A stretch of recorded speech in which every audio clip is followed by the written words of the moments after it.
Star Wars: The Cestus Deception. By Steve Barnes. Holonet News. 13 minutes and 3.7 seconds. Bactid closes down 5 more plants. Termin, Metalorn. In a statement issued to shareholders, Bactid Armor Workshop confirmed that it will close down 5 more plants in the Inner Rim and colonies as a direct result of Republic regulations that have hindered its battle droid program. Bactid plants on Foundry, Ord Cestus, Telti, Balmora, and Ord Lithone will close by month's end. An estimated 12.5 million employees will be laid off as a result.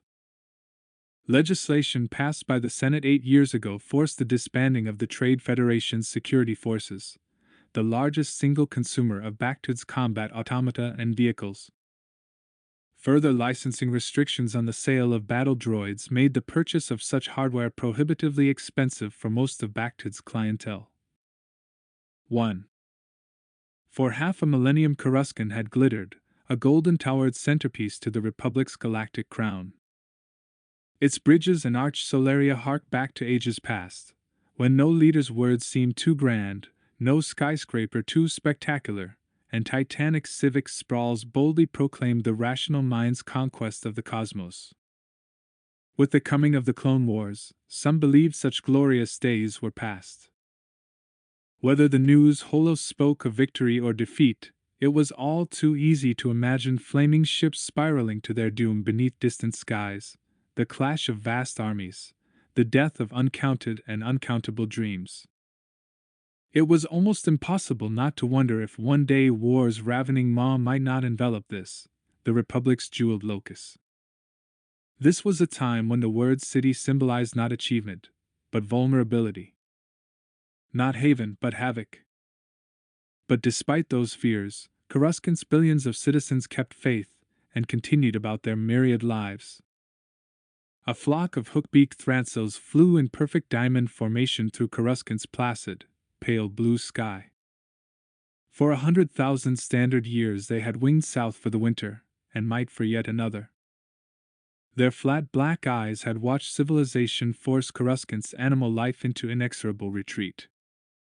The planet's former masters now scavenged in Herdurecrete canyons, their natural habitats replaced with artificial marshes and permacrete forests. This, others argued, was a time of marvels and marvelous beings from 100,000 different worlds. This was a time for optimism, for dreams, and for unbridled ambition. A time of opportunity, for those with vision to see. The red and white disk of a 2-passenger Limulus-class transport sliced through Coruscant's cloud mantle. In the morning sun it glittered like a sliver of silvered ice. Spiral dancing to inaudible music, it had detached its hyperdrive ring in orbit, slipping through wispy clouds to land with a shush as gentle as a kiss. Its smooth, glassy side rippled. A rectangular outline appeared and then slid up. A tall, bearded man wrapped in a brown robe stepped into the doorway and hopped down, followed by a second, clean-shaven passenger. The bearded man's name was Obi-Wan Kenobi. For more years than he cared to count, Obi-Wan had been one of the most renowned Jedi Knights in the entire Republic. The second, a startlingly intense younger man with fine brown hair, was named Anakin Skywalker. Although not yet a full Jedi Knight, he was already famed as one of the galaxy's most powerful warriors. For 36 hours the two had juggled flying and navigational duties, using their Jedi skills to hold their needs for sleep and sustenance to a minimum. Obi-Wan was tired, irritable, famished, and felt as if someone had poured sand into his joints. Anakin, he noticed, seemed fresh and ready for action. The recuperative powers of youth, Obi-Wan thought ruefully. Only an emergency directive from Supreme Chancellor Palpatine himself could have summoned the two from their assignment on Furskin 6. "Well, Master," Anakin said, "I suppose this is where we part company." "I'm not certain what this is about," the older man replied, "but your time will be well spent studying at the temple." Obi-Wan and Anakin continued down the skywalk. Far beneath them the city streets buzzed with traffic, the walkways and ground-level construction occasionally interrupted by wisps of cloud or stray thransills. The web of streets and bridges behind and below them was dazzling, but Obi-Wan noticed the beauty little more than he had the height, the fatigue, or the hunger. At the moment, his mind was occupied by other, more urgent concerns. As if his Padawan could read his thoughts, Anakin spoke. "I hope you're not still annoyed with me, Master." There it was, another reference to Anakin's rash actions on Furskin 6. Furskin 6 was a colony planet at the edge of the Kron Drift, currently unaffiliated with either Republic or Confederacy. Elite separatist infiltration agents had set up a training camp on Furskin, their exercises, playing havoc with the settlers. The most delicate aspect of the counter-operation was repelling those agents without ever letting the colonists know that outsiders had assisted them. Tricky. Dangerous. "No," Obi-Wan said. "We contained the situation. My approach is more measured. But you displayed your usual initiative. You weren't disobeying a direct order, so we'll mark it down to creative problem-solving, and leave it at that." Anakin breathed a sigh of relief. Powerful bonds of love and mutual respect connected the two men, but in times past Anakin's impulsiveness had tested those bonds sorely. Still, there was little doubt that the Padawan would receive Obi-Wan's highest recommendations. Years of observation had forced Obi-Wan to grant that Anakin's seeming impetuosity was in fact a deep and profound understanding of superior skills. "You were right," Anakin said, as if Obi-Wan's mild answer gave him permission to admit his own errors. "Those mountains were impassable. Confederacy reinforcements would have bogged down in the ice storm, but I couldn't take the chance. There were too many lives at stake." "It takes maturity to admit an error," Obi-Wan said. "I think we can keep these thoughts between us. My report will reflect admiration for your initiative." The two comrades faced, and gripped each other's forearms. Obi-Wan had no children, and likely never would. But the unity of Padawan and Master was as deep as any parent-child bond, and in some ways deeper still. "Good luck," Anakin said. "Give my regards to Chancellor Palpatine." A hovercar slid in next to the walkway, and Anakin hopped aboard, disappearing into the sky traffic without a backward glance. Obi-Wan shook his head. The boy would be fine. Had to be fine. If a Jedi as gifted as Anakin could not rise above youthful hubris, what hope was there for the rest of them? But meanwhile there was a more immediate matter to consider. Why exactly had he been called back to Coruscant? Certainly it must be an emergency. But what kind of emergency? The appointed meeting place was the Chuck Sporting Arena, a tiered shell with seating for 500,000 thronging spectators. Here Chinbret, Coruscant's most popular spectator sport, was played before hundreds of thousands of cheering fans. Today, however, no expert Chinbredier leapt in graceful arcs across the sand, no pikers vaulted about returning serves. No cerulean-vested goalkeepers veered like mad demigods, hoisting their team's torch aloft. Today the vast stadium was empty, cleared and sequestered, hosting a very different sort of gathering. As he emerged from the echoing length of pedestrian tunnel, Obi-Wan scanned the tiered stands. Most of the rows were as empty as a Tatooine desertscape, but a few dozen witnesses were gathered in the box seat section. He recognized a scattering of high-level elected officials, some important but ordinarily reclusive bureaucrats, a few people from the technical branches, and even some clone troopers. Instinct and experience suggested that this was a war council. Over time the Clone Wars' initial chaos had settled into a tidal rhythm, loyalties declared, alliances formed. The galaxy was too vast for war to touch all its myriad shores, but at any given time battles raged on 100 different worlds. While that number represented an insignificant fraction of the billions of star systems swirling about the galaxy, due to long-standing alliances and partnerships, what happened to millions of living beings had the potential to affect trillions.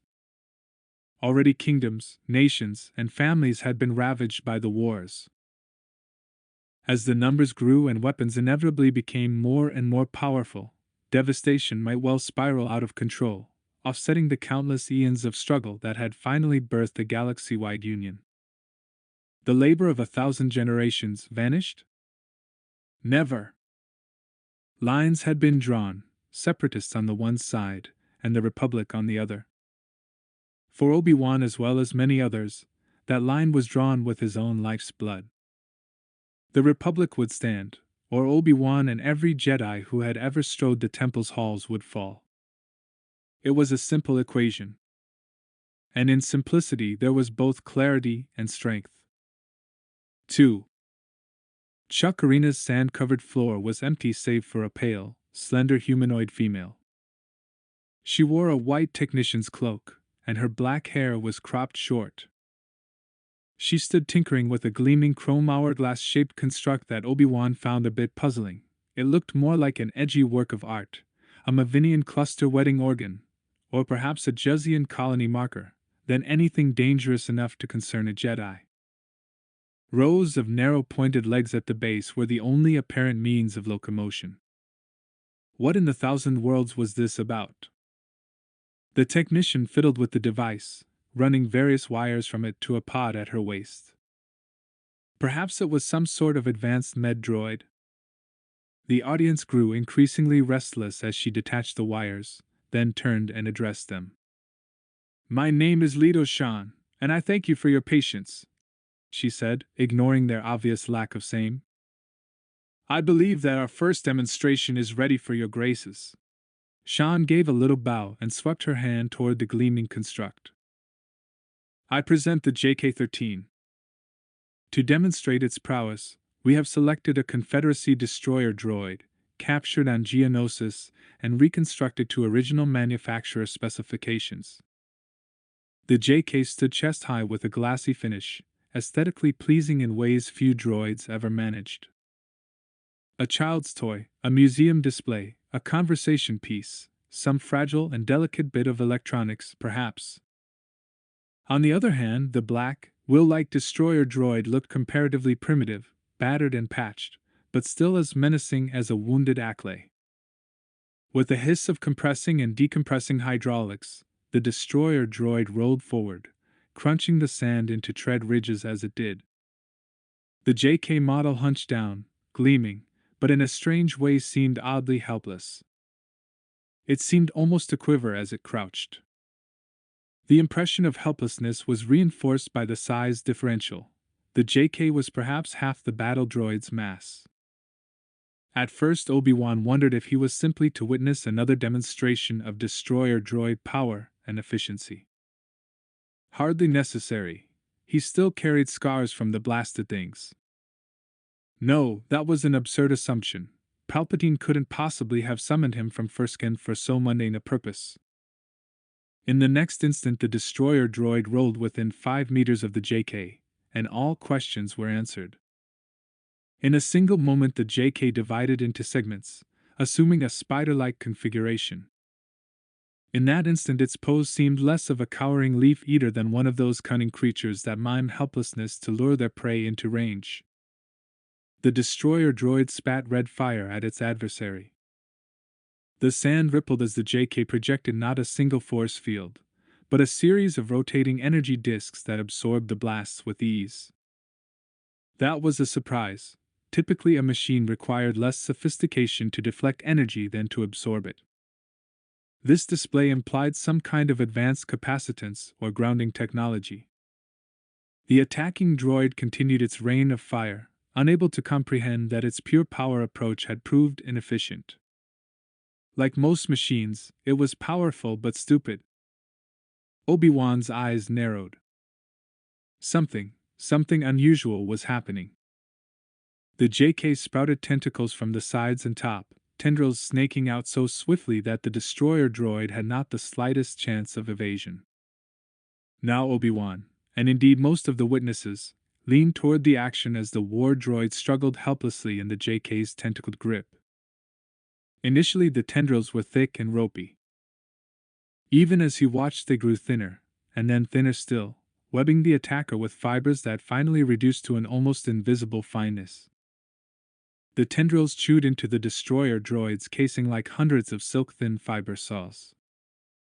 The droid finally seemed to comprehend its peril and commenced a desperate struggle, emitting disturbingly lifelike keening sounds. The droid's struggle ceased. It quivered, vibrating in place until it threatened to shake itself apart. Smoke oozed from its slivered casing. Then, like some piece of overripe metallic fruit, it simply divided into sections. Each crashed to the sand in individual chunks, spitting sparks and leaking greenish fluid. The pieces rattled into the dust, trembled. A second later, stillness and silence reigned. For a moment the crowd was stunned into silence. Obi-Wan could well empathize. The tactic had been unconventional, the weapon deadly, the result indisputable. Droid against droid. The globe-headed Bith beside him scoffed. Games for children. Surely this is not worthy of a chancellor summons. Beneath them, Leto Shan was unruffled. Your indulgence, please, she said. We wish merely to establish a baseline, a reference point against an opponent both familiar and formidable. This Class 4 combat droid was stopped in less than 42 seconds.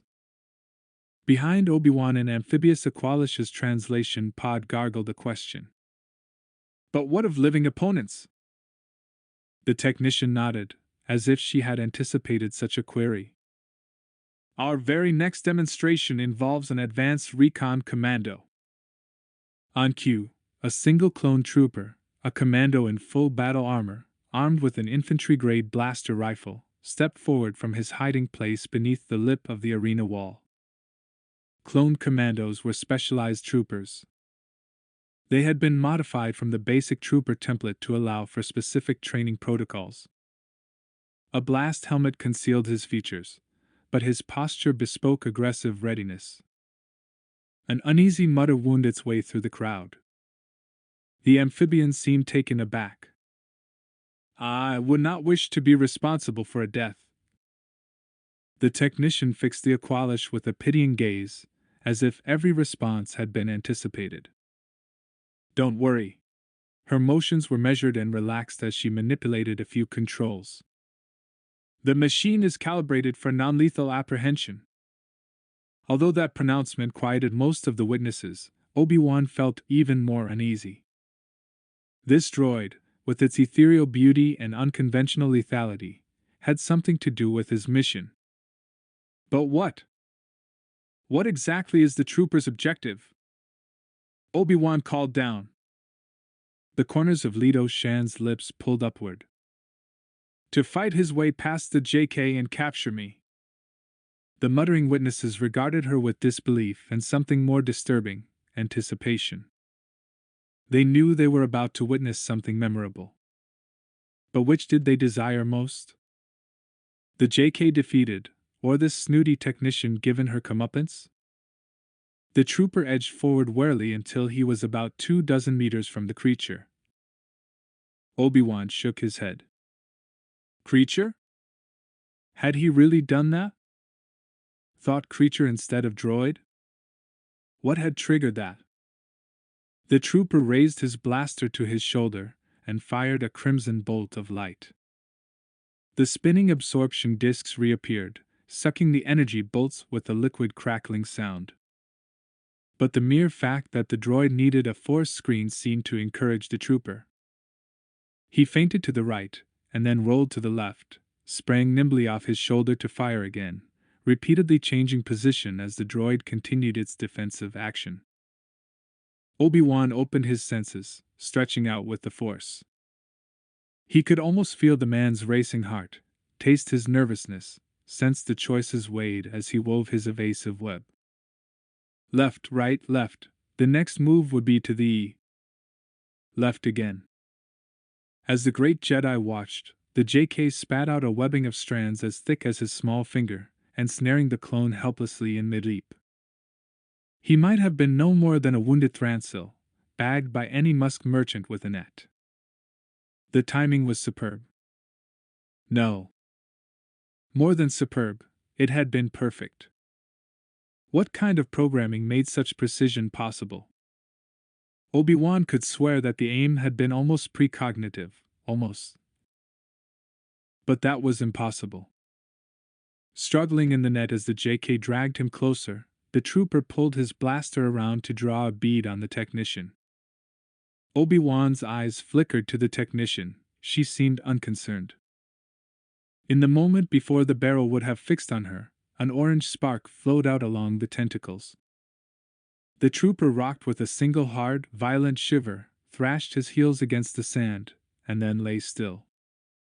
The JK pulled him close, one tentacle lifting his trunk high enough for a second, more slender probe to flash a beam of light against the trooper's closed eyes. The JK lowered the trooper back to the sand, then stood still and watchful. For a moment the crowd's every intake of breath seemed frozen in their collective throats. Then the JK's web unraveled, flowing back into the droid. The trooper groaned and rolled over onto his side. Another moment, and he levered himself to his knees, wobbly but unharmed. Another trooper helped him retreat beneath the arena wall's curved lip. The audience applauded, with the exception of Obi-Wan and another Jedi who edged his way through the crowd to stand beside him. Obi-Wan felt relief as the familiar form approached, and also as he saw that the newcomer was no more inclined toward applause than he. The newcomer was 2 centimeters taller than Obi-Wan, yellowish-green in skin tone, with the ropey cranial sensor tentacles and unblinking eyes typical of a Nautolan. This was Kit Fisto, veteran of Geonosis and 100 other lethal hot spots. He neither smiled nor applauded the JK's actions. No Jedi would ever look at another being's injury, no matter how superficial or temporary, as entertainment of any kind. Was it mere coincidence that the Nautolan was here, or had he, too, been summoned? Kit looked down at Obi-Wan's hands, noted their tension. "Such displays are not to your liking?" he asked. His voice had a moist sibilance even when speaking of mundane issues. The surfaces of Fisto's unblinking black eyes swirled. This was repressed anger, but few non-Nautolans would have known that. "I see little regard for the trooper's welfare," Obi-Wan said. Kit gave a humorless chuckle. "The reefs of policy and privilege make war seem merely some distant entertainment." The globe-headed being in front of them turned his head 180 degrees without moving his shoulders. "Come now, sir. It's just a clone, after all. Just a clone. Flesh and blood, yes, but bred in a bottle, merely another of 1.2 million clone troopers born with no father to protect them, and no mother to mourn. Yes. Merely a clone." Obi-Wan had no interest in arguing. To these, who had little fear of dying in combat, whose offspring would also be spared a soldier's terrible choices, clone troopers were a supreme convenience. This troglodyte had merely spoken his honest opinion. "Excellent, excellent," said another witness, a leathery creature sporting a cyclopean cluster of eyes in the center of his head. "Excellent. I now understand how the JKs earn their reputation among the criminal class." The two exchanged a swift, odd glance, piquing Obi-Wan's curiosity. "Which is?" The two turned back to the arena, pretending not to hear his question. Obi-Wan was not so easily fooled. Alarm trilled along his spine. These waters ran deep indeed. The leathery one spoke again. "You wish us to be concerned," he said to Leto Shan. "We are prepared to acknowledge the potency of such a device. But, ahem, we are fortunate enough to have Jedi among us today. Would it be impolite to request a demonstration?" Obi-Wan watched as dozens of eyes turned toward them, evaluating, triggering whispers. He watched fingers, tentacles, and claws touch furtively, and was certain that credits were changing hands. Gambling on the outcome?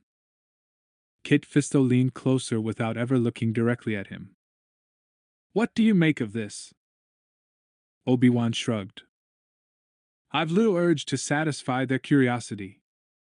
Nor I, Kit said, and his tendrils swirled with a life of their own. He then turned and addressed the technician. Tell me, he said. Does JK-13 have meaning beyond a standard alphanumeric designation? There it was, the question Obi-Wan himself had hesitated to ask. A thin current of whispers rippled in the arena. The technician shuffled her feet hesitantly. Not officially, she began. But unofficially? Obi-Wan prodded. The tech cleared her throat uncomfortably. Among smugglers in the lower classes, she said, some call them Jedi killers. Charming, he said, more to himself than anyone else, momentarily too stunned to answer. Jedi killer? What was this obscenity? Beside him, Kit doffed his cloak, face set in its implacable pale green mask. His cranial tendrils, Obi-Wan noticed, were restless even as his unblinking eyes focused on the droid. What are you doing? Obi-Wan asked, knowing the inevitable answer. In fact, almost certainly, this was why Kit had been invited. His volatility and courage were renowned. I would feel this thing for myself, Kit said, voice deadly calm. He then raised his voice in challenge. Technician! At your pleasure. The Nautilin's head sensors wavered in the still air. The droid regarded him without reaction. With a single glance back at Obi-Wan, Kit somersaulted to the floor of the arena with a poise and fluidity no Chinbret point guard could have dreamed of, landing without a sound. He stood a dozen meters away from the JK. As before, the droid seemed harmless. Master Fisto's lightsaber flashed in his hand, and its emerald length rose from the hilt, scorching the air as it blossomed. The droid emitted a hum that climbed in pitch and intensity until Obi-Wan's skin crawled. It remained motionless except for its surface, which once again segmented into an arachnid configuration. It seemed to sniff the air. Its insectoid changed, as if it were wary of its new opponent. It extended tentacles again, but this time they wiggled in an oddly sluggish fashion. Strange indeed. Although previously appearing flexible and alert, was it now about to use the same tactics it had used against the commando? Perhaps the droid was not so advanced as he had initially feared. Kit's lightsaber swatted the first tendril from the air with contemptuous ease. Obi-Wan found his attention straying from the JK, focusing instead on Kit, admiring the strength of his stance, the clarity of his angles as he chose lines of engagement. Kit favored the Form-I style of combat, a fierce. Wait! Warning sirens howled in Obi-Wan's mind. Something was terribly wrong. Intellect raced to keep pace with intuition. The JK's repetition of previous patterns had lulled him into complacency. The tendrils were only a feint. Where, then, was the real attack? He leaned forward, examining the droid more carefully. Its feet. The spiky protrusions were sunken in the sand, and projecting outward from the treads themselves, burrowing under the surface, were more tendrils, color camouflaged to resemble sand. This thing attacked on two levels simultaneously, a strategy beyond most living warriors. Even more disturbing, it was deliberately misleading Kit by performing at multiple levels of tempo and efficiency, literally juggling its tactics, luring him to overconfidence. The sand tendrils were within centimeters of their target before Kit sensed them. His lidless black eyes grew wider still as the sand erupted. A stalk snaked around his foot, trying to yank him onto his back. Other vines raced to assist the first group. The onlookers gasped in amazement as they realized that they were about to see the unthinkable, a mere droid defeating a mighty Jedi. But Kit was far from vanquished. As if he, too, had merely been playing a game, he crouched and leapt forward, spinning on his body's vertical axis like some kind of carnival acrobat, surging directly at the JK. He rode the JK's yanking motion instead of fighting it, slipping between the tendrils, the Nautilin's sense of timing faster and more precise than conscious thought. Whatever its powers, the droid had not anticipated such an assault, nor could it adjust in time. It released him and retreated up a step, all tendrils lashing at the Jedi. Kit's lightsaber rained sparks. Tentacles flopped onto the sand, some of the larger pieces twitching, more like separate creatures than severed limbs. The Nautilin hit the sand, rolled, and bore in again instantly, his face tightened into a fighting snarl. Now the JK battled at maniacal intensity, and Obi-Wan wondered, what is it trying to do? Again and again the tendrils lashed at Kit's head. Had Leto Shan failed to give the droid proper inhibiting commands? If so, and the gleaming monstrosity had a single opportunity, it would slay the Nautilin. Obi-Wan's hand crept toward his lightsaber, the weight of 36 grueling flight hours banished from his limbs. If the need arose. But Kit had entered lightsaber range. At this more intimate distance, the droid was at a disadvantage. Now Kit was the predator, the JK reduced to the role of prey. Hissing, it retreated on its slender golden legs, tentacles wavering, as if it couldn't crunch data fast enough to counter the unorthodox attack. Kit's emerald lightsaber blade was here, there, everywhere, unpredictable, irresistible. The spinning energy discs no longer absorbed the strikes. Now they merely deflected them, sparks raining in all directions. Kit accelerated into a blur of motion complex and rapid enough to baffle even Obi-Wan's experienced gaze. The Nautilin Jedi's lightsaber wove between the energy shields, descending on the JK's housing for the first time. The droid emitted a painfully thin shriek. Its gleaming legs shivered. It collapsed to the sand. It twitched, struggling to rise. And then spilled onto its side, spewing smoke and sparks. The arena was silent as the crowd absorbed what they had just witnessed. Doubtless, some had never seen a Jedi in full action. It was one thing to hear whispered stories about mysterious temple dwellers, another thing entirely to see the almost supernatural skills for oneself. A century hence, some might be regaling their great-grandchildren with tales of this demonstration. But there was another aspect of the affair that most eyes had missed, a strange phenomenon that had manifested first with the trooper, but seemed even more pronounced with Kit Fisto. The JK had anticipated the Nautilin's responses. A bitter metallic taste soured Obi-Wan's mouth, a sensation he recognized as the first whisper of fear. "What is this device?" he asked. "I note that the shields absorb, rather than deflect." The technician nodded. "And what does that suggest to you, Master Jedi?" "It is no battlefield implement. It is designed to protect its environment, even from ricochets." "Excellent," she said. "And judging by its cosmetic appearance, the JK is some manner of personal security droid." Leto Shan held up her hands, requesting silence. "That concludes the demonstration," she said. "There will be briefings for some of you. As for the others, the Supreme Chancellor appreciates your presence."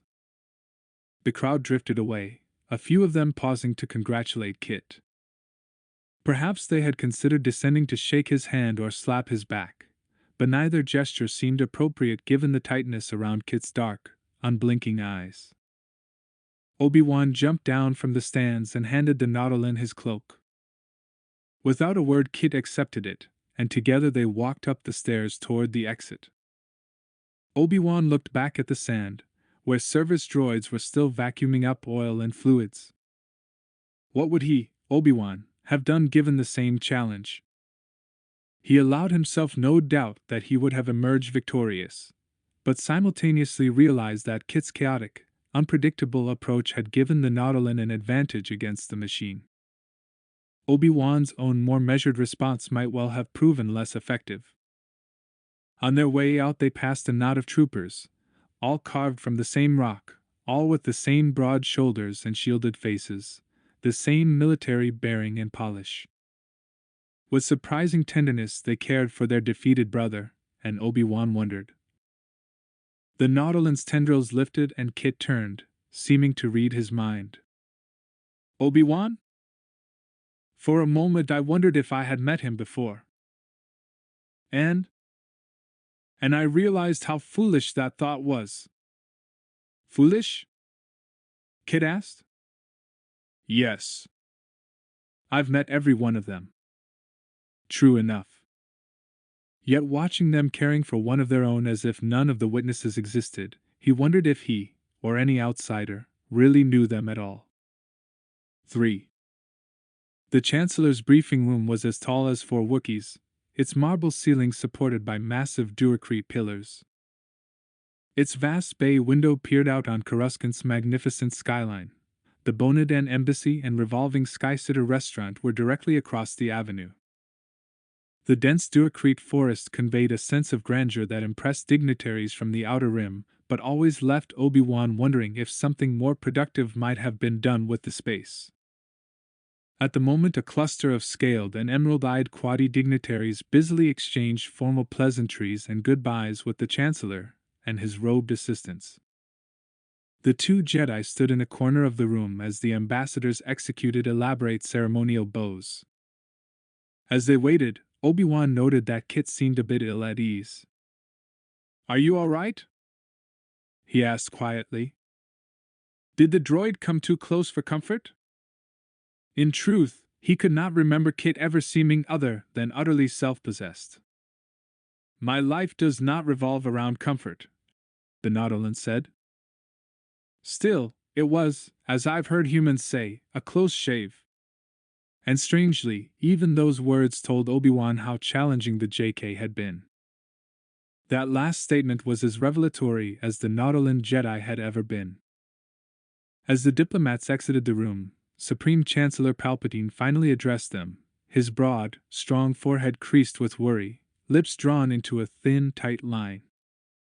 "My pardon for the inconvenience and mystery, my friends," he said. "I hope that you will shortly understand the need for both." "Chancellor," Obi-Wan said, in no mood for formal pleasantries, "are you prepared to share this Jedi killer's secret with us?" The Chancellor winced. "I admit to being mystified. Even our lowest citizens would not find such a vulgar appellation amusing." After a pause for thought, he continued, "In the interest of providing context, please indulge a digression." Palpatine waved them toward a pair of chairs. The Chancellor sat at his great desk, rectangles of light and shadow dividing his face into quadrants. He turned to the short-haired female technician, who had silently entered the room while the Chancellor spoke. "Leto Shan?" "With pleasure, sir," she said. "When this device first came to our attention, our first priority was to determine exactly how it performs in such an unusual manner. Ordinary scans showed little of note in the inner workings, save for a completely shielded central processor unit. Naturally, that processor was the focus of your investigations," Obi-Wan said. "Naturally," Leto Shan replied, allowing her pale lips to curl into a smile. "Opening the processor invalidates the warranty, but we thought it worth the risk." Kit canted his head. "And what did you find?" "Please," Leto Shan said, imitating the Chancellor's tendency for oblique discourse. "In time. Let us begin with an assessment based on its displayed skills." She paused, gathering herself. "The JK is a force-sensitive biodroid of a type previously considered impossible. For much of the last year, they've been sold throughout the galaxy. Even at inflated prices, they sell faster than they can be manufactured." "Force-sensitive?" Kit scoffed. "Absurd. Why haven't we seen these droids before?" "Because," she replied, "they are the most exclusive, expensive personal security droids available. And exactly what is this cost?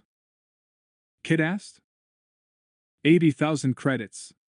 Shan gestured, and a hologram maze of droid circuitry blossomed in the air around her. She ran her hands along the internal structure, tracing various features, then took a deep breath. And now, she said finally, we come to the heart of the matter. The secret of their success is a unique living circuit design incorporating organics into the core processor, allowing greater empathy with the owners and superior tactical aggression toward intruders. Living circuits? Kit asked. Leto Shan seemed to match the Nautilan's ability at unblinking attention, but Obi-Wan watched as a yellowish mucosa filmed her eyes and then swiftly dissolved. The processor is actually a life support unit for a creature of unknown origin. The hologram flickered, darkened. A coiled, snake-like, eyeless image appeared. A comparison scale suggested that the creature was the size of Obi-Wan's clenched fist. And this gives the droid its special qualities? He asked. Yes, Leto Shan said. We believe so. We made a direct request for information from the manufacturers, but they refused to discuss their secrets. And this manufacturer is Cestus Cybernetics. Are you familiar with Cestus? Obi-Wan scanned his memory. The homeworld of Bactid armor? Excellent, the Supreme Chancellor said. Leto Shan nodded. Our session contacts tell us that the animal is called a Dashta eel. This Dashta appears to be non-sentient, which in some ways is even more amazing, representing the first non-sentient creature ever found with a profound level of force sensitivity. Dashta eels? Obi-Wan glanced at Kit, who shook his head. Possibly natives of Cestus's Dashta mountain range, the Chancellor said. Combined with the JK's unique armament, they give the droid an anticipatory advantage in combat.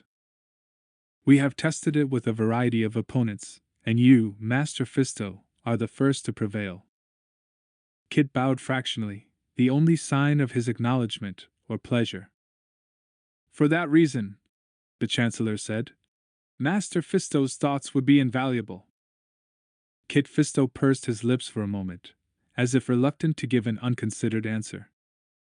Life will always have greater force harmony than any machine, he said. However indeed.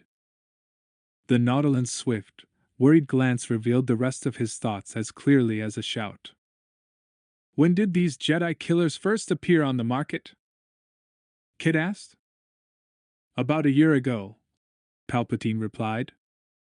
Soon after the Clone Wars began. Extensive Trade Federation contracts created a boom on Cestus, which subcontracted for the Bactid Armor Workshop. After the Battle of Naboo, the Trade Federation distanced itself from the workshop, creating economic chaos. Financially desperate, Cestus turned to the Republic and requested our help. We made a substantial order. He winced. But unfortunately we were spread too thin economically, and payment was not prompt. More chaos resulted.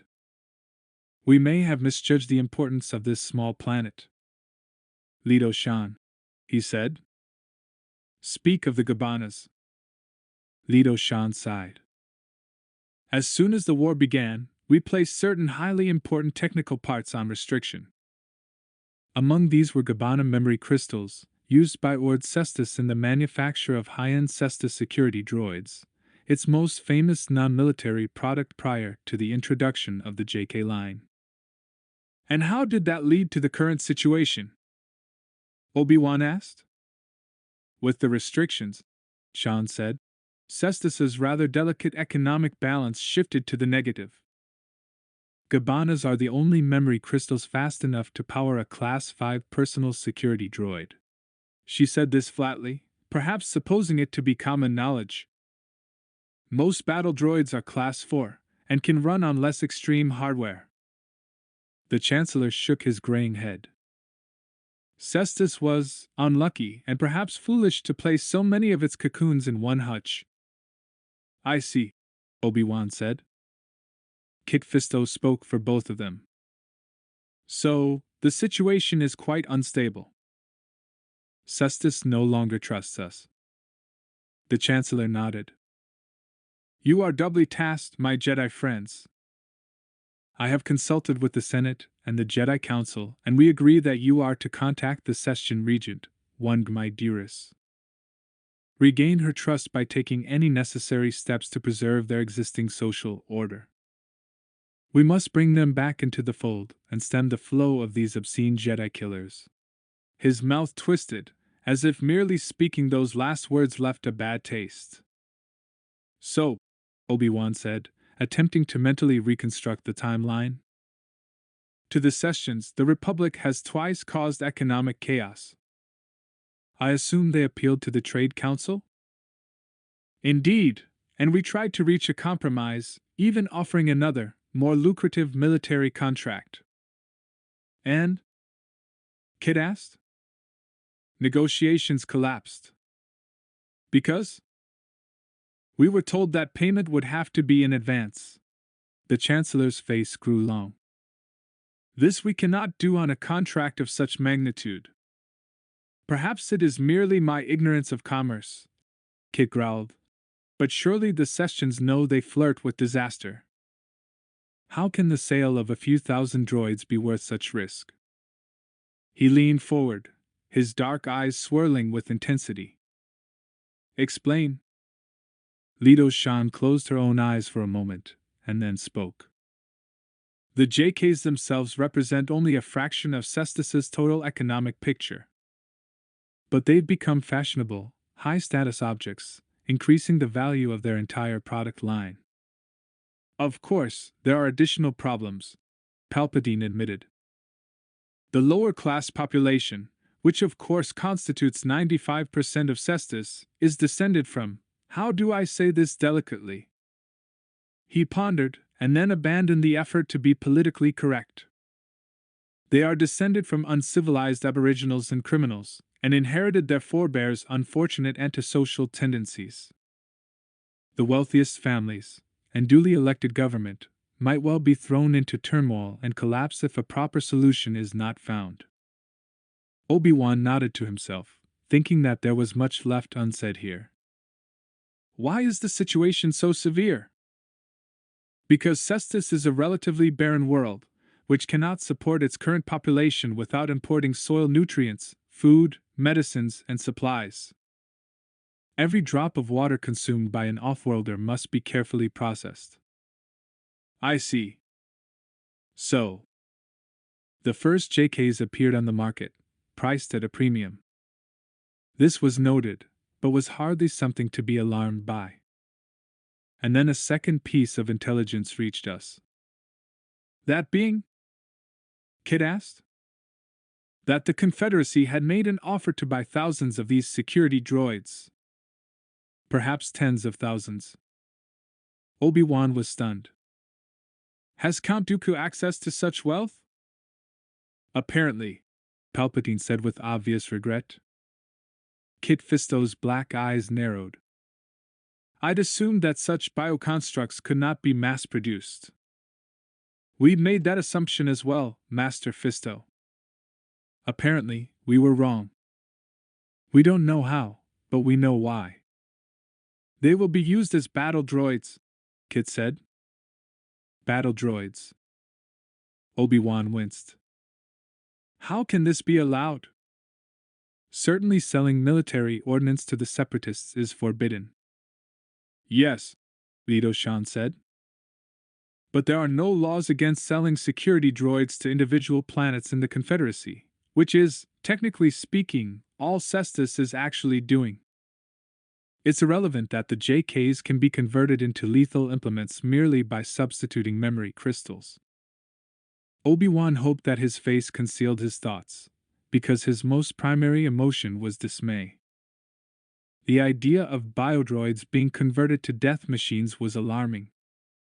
Such devices might even nullify the slight precognitive advantage enjoyed by Jedi in combat. It could not be allowed. We've learned that Count Dooku offered to supply Cestus with its own Gabanas, allowing the assembly lines to resume production. He also offered to supply technology allowing Cestus to streamline and increase production of droids and Dashta eels.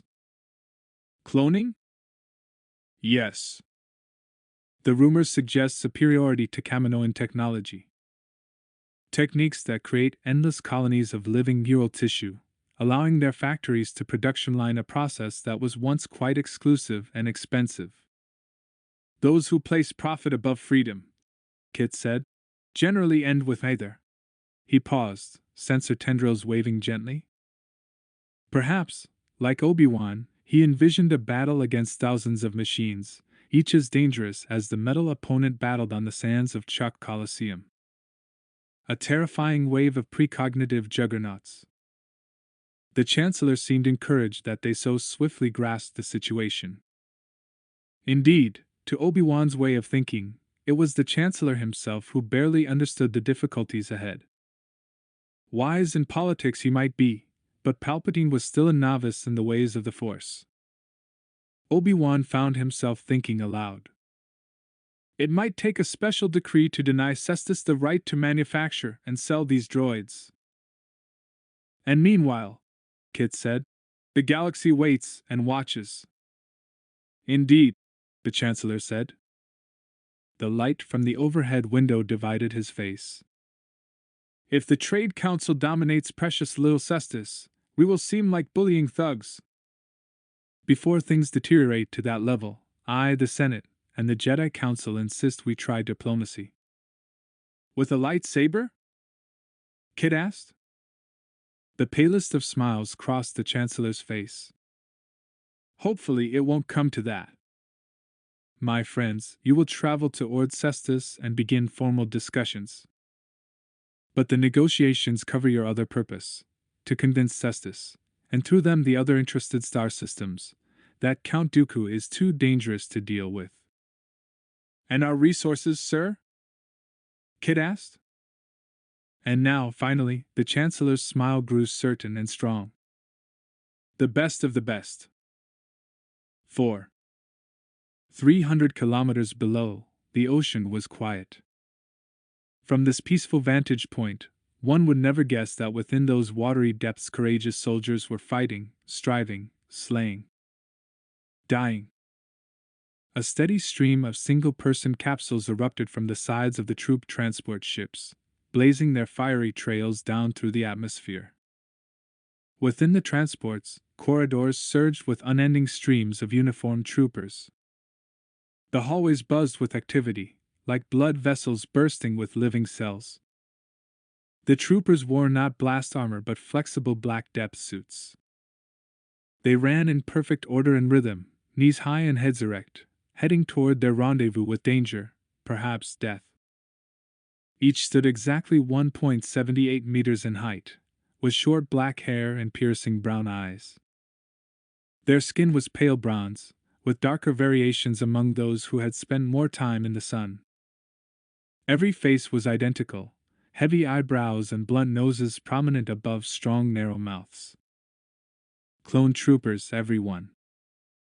A few were not common troopers, although at the moment few outsiders could have told them apart. These were the Advanced Recon Commandos. Representing a tiny fraction of the total clones grown in the Kamino cloning labs, the ARC troopers were the deadliest soldiers ever created.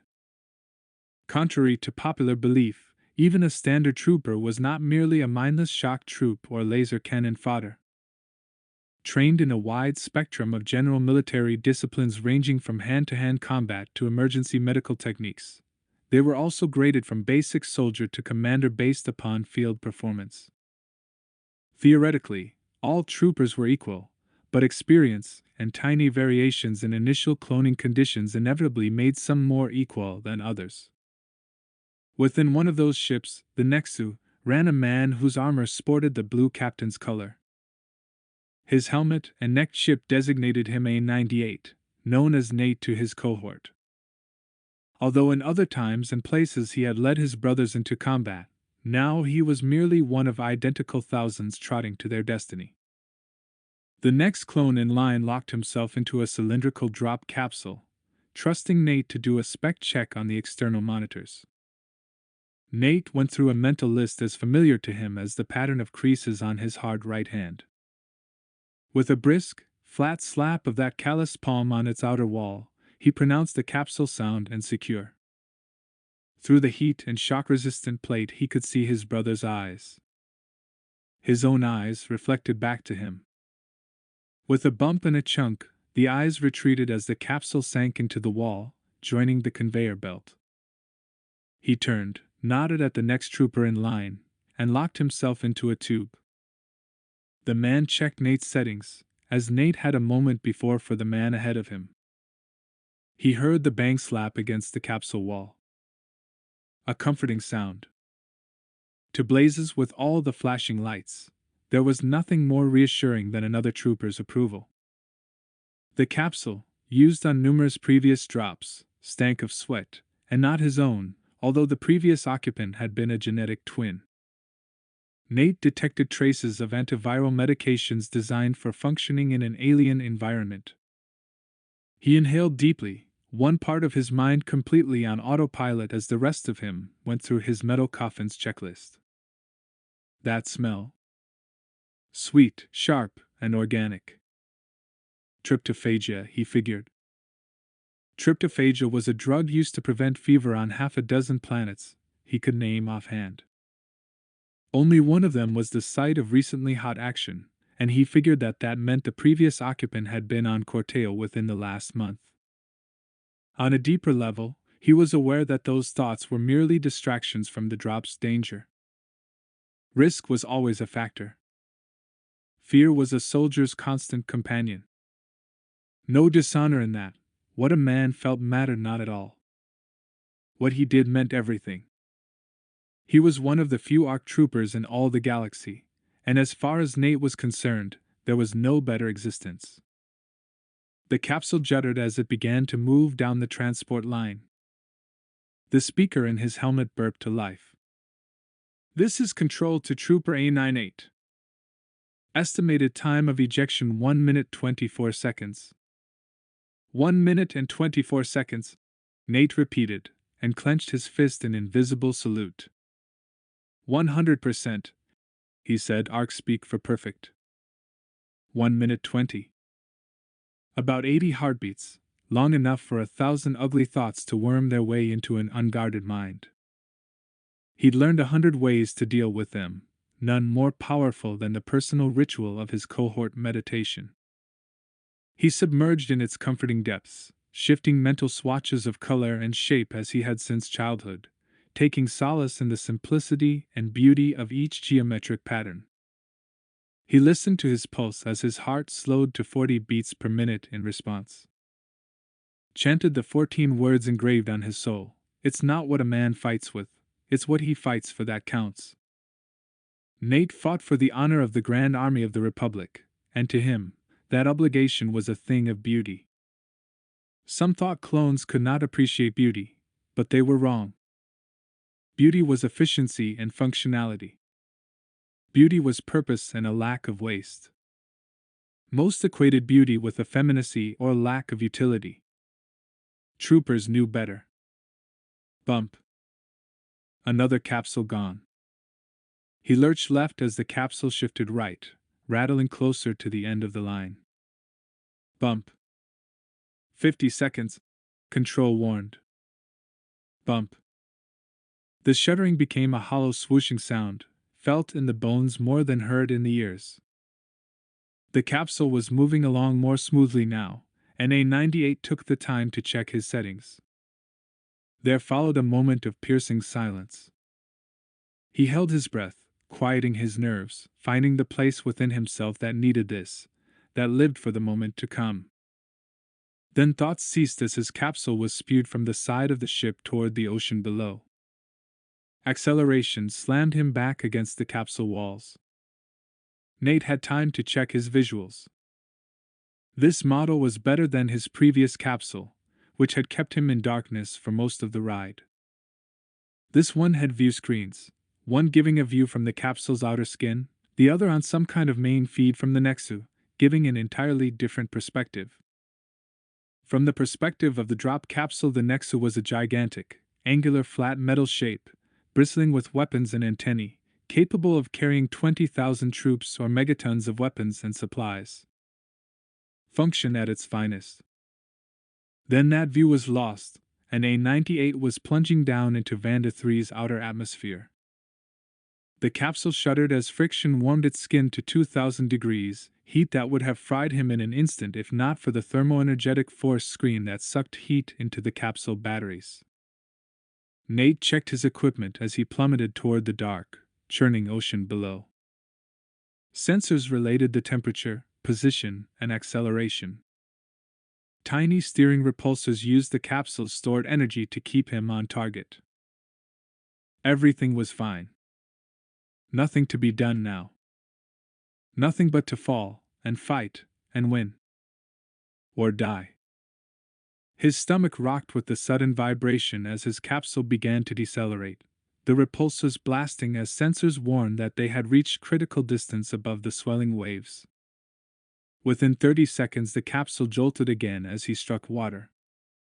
The capsule lights switched from yellow-orange to red emergency as some of the lesser systems began to fritz. Zero perspiration. Glitches like that were to be expected. The miracle would have been if all systems had remained intact through the entire descent. Sensors revealed that the capsule's skin temperature was dropping rapidly. He was plunging deep now. Nate clenched his mouthpiece between his teeth, testing it to make sure that the cool wind of life-giving oxygen flowed freely. In just a few moments it would be too late to make adjustments. In a few moments, the game would commence. The comm crackled with intercepted chatter. We lost one in Quadrant 4, another in Quadrant 2. Stay alive, people. Sounds like a plan, he muttered, as much to himself as anyone who might have been listening. And there was no reason to mourn when the next moment might well extinguish his own flame. His own warning light flashed. His capsule had malfunctioned. Cold water gushed in through the cracks, flooding him from ankles to knees. Warning! His emergency system brayed at him. Hull breach. Warning! Hull breach. Thanks for the heads up, he thought, his entire right side already sopping wet. Well, Nate reflected bitterly, that was what happened when contracts went to the lowest bidder. We have breaches in 3 units on the left flank. Emergency procedures in effect. Request permission to terminate operation. Negative. The commander said, not the slightest centigram of pity in his voice. Nate both admired and resented that quality. Proceed to objective. The first voice tried again. Request permission to implement rescue operation. Negative, trooper. Designated units will provide backup support. Stay on target. 100%, the trooper replied.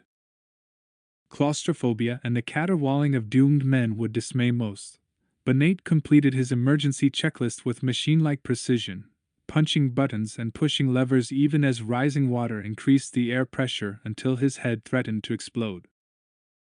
As the pod juddered and shook, a red diode at eye level counted down to 0. Air hissed into his mouth as the pod's outer hull broke away and water engulfed his world. The pod split along its longitudinal axis. The top half flipped away into the deep as the pod's lower half transformed into a sled. All around him, hundreds of his brothers floated into formation. He was merely one of an apparently endless multitude maneuvering through the murk. As far as the eye could see, troopers swam and sled in endless geometric array. He adjusted the grip and the steering, happy to regain control of his fate. A strange kind of contentment enfolded him. This was the life for a man. His destiny in his own hands, flanked by his brothers, spitting in death's bloody eye. He pitied those timid beings who had never experienced the sensation. Each sled was fitted with its own nose cam, transmitting images into a low-frequency network, generating a fist-sized hologram Nate could rotate to examine from any angle. Trooper formations had the geometric precision of snowflakes or polished gemstones. One might easily have assumed such complex and beautiful patterns to have been rehearsed in advance, but that assumption would be incorrect. The formation was merely the inevitable outcome of countless troopers responding to simple instructions ingrained during their intense, truncated childhoods. Nate turned his attention from the overall patterns to his own specific tasks. All he needed to do was protect 6 troopers, those above and below, left and right, front and back. And, of course, trust that they would do the same for him. If he did that, keeping the proper distance, allowing for environmental factors, the clone formations naturally assumed the proper shape for attack and defense. Once battle was actually joined, other core instructions produced other effects. They moved through the murk, lights flashing out from the individual sleds, illuminating the irregular shapes of plant and animal life arrayed along the ocean floor. Except for the occasional calm crackle in his ears and the thrum of the sled engine, all was silence. All was 100% and straight ahead. Nate focused on the task at hand, no thoughts of past or future clouding his mind. His arms gripped the handles, his legs kicked a bit, even though the sled had its own propulsion. He enjoyed the sense of his body's impressive resources. A soldier needed infinite endurance, a powerful back, a deep and textured knitting of muscle in the abdomen. Some made the mistake of thinking that it was a trooper's upper body strength that was special. That was all most civilians remembered if they ever saw a trooper without his armor: the densely knotted shoulders and forearms, the thick, blunt, surprisingly dexterous fingers. But no, the difference was in his legs, capable of carrying twice his own weight up a 30-degree incline at a steady march. It was in his back, capable of hoisting one of his brothers up and carrying him to safety with no sense of strain. No, a soldier in the field didn't care about how he looked. What mattered was performance under fire. A voice in his ear chattered. "We have contact, right flank?" Some kind of undersea snake or tendril. This was it. Evasive maneuvers. Triangulate on Sector 427. A hologram immediately shimmered in the water before his eyes, showing where that sector lay. Good. He had yet to see anything that he could call a landmark. The moment he saw something, his training, his inner map system would kick in, but for now he had to rely upon technology. Something expected but still disturbing cut into his calm, the sound of a trooper's plaintive, truncated scream. Then, "We've lost one." Nate felt the wave of water pressure before his eyes or sensors revealed a threat. All around him his brothers scattered, evading. He watched as a fleshy, cup-lipped tentacle ripped the trooper 2 rows from his left into the deep, leaving clusters of bubbles behind. The dark clouds billowed in the thousand-eyed glare of their headlamps. And now he could see what they faced, and cursed himself. How in space had he missed it? The entire ocean floor was covered with immense clusters of what had initially seemed like rock, but were now revealed to be a gigantic, undifferentiated colony of hostile life forms. Billions of them, a reef stretching in all directions for kilometers, a city of mindless, voracious mouths. Even the tentacles themselves were not mere appendages. Rather, each was composed of millions of smaller organisms, cooperating in some strange way to improve their odds of obtaining sustenance. His mind combed thousands of information files in a few seconds.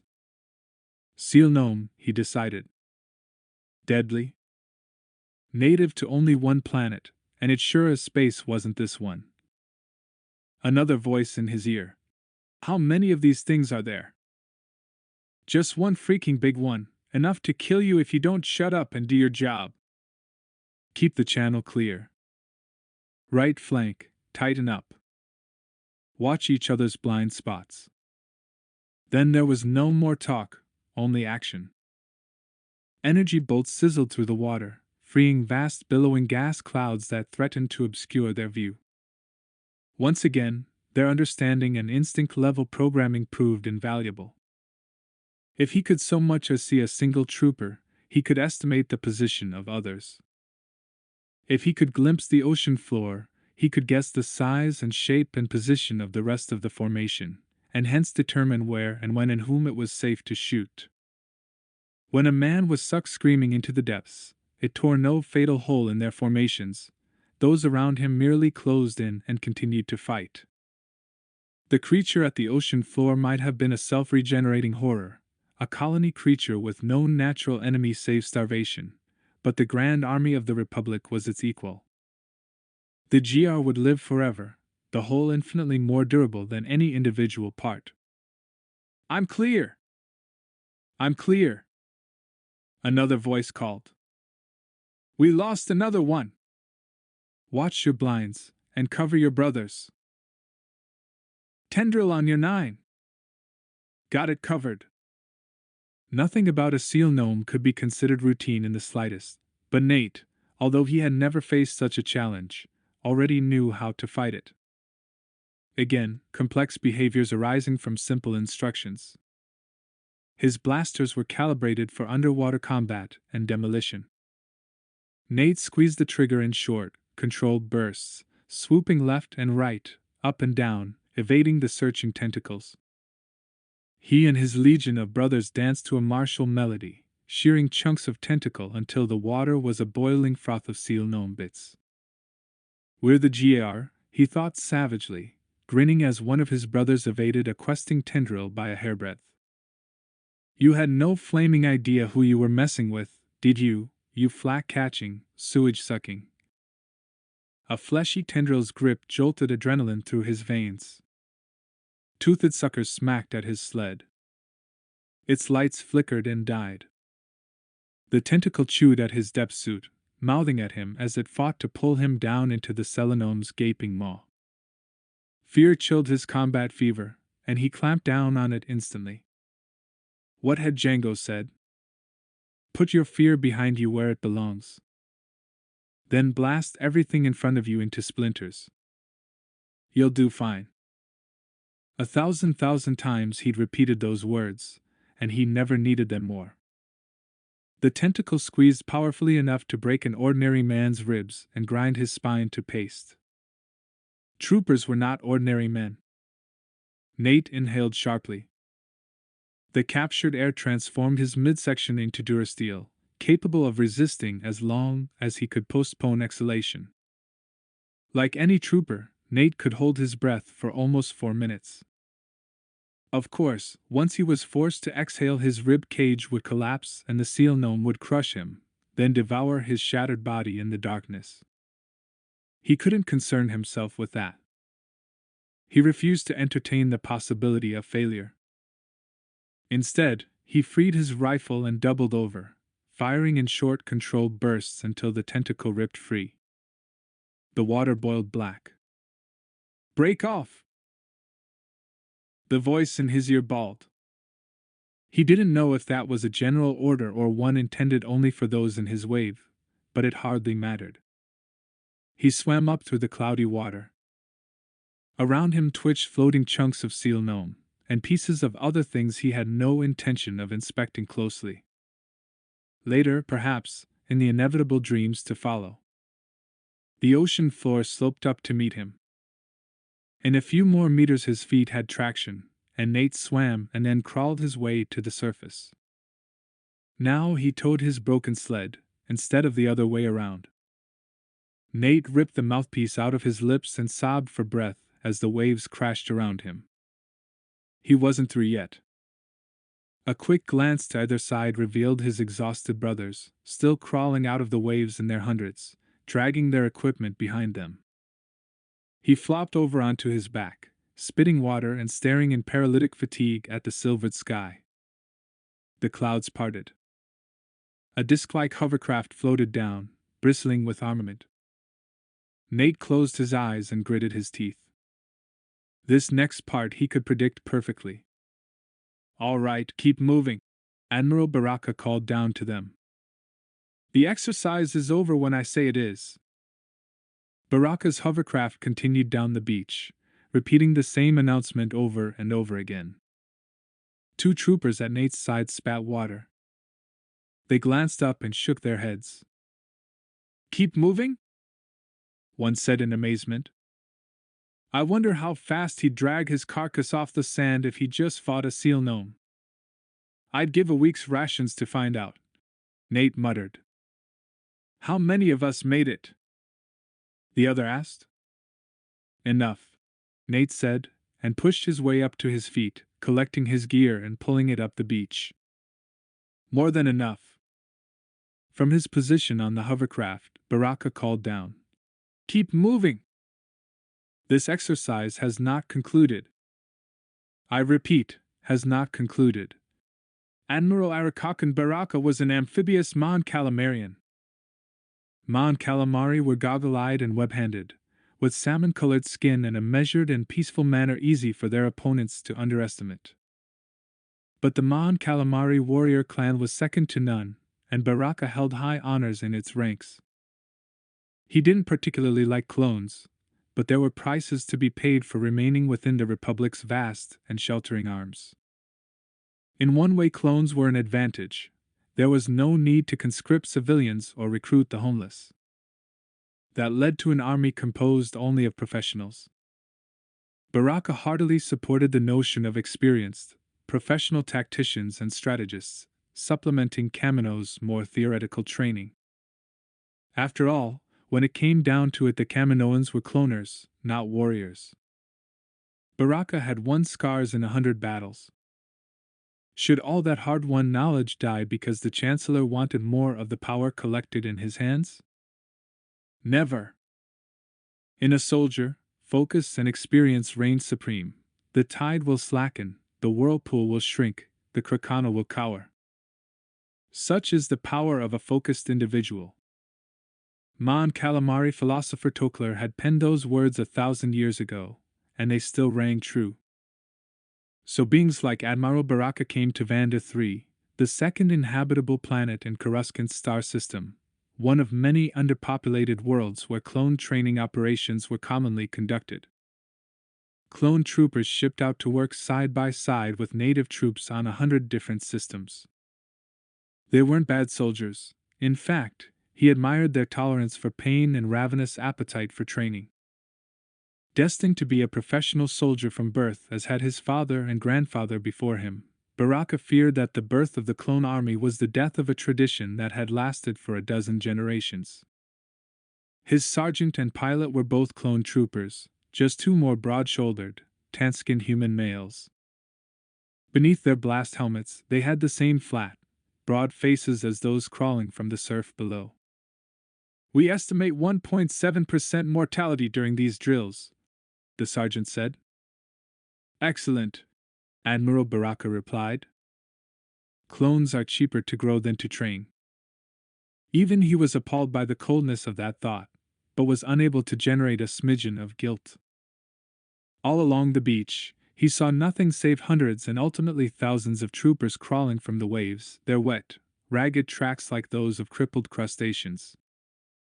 They were an officer's dream, an absolutely consistent product that made it possible to plan campaigns with mathematical precision. No commander in history had ever known exactly how his troops would react. Until now. Yet still, there was a part of Baraka that felt uncomfortable. Was it just the idea of being rendered obsolete? Or was it something else, something even more disturbing that resisted labels? He couldn't decide. Admiral Baraka had a distant sense that his lack of respect for the clone's dignity and worth had decreased his own, but couldn't help himself. "Keep moving! Keep moving!" he squalled into his microphone. "This exercise has not concluded. I repeat, has not concluded until the objective has been taken." He flew on, quietly noticing his pilots' and sergeants' helmets turning toward each other. If they hadn't been trained so exactingly, his disdain would probably make them hate him. Considering the killing pressure he placed them under, lesser troopers would have gladly roasted him alive. But not clone troopers, of course. As laser cannon fodder went, they were the very best. 5. His day of drills thankfully completed, Nate lay back against the transport's waffled floor as it flew him and 50 of his brothers back to the barracks. Vander 3 was the severest training exercise he'd yet endured. According to rumor, the mortality rate had edged close to the maximum 2%. He did not resent that statistic, however.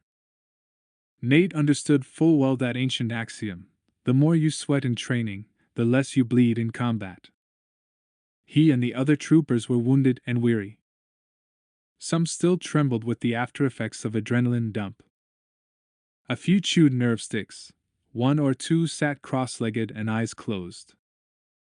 Some slept, and a few chatted in low tones, mulling over the day's events. To outsiders, they were all the same, but clones saw all of the differences: the scars, the tanning, the difference in body language due to various trainings, vocal intonation variations due to different service stations, changes in scent due to diet. It didn't matter that they'd all begun life in identical artificial wombs. In millions of tiny ways, their conditioning and experiences were different, and that created differences in both performance and personality. He peered out of one of the side viewports, down on one of the towns at the outskirts of Vander 3's capital city. This was a small industrial burg, a petroleum cracking plant of some kind, surrounded by square kilometers of barren, unused land. This was where the barracks had been built, a temporary city built purely for housing and training 50,000 troopers. The barracks was modular, built for quick breakdown or construction, and he had been camped there for the last week, waiting his turn to go through the training drop. Clone troopers who had already suffered through the drop gave no clue as to the rigors ahead. He'd seen their suction cup wounds, of course, but the troopers who had already survived the seal gnome quieted when a trooper lacking a Vander 3 drop ribbon approached. Early warning of any kind would inevitably degrade the experience. To an outsider, such a warning might seem a courtesy, but troopers knew that prior knowledge reduced the severity and emotional stress of the exercise, and therefore decreased a brother's future chances of survival. The transport dropped them off in front of a huge gray prefab building, housing perhaps 3 of the troops' city's 50,000. Floating on a haze of fatigue, Nate dragged his gear from the transport and through the hallways, nodding sardonically to the troopers already sporting the drop ribbons as they applauded, thumbs up, or saluted him, acknowledging what he had just endured. They had known, he had not. Now he did. That was all. He caught a turbolift up to the 3rd level, counting down the ranks of bunks until reaching his own. Nate dropped his gear onto the floor beside his bed, stripped off his clothes, and trudged to the shower. Nate glimpsed himself in mirrored surfaces as he passed. He had no vanity, as ordinary men considered such things, but was intimately aware of his body as a machine, always on the alert for signs that something was wrong, out of place, compromised, damaged. Always aware that the slightest imperfection might negatively affect performance, endangering a mission or a brother's life. Nate's body was a perfect meld of muscle and sinew, balanced ideally along every plane, optimally muscled, with perfect joint stability and an aerobic capacity that would have humbled a champion chinbreedier. His skin sported recently acquired bruises and abrasions, new wounds to be patched or healed, but such trauma was inevitable. A98 entered the refresher station, moving along to the steaming tile-floored confines of the shower room. He leaned against the gushing water, gasping as it struck his new abrasions. After emerging from the ocean onto the bloody beach, they had spent another 6 hours struggling up a hill to capture a stun gun-protected flag, working against captured or simulated battle droids. A full day of glorious, grueling torture. The soap squirted out of one of his brother's hands, and Nate caught it. Then, to the amusement of those around him, he tossed the slippery bar from one hand to another like a carnival performer. That action triggered a brief wave of spontaneous silliness and dazzling jugglery as the troopers flipped the bars of soap back and forth to each other almost without watching, as if they were linked by a single enormous nervous system. It went on for several hilarious minutes, then died down due to shared exhaustion. They soaped themselves, wincing as astringent foam flowed into cuts and bruises. This was his life, and Nate could imagine no other. Kamino's master cloners had ensured that the troopers were no mere ordinary rank-and-file infantry. Ordinary sentient soldiers the galaxy over could be trained from ignorance to basic skill in 6 to 12 weeks. Standard clone troopers went from infant to fully trained trooper in about 9 years, but in waves numbering in tens of thousands. Clone commandos were a specialized breed, trained for special operations, recruitment of indigenous troops, and training. The advanced recon commandos were a level higher still. Ablutions completed, Nate left the shower room and returned to his bunk. Troopers were quite economical in terms of space. They slept in pods when there was no room for individual quarters. They were simultaneously a multitude and a singularity, thousands of identical human units cloned from a single physical and mental combat paragon, a bounty hunter whose name had been Jango Fett. Their lives were simple. They trained, ate, traveled, fought, and rested. Occasionally they were allowed special stress relief, leading to interaction with ordinary sentient beings, but their training had prepared them for the simplest, most direct experience of life imaginable. They were soldiers. They had known nothing else. They dreamed of nothing else. Nate found his bunk capsule, kicked his gear into the slot beneath it, and tumbled in, covering his nakedness with the thermal sheet. It automatically assumed 17 degrees Celsius, the perfect body temperature to provide comfort and optimal healing, one of a trooper's few luxuries in life. Almost immediately, crushing fatigue bore him down into darkness. As it did, where other men might have released into sleep or tossed and turned, mulling trivial matters, Nate closed his eyes and entered rest mode, rapidly dropping toward dream time. Sleep would come quickly when he decided to let it, another valuable part of his training. No tossing and turning for a trooper. One never knew when an opportunity for sleep would come again. When necessary, Nate could sleep on the march. But before slumber he was trained to use the thin edge of consciousness, the place between sleeping and waking, to organize information. His subconscious resurrected the day's events, everything from his ascent to the Nexus to the initial mission briefing, the drop, and the battle with the seal gnome, struggling onto the beach, and storming the hill afterward.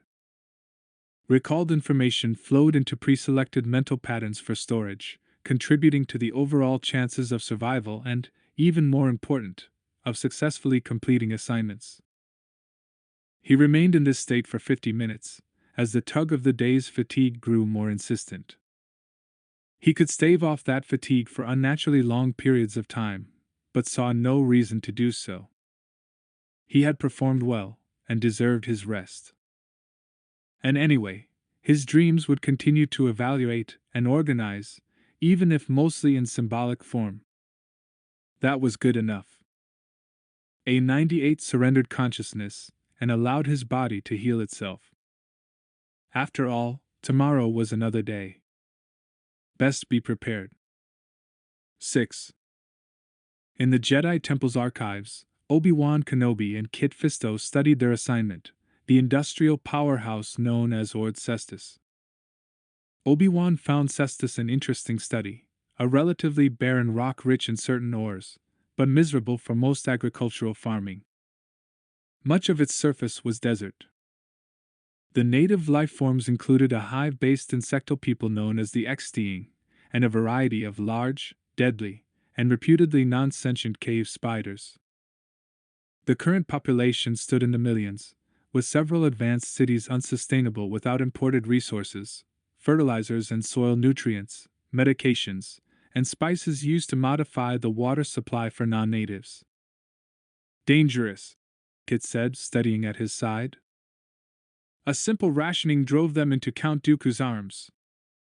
That could never have happened to a self-sufficient people. This was simple truth. In war, secure supply lines were as crucial as trained soldiers. 300 standard years before, the relatively primitive Xting, a single colony with multiple hives spread around the planet, had contracted with Coruscant, offering land for a galactic prison facility. At some point, Cestus Penitentiary began a program designed to train and utilize prisoner skills. This became really interesting when a series of financial scandals and an industrial tragedy on Eddie 4 sent a dozen minor officers of Cybit Galactica, the Republic's second largest manufacturer, to prison for 20 standard years. The 12 hadn't been on Cestus for 2 years before cutting a deal with prison officials to begin research and fabrication of a line of droid products. Access to vast amounts of raw material and virtually free labor released a flood of wealth. The 12 were quickly and quietly work-furloughed into opulent homes. Select guards and officials became wealthier still, and a corrupt dynastic conglomerate was born, Cestus Cybernetics, producing an excellent line of personal security droids. The next events were difficult to sort out. Large tracts of land were purchased from the hive at fire sale prices. Then, following terrible plagues among the Xting, Cestus Cybernetics gained almost complete control of the planet. Still, life, even for the average offworlder, had been rough before Cestus Cybernetics subcontracted to the fabulously wealthy and successful Bactid Armor workshops. It retooled completely, tapping into an interstellar market in high-end military hardware. The economy expanded, and then crashed when the Trade Federation cut ties after the Naboo fiasco. Boom. Then crash. Cycles of growth and decay followed one another with numbing regularity.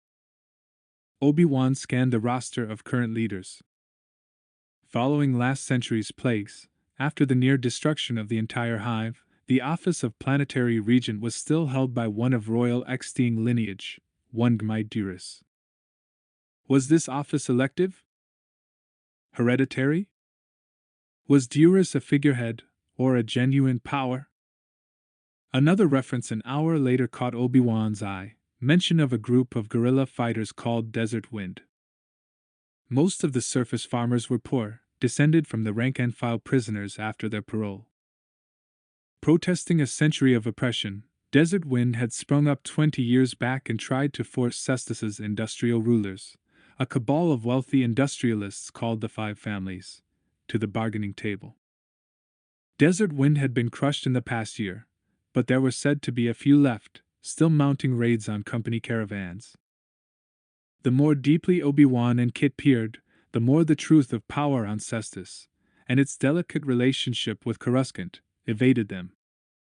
It's like digging through a sponge reef, the Nautolan snarled after 8 hours of study. We need a wizard to sort through this nonsense. I don't know many wizards, Obi-Wan replied, but I think a good barrister would be invaluable, and I know just the one. Excellent, Kit said. And another concern. If negotiations go poorly, we may wish to pressure this Duras person. Obi-Wan flinched. The Nautolan was correct, but Obi-Wan preferred caution. Have you a suggestion? Yes. You and the barrister deal with the politicians. We have. He searched his screen for the information. 2 contacts on Cestus, a human female named Sheikah Tull and an Xting named Trillet. Between them, we should find the necessary leverage. If they are trustworthy, Obi-Wan offered. Kit laughed. Are you suggesting we can't trust our own people? That question hung in the air, tension increasing every moment. Then Obi-Wan laughed. Of course not. Good, the Nautolan said. As I was saying, I'll take an ARC and a few commandos and recruit native troops for emergency use. Obi-Wan grasped the logic instantly. If they brought Desert Wind back to life, the Regent and these 5 families would be more nervous, less secure, possibly more receptive to Republic overtures. It wouldn't do to have a trooper's body captured, its genetic signature would be evidence of Coruscant's manipulations. For hours the two friends pored over the files, discussing possibilities and strategies, until they were satisfied that every action and counteraction had been considered. The rest would have to wait for actual arrival on Cestus. 7. 10 hours later, A-98 reawakened, his recovery cycle complete. Nate glanced at his sleep capsule's heads-up screen, which reminded him to report to the ops center for orders. 30 seconds was spent in a quick mental survey of his body. Another half-minute was invested in his morning mental ritual, completing the shift from deep sleep to full waking. True enough, in an emergency he or any trooper could make that shift in seconds, but he enjoyed more leisurely transitions as well. Self-inspection complete, he threw off his blanket and swung his feet down to the floor. After visiting the fresher, washing his face and brushing his teeth at the communal sink, he packed his few belongings into a duffel. According to code, an ARC trooper must be ready to go anywhere, do anything, at the beck of the commanding Jedi or Supreme Chancellor. 100% of Nate's self-image was invested in being that perfect trooper. There was no other choice, no other existence. A-98 was ready. He had a few small mementos of previous military actions in his rucksack, his equipment, and 3 days' rations of food and water. Nate had been raised on Kamino, of course, one of a simultaneously decanted cohort of 1,000 clone troopers. A dozen had been designated as advanced recon commandos. They had been trained together, taught together, and suffered their first missions together. Half had been chosen for personal training by Jango Fett himself, and had returned to their brothers bruised but steeped in lethal wisdom. ARC clusters were encouraged to develop their own traditions and identity, which was useful during competitions with other cohorts. Although they had initially shipped out together, over time that original cohort had broken, as most ARC troopers worked alone. He found himself seeking identification on the troopers he encountered, helmet or necked ships that told the time and place of decanting. A cohort brother could be relied upon to remember certain ceremonies and shared perils, always good for a bit of extra companionship. Family within family, a touch of home on a distant, hostile world. He fondly remembered 20-kilometer training runs with his cohort, tried not to remember how many brothers he had watched die during his 2 extended campaigns and dozens smaller actions. In most instances, ARC tactics were a blend of lightning attacks and applications of overwhelming force, with punishing combinations of aerial bombardment and devastating ground engagement. But as satisfying as those victories had been, he longed to take more personal and subtle action as well. He felt that there were aspects of himself yet untapped. He did not fear death, but one thing he did fear was the possibility of ending his life without discovering the depths of his abilities. That, as he understood such things, would be a waste. Nate shrugged his rucksack over his brawny shoulder and headed to the ops center, wondering what the day's conversation would bring. 10 minutes later he was ushered into a small office tucked away beneath an ammo dump and a people mover ferrying workers back and forth to the city.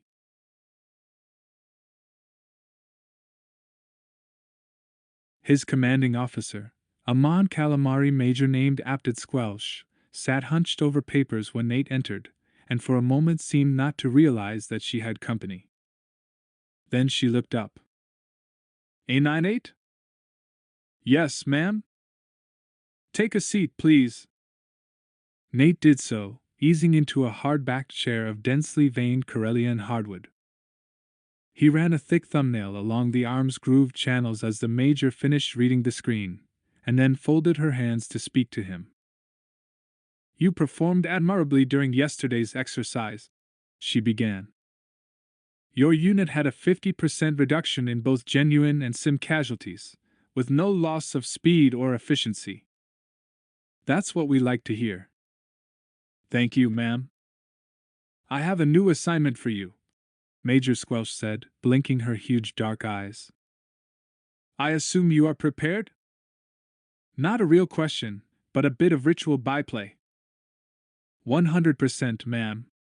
The ritual response. Very good. You will accompany and assist 2 Jedi to a planet called Cestus. Do you know it? No, ma'am, but I'll get up to speed immediately. My support? For men, she said. At last. Actions like these were the doorway to advancement, sought after by any ARC trooper worth Menka spit. Ma'am? Yes? It concerns Admiral Baraka. He paused. Is the Admiral aware of the fatality statistics? Of course. Squelch's eyes were level, her plump broad lips pressed together tightly. And did he say anything you might want to share with us? The Major paused for an intense moment, then replied. He said, well done. Nate held his face steady, unwilling to display his emotions to a commanding officer. Thank you, ma'am. That is all. Well done. They'd left flesh and blood and brothers all over that beach and in the pitiless depths, and well done was the best they could get. Typical. Nate left and took the belt walk to the Hollow Library to put in a few hours researching the target planet. True, he'd get a briefing packet before he left, but he found it valuable to do his own research as well. Briefing packets were generally quite specific to the mission, and prepared by researchers who had never humped heavy ordnance up a cliff. Nate was so immersed in his research that he barely noticed when another trooper began reading over his shoulder. Said the other trooper. I'm Fori. I was near that sector last month. That perked up his interest. Nate. Do you know a planet called Cestus? Heard of it, Nate. Fori peeled a nerve stick and bit off a shallow chaw. Makes droids? Didn't they manufacture those MTTs? Multi-troop transports. Nearly unstoppable, their armor and twin blaster cannons had cut quite a swath on Naboo. Maybe so, he said. Anything else? Only know that much because of that demo yesterday. They made the JK model that 732 went against. A trooper had gone up against a droid of some kind? Not surprising, but the conversation suggested that it had been an exercise, not actual combat. I hadn't heard. What happened? Fori shrugged. He was captured. JKs are some kind of special security model. It only took about 20 seconds, and he's still in the infirmary. Now his whole attention was riveted. Do we have vid footage? Sure, Fori said. I'll call it for you. He began to brush crystals on the desk in front of them, and hollow images blossomed to misty life. Thanks. Planet's interesting. Generations ago, Cestus was a prison rock. Truth? 100%. The descendants of those prisoners eventually settled there and became miners or farmers. They were exploited by the descendants of the prison guards, who owned the company. Fori shrugged again. It's the same all over. Ah. Here we go. The footage had been recorded in the Chacarena, no more than 40 hours earlier. He watched as the trooper made standard evasive moves, and even a few admirably tricky broken rhythm maneuvers. Ultimately, none of them worked. Their brother went down, hard, in just a few miserable seconds. Disturbing.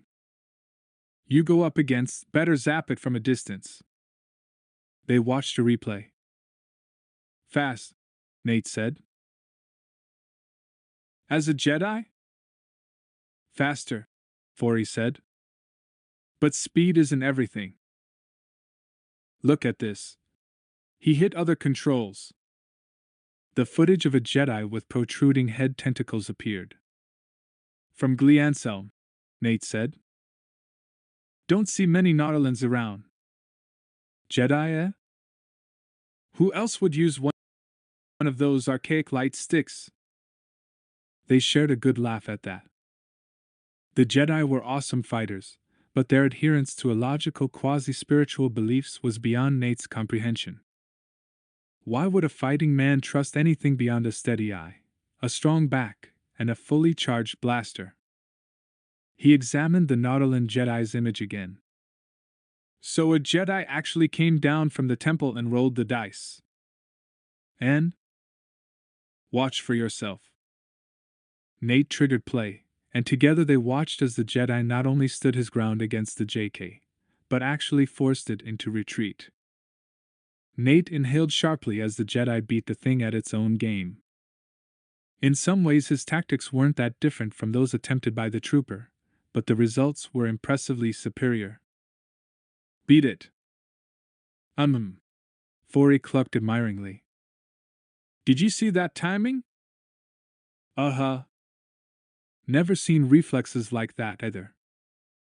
You're right, the machine was faster, but it didn't make any difference. Jedi.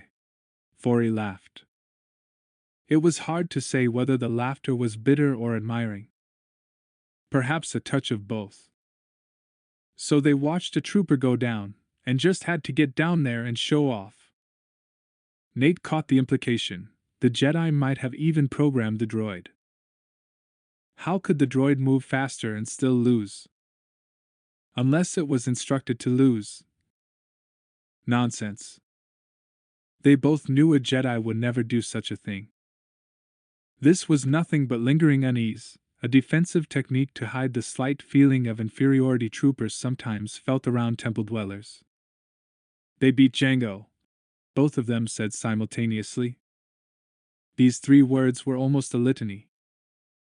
Whatever they could say about Jedi being strange, or egotistical, or bizarrely esoteric, in an arena on Geonosis they had slain the clone trooper's template, and that meant they were worthy of respect. Good hunting, Fori said to him. Good hunting, Nate replied. Then he paused. You been giving your next up yet? Nope, Fori said. Dealing me in? If you want it. 100%. Let me check in and out, get my sack and tack.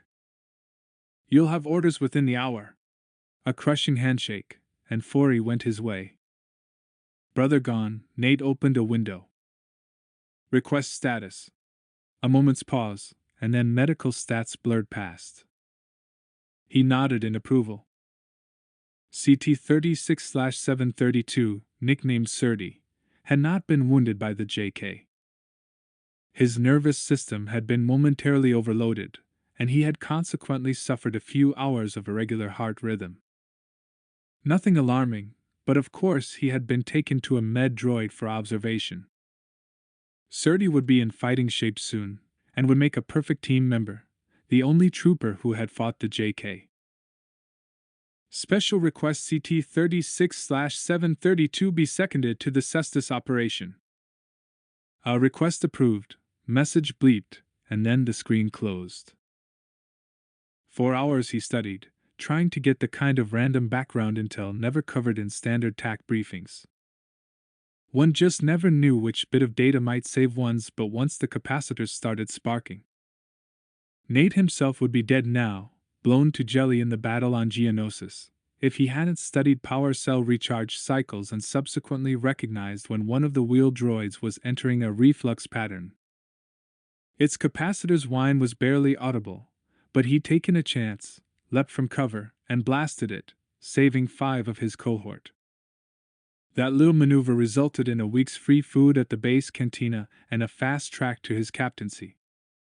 He dictated notes into his personal file for transfer to the Cestus-bound transport ship. 4 hours he continued, fiercely maintaining focus. The lives of his brothers and, more important, the honor of the GR were his to protect. And even more than that, this was his game, the game he was born and bred to play. In a way that no outsider could ever understand, this was fun. 8. Only 2 hours remained. Nate and 6 of his brothers stood in a bricked, walled-off area outside the ribbed arch of the barracks, beneath Vanda 3's densely starred night sky, performing a cohort ship-out ceremony. Whenever a trooper headed off on assignment, his cohort wished him not only good luck, but goodbye. In the context of a trooper's life, this was more practicality than pessimism. If he did return, congratulations on a job well done. If he did not, well, what needed to be said had been said. It is the proudest duty of a trooper to serve and seek a good death, said Glorii Profus, their Kaminoan mentor. The graceful, silver-skinned Profus was a combination psychiatric and spiritual advisor. Although clones never yielded to their fear, it would be wrong to think that they never experienced it.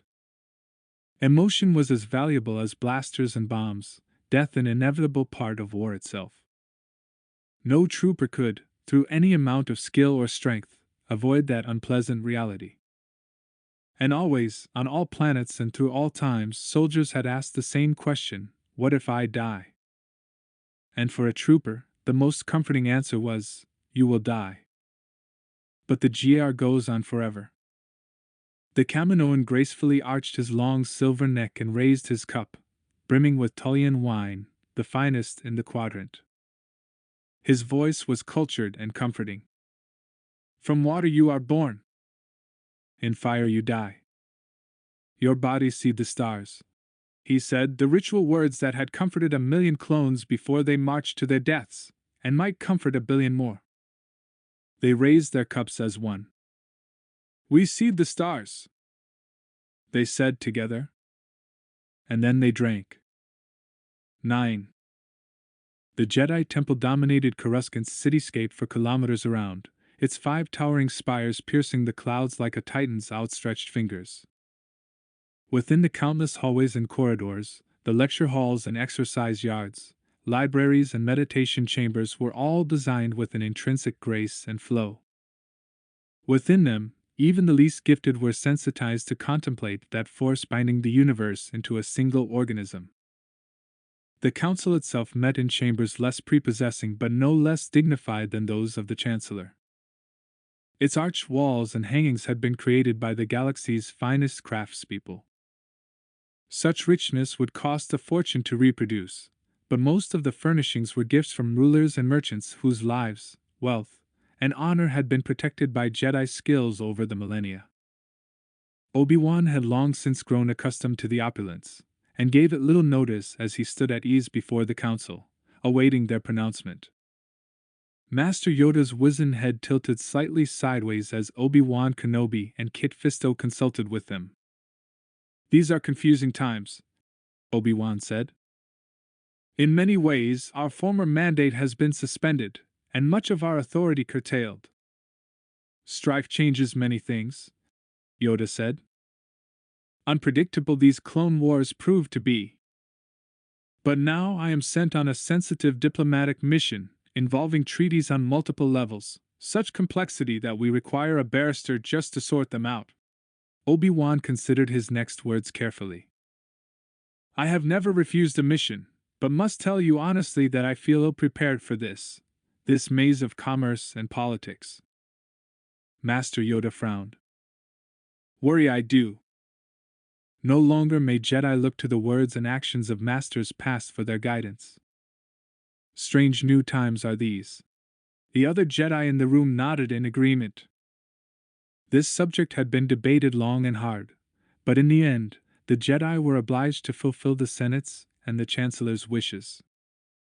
At the moment, Mace Windu's face resembled a somber mask sculpted of onyx duracrete. Of all the Jedi, it was Master Windu who held status closest to that of Yoda. I agree, but the Republic has never been tested so severely. If asked to accept new roles, we must respond. If we cannot protect the Republic, to whom should the responsibility fall? It augurs well that Palpatine still seeks diplomatic solutions, Kit said. Then why not send diplomats? Obi-Wan asked, realizing as he did that he already knew the answer, Diplomacy was only the first layer of the Chancellor's response. Palpatine knew that a Jedi's mere presence was a durasteel fist in a furred glove. The war goes well, Master Windu said, but we are forced into too many unfamiliar roles. If we are not careful, we may lose our clarity of purpose and intent.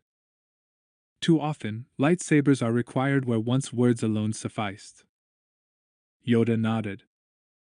Once, Jedi had only to appear to quiet a crowd. Now common brawlers we become. It is the matter of Antor IV, and even the Battle of Jabium, Windu said. Those grim memories triggered a murmur of regret.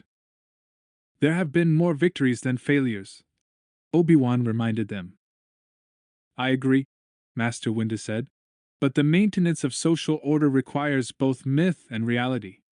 Once upon a time it had been difficult for Obi-Wan to comprehend Windu's meanings. The Master Jedi's profound meditations lifted him to a realm few could dream of, let alone experience.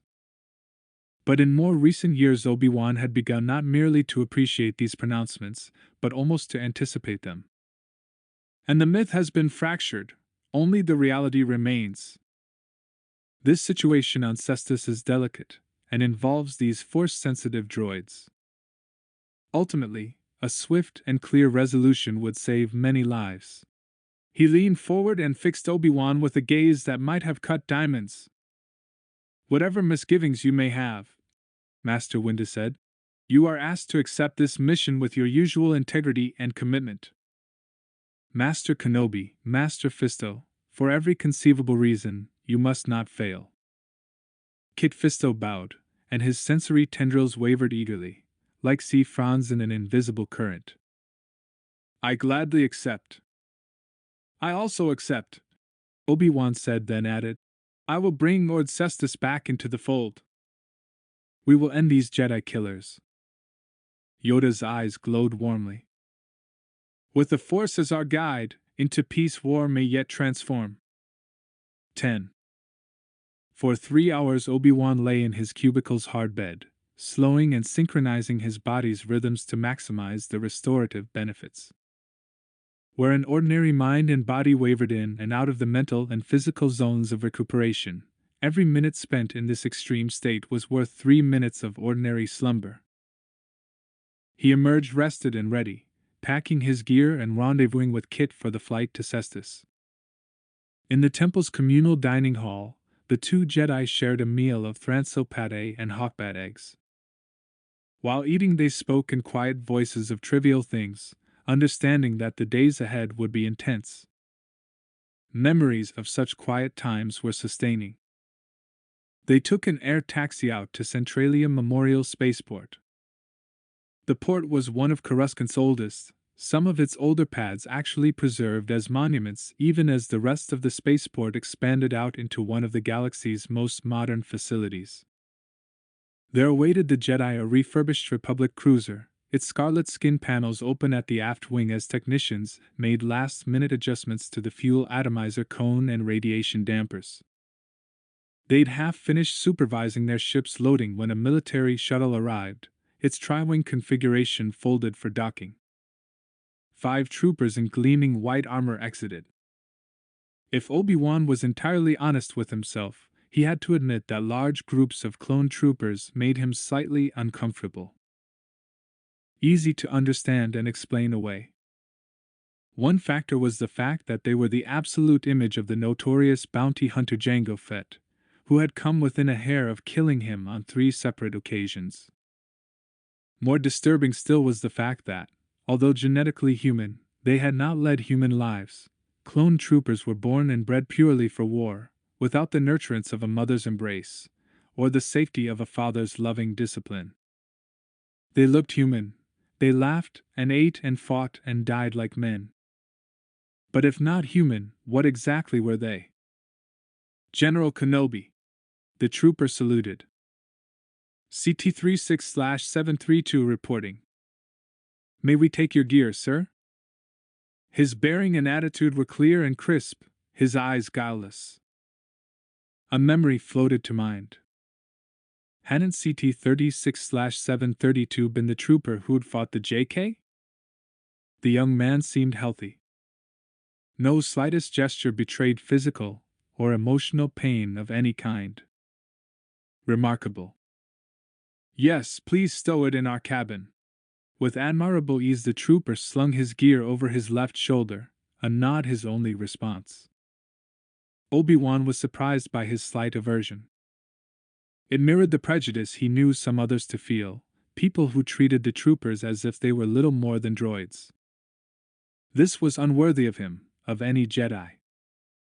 These terribly young men, no matter what their origin, were prepared to die in service to the Republic. What more could anyone ask? If their progenitor had been evil, and Obi-Wan was not entirely certain that that word fit the complex and mysterious Jango Fett, his clones had died already in their thousands. How many deaths would it take to wash away an assassin's stain? Oh my, a falsetto voice cried behind them. Obi-Wan turned, recognition filtering its way through his other thoughts. Approaching slowly was a creature with a great flat turquoise shell covering a wet, fleshy body. The creature crept along on a single many-toed foot. A yellowish mucus trail glistened on the ground behind him. Obi-Wan smiled, all discomfiture vanishing. This one, he knew. Barrister Snoil, he said with genuine pleasure. Politicians Obi-Wan distrusted, and in most cases their minions were even worse. Regardless, Dolb Snoil was one of the 3 or 4 finest legal minds of his acquaintance, and had proven worthy of trust during sensitive negotiations on Rigel 12. Of vipid extraction from the planet Nael Huta, Snoil had attended one of MRLSSD's renowned legal universities before beginning his initial apprenticeship in the Javarno cluster. A celebrated career and a reputation for exhaustive research and absolute reliability had led Snoil to his current berth. If anyone could make sense out of this Cestus mess, it would be Snoil. Master Kenobi, he said, twin eye stalks wobbling in delight. It's been almost 12 years. Obi-Wan noted the new rings and deposits on the turquoise shell, clear evidence that Dolb had been able to afford regular treatments and shipments of his native vitriol plants, high in the nutrients his people used to prepare themselves for the rigors of householding. In another few years, he reckoned, Snoil would return home to mate. If Nael Huta's economics were anything like Kenobi remembered, Snoil would have his pick of the most desirable females. I see by your shell that you have been prosperous. One tries. His eye stalks swiveled around. And Master Fisto? Oh my goodness. I did not know that you were accompanying us. Kit clasped Snoil's hand. Good to have you along, Barrister. I know you're home. Once upon a time I spent a week trench diving on Nael Huta. Goodness gracious. So dangerous. The fire kraken are no longer an issue. Kit smiled broadly and continued up the ramp. Snoil raised one of his stubby hands, then the other, and rubbed them together eagerly. Fear not, he cried in his tremulous falsetto. When the right moment arrives, Barrister Snoil will not be found wanting. Snoil crawled the rest of the way up the landing ramp. The Vipit was followed by 5 troopers moving equipment and armament aboard. They acknowledged the 2 Jedi and continued their work. A trooper displaying captain's colors saluted sharply. General Kenobi? Yes? Captain A98 at your service. My orders. He handed Obi-Wan a thumbnail-sized data chip. Obi-Wan inserted the chip into his datapad, and it swiftly generated a hologram. He studied the mission resume and skill sets, and was satisfied. Everything is in order. He nodded. This is my colleague, Master Kit Fisto. The trooper regarded Kit with an emotion Obi-Wan recognized instantly, respect. General Fisto, an honor to serve with you. Fascinating. To Obi-Wan, The trooper had merely been polite. His body language toward Kit suggested a greater level of esteem. Obi-Wan swiftly guessed why. The clone had seen vid of Kit's droid encounter. If there was one thing a soldier respected, it was another fighter's prowess. "Captain," Kit said. Obi-Wan said nothing, but he noted that, in some way that had escaped him, Kit and the clone trooper had made an emotional connection. This was a good thing. Kit was raring to go, always. Obi-Wan was cursed by a constant urge to understand the reason for his missions. Kit merely needed a target. He envied the Nautilin's clarity. The trooper turned to his 4 men. "Get the equipment aboard," he said, and they hastened to obey. Kit turned to Obi-Wan. "They are utterly obedient," he noted, perhaps again anticipating Obi-Wan's own thoughts. "Because they have been trained to be," he said. "Not out of any sense of independent judgment or choice." Kit looked at him curiously, his sensor tendrils twitching. Then he and the Nautilin entered the ship and prepared for their journey. Within minutes all the gear was stowed, the checklists completed, the protocols passed. The ship hummed, and then hovered, then with an explosive acceleration broke free of Coruscant's gravity and lanced up into the clouds.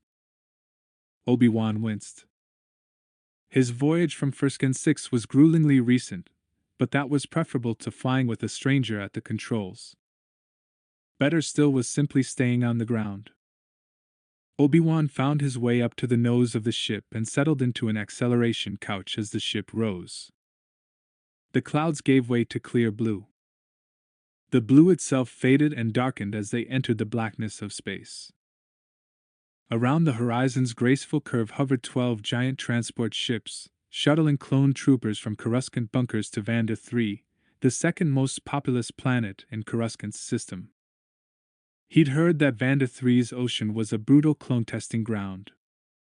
Officials had spoken of it as if discussing profit and loss balance sheets. Obi-Wan found that obscene, but still, what was the alternative? What was right and wrong in their current situation? The Separatists could turn out endless automata on assembly lines. Should the Republic recruit or conscript comparable living armies? Jango Fett, the Gar's original genetic model, had gladly placed himself in the most hazardous situations imaginable. A man of war if ever one had lived. Was it wrong to channel his children down the same path? Kit had appeared behind him. "They do nothing but prepare for war," he said, again mirroring Obi-Wan's thoughts. Obi-Wan smiled. That Jedi anticipation, manifesting in a different arena.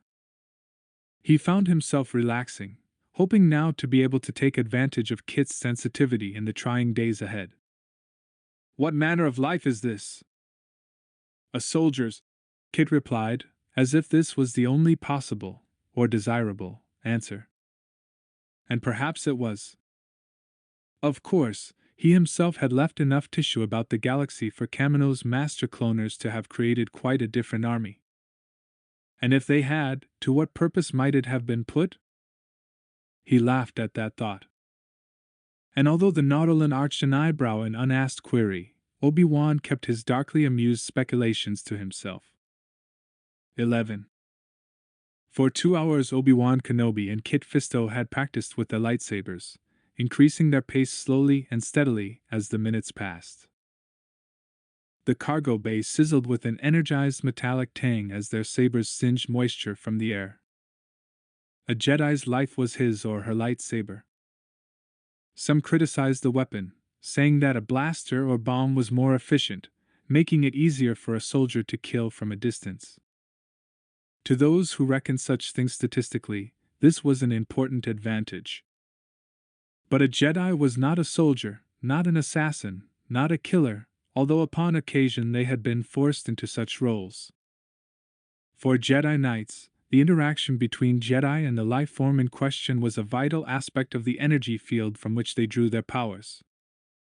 Ship-to-ship combat, sentient versus non-sentient, warrior against warrior, it mattered not. The interaction itself created a web of energy. A Jedi climbed it, surfed it, drew power from it. In standing within arm's reach of an opponent, a Jedi walked the edge between life and death. Obi-Wan and Kit had been engaged for an hour now, each seeking holes in the other's defense. Obi-Wan swiftly discovered that Kit was the better sword fighter, astonishingly aggressive and intuitive in comparison with Obi-Wan's more measured style. But the Nautolan gave himself deliberate disadvantages, hampered himself in terms of balance, limited his speed, emphasized his non-dominant side to force himself to full attention, the kind of full attention that can be best accessed only when life itself is at risk. To relax and feel the flow of the Force under such stress was the true road to mastery. A master from the Sabalan region of Gliansum, Kit was a practitioner of Form I lightsaber combat. It was the most ancient style of fighting, based on ancient sword techniques. Obi-Wan's own Padawan learner, Anakin, used Form V, which concentrated on strength. The lethal Count Dooku had used Form 2, an elegant, precise style that stressed advanced precision in blade manipulation. Obi-Wan himself specialized in Form 3. This form grew out of laser blast deflection training and maximized defensive protection. For hours the two danced without music, at first falling into a pre-planned series of moves and counter-moves learned in the temple under Master Yoda's tutelage. As they grew more accustomed to each other's rhythms, they progressed into a flowing web of spontaneous engagement. Slowly, minute by minute, they increased pace, stuttered the rhythm, increasing the acuteness of attack angles and beginning to utilize feints and distractions, binds, rapid changes in level, and to introduce random environmental elements into the interaction: furniture, walls, slippery floors. To an observer it would have seemed that the two were trying to slaughter each other, but the two knew that they were engaged in the most profound and enjoyable aspect of Jedi play: lightsaber flow. At a crucial instant Kit hissed, more to himself than Obi-Wan, then stepped back, disengaged, and switched his lightsaber off. Obi-Wan switched his off as well. "What is it, my friend?" he asked. "The biodroid," Kit said, anger heating his voice. "I should have performed better." "You were brilliant. What more could you have done?"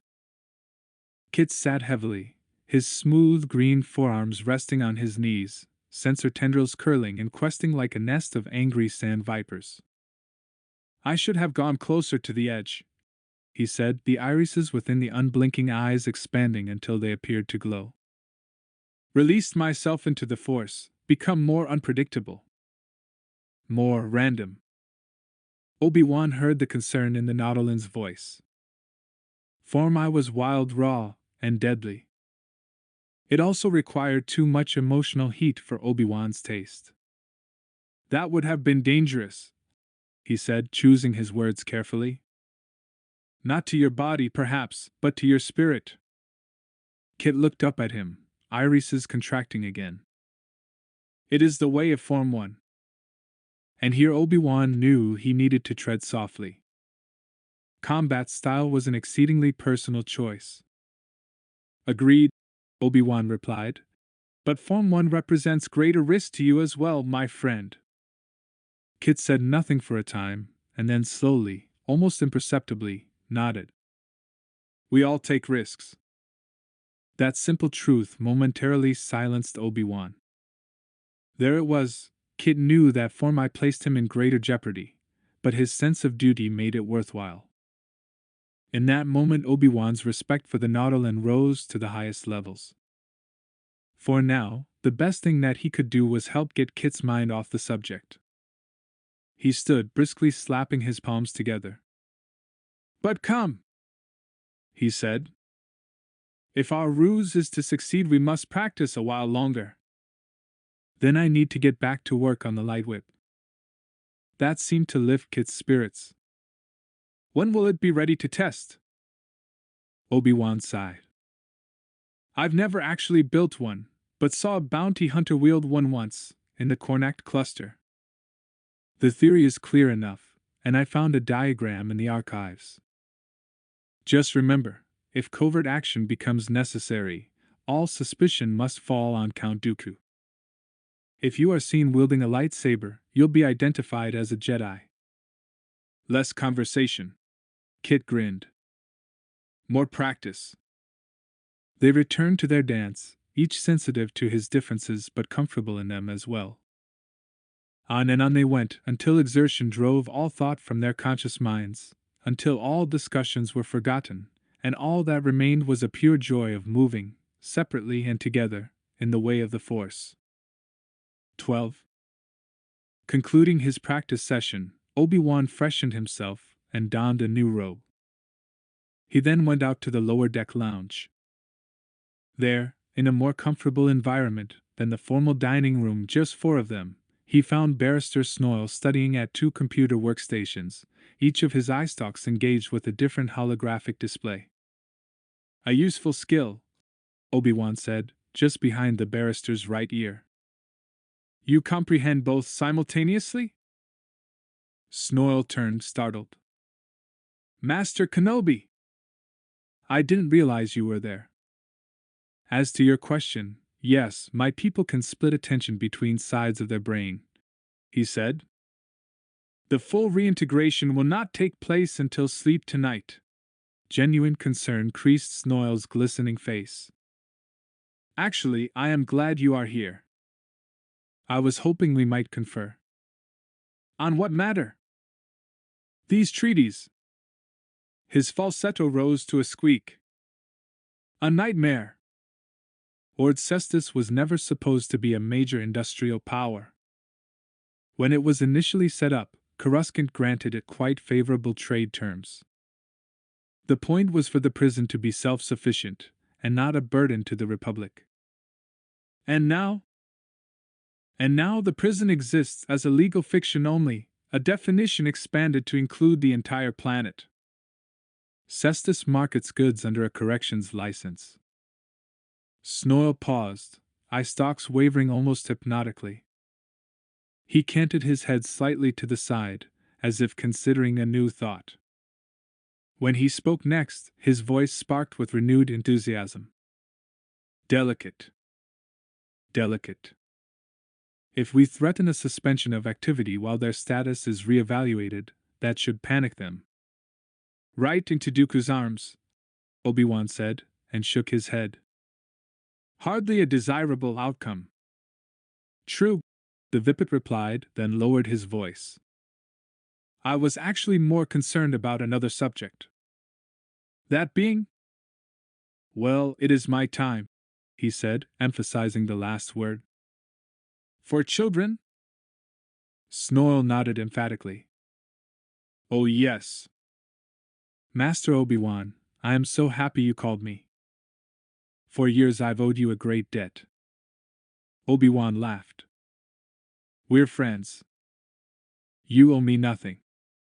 You saved my life, he said fervently, and his twin eye stalks bobbled. I was under contract on Rigel 12 when the clans revolted. If you hadn't evacuated Republic staff, my empty shell would lie there still. Well, yes, Obi-Wan had handled a bad bit of business there, but Snoyle would not be denied. Until I repay the favor, I cannot marry. Obi-Wan couldn't wait to hear the explanation. The galaxy's wonders never ceased to amuse and amaze him. No? Why not? Genuine anguish filled Snoyle's voice. Because you can call upon me for a service whenever you wish. No well-born female would bond with me until I have cleared this debt, because I cannot negotiate wholly with her. This is your people's way? Snoyle nodded. Obi-Wan laughed heartily. Well, my friend, my confidence in our mission just soared. It seems you have more reason to see this job through than I. 13. Over the 300 years since initial entry into the Republic, Cestus's native population had decreased by 90%, while the immigrant population had increased to several million. Their needs were so different from those of the original inhabitants that, without interstellar commerce, that population would starve or be forced into migration and poverty. Hundreds of years earlier, Cestus had been a world of amber sands and coppery brown hills, mostly rock with a few blue pools of surface water and the scaled ridges of continental mountain ranges. Its poor soil was home to 1,000 varieties of hardy plants whose root acids constantly struggled to break down rock into absorbable nutrients. Most notable among its vegetation were some 800 varieties of edible and medicinal mushrooms, none of which had ever been exported. However poor it might once have been, with the rigorous filtering of Cestus's water and addition of various nutrients, the planet's soil offered up 24 vegetables suitable for consumption. After 15 generations of cultivation, significant patches of green now stretched across the brown expanse, some few of them visible even from space. From high orbit, it would have been difficult to see the industrial areas that produced the Bactrid armor or dreaded biodroids, or see any reason at all to think that this secluded planet might become a crucial balance point in a drama playing out across the galaxy. However difficult to believe, it was a sobering truth. Their transport cruiser made its initial descent to a section of the Dashta plain selected for the tiny amount of electromagnetic activity in the area, evidence that there was little or no entrenched population. The offworlders wished to avoid prying eyes. Ahead lay work best done in privacy. For an hour the troopers humped crates and rucksacks full of gear out of the ship. Kit insisted on carrying his own equipment, and the troopers were happy to let him do it. The Jedi was as strong as any two of them. For half the trip Obi-Wan had labored on the weapon now coiled at Kit's side. Kit had a reputation for improvisation, and within hours he handled the light whip as if he had been spawned with it. Obi-Wan turned to Kit and extended his hand. "Well," he said, "this is where we part." "For now," Kit said. "We'll set up base camp in the caves south of here, and should be ready for operations in a day. After that, we'll be ready for whatever comes." "I'm sure you will," Obi-Wan said. "Communication on astromech remote maintenance channels shouldn't alert their security.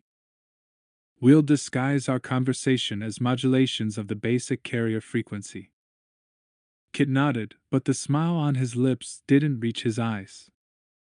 "A good idea. May the Force be with you." There was little left to do save play out their hand as dealt.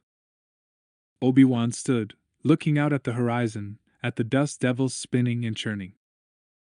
Beyond those, a rust-colored cloud crept across the ground, peaceful and lovely at this distance, one of the sandstorms that made surface living on Cestus such a hazard. Obi-Wan understood perfectly why Cestus had been chosen as a prison. The 4 remaining clone troopers stayed behind with Kit. Obi-Wan walked back up into the ship, and the door sealed behind him. He strapped himself into the empty chair next to CTX-270, checked to make sure Dolb's snore was safe, and then nodded. "Let's go, Zitu," he said. Kit checked the instrumentation on his Aerotek 74Z speeder bike, modified military hardware as maneuverable as a Hawkbat, and capable of speeds up to 550 km per hour. Riding one reminded the Nautilin of storm swimming, one of his favorite sports. The 4 directional steering vanes were well adjusted and responsive to a touch. The repulsor lift engines purred like demicots and had no problem handling the heavy cargo bags strapped to the sides. All fuel cells were full, all diagnostics live. Good. He raised his hand, and the clone troopers mounted their own speeders as if they had practiced that single maneuver for a month. He breathed deeply. Fire burned his veins as his twin hearts went slightly out of rhythm with each other, preparing him for action. This was the moment that he lived for, the calm before the storm. Like swimming the surface during one of Glee Anselm's mammoth hurricanes, or the practice of Form I, it was the storm itself that was the test, the challenge to see if he could maintain his balance in the whirlwind. Never had he fallen. One day he would, as all mortals did. But not today, he grinned fiercely. Not today. He triggered the speeder. The purr became a growl as it lifted. In perfect formation, the five sailed through the gullies and along rivers through a tumble of low brown scrub brush. Although most nearby objects whipped past in a blur, those more distant remained clear. Kit drank in the scenery, noting the far-off line of a caravan out along the scrub rock.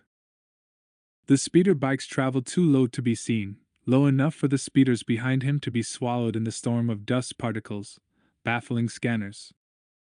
At one moment they passed a small knot of nomadic X'ing, the insectal people who had once dominated the planet. While still holding some political power, they now numbered but a few tens of thousands. The nomads raised their crimson arms and pointed at the line of speeder bikes as they raced past. Again, nothing to really worry about. He convinced himself that this wasn't an omen. Encountering the Cestians in the midst of such a desolate area was just happenstance. Nomadic native Cestians tended to be non-technological, used no devices that emitted radiation anywhere in the electromagnetic spectrum. Nothing to worry about, Cestus called to Kit. In this landscape he sensed the struggle of life against an unsparing nature. It reminded him of his homeworld's surface territory, a land of great harshness, but one that bred a people of tremendous courage. Except for a lack of vast and roiling oceans, he might have been born here. On the next speeder bike behind him, Nate traversed the same landscape, occupied by his own thoughts. The Ark captain scanned everything, searching for ambush spots, possible strongholds, lines of sight, everything he saw, everything he thought was connected to his duty. There was room in his mind for nothing else. Nor was anything else needed. Kilometer by kilometer, they progressed toward their goal, the Dashta Mountains far to the west. 14. After assuming a trajectory plausible for a ship approaching from Coruscant, CTX 270, Cestus re-entered Cestus's atmosphere. The cruiser's communications array fired, automated docking signal receivers decoding instructions for landing. They headed straight for Cestus's capital city, Chikatlik, an X'ing word meaning the center. Cestus handled the controls with supreme confidence, as if he had been born piloting ships. Then again, for all practical purposes he had. They descended through the umber heart of a swirling kilometers-wide dust cloud that obscured most of the surface beneath them. The guidance computer projected wireframe animations of their target, and revealed more of the surface detail than Obi-Wan's naked eyes. One of Cestus's primary features was the vast network of tunnels, created by volcanic activity, water erosion, and millennia of digging by the once vast X'ing hives. It was these caves that had made it such a perfect choice for a prison planet, and it was into one of the larger lava tubes that their ship descended. As they entered its mouth, the air cleared, and for the first time during their descent visual cues revealed valuable information.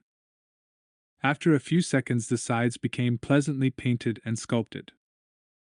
Obi-Wan caught a few briefly snatched glimpses of graffiti, and then networks of pipe and steel, mazes of rigging clearly the product of endless generations of workers.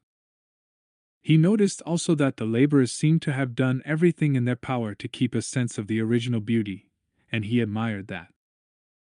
As much as the works of mortals could be, and often were, quite beautiful, there was always something about the natural world that touched Obi-Wan even more deeply, as if a testament to the truth and depth of the force that conscious efforts could never approach.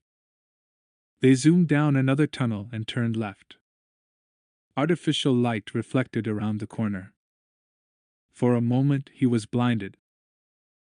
Chikatlik's offices and apartments blended with the volcanic structures so perfectly that it was difficult to see where they ended and mortal workings began. He saw 1,000 elevated roads and pedestrian paths, but little aerial travel. Many of the curved, apparently stone paths streamed with sly walks, a local transport system that seemed to have grown organically over the years until the entire city bustled like a close-up, impossibly intimate view of a living body's interior. Their ships spiraled down through the towers and roadways, heading to a central landing pad at the outskirts of their destination, some kind of major living complex. Where volcanic rock was obscured, the walls had the texture of rough gray or black duracrete, perhaps some compound produced by the digestive systems of hive builders. As the ship came softly to rest, one of the side screens showed a line of uniformed human males standing at attention.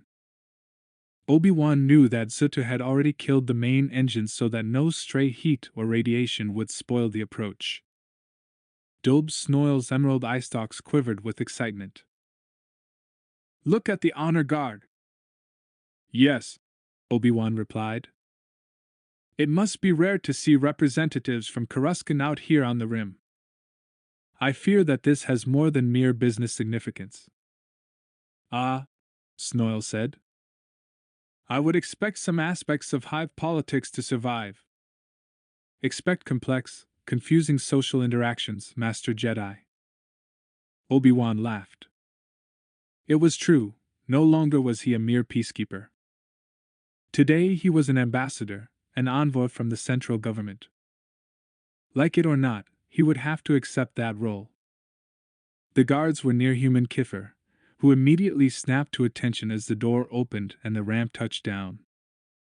"Master Kenobi, it is my pleasure to welcome you to Chicotlick," the nearest guard said. "I've only just received word that the Regent is on parley. Hive business. She returns tonight, and will meet with you tomorrow." Obi-Wan nodded sagely, and Snoil's eye stalks bobbed with pleasure. A band composed of assorted droid musicians blared a medley of melodic bleeps and hoots, doubtless the Cestian planetary anthem, as Obi-Wan, Snoil, and their astromech unit descended. The band next performed a passable rendition of the Republic's official anthem, "All Stars Burn as One." Once upon a time that song had quickened his blood, but for the last months Obi-Wan had begun to bristle whenever he heard it. After their rendition was complete, the Kiffer guard saluted again. "Thank you," Obi-Wan said, and Snoil's eye stalks ceased waving in accompaniment to the music. In truth, it had been stirring. "Welcome to Cestus, General Kenobi, Barrister Snoil." Obi-Wan nodded. "Thank you, Sergeant. I hope that all business can be completed quickly, that I might have an opportunity to appreciate the beauty of your world before I return home." The words flowed so smoothly that Obi-Wan laughed to himself. In truth, he might have made a passable politician. Peacemakers and power brokers had to meet to find common ground, and if he had chosen that path. With that thought in his mind, and a resultant half-smile curling his lips, Obi-Wan allowed himself and Snoil to be escorted to a railway running above the free-flying transport lanes. "Few buildings on the planet's surface?" Snoil asked. "Why?" "The natural caverns were easy to exploit for prison space, and safer from dust storms and raiding aboriginals. That was long ago." "And now?" Obi-Wan asked. "And now?" Their guide shrugged. "The plagues left a lot of hives empty. We just moved right in." As they followed the cart, a pair of droids carried their luggage from the ship and placed it in a separate cart to follow them.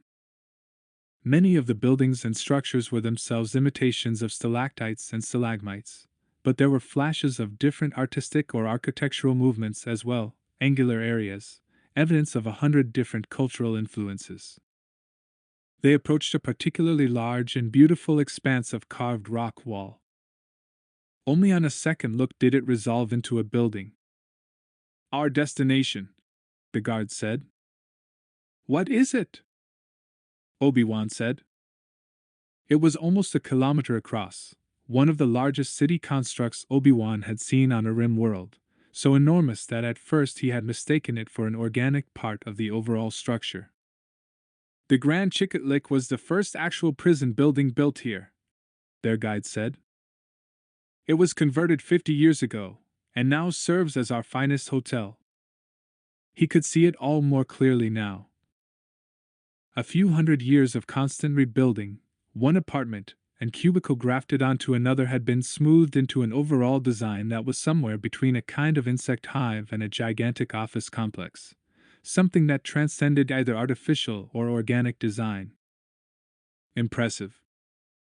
Their cart zagged right, entered what appeared to be a lava tube, and emerged in the hotel lobby.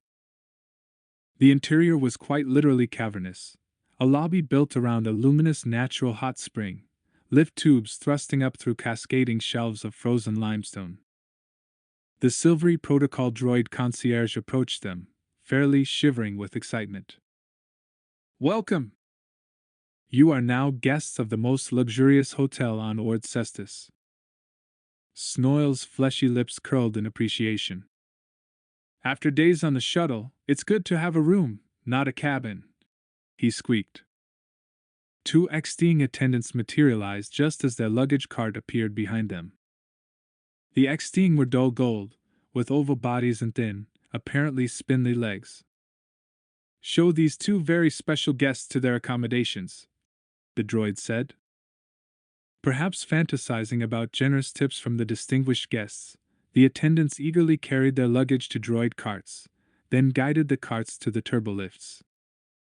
Obi-Wan noted that one of the X-Team wore a name tag reading Physic.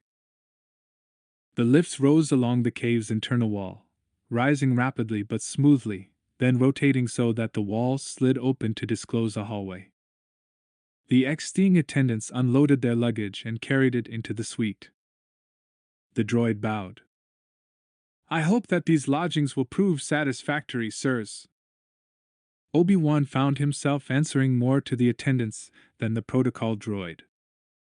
"I'm certain that they'll be fine.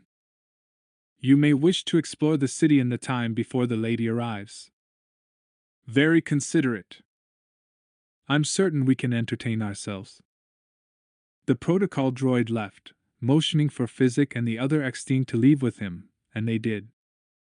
Dolb Snoil began to speak, but the Jedi raised a single finger, bidding him to silence. Their astromech began a sweep of the room as Obi-Wan unpacked, every motion slow and controlled. "Which room should I take?" Snoil asked. "Whichever has the better view," Obi-Wan said. "I remember you said you wanted to see the sights here." He was prepared to continue in that vein, but fortunately their astromech unit beeped its "all clear" signal. "I believe it's safe. This room is free of any devices or eavesdropping scans. Our mech will tell us if this changes." "Thank the brewmaster," Snoil said, wiping one of his brows. "I tell you honestly, Master Obi-Wan, I find this spying about most uncomfortable." "You needn't worry about any of that," Obi-Wan said. "Just do your job, and I'll do mine." "And how do you see things proceeding?" "As we said before."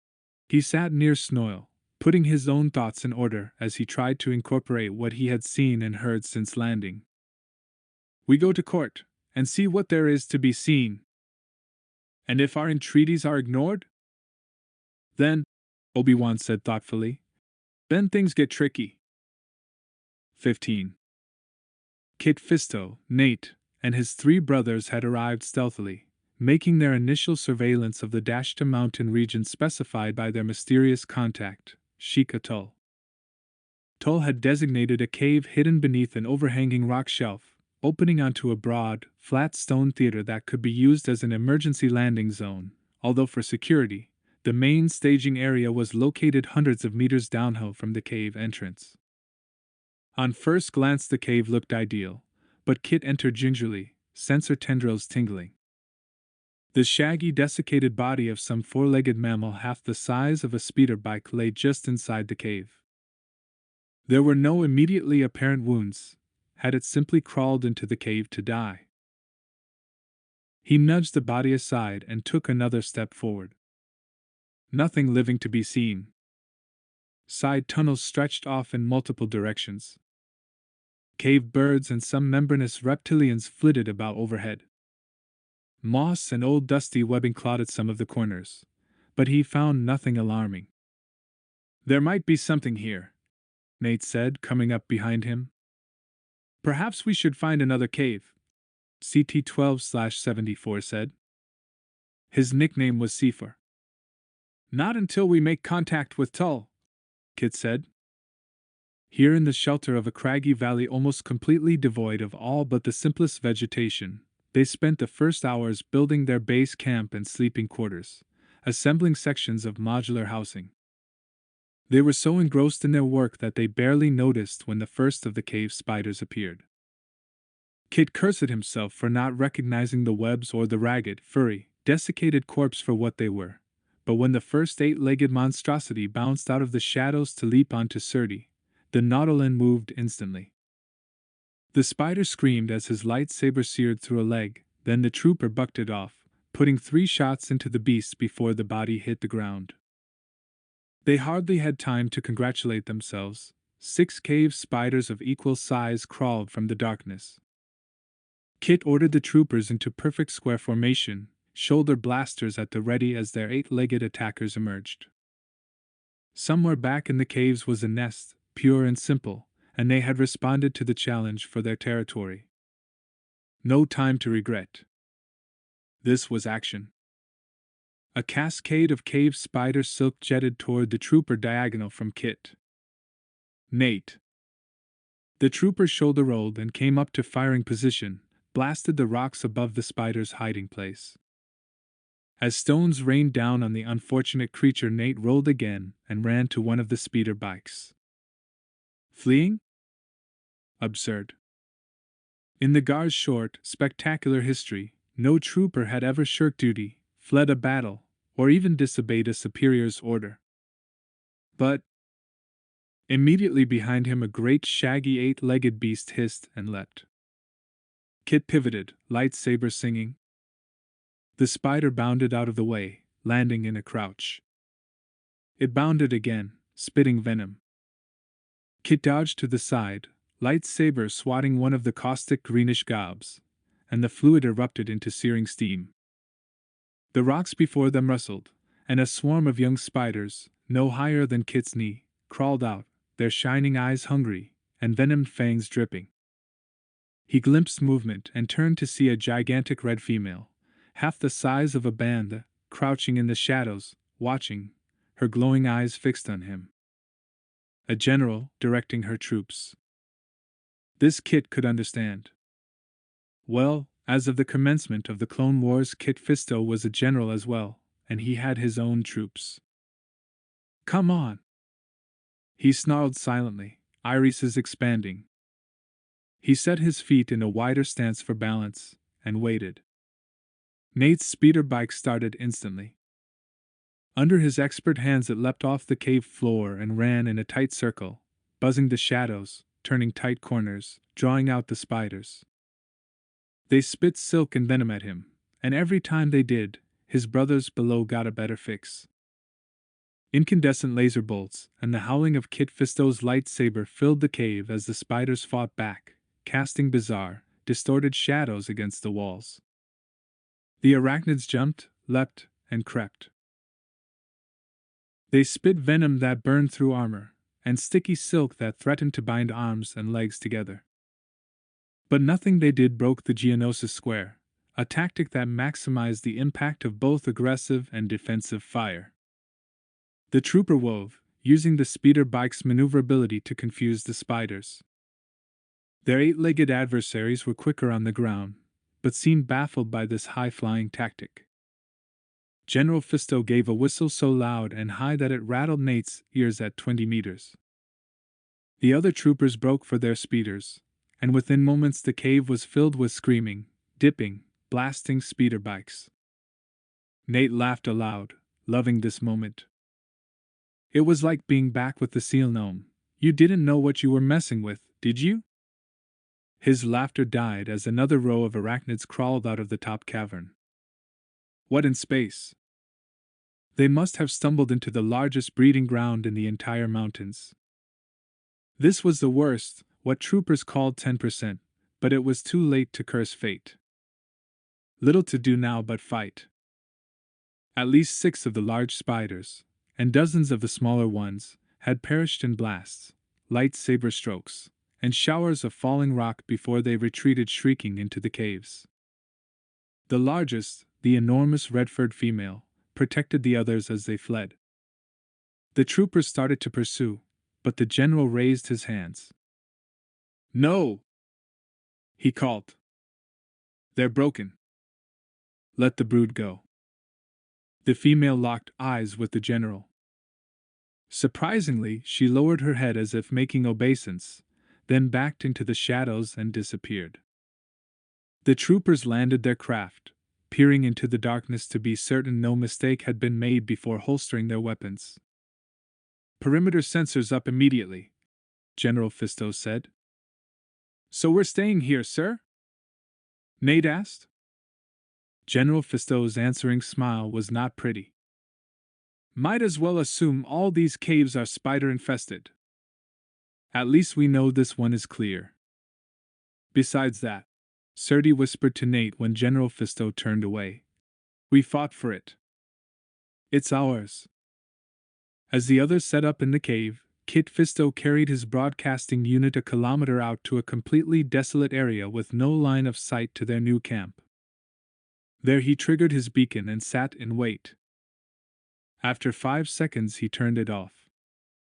He waited 5 minutes, then broadcast for another 5 seconds, and set the automatic monitor to continue in like sequence: 5 minutes off, 5 seconds on. After an hour he heard an answering squeal in proper coded series. He turned off the monitor and waited.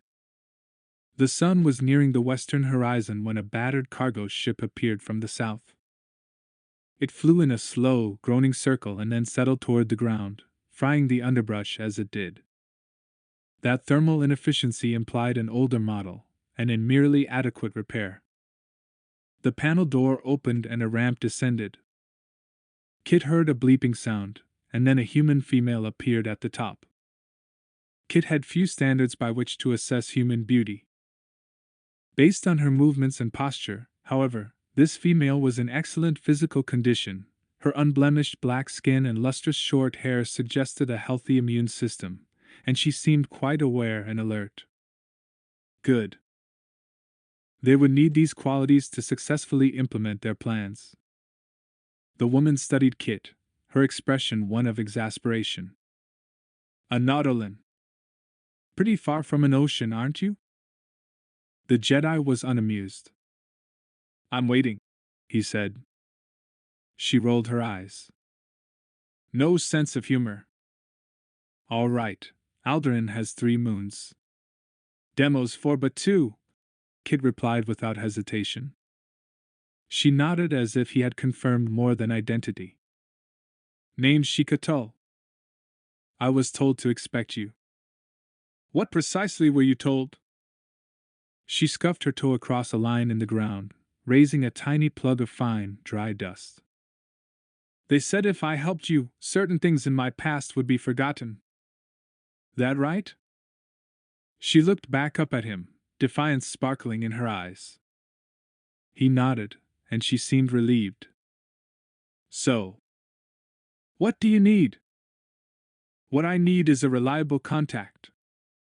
There were cave spiders. She shook her head.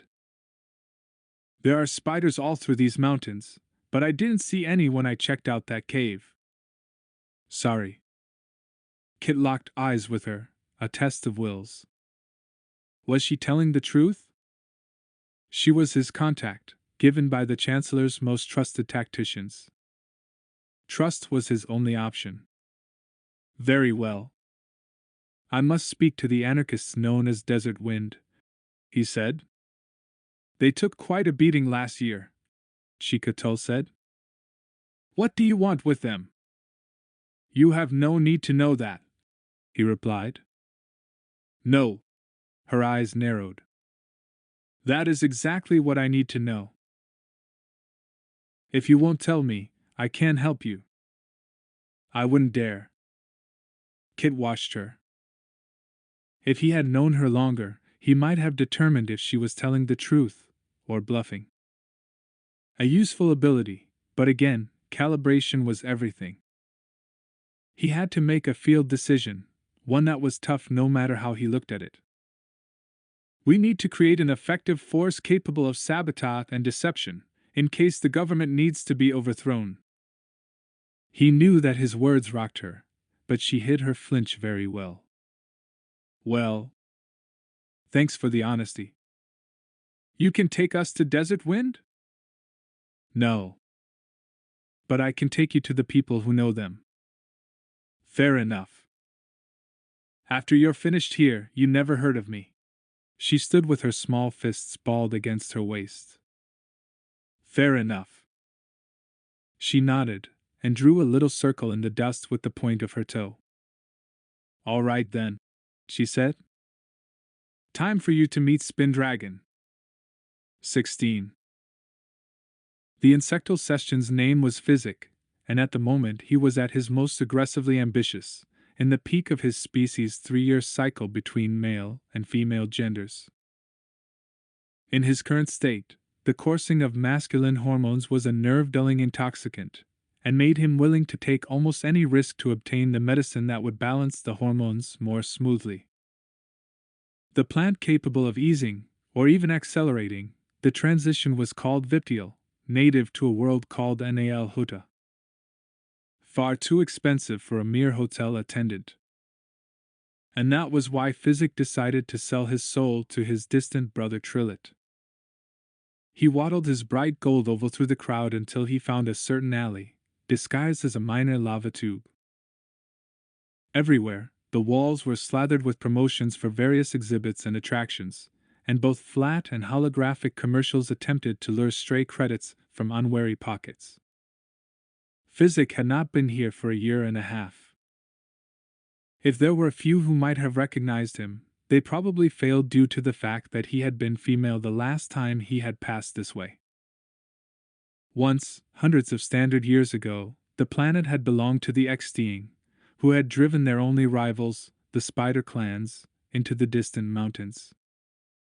But the coming of the Republic had changed everything. At first hailed as a triumph for the Hive, in time the Offworlders controlled everything. Regardless of what anyone said, the last century's plagues had been no more or less than attempted genocide. The Hives had all but collapsed, and Cestus Cybernetics became the planet's de facto ruler. Most surviving Xtiing were relegated to cesspools such as this wretched slum. Some, of course, for instance, that worthless drone Duris, or Quill, the current head of the Hive Council, had sold their people out in exchange for power. Those traitors were the pampered pets of the 5 families. In his female persona, Physic often secured domestic work amid the offworlder upper classes. When he cycled back to male, most offworlder employers found his powerful pheromones sufficiently unpleasant to terminate his employment. So, down to the gutter again, scraping for a living until his emerging feminine persona earned him a better berth. Moving between social tissues over the years had earned him a wide network of contacts, a net wide enough, in fact, to have snared a valuable bit of information, that the Grand Chicotlick's newest arrivals were critically important visitors from Coruscant. There was every chance he might be able to sell such information to one of the most powerful Xtiing in the capital, the being who held the threads connecting the criminal underworld to the labor organizers to the true masters of old Cestus, Physic's brother Trillet. In a few minutes he arrived at a heavy, oval iron door set in a shadowed corridor off bustling or boulevard. In one sense, it was important to know the code words. In another, those who came to this door and sought entrance without having funds to spend or something to sell would find themselves on the wrong end of a flame knife. The guards, one blue-skinned humanoid Runian and a gigantic furred Wookiee, glared down on Physic with no discernible shift in their facial expressions. "Need to see my brother," Physic said, and added a code word known only to Hive siblings. The guards nodded blandly and opened the door. One walked ahead of him, although he looked around as they moved down the shadowed corridor. The hallway was lined with small alcoves, in which various galactic lifeforms reclined in shadow, alone or in pairs, staring out at him with vast, glassy eyes before sinking back into whatever thoughts or dreams had occupied them. What you need Trillet for? The Runian asked. Got information. His ears only. The guard grunted. What you say? You want to eat diamonds? Physic despaired. One would think that a being of Trillet's wealth and power would employ the very best help, but that rarely seemed to be the case. Just take me there. His broodmother what? The guard said, turning. His face now betrayed a trace of emotion, and it was not at all pleasant. Physic realized the trap he had entered. The alcoves around him rustled with curious eyes. This was nothing less than a shakedown. He thrust his hand into his pocket and pulled out a handful of credits. His last. Oh, well, life was a gamble. If this one paid off, in a few minutes he would be flush. If not, well, the dead had no use for money. As soon as the credits touched the thug's hands, the Runian smiled broadly. Oh, he said. Oh, you want to see Trillet? He made the credits disappear, and then swept a curtain aside. At first Physic could see only a broad couch, but as his eyes adjusted to the darkness, he was able to make out his brother. Trillet was 3 broods senior to Physic. Like Physic, he was a minor child of a noble but impoverished brood mother, his only inheritance a yearning for the wealth and power of ages past. Unlike Physic, however, Trillet had talent and a willingness to take risks. After a false start working in communications for Cestus Cybernetics, he found his niche in labor relations.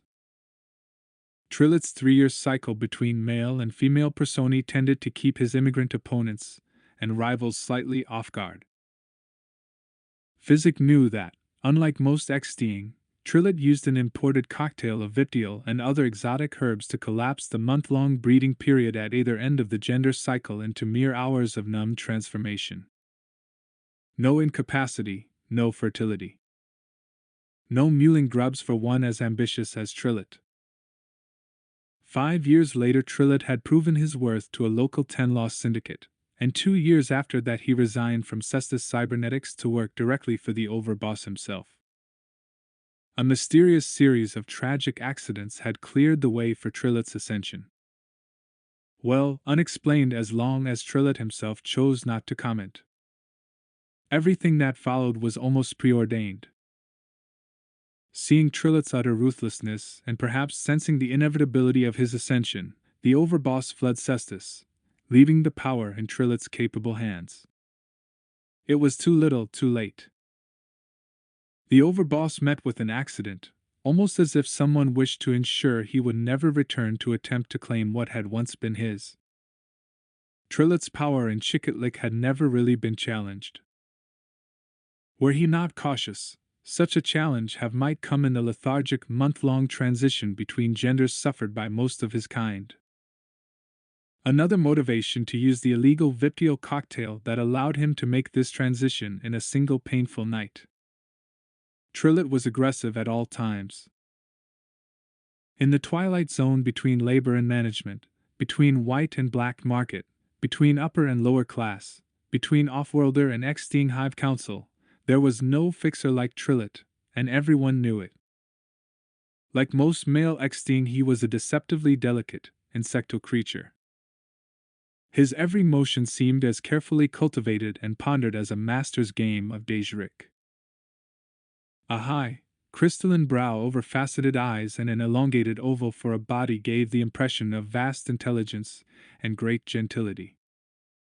Physic knew that only the former impression was correct. But Trillet's thorax was red and swelling, a clear sign of feminization. Such a rapid shift had to be agonizing, and Physic wondered what herbs and drugs Trillet used to control the pain. And then more to clarify his mind from all the others.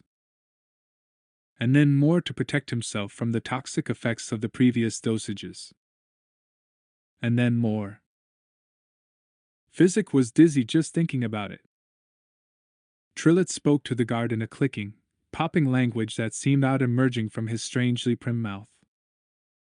The guard answered in the same indecipherable tongue.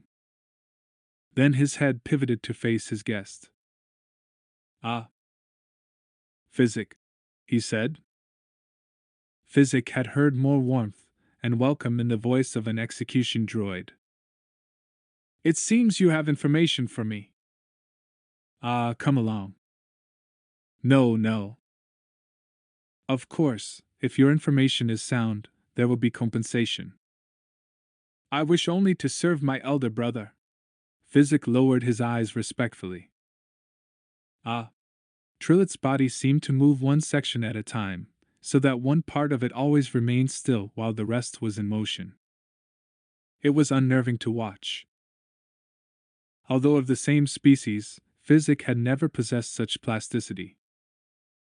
Trillet walked a bit awkwardly, his swelling egg sac unbalancing his stride. They traversed a dark corridor lined with alcoves, from which the glittering eyes of a dozen species watched them pass. Trillet seemed to have attracted Cestus's entire underclass. Physic knew that the off-worlder majority on the planet had dominated many of the other species to the point that less than 3% were native Cestians. The passage through the corridor was punctuated with low, respectful bows from Trillet's coterie of hideous bodyguards. Suddenly Trillet stopped and sniffed the air. Now, for the first time, Physic saw something like emotion cross the golden face. If he had to make a guess, he would have said that his elder sibling was unhappy. This would not be pretty. I smell Zythone, Trillet said. He looked at the guard. Do you smell it? No, sir, the guard replied in a Bahan dialect that Physic actually understood. Trillet was rumored to speak more than 100 languages, and Physic was inclined to believe it. I do. He moved closer to one of the alcoves. A thin tendril of steam wound its way from beyond, and Physic pulled the curtain aside. Two charterfan were curled into the darkness, inhaling vapor from a boiling flask. Trillet sniffed again deeply. He spoke to them in their own language, and then turned. Guntar! He called. The guards hustled, and for that moment Physic thought Trillet had forgotten him completely. They returned shortly, dragging a fat little gray ball of Azitza behind them. Trillet looked down on the sphere as it prostrated itself. Did you sell my guest the mushroom? Lips appeared on the sphere's surface. Yes, Guntar babbled. Of course. Nothing but the best. And why then has it been cut with Zythone? The little Zitza was the very picture of outraged innocence. What? I did not know, I swear. Do you indeed? Then perhaps your senses are insufficiently acute. You should have smelled it. Tasted it in the mixing. Do you say that insignificant nose and tongue of yours aren't up to the task? There was a pause, and Physic tensed. There would be no happy resolution to this matter. I suppose. You know how I loathe inefficiency. To his guards. See that the offending organs are removed. The ball screamed as the guards dragged him away. Trillet turned back to the charterfan. He spoke to them in their chittering tongue. They replied, and he drew the curtains shut. To the guards, see that they get the best. From my personal stock. Yes, sir. Trillet pulled the corners of his mouth into something approximating a smile. Come with me now, Physic. It will take a few minutes to reach my sanctum. I suggest that you use them composing your report.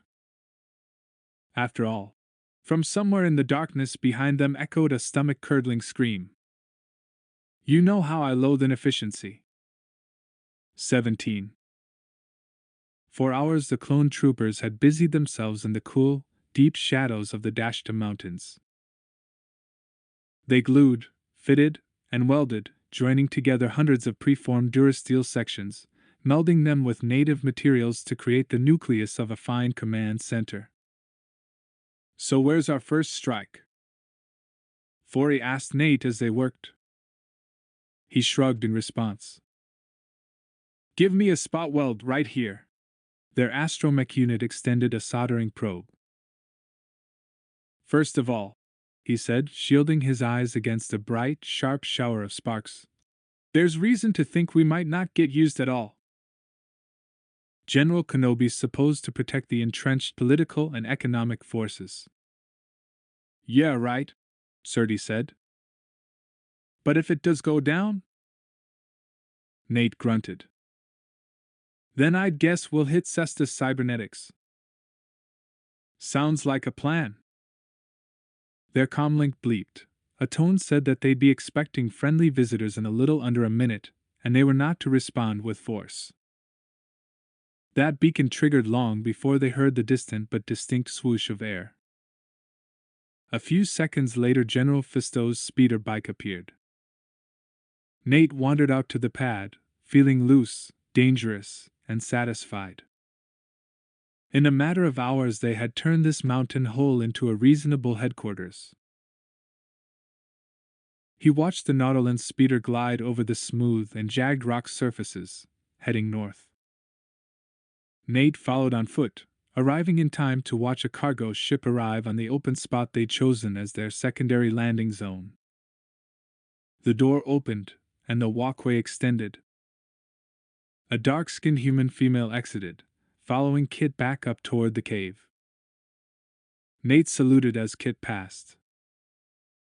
The woman glanced at him with little curiosity as she and Kit entered the cave. The Jedi received salutations from the other clones. He briefly evaluated the work that they had already performed, then took the woman to a scanner and showed her some material. They conferred briefly, and Kit said, "Captain Forey, I wish you to accompany us." "Yes, sir," they said simultaneously. Spindragon was a suborbital YD-1200 medium freighter. She was old, melded with parts from other similar models, with a rounded hull and an elongated, tubular cockpit. Nate spent a few minutes examining the welds. Although it was obvious that a dozen different soldering mixtures had been used, as well as a bit of Corellian epoxy, they seemed strong enough to stand up to high G turns, and he gave his approval. The interior was barely more than functional. Little bits of decoration suggested an attempt at aesthetics, but nothing frilly enough to decrease utility. The woman cocked her head sideways at the ARC trooper, trying to peer through his helmet. "I didn't catch your name," she said. "Trooper A98. She snorted. "Is there a short version of that?" "Call me Nate," he said. Curiosity flickered in her dark eyes, and her lips pursed as if Sheikah Tull was tempted to ask a question. She didn't surrender to temptation, but he guessed that she hadn't shuffled him into the non-being category to which most citizens automatically relegated clones. Within minutes, they were all strapped in and ready to go. She rose from their landing pad and spiraled up into the sky, flying southeast for about 15 minutes, then north for another 10. A small manufacturing complex lay before them. Nate made a quick tactical assessment: several mine drop shaft shacks, living quarters, a small refinery, some shipping docks, landing docks, water filtration equipment, and communications towers. Next to a series of condensation coils nestled a blue bubble that he figured was a polarizing hothouse, using shielded plastics to change their sun's spectral range so that a wider variety of plants could be grown. Typical settlement. Fragile. Easy to destroy. But he remained silent. A major part of his job was just being visually impressive. Most citizens had never seen clone troopers, although they had doubtless heard tales. He and Fori were first down the ramp when it extended, followed by Sheikah Tull and the Jedi. The community seemed to have turned out for them, but he noticed that there were precious few Axteing in the crowd. Most were humans, a few were Wookiees, and there was a smattering of other species. No doubt many of them were descendants of the original prisoners. The farmers and miners relaxed noticeably when Sheikah appeared, and she waved to them. She was known here. Good. That would make things far simpler than if they had to establish either trust or dominance. Greetings to all of you, she said to them. I'm glad you showed up, though I can't say I'm sure what this is about. But these are the people I told you to expect. I won't vouch for them. Keep your ears and eyes open, and make up your own minds. They nodded, and Nate had to respect her speech.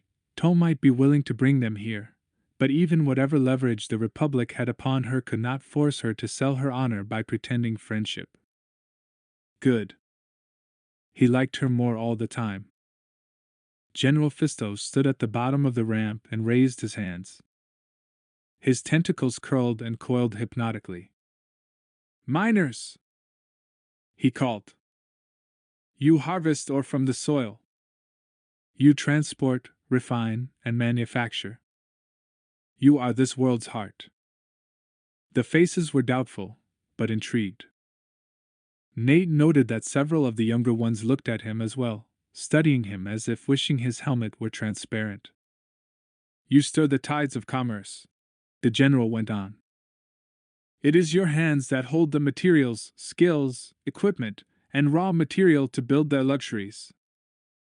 When several of them nodded, he knew General Fisto was speaking their language. The only question was whether or not they truly cared to hear his words. But despite this fact, how often have you been included in their decisions? Never, someone muttered. How often have you shared in their harvest? Do you grasp that their droids are among the galaxy's most prized possessions? There is nothing wrong with growing wealthy, but the wealth should be shared with those who do the dirtiest, most dangerous work. As he proceeded, the emotion in his voice grew more and more pronounced.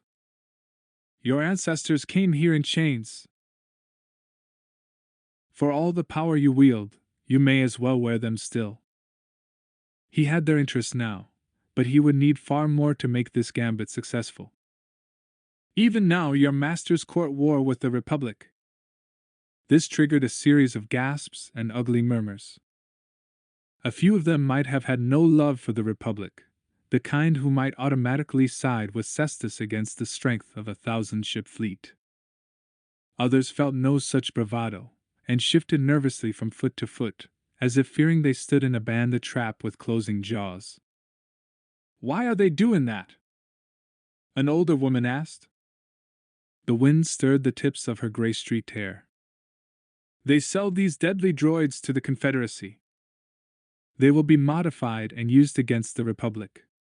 At this, Nate stood just a hair taller, and noticed that his brother Fori did as well. Eyes focused upon them. What thoughts flitted through their minds? Did they regard the troopers as potential enemies? Imagine them dying? Or killing? Studying them as potential allies? Wondering what it might be like to fight at the side of an ARC trooper? Certainly, some here had blood hot enough to crave such an adventure, such a test. In fact, we have information suggesting that they plan to mass market these droids off-planet, once the secret is secured. What? It couldn't happen. The guides, a female miner began, but then the farmer to Nate's right gave her ribs a painful elbow thump, and she fell silent. Interesting. Yes, Kit continued, as if he could read both Nate's mind and that of the woman who had just spoken. You have been told that it is impossible for more than a few hundred of them to be produced, because of the dash to eels. The group was even more uncomfortable now, but Nate intuited that the problem was multifaceted. Some were afraid, a few outraged, and in one, two pairs of eyes he saw a skepticism so deep that he knew automatically, These know something. But they are willing to gamble with your survival in order to make their fortunes. How do you know that? One young blonde-haired man asked. The 5 families live here. You can't sink half a sandwagon, Nautilin. Yes. They live here, but are not trapped here. Wealth makes many things possible. Those owning the designs will grow fat. You must ask yourself, would those who already restrict you to a subsistence living hesitate to beggar you completely? An ugly murmur rumbled through the crowd. You tell me, over the last years and decades, have they treated you as if your lives, your families, your needs and wants are of concern to them? And now there was a wider range of nodding and agreement. One XTing female, a tuft of red fur vibrant between thorax and chin, her body broad with internal egg sac, stepped forward. This was rare. Where once millions had swarmed the hives, no more than 50,000 XTing remained on the entire planet. She was larger than most of the human males, who gave her a wide berth. What you want from us? Her clumsy speech marked her as a low caste. Her dusky face reddened with emotion, and her secondary arms fidgeted. No more pretty talk. Heard them before. What you offer us, and what you want from us. I offer you nothing save what every planet in the Republic has been promised: a fair voice in the Senate, access to the shared resources of 1,000 star systems, and our support in forcing your government to share the wealth with those who produce it. What I ask in return is this. If I prove my point to you, if we can prove that your leaders are prepared to sell your birthright, to betray the Republic, to leave you drowning in the ash of a war-torn planet while they escape to the stars with your children's heritage, if I can prove these things to you. General Fisto's unblinking black eyes fixed on several of the young males in the group, and a few young females as well. To Nate's pleasure, he noted that they drew their shoulders back. They rocked back and forth, glancing at each other, as if tempted to step forward even now. At this cue, Nate and Forey doffed their helmets and stood more rigidly. Their identical faces always caused a stir. Some thought them twins, others had heard of the clone army, and just needed to put a face to the mental image. Shikatol's eyes snapped wide. She stepped backward as if she'd been slapped. She looked from Nate to Forey and back again 3 times, and then retreated until he couldn't see her. That you allow your best and brightest to join us if they so choose, the general concluded. That all? The XTing woman asked. That is enough. Do not reject my words out of hand. Let us find whatever support there is to be found. We wish nothing that you do not want to give. The people chattered among themselves, then ventured new questions. Nate guessed that the most important issue was whether or not they had an actual choice in this matter. And he silently congratulated the general for deliberately, or instinctively, choosing the right tactic to appeal to these disenfranchised people. He noted that their young men and women were listening most closely, measuring General Fisto's words as if they were handfuls of gravel with gems possibly hidden in the mix. The general promised to keep the farmers posted as to progress, and they continued on to the next group. As they returned to the ship, Shikatol took the Jedi aside and spoke to him urgently, gesticulating at the 2 clone troopers. Nate couldn't hear the conversation, but when it was done she looked a bit shell-shocked. She walked past Nate and Forey without looking at them, and took the pilot's seat without another word. For the rest of the day they followed the same routine. The dark-skinned woman would introduce them, and General Fisto went into his spiel while Nate and Forey stood tall. The general made no direct reference to the clone troopers, but he knew they had to be wondering if these were the troopers they had heard so much of, and was there, possibly, a role for them in the planetary militias currently being organized in every corner of the galaxy. Nate knew the answer to that question, the same answer that generals and conquerors had known since the beginning of civilization: there is always room for another willing warrior. After the third talk, The Nautolan was engaged by a group of miners who seemed entranced by this exotic visitor from the galactic center. The general interacted with the group privately, with the result that 4 of them were invited to sup with the hosts and their families. A rumbling belly told Nate he'd placed his physical needs on hold for too long. Both from habit and because it added to their mystique, he and Fori ate apart from the others. A group of the miners' children pointed at them and giggled. To his surprise, Shikatul chose to sit beside him. Nate ate quietly for several minutes before he found himself studying the play of the dark skin of her neck against the red and white stripes of her pilot's jacket, and found himself intrigued. He decided to try a conversational gambit. "Good meat," he said. "What is it?" "Not meat," she said. "It's a mushroom bred by the XTing, adapted for human stomachs. They can make it taste like anything they like." He stared at his sandwich. The fungus had striations like meat. Tasted like meat. He bet it had a perfect amino acid profile, too. He chewed experimentally, and then just relaxed and enjoyed. "Why are you here?" he asked. "What do you mean?" "You weren't born here," he said. "And how do you know that?" She seemed genuinely curious. "Your pronunciation is different. You learn basic after your native tongue." She laughed, but it was a long, low laugh, without derision. A good laugh, he decided. "Where'd you learn to think like that?" "Intelligence training. There's more to soldiering than just pulling triggers." Now, don't be so touchy," she grinned. He took a deep and satisfying bite of his sandwich. The mushroom was spicy and hot, juicy as a Kaminoan fantail steak. Too often, ARC field rations were a flavorless gruel or lump, as if lack of genetic diversity justified a lack of savory variation in the mess tent.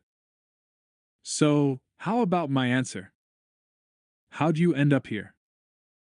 She leaned her head back against the tree. Her hair was full-bodied, but did not fall to her shoulders. It was worn in a short puff, almost like a hedge growing from her scalp.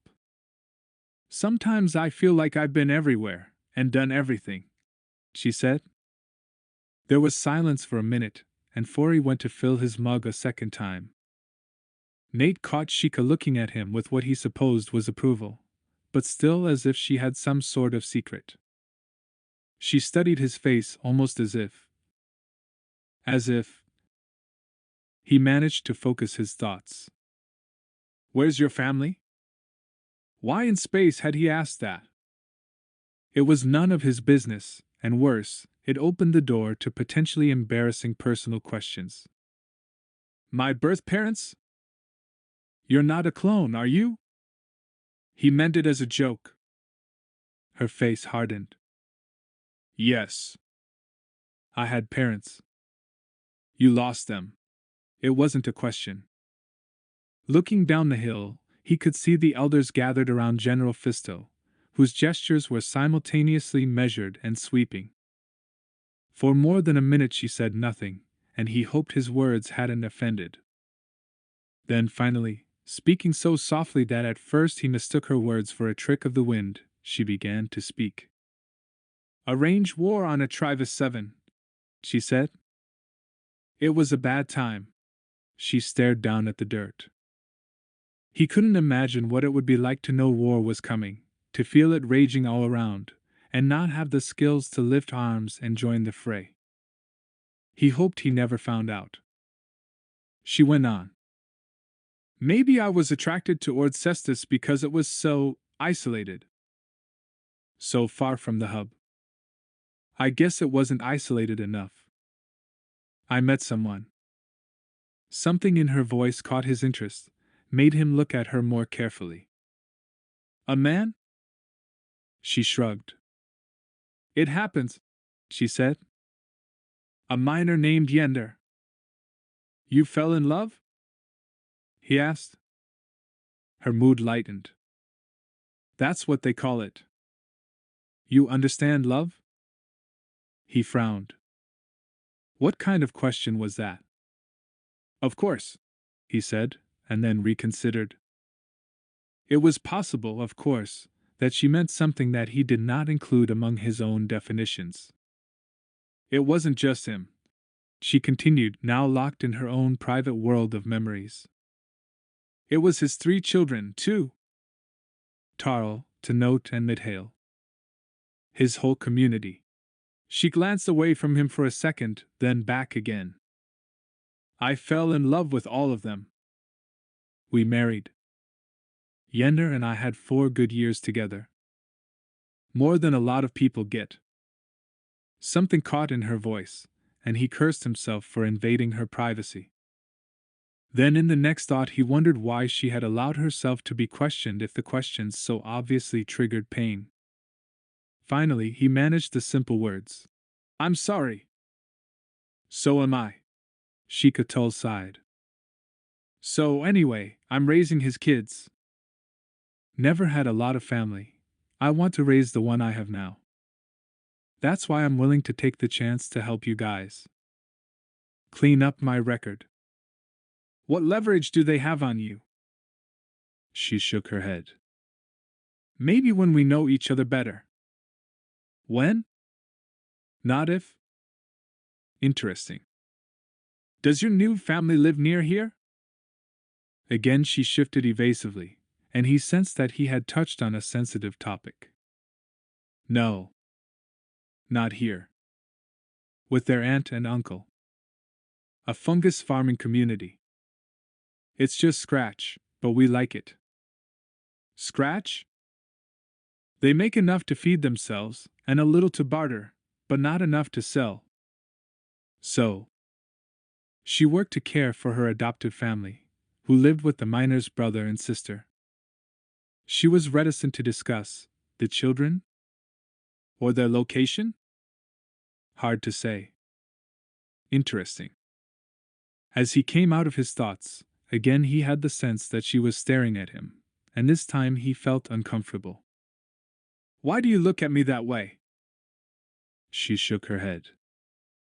Then, as if she thought herself the biggest fool in the galaxy, she shook with peals of deep, rich laughter. I suppose I keep expecting you to remember me. That's crazy, of course. She laughed again, and Nate just felt more confused. You have to pardon me. I don't understand.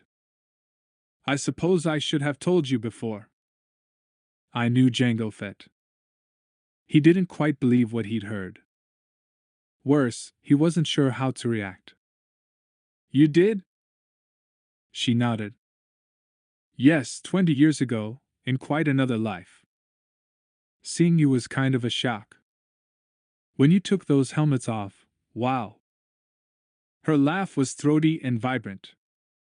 It's him, all right, and just about the age he was when we first met. Nate's head spun. I should have expected that, I suppose.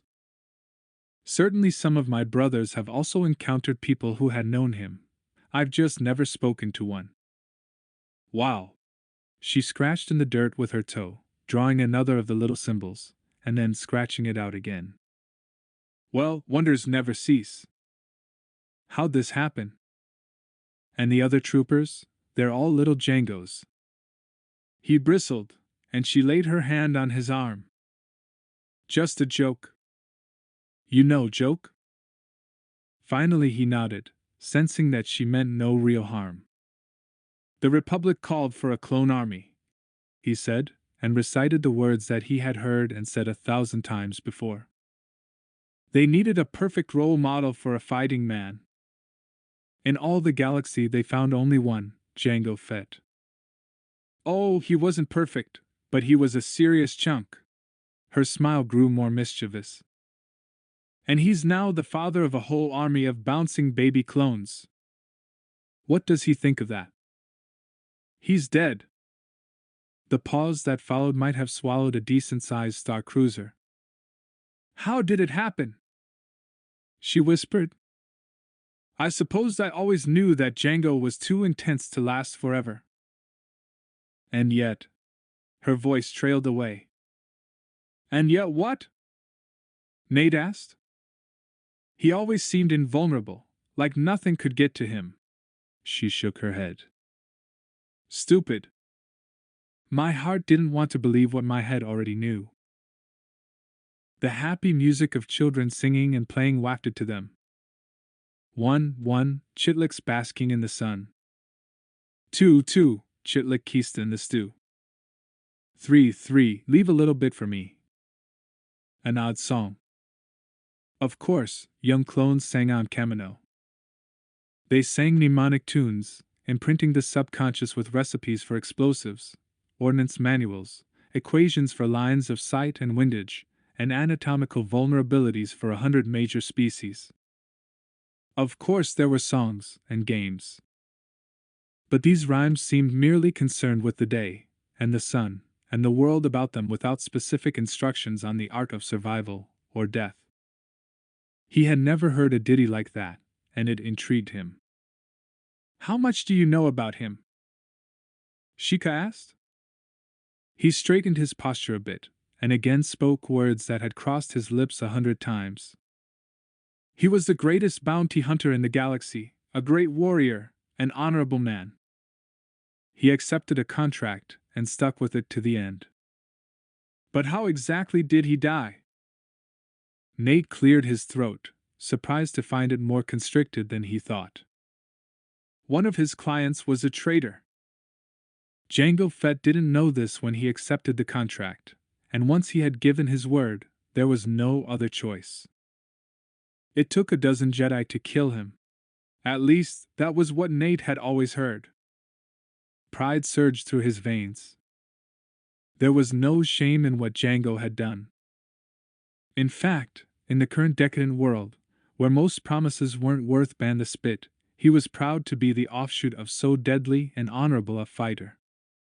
He looked at her sharply, expecting her to challenge his words. So Jango was killed by the Jedi. She jerked a thumb at Kit Fisto. And there they strut. Bother you? He shook his head slowly. No, he said. No. We are under contract as well, a contract made with our blood. We were born to serve, and in that service find life's greatest gift, a meaningful existence. She shook her head, but there was no mockery in her expression. He'd howl, she said. Jango wasn't the philosophical type. Curiosity overwhelmed him. True, he had met Jango, been educationally bruised and battered at his hands. But no trooper had much idea what he was like as a man. Mightn't such knowledge make Nate a better trooper? Tell me more, he said. Sheikah cocked her head sideways, evaluating him, mischief alight in her eyes. Maybe later, she said. If you're good. I'm the best of the best, he answered. That, she said, dark-faced speculative, remains to be seen. 18. At their next stop on the plains west of the Dashta Mountains, members of 2 different farm communities had assembled to listen to the Jedi. There was no one hall large enough to hold them all, and General Fisto pulled Nate to the side. You've had recruitment training? Yes, Nate confirmed. Recruitment and training of indigenous troops. Good. I want you to handle the smaller group. Report back to me how things go. The Jedi held his hand out. Nate took the offered hand and shook hard. Yes, sir. Nate's group met in a prefabricated hut used to house cargo ships making overnight hops to the outlying fungus farms. About 1,500 males and females of a dozen different species crowded beneath its arched metal ceiling. All had come to see the representatives from the galaxy's core. The Ark captain strode to the makeshift podium, noting the number of fine young human males whose broad shoulders and thick arms might easily have swelled a trooper's uniform. It was not so easy for him to evaluate female and non-humanoid training material. What were the fitness standards for a Juzian? Whether sedentary or the hyperactive mountain hopping variety, they appeared to be little more than cones with teeth. There was great value to the all-clone army, but he could also feel that these people had a strong connection to their farms. Given the right motivations, they might fight like demons to protect their land and families. Citizens of the Republic. He spoke as clearly as he could, projecting his voice as if trying to be heard above the din of battle. He looked to his left. Sheikah stood there, watching him. Reporting back to General Fisto? Or, I come to you today not with empty words or promises. I have no soft phrases to place you at ease. They stirred restlessly. Good, it was important that he catch their attention. It's time to choose sides, he said. Your leader's ambitions will drag you into ruin, but courageous action now will save you. There will be rewards for those who side with the Republic, and possible military careers for those with ability. That last comment was true enough, but lacked shading or depth. The Grand Army of the Republic was 100% clone, but local militias were often recruited to supplement it. His comments created a stir in the audience. Nate hoped to build upon it, continuing after a brief pause for effect. People of Cestus, there is honor in honest labor, but there is also glory to be gained through risking life and limb to preserve those principles you hold dear. Let your actions now speak to what you dream of being, and not just what you have been. He noted that the young men looked at each other, and knew that Cestus's vast desolate spaces did not breed cowards. A hard life bred hard men. And women, too, he noted. More than a few of the young females had squared their shoulders. Clearly, they did not relish a life in obscurity, here in the Republic's hinterlands. He had to walk carefully, though, not to offend the elders, and shaped his next words to that effect. I do not come to take your children, who should remain with you to learn the ways of their ancestors. But those who are of the age of consent, those who seek a different life and may have been trapped by a greedy corporation that would drain your life and youth and give nothing but empty promises in return, for those I offer another way. One strapping farm lad glanced to either side, shoulder-length yellow hair riffling with each motion. The man beside him had the same flat, broad face and yellow hair, but was at least 20 years older. Care and toil had rounded his shoulders, caused him to cast his eyes downward. Father. He may have been beaten, but his son was neither broken nor bowed. Sounds awfully good to me, the boy said, and spat into the dust. Name's on son. Scott on son. Lost our farm when those 5 family executives cut our water supply out by Kibbo's Sands. That last comment generated grumbles, but most were sympathetic. Clearly, Anson's was no isolated case. I don't need even that much motivation, another said. Parents died last year of the shadow fever. I've been working the farm by myself. I'd kiss a cave spider to get off this rock. Nate held up his hand as the agreement swelled. Citizens, he called. You will be given a rendezvous. There, we will determine which of you have the strength to assist your republic in its hour of need.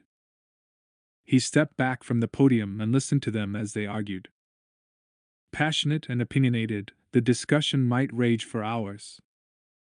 There, he'd lit a torch. It would be up to others to fan the flames. 19.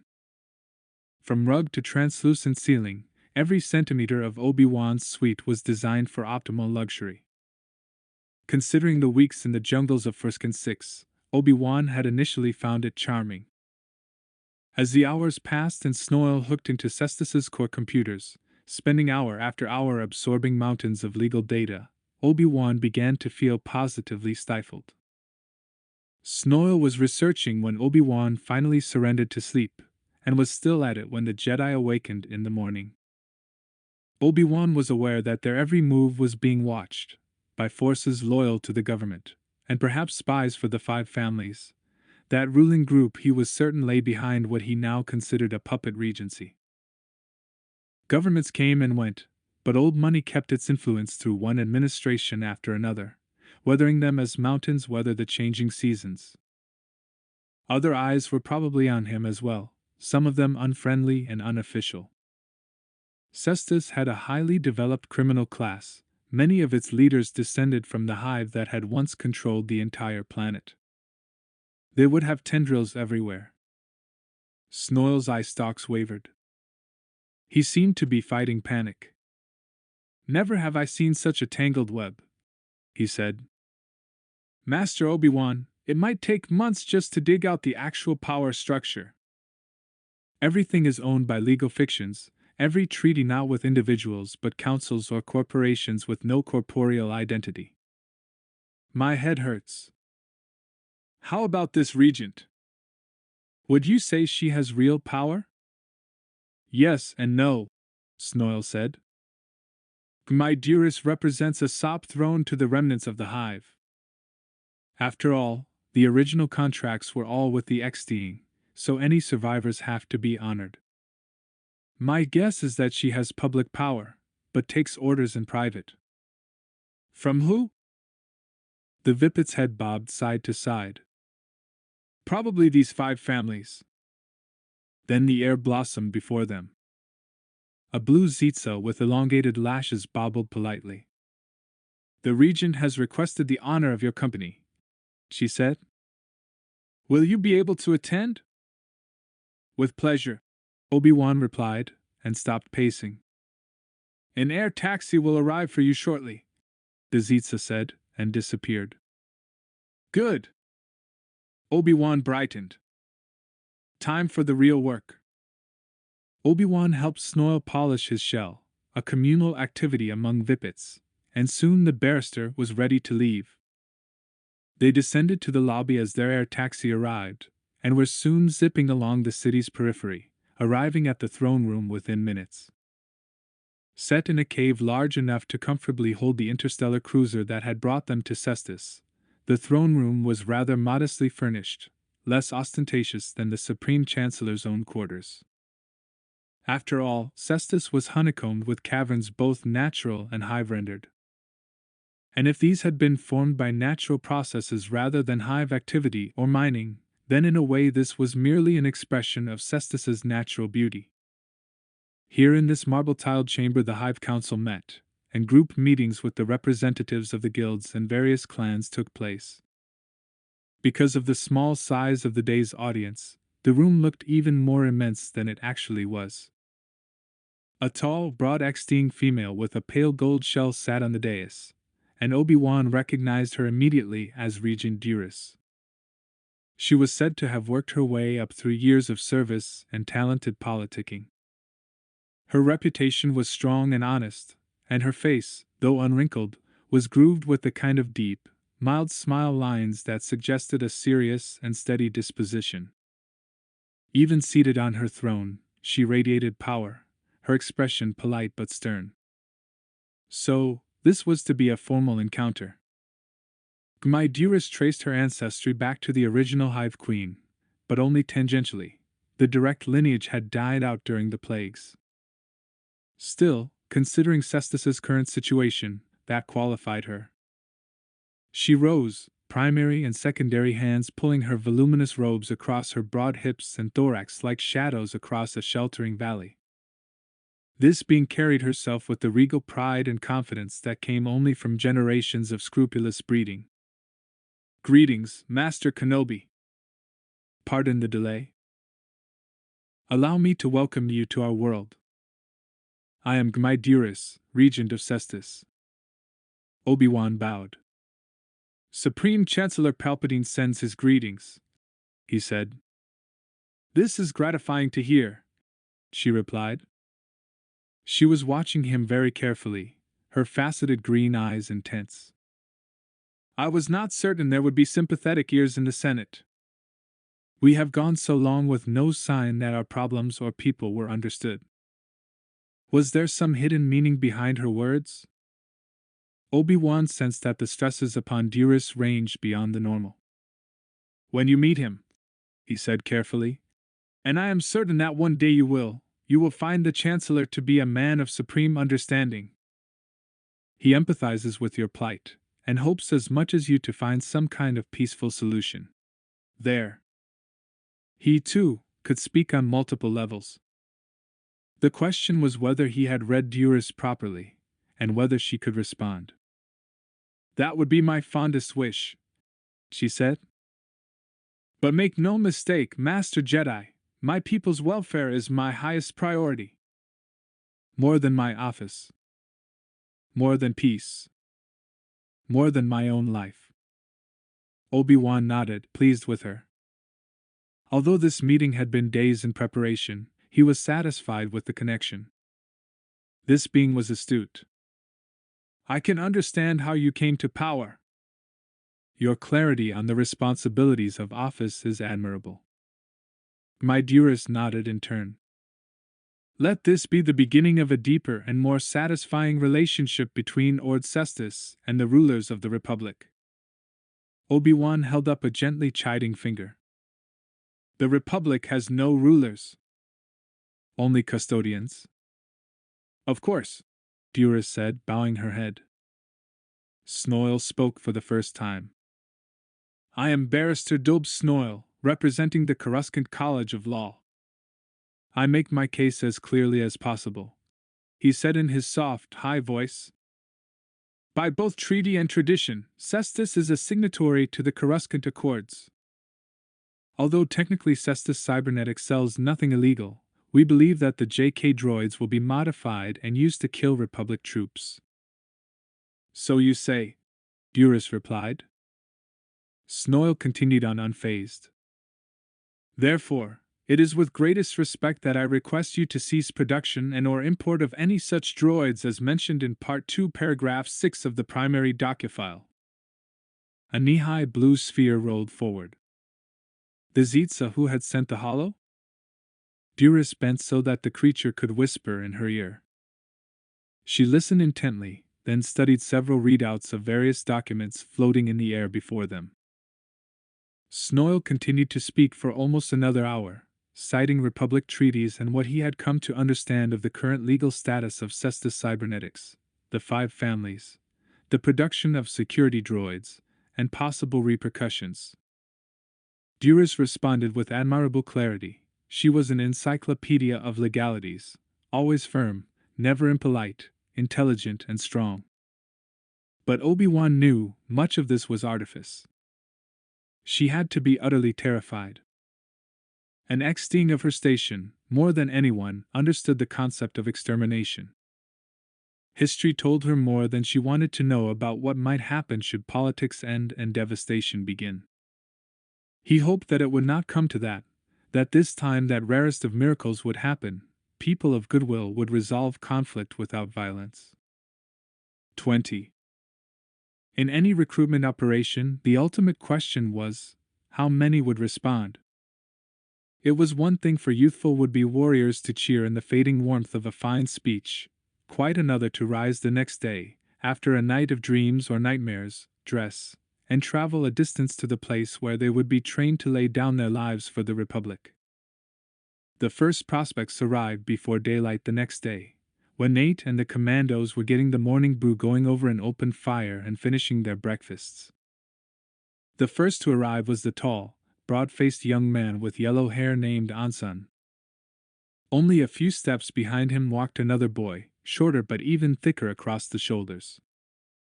They had been told to bring food to eat and share, and their backpacks were packed with dried meats and preserved vegetables. Nate immediately thought of a dozen field recipes that would transform the new supplies into mouth-watering collations.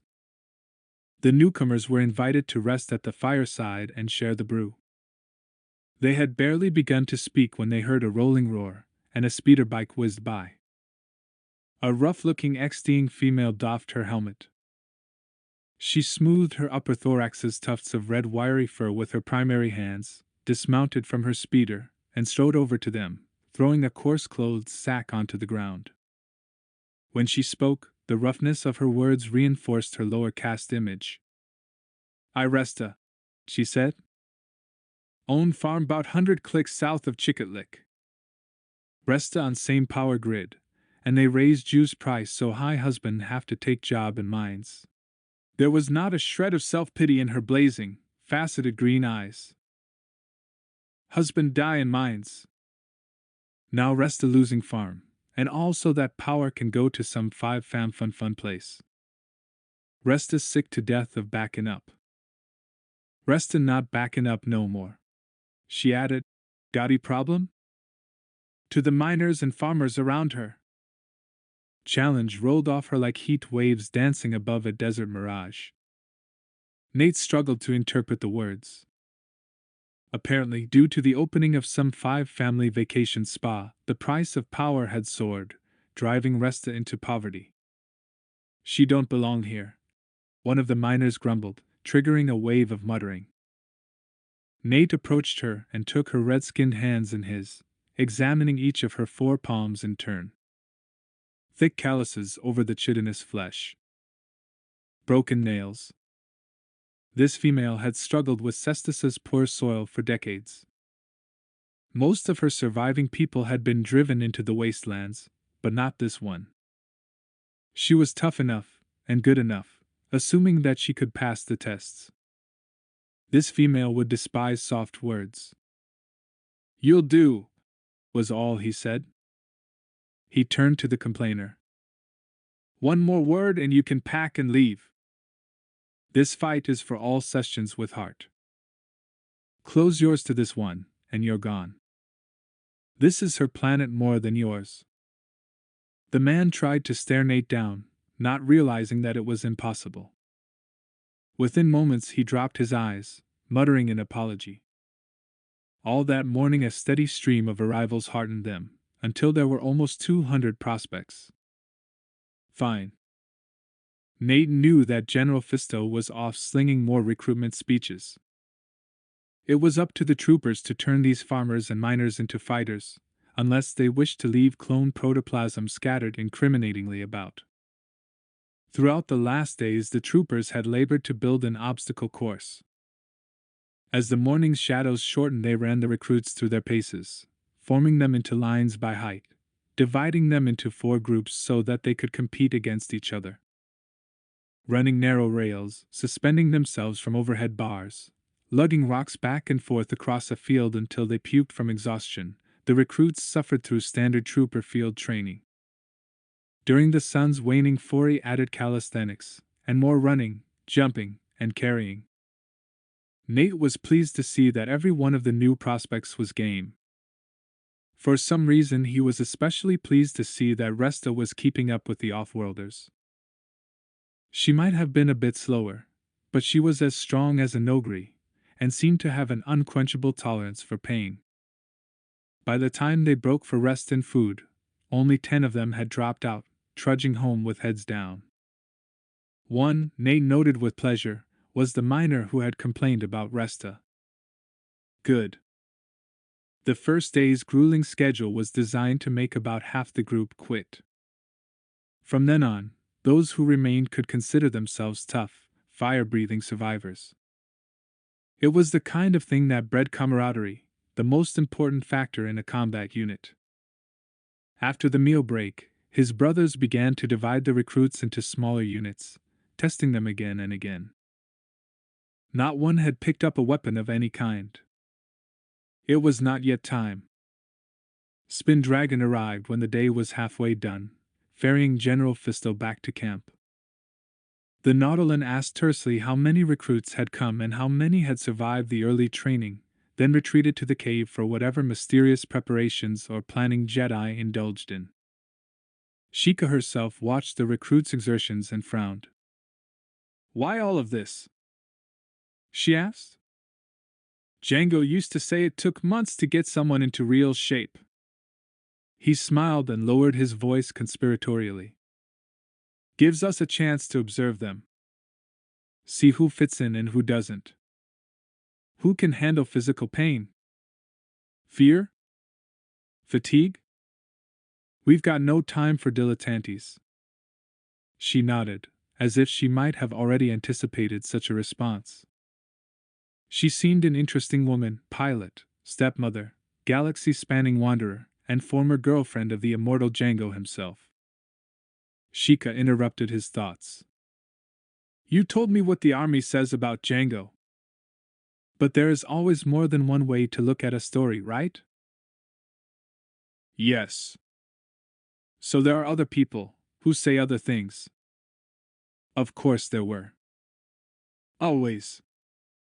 He had heard their snide comments, had watched their eyes narrow and the corners of their lips turn down when a clone trooper passed. Yes, he said. And what do they say? What do they say? That he was a criminal, a bounty hunter, an assassin, a traitor to the Republic. The snidely whispered words echoed in his ears, and he found himself slightly annoyed just to remember them. Had he no original thoughts of his own to offer? It is our duty and honor to erase his stain. Is that how you feel? She asked. Is that all there is? A short, hard laugh. He was a man who walked between the worlds, but when I knew him he was honorable, and brave, and a great fighter. Bounty hunter. She shrugged. Whatever. Not too smart to learn everything possible about someone from his enemies. He thought about this for a few moments before answering. What would I have to do to be more like him? She looked him up and down, from his spit-polished boots to his chiseled face. And her smile softened a bit, grew more contemplative. Not be afraid of being human, she said. Not be so scared of feelings. He rarely showed them, but he had them. Not be so scared. Nate bristled. What in the world was this woman prattling about? I'm not scared of anything.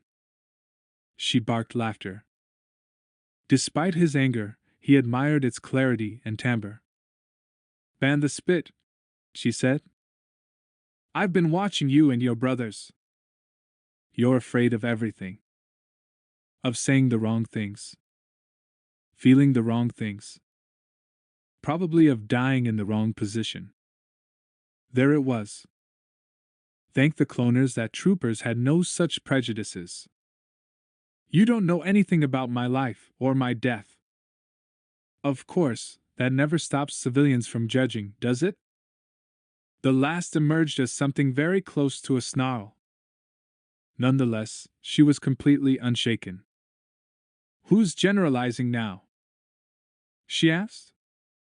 He glowered at her, but no more words came to mind. No? She asked. Then accept a challenge. A challenge? Despite himself, he was intrigued. Distantly, he heard the shouts and grunts of effort. It was almost time for him to go and relieve the others. Yes, she said. You know how to be a soldier. I've seen that. My challenge is for you to react to the world as just a human being. When you see a sunset, do you think of anything but night vision lenses? When you see a sunblossom, do you only imagine the poisons that might be extracted from it? When you see a baby, do you think of anything except what kind of hostage it might make? Nate stiffened. Advanced recon commandos don't take hostages, he said. Sheikah's lovely face managed to darken even further. Don't be so blasted literal, she said in frustration. I'm trying to communicate with you, and all I can touch is your shell. Who are you? The sounds of children playing seemed to have receded, grown farther away. I know who I am. He paused. As much as any of us ever do, he said, rising. These mushrooms taste like dirt. He lied. I'm getting some meat. He tossed his food into a trash container, and then rejoined the exhausted recruits. For the rest of the day, Nate attempted to focus his attention on the trainees. He kept a wary eye on how they did on the obstacle course, discerning which of them were in the best physical and mental condition, which ones had the best emotional control, which might have leadership potential.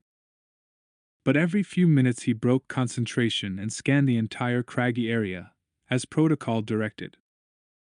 And he noticed that no matter when he did so, his eyes sought the face and form of the infuriating Shikatul.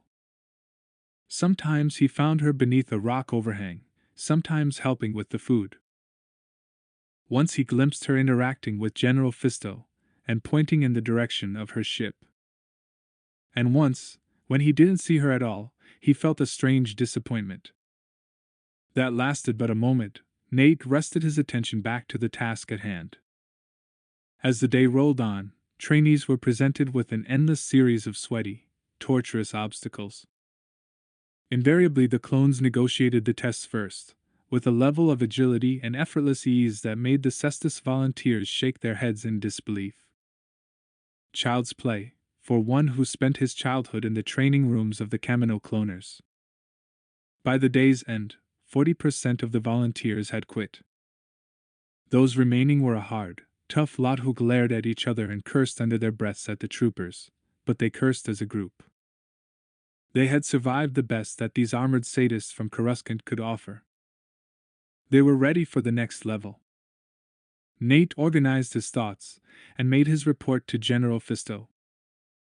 As he approached the back of the cave, a meter-long thread of light blazed briefly, snaked and coiled through the air, then died again.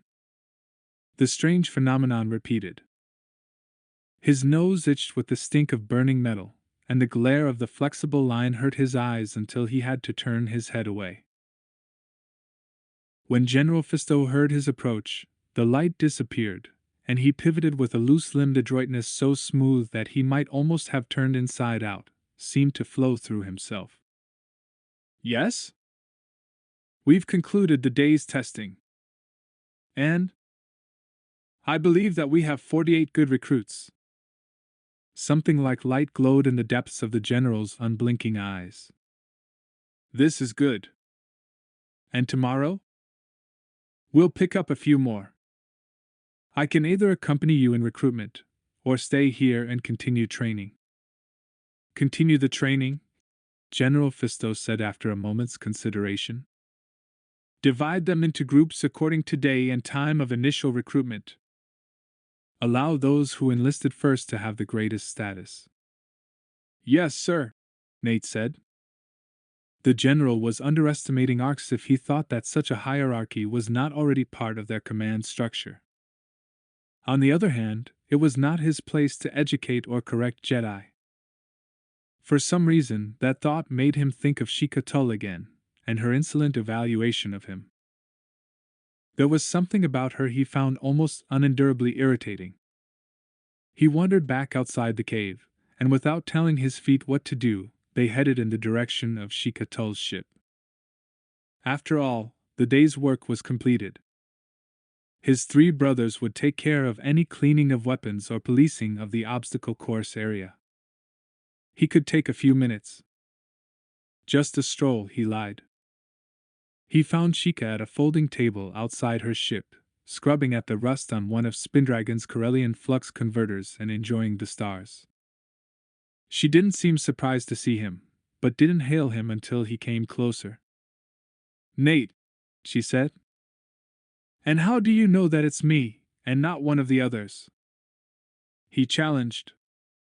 She laughed. You walk a little differently. By any chance have you got a leg wound? He stopped for a minute. A broca, a huge reptilian creature that haunted the swamps of a misbegotten black hole called Altair 9, had nearly torn his hip away. He had thought the damage healed. Interesting. This woman was as observant as a trooper. Yes, he said, but kept the rest of his thoughts to himself. She smiled at him, went back to her cleaning. How did the day go? Some good prospects. We pushed them hard and lost only 40%.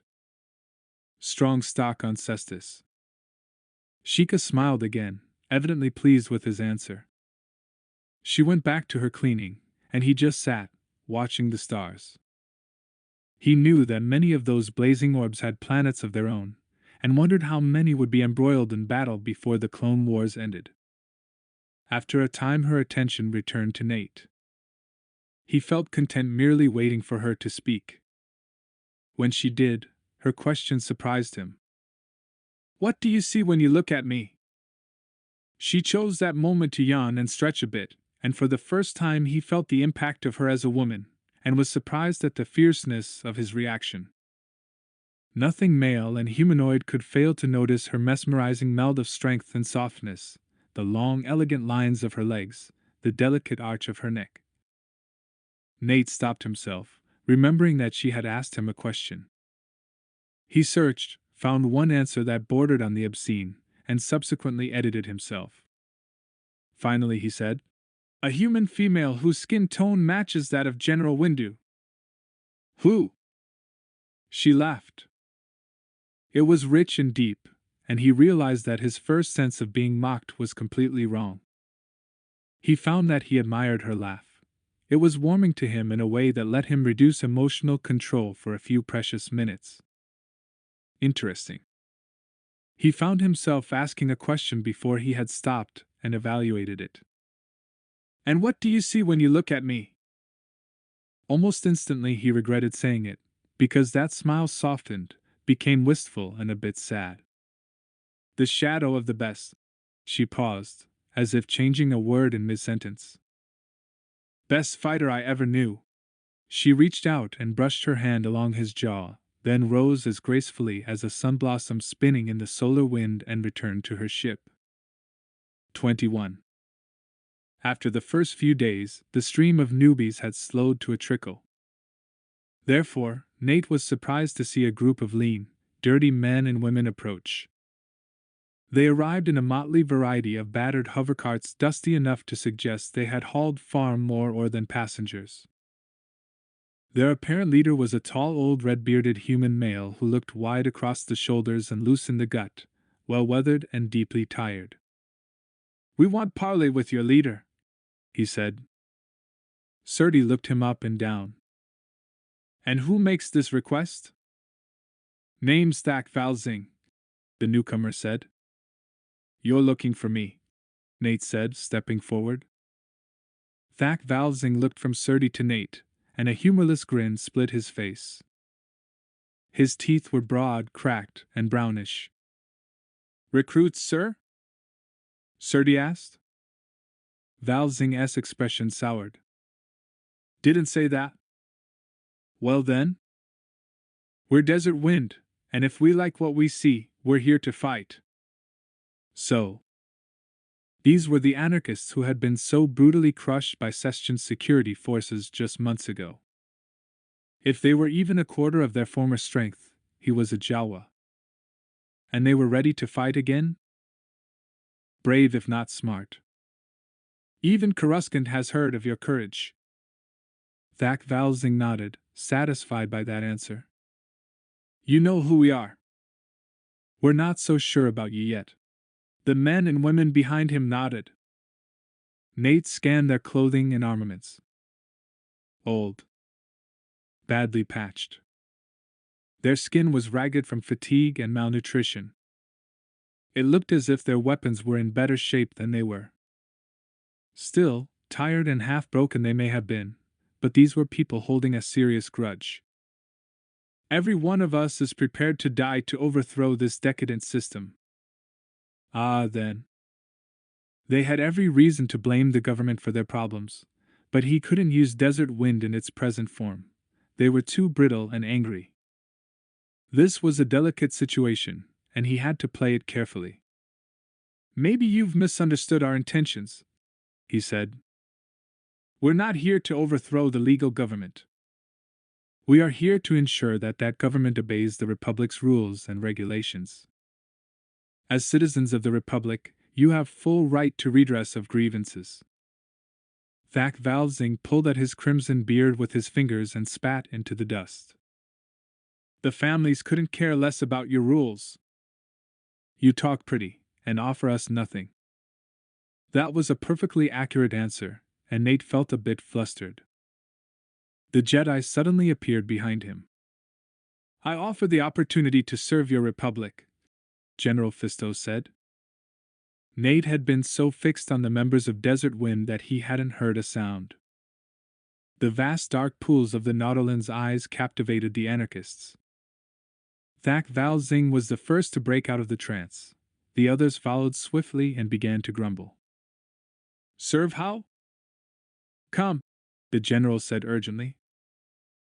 Fight with us. In other words, take your orders.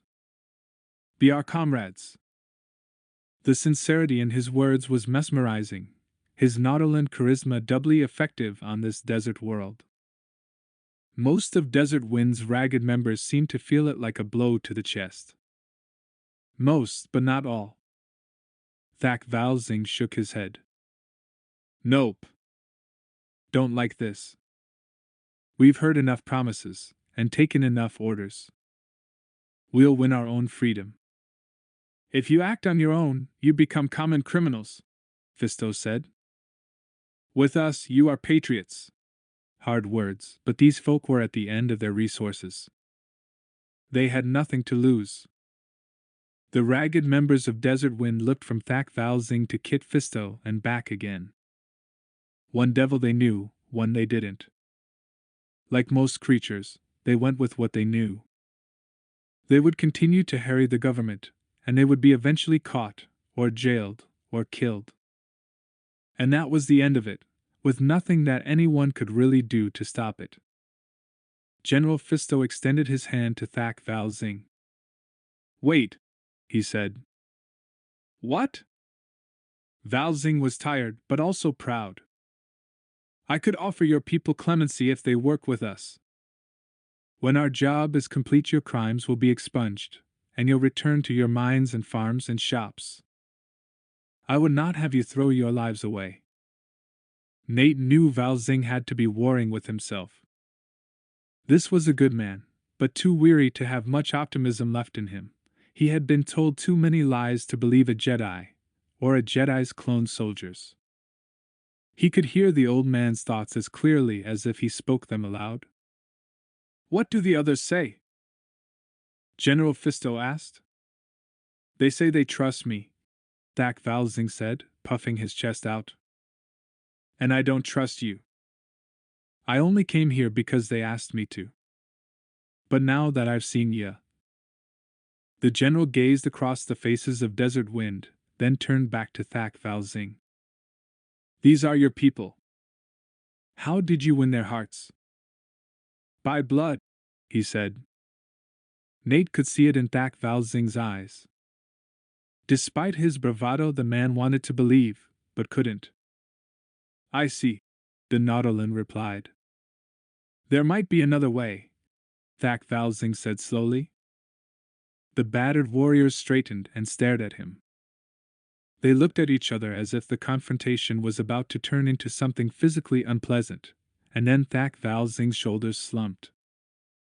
Once, perhaps, the old man had been a great fighter, but those days were long past. Still, the members of his group looked up to him, and respected him as they would a father. Doubtless he'd shepherded them through more than one tight squeeze. How could the dynamic be altered? What resolution could there be? More than anyone else, Thak Val Zing seemed to understand the stakes. One last action. One last judgment. It might mean destruction or salvation for his ragtag band. But what to do? 30 years ago I took command of this group, Val Zing said, his eyes locked with the general's.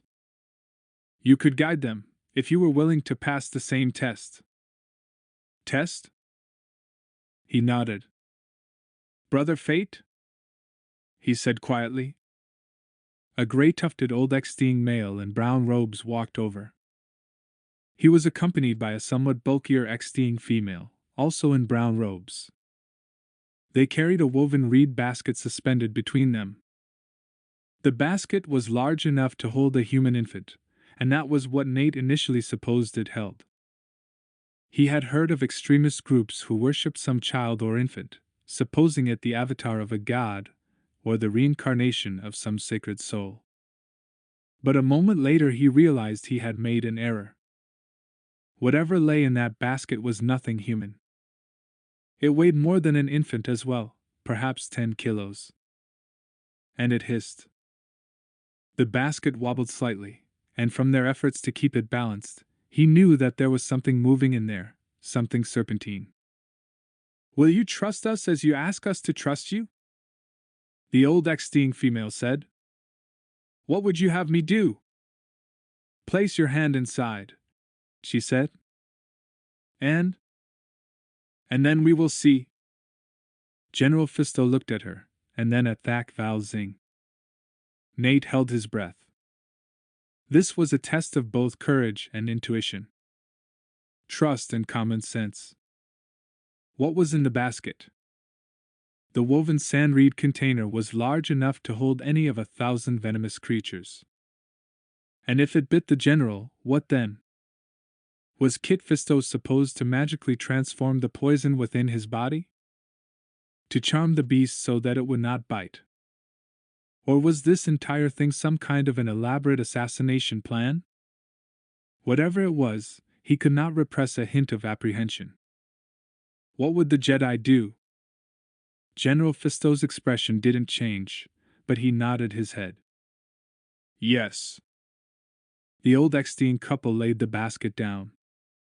The cover still obscured whatever was inside. The general rolled up the sleeve of his robe and extended his hand into the container. Nate noticed that the pace of entrance was neither slow nor fast, but continued at a single unvaried medium rate. General Fisto's eyes never left the old woman's. His arm had disappeared up to the elbow, and the witnesses watched carefully. And yet, what was he missing? There was something happening here that defied definition. Finally, one of the other old females nodded, and the general, using the same slow, steady pace, withdrew his arm from the basket. Its underside glistened with something wet. He rolled his sleeve down without wiping the wetness away. The Nautilin's face was impassive. The two brown-robed Extings retreated to a neutral position and sat cross-legged, primary and secondary arms folded in a prayer position, foreheads leaning against each other. The others formed a wall between the clones and General Fisto and the basket. They were hunched over and seemed to be studying something. Then they returned. "He tells the truth," the woman said. And the others nodded. Thak Val Zing exhaled mightily. Nate could tell that he was relieved, but his pride wouldn't let him speak it. "Very well then," Thak Val Zing said. "The guides have never been wrong before." "All right. I yield the leadership of Desert Wind." He paused. "And I hope I'm not making the biggest mistake of my life." As Kit Fisto walked back up to the cave, Nate ran up next to him and spoke in a low voice. "What did you feel in the basket?" he asked. "Some kind of rock viper?" "I do not know," Kit said, barely moving his lips. "It did not try to harm me. But I felt something. A presence I have sensed before." When Kit said no more, Nate accepted that and rejoined his brothers. Thak Val Zing shook his head as they walked toward the cave. "I wouldn't have believed it," he said. His eyes burned with challenge. "I'm not the one who's trusting you, Jedi. Remember that."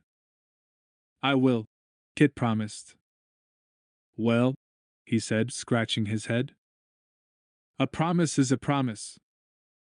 It is good that you are a being of your word." "Sometimes," said Thak Val Zing, his shoulders slumping. "His word is all a man has." "You bring more than words," Kit replied. "Eat with us?" Thak Val Zing and his people jostled to find seats at their rude table.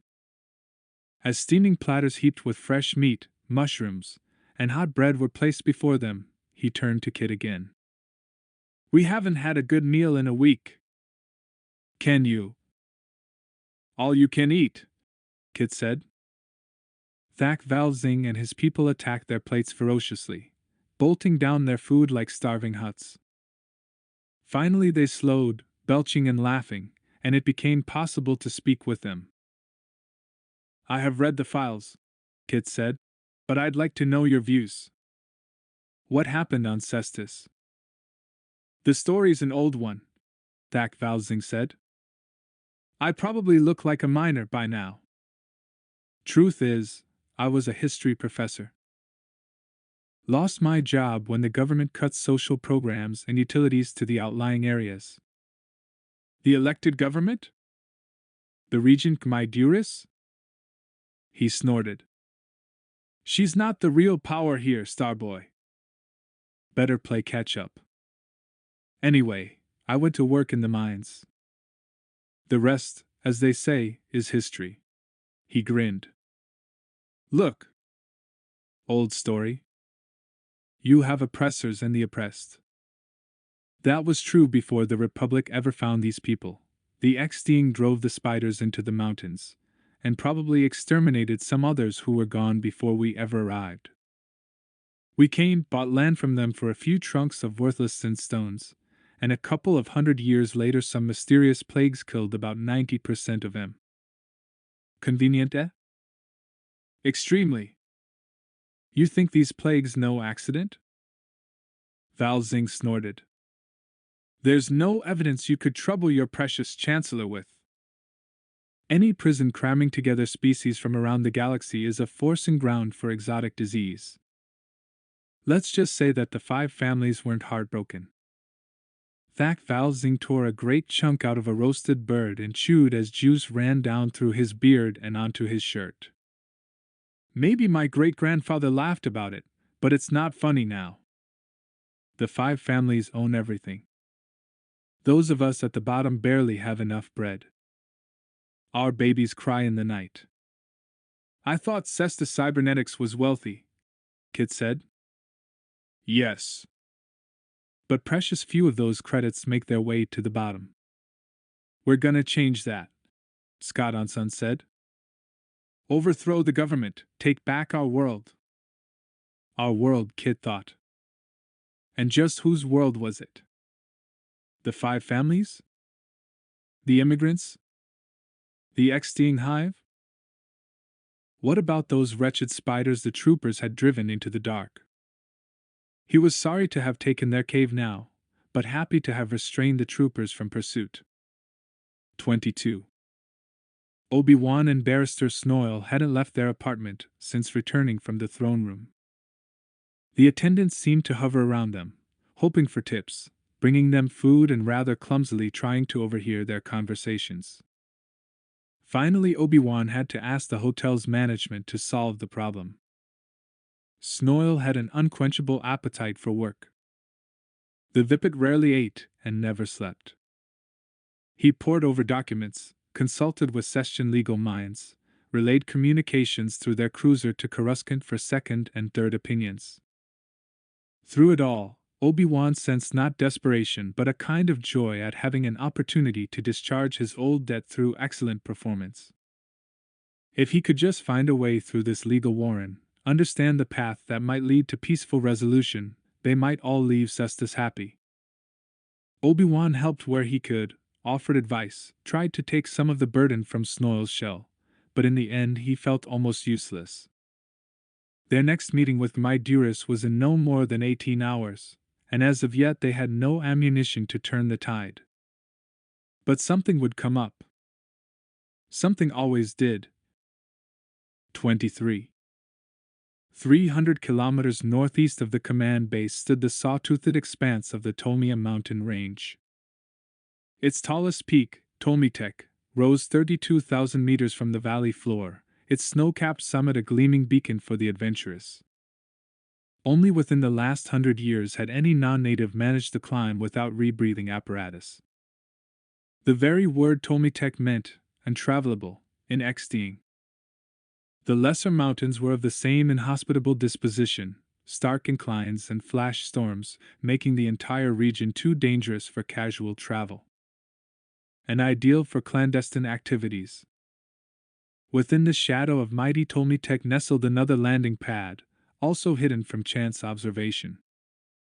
A 3X-ting delegation gazed up into the stars until one of the orbs began to change position. Oddly, it appeared tiny until the last possible moment, when it seemed as if the minuscule object suddenly expanded with impossible speed.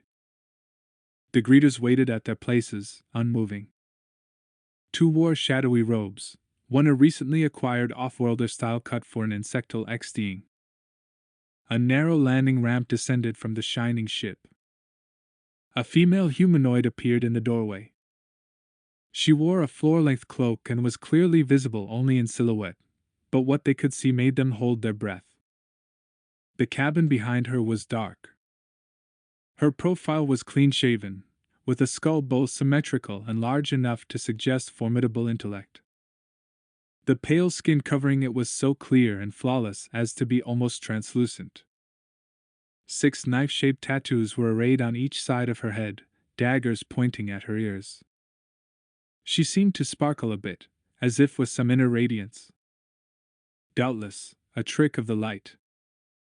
As she descended, they saw that her eyes were a flat and expressionless blue, briefly examining Physic without any comment or judgment. He was so far beneath her notice that he barely registered at all, either threat nor ally. For all the change in her expression, he might have been an astromech droid. Physic was afraid of this woman, and found the sensation oddly delicious. He stepped forward, prepared to offer his planned greeting. "Ma'am." The woman tilted her head slowly sideways, staring at him as if he were an unaccustomed form of lower animal life. That odd sensation within him, the fear thing, swelled. Physic went silent. She took 2 more steps and then touched her belt. All around the ship, in a giant circle with a radius of perhaps 20 meters, the sand sizzled. Physic had noticed a line of tiny sand wasps crawling across the sand, mindlessly carrying their burdens back to their nest. Where that line crossed the sand, half a dozen of the tiny creatures had curled into smoking balls. The others on either side of the line were unharmed. For the first time, she spoke. "If your people approach my ship," she said, "you'll need new people." "Yes, mistress." "Very good," she mocked. "Take me to Trillet." Physic opened the back of a little snub-nosed tunnel speeder to her, and she entered without another word. Her movements flowed, as if she were more felinoid than humanoid. A savagely beautiful predator. The tunnel runner hovered and then pivoted, heading into one of the nearby entrances. The little G-bug was built for swift maneuvering in the warren of tunnels beneath Cestus's surface. These tunnels had been built by Hive technicians eons ago, but had only been electronically mapped fairly recently, a few standard decades, perhaps. The G-bug was also equipped with the very latest and most powerful scanning equipment, and skittered through the tunnels like a Sphinx on a griddle. Physic sat beside the pilot in the front seat, but took a chance to cast a glance back at the rear seat to see, perhaps, if their guest was at all discomfited by the series of near misses as they negotiated the warren. She seemed unflappable, her piercing blue eyes amused, full pale lips curled up at the edges as they scraped through an especially close call. She scanned the cave walls as they flew past, noting everything. Their passenger turned and looked at him, curiosity lighting her face at last. "So the 5 families fear to meet with me openly. It is considered risky. But you will be with them soon." She snorted derisively. "What is all this?" she asked, gesturing at the walls. He found her voice a kind of coppery music. "The planet is honeycombed with mines and tunnels. They are the easiest way of traveling without detection." She chuckled, although what might have piqued her amusement was beyond him. She turned at last to face him. "And you are?" "Physic, brother to Trillet, who awaits your arrival." When she offered no introduction in return, he shrank back. He stared at her, and as he did her eyes grew vast and dark. Perhaps, he said, I should just let you rest from your no doubt long and arduous journey. Their passenger closed her eyes. And no matter how abrupt their spins and turns, what jolts the tunnel runner got from near misses, she did not open them again until the vehicle came to a halt. The instant the vehicle shushed to stillness, her eyes snapped open, and Asajj Ventress was as alert as a godel on the hunt. Her short nap had apparently refreshed and renewed her. That is, if such a creature required refreshment and renewal. They had arrived in a cave below the heart of the city. 5 of Trillet's most trusted aides awaited them. Whereas she had exited the ship like a queen or some kind of dark princess, here she opened the front of her cloak and assumed another aspect, which Physic recognized as that of a military leader. Beneath the black skin-tight suit her body was as sinewy as a snake, only her breasts and hips feminizing an otherwise androgynously muscular physique. Trillet had briefed Physic about Commander Ventress, of course. Rumors had floated about, and even his brother wasn't certain which to believe. Some said she was a Jedi herself, that she had left the Ancient Order, taking her weapons with her. Others said that she was an acolyte of some shadowy group superior to even the feared Jedi Knights. The ring of greeters parted, and they stepped to a turbolift platform large enough for 4. He noted that the aides did not deign to step aboard, as if they wished to keep a safe distance. The two rode up together. She smelled of acid fruit. Darkness enfolded and then released them as they reached the upper level. As they emerged into Trillet's headquarters, the hard, cold creatures who awaited them seemed to part like shallow water. No one dared touch her, none approached her. A kind of silence descended over the entire floor as he escorted her to her meeting. Trillet was seated at his desk as she entered his office. He was bloated now, his transformative hormones in full effect, accelerated by the alien herbs. He squirmed and fidgeted almost continuously, as if he could find no comfortable position. Oddly, Ventress seemed somewhat deferential. From a pack so cunningly hidden upon her taut body that he had missed it entirely, she withdrew several items and politely placed them on the table before Trillet. The Golden Gang Lord's faceted red eyes moved back and forth across the items, and he waited. The air shifted, and he smelled the slightest musky tang. Trillet, he knew, exuded musk from neck glands when going through the change, but that smell intensified when he was nervous. In all the years he had known his brother, Physic had smelled it only twice before. The woman nodded deeply. The bag shuddered. Something black and red thrust its head out of the flap, forked tongue flickering as if tasting alien air. Gifts, Ventress said. Was that the very tiniest trace of mockery in her voice? Of salt, water, and meat. Trillet stared, uncertain what to do. Ritual meals were common, a highly developed art in Extiang hive politics. But Trillet was no royal, not even a noble. What could he make of this? Mockery or not, he dared not respond impolitely.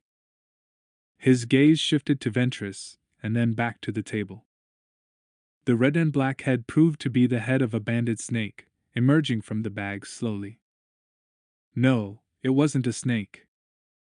Its small stubby legs paddled as it attempted to escape its confines. It moved sluggishly, as if it had been drugged. Trillet looked at his protocol droid, and then back at the crawling creature. No, creatures, because a second had emerged. The protocol droid bent and said quietly, I believe that you are expected to ingest the wind snakes. With relish, sir? Yes, that was definitely a tiny smile on Ventress's face, but whether genuine or artificial he couldn't say. Trillet studied her for a moment, and Physic wondered what his employer was going to do. Again, an unexpected flash of emotion. This woman became more intriguing with every passing moment. With a movement swift enough to baffle sight, Trillet's hand snapped out, grasped one of the wind snakes just behind the head, and dashed its body against the table. Even more swiftly the second time, he repeated the maneuver with the other one. "Send for Janu," he said. A droid scurried out of the room, and a moment later an enormous brown creature with a distended chin and a raised, horny crest dividing its head waddled into the room, great dusky folds of skin cascading down to the floor. "Yes, sir?" "Water, salt, and 2 succulent wind snakes." "What recipe can you concoct?" Janu tilted his waffled head sideways as if measuring. He picked up the limp bodies and sniffed them, bringing them close to his flat, wet nostrils. Then, suddenly, his thick lips split in a grin. "Ah, Glimph pie. Wind snakes come from Pluto, and the Glimphids are famous for a variety of casseroles. I can procure Fantazzi mushrooms." "No," Trillet said, voice cracking a bit. Physics sharpened his eyes. "Ah." The vocal change was another dead giveaway. His brother was thick in the shift toward his female state. Soon his eyes would change from rust red to emerald. "I will need my wits about me this evening." As he said this, he glanced at Ventress, who remained motionless, squatting on the balls of her feet, back perfectly straight, immobile as a stone. Again, Physic had never heard his brother discussing his private practices or habits with an outsider. Or at all, when it came right down to it. An almost perverse fascination bubbled within him. "Fine," Janu said. "Then I will use Banthod. That should suffice." He waved at the tray, and the enormous Janu lifted it and carried it away. "I thank you for your gifts," Trillet said. "I assure you that I will enjoy them to the full." Ventress inclined her head with palpably false modesty. "A small gift from Count Dooku," she said. "A delicacy. Take heart, the Yanthans who remove the venom sacs rarely make a mistake." She smiled. "And even if they do, it is said to be a good death." Physic wasn't sure he wanted to know how a creature like Ventress might define good. It was difficult to tell whether she was serious, or merely enjoyed tormenting her host. In either case, the results were fascinating. "I trust that your journey was pleasant?" Trillet asked. Her expression did not change. "Irrelevant. I wish to know why I was not met by the families. At the least, why I was not brought immediately to their presence." "We have a new guest in the capital," Trillet said, attempting to placate. "Until we know his precise business, a measure of additional discretion was thought wise." She gazed at him, and although Ventress did not speak, Physic felt he could hear her thoughts. Miserable cowards. Physic had observed Trillet's immense bodyguards as they watched their boss defer to this woman. There were also a dozen lean young male ex-teeing around Trillet's nest, thugs trying to get rich easy, looking for someone strong to follow. Not necessarily bad, but lost, and lost in dreams of glory past. There was no way of telling how they might react. They might exhibit typical hive behavior and simply follow. The more disloyal might sense an opportunity to jump track, to find a way to ingratiate themselves to a superior power. But there was another reaction as well, and Physic could see it brewing in the filmed eyes of one of the smaller bodyguards, a member of the ex-teeing assassin clan. His name was Remlaut. "Excuse me," Remlaut said in the high, reedy voice he assumed when speaking basic. "I've heard a story about you." She rose and turned to him. Again the corners of her mouth raised, as if she already knew what he was going to say, and welcomed it. "In all politeness," Remlaut sneered, "I've heard that you never, ever turned down a challenge. Is that true?" She glanced at his shoulders, his hands, his eyes. "You've been to Zagaba," she said. "To learn Talgun?" "Yes," Remlaut said, confused. Not many ex-teeing ventured off-planet. Asajj Ventress smiled. Your neck is pale, their blue sun's burning has faded. You've been away from your teachers a long time. He nodded, mouth slightly open in surprise. Count Dooku told me that if I wished to progress in the arts, it was vital to take every challenge. She cocked her head lazily at Trillet. Her smile widened. She turned to Trillet. Would this displease you? Trillet looked back and forth between Ventress and Remlaut. Physic knew what his brother was thinking. Trillet did not like this woman, but for a variety of reasons was bound to honor her wishes. Physic had witnessed Remlaut's skills, but was uncertain they would be enough to defeat Ventress, and didn't want to lose a bodyguard. On the other hand, challenge simmered in the air. Trillet leaned back, grimacing as he strove to make his swelling egg sac less uncomfortable. The gang lord, not quite lady, not yet, templed his fingers together. If both participants are willing, then it is not my place to say no. Ventress nodded and turned to face Remlaut, pivoting as if on ball bearings. Her fingers crooked like claws. Now Trillet added, But please, Commander Ventress. It is hard to find good bodyguards. I won't kill him, she promised. At your pleasure, she said to her opponent. Remlaut bowed. His vestigial wings fluttered with warning, and he spread his primary and secondary arms. The creatures who served at Trillet's pleasure backed against the walls. Now the two of them were in a cleared space. Remlaut stepped in an arc, circling Ventress.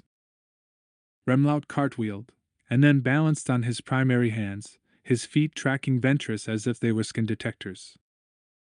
Those primary hands were as broad and strong as most feet, and Physic knew that Remlaut could stand like this for hours. Physic had seen this once before, Remlaut making his formal challenge of any visitor who had a similar code of warrior ethics, or seemed to offend his master Trillet. The fact that he had made the challenge so soon was not remarkable in itself, but Physic suspected that there was something more going on here. He had seen foes attempt to penetrate Remlaut's defense only to be struck with such nimble violence that Remlaut's punishing feet might have been arms. Most cowered at the sight. Ventress was another matter altogether, however. She swayed back and forth, ripples surging through her body as if she were some kind of sea frond. Strange, she was clearly female, but she moved more like an ex-steeing male. Remlaut made his attack, left, right, left, feet jabbing out in a breathtaking three-strike combination. Ventress never shifted her legs, but somehow avoided the triple threat. Physic ran the sequence back through his mind. Ventress had moved bonelessly, with a spinal relaxation so extreme that she could have shifted only a centimeter or less, angling sideways, sliding from the path of each kick as if she had had all the time in the world. Something else had happened, something obscured by the flash and flex of limbs. Physic couldn't see it, but Remlaut was on the ground, writhing, face purpling, twisting on his side, hands reaching around for his shell. The assassin spasmed, the muscles in his back tightening again. Remlaut's face grew tauter and tauter, more deformed with straying, and he howled as if in the midst of the most monstrous and debilitating muscle spasm in history. His entire body arched, and with a series of rending pops Remlaut's super-contracted muscles splintered his own shell. He collapsed, drooling and almost motionless, his head wobbling in aimless circles. A medical droid rolled forward, performed a swift analysis, and then reported back to Trillet. Trillet looked at Ventress, eyes gone dark. Physic knew that his employer wanted to censure her, to remind her of her promise, but dared not. Ventress might have read Trillet's mind. He is not dead, she said matter-of-factly. Indeed not, Trillet replied. And for that I am grateful. She bowed graciously as several of Trillet's employees picked up the hapless Remlaut and carried him away. With every jostle, he screamed. They were not as gentle as they might have been, and physics supposed that Remlaut's history as a bully now worked against him. He noted that, without another word being said, the body language of every creature in that room was suddenly more respectful and alert. It couldn't have worked better for Ventress had she scripted it. She brushed imaginary dust from her spotless cloak and stood before Trillet once again. Physic counted the pulses at her jawline, clearly visible but unhurried. A knot of muscle at the base of one tattoo quivered in unhurried rhythm. Trillet seemed to have moved on, apparently wishing to change the subject as quickly as possible. "And there is one more development," he said. "Yes?" Ventress stood immobile. The previous moment's violent action might have meant nothing at all. But in the name of the galaxy, what had she done to poor Remlaut? And would he, Physic, ever have the temerity to ask? "Yes," Trillet said. "Now, as to the Jedi negotiating with our good Lady Regent." That, finally, caught the offworlder's attention. "His name? Obi-Wan Kenobi." Now, for the first time, Ventress's attention was riveted. Obi-Wan. Her blue eyes flamed. Again, Physic sensed that it might be worth his life to inquire. "I know this one. He needs to die." "Please," Trillet implored. "There is business to be conducted." "There may not be time." Ventress cast a scathingly cold glare upon her host. "Did someone request your advice?" "I think not." She closed her eyes, and in stillness she seemed like the center of a storm. She opened her eyes again. "I don't believe in coincidence. Obi-Wan and I are here on the same business." The tip of her pink tongue wet her lips. "I think I will kill him." Trillet's faceted gaze met hers, and Trillet lost, looking away. "I brought you here, thinking that with the Jedi in the capital, we need special arrangements before the meeting." Ventress's head tilted slightly sideways, and her voice was snake quiet. "No. Obi-Wan will attempt to subvert the families. He may already have a spy among them. No. Who knows I am here? The families know Count Dooku is sending a representative," Trillet said. "But not who or when." "Splendid. Leave it thus. First I will destroy Kenobi. Then I speak business with your precious 5 families." From her initial flare, Ventress had grown abnormally quiet, almost like a negative space, drawing light and heat from the room around her. This woman was as dangerous as a sand viper. Never had he seen her like. "Yes, of course." What else could Trillet say? Physic mused that he would certainly serve out the rest of his contract, but when it was complete, he wondered if the woman Ventress might conceivably need an assistant. 24. Protocol, Chancellor Palpatine had often said, is the oil greasing the wheels of diplomacy. After an exchange of pleasantries, they retired to Duris's office for a more private conversation. 3 of her advisors accompanied her, and although they refrained from most interjections, he knew they were fully engaged with the negotiation process. Barrister Snoil was debating a minor point as Shar Shar, the little Zitza, rolled forward. Duris bent so that the aide could whisper in her ear. She listened intently, then studied several hollow documents projected on a screen before them. She looked up and smiled. "Barrister Snoil," she said, "you are aware of the case of Gadon III?" Snoil's eye stalks retreated into themselves, and then extended again. "Yes," he squeaked. "But there are at least 4 cases that might have some application here. Please be more specific." Duris seemed pleased with Snoil's erudition, and held up a finger at what, from their angle, seemed a shadowy silhouette. "A matter of breakaway Kif miners." "Ah, yes," he composed himself. "Approximately 50 standard years ago, The miners began selling high-energy ores on the open market. Some of these ores found their way to a colony allied with enemies of the Gadon regime. The Gadons came to the Republic for a ruling, and it was adjudged that the intent of the original sale had been above reproach. Therefore, the final disposition of the ores was not the responsibility of the miners. Obi-Wan closed his eyes briefly. That had been a poor decision.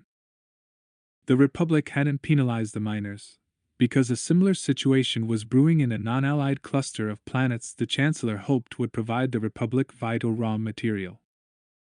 A lenient ruling here could well make for good friendships elsewhere. Brilliant politics, but it had now backfired. Obi-Wan felt that long-vanished headache beginning to return. While he retreated into his mind, Duras and Snoil continued to banter back and forth. He knew this was just the opening salvo, but he was already out of his depth. They spoke of obscure treaties, taxes, rules, and regulations. Legalities be spaced. This had to end. Obi-Wan waited for a lull in the conversation, and then raised his hand. "Pardon me, Regent Duras." He calmed himself. Could she be so obtuse? Do you imagine that the Republic will stand by and allow Cestus to manufacture these killing machines? Obi-Wan was a bit surprised at the strident tone in his own voice. There is only one way this can end. For the moment, formality and measured approach had broken down. Blast. He was no politician. He saw only the death and destruction that would be visited on this planet if he was unable to help them see past their contracts. And what is that? Duras said frostily. She arched her segmented shell and squared her shoulders. Anger boiled beneath her composed surface as well. And something more. Fear? He steadied his voice. With no JK droids reaching planets outside the Republic. Perhaps none of any kind leaving your workshops at all. Do you threaten us? The Republic had its chance to purchase our products, and chose to neglect payment. Then, they restricted Gabbana crystals. Tens of thousands lost employment, Master Jedi. Our economy was almost crippled. There were food and water riots across the planet. She leaned forward. Thousands died. Now you tell us not to conduct business with planets offering solid credits. Would the Supreme Chancellor authorize equal payments? In advance? No. Palpatine would never do that. It would be perceived, rightly, as submitting to blackmail. I am not here to threaten, he said. Merely to act as a conduit of communication between the Republic and the good people of Cestus. We know that you are fighting for the welfare of your people. All the people of Cestus, she said. Not just the Extiing. Not just the Hive Council. My responsibilities are to every soul on this planet. If true, a fine sentiment, Obi-Wan thought. We, on the other hand, fight for the fate of an entire galaxy. You may rely upon one truth: we will not allow your machines to slaughter our troopers. Whether or not this entails the destruction of your civilization depends upon you. For a moment there was silence in the room. Duras and Obi-Wan regarded each other intensely, a test of wills. Then she nodded her head slowly. Before you destroy us, she said, perhaps you should better know what it is you will end. Her voice tightened, and this was where her breeding and strength rose to the surface. She would not be rendered ineffective by her emotions, however fearful they might be. This evening there is a hive ball in your honor. It would please me if you would attend. Perhaps some communication is best facilitated in a more informal setting. Obi-Wan took a deep breath. He had little taste for such formal celebrations, but then again, protocol was important. I am grateful for the invitation. I hope that your grace will not interpret anything I have said as a lack of respect for you or your people. We've both a job to do, she said, and once again he had the odd sense that she was speaking on more than one level at a time. But that does not mean we cannot be civil. Indeed, he said and bowed. 25. Obi-Wan's formal robe was much like his everyday dress, flowing from floor to shoulder in a cascade of burnt sienna, but woven of demi-cut silk. Their astromech had buffed his boots to a high shine, and his spare tunic was cleaned.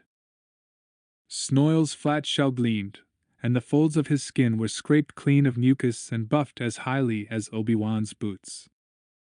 A pair of flat boxes had arrived for them. When opened, each yielded a flexible mask. The slanted eyes, peaked eye ridges, and flat, wide mouths were clearly a caricature of X-Deing physiognomy. When Obi-Wan pulled it on and viewed himself in a mirror, the effect was striking. And what is this? Snoil was actually blocking the doorway as Obi-Wan completed his own preparations. A bemused smile wreathed the cephalopod's face. Master Jedi, the Vipit said. You are resplendent. And you sparkle, Obi-Wan said. Now, Barrister Snoil, it is important that we understand what is happening here. Snoil raised one of his stubby hands. Master Jedi, I know that I may seem ungainly and somewhat gauche, but I have been involved in such missions before. This ball is clearly a tactic, not a social occasion. I will be alert. Obi-Wan sighed with relief. His companion was acutely aware of these games. More aware, perhaps, than he. In this, it was possible that Snoil would take the lead, and for that he was grateful. This is a hive ball, Snoil said, examining his mask. The hive may have little real power, but apparently the off-worlders enjoy pretending that it does. Well, Obi-Wan said, helping Snoil on with his disguise. He extended his arm, and Snoil slipped his own small, firm hand through it. Snoil's arm was pleasantly smooth and cool, moist but not sticky. Shall we join the fun? The music enveloped them silkily even before Obi-Wan and Dulb Snoil had exited their shuttle car. Several hundred guests had already arrived. Most were human or humanoid, with a sprinkling of other sentient species among the bejeweled attendees. Many were in pairs or trios, although at least one clan cluster hovered around the appetizers. Hospitality droids served food and drink at a prodigious rate. Only a handful were genuine X-Deing, Obi-Wan noted, although all the others wore the X-Deing masks. Respectful custom or ugly joke? He wasn't at all certain. The masked and costumed attendees parted as Obi-Wan and Snoil moved forward. With polite nods and interested expressions, they let the two pass and suppressed their speculative whispers until the odd pair had gone by. The cream of Cestus's society had turned out for this gathering, a glittering ensemble indeed. A multi-species band strummed varied wind and string instruments and at least one synthesizing keyboard, producing music that sounded much like the mating anthem of Alderin's weaving clans, a perky melody that fairly demanded fancy footwork. As they entered, his eyes found my dearest swiftly, performing some Stygian rhythmics reminiscent of the Alderan reel. The couples and trios performing the precision choreography stopped. The music stopped. All of the masked participants applauded the newcomers. If he was to assume that there was more than one meaning to everything that occurred here, then why had they chosen to welcome him in such an elaborate fashion? One answer came to mind. They hoped that elaborate displays would impress upon a galaxy-spanning traveler the idea that even here, on the Outer Rim, there was a civilization worth preserving. These smiles, these bows, they were sincere and hopeful. These sessions wanted him to understand the fragile and lovely society that they had built up over the years, and it behooved him to open his heart to them. If he grasped their nature better, it might be easier to make crucial decisions, or devise appropriate tactics. He hoped. So with that in mind, When Duras approached him with her mask held to her face, he took her arm with genuine pleasure. "Master Jedi," she said, "it is such a delight that you could spare the time to join our little gathering." "One could not travel halfway across the galaxy," he said, "and not partake of Cestus's famed hospitality." Duras seemed to sparkle. Her immense intelligence and energy filled her considerable frame to bursting. She was the most vibrant and fully alive ex-teen he had yet encountered. A small crowd of dignitaries formed behind her, all masked, but some wearing costumes that actually concealed their profiles. "Gmai," one woman asked, "please introduce us to our visitors." "Of course," Duras said. "Jedi Knight Obi-Wan Kenobi and Dulb Snoil of Coruscant, please meet the heads of the 5 families." A short, slender man bowed. "Debikin of Research." A half-faced ex-teen mask on the next woman's imperious face did not disguise the elaborate makeup and tattooing of her lips. "Lady Porten of Energy." The next man was tall and broad and pale, as if he had never seen the sun. "Kefka in Manufacturing," Duras said. Kefka was possibly human, with perhaps a bit of Kiffer mixed in by genetic splice. The next man's blue skin proclaimed him of Runian extraction. "Liturgy of Sales and Marketing," Duras proclaimed. The next in line was a slender ex-teen, one of perhaps 5 or 6 in the entire ballroom. "And my cousin Kaiser Quill of Mining." He stood taller than Duras, almost level with Obi-Wan. Quill extended his right primary hand in a gesture of respect. He had a golden, stick-thin insectal body and vast faceted red eyes. Each bowed in turn. They made small talk. Then, expressing their eagerness to begin negotiations on the morrow, they retreated to allow the Jedi and Barrister Snoil to enjoy their evening. Duras led him onto the dance floor. "Are you familiar with the reel?" she asked. "More in theory than practice," he said politely, momentarily wishing that a band of assassins might attack the party at this moment, giving him an excuse to decline. He was on the verge of begging off completely when he felt something. A sensation like a flux wire brushing across his spine, and he knew that there was danger in this room. He glanced left and right, seeing nothing but dancers. Then, a glimpse, a silhouette on the far side of the room. A lithe, costumed figure. Male? Female? He wasn't certain, and wasn't even certain why his alarms had triggered. There appeared no obvious threat, but he wanted to be certain. Duras stood before him, waiting patiently for him to answer her implied request. Obi-Wan forced himself to smile. "Shall we experiment?" She laughed throatily and, he thought, with genuine mirth. He looked back over his shoulder. Barrister Snoil was surrounded by 3 masked females, 1 human, a Corthenian, and a Wookiee, who were engaging him in animated conversation. Good. Snoil's torpid locomotion was a perfect excuse for declining dance, but at least he was pleasantly occupied. With that in mind, Obi-Wan extended his left hand, and she rested both primary and secondary right hands upon his forearm. He joined the line, took his place across from Gmai Duras, and extended the tendrils of the Force. The band prompted them to enjoy Cestus's own special dance variant. Even if the original form had been one as universal as the Alderaan Weaver's reel, they would have their own interpretations. And he knew that the guests were watching to see if he could adapt. This would tell them not only if he was of their social tribe, but how they might expect him to react in the future. Obi-Wan had dual obligations: to learn this dance as swiftly as possible, and to search out the elusive figure and determine why his senses were screaming at him. Something is wrong. Danger. There. White-smocked, deliberately genderless. Slipping between 2 humans and a native Cestian servant.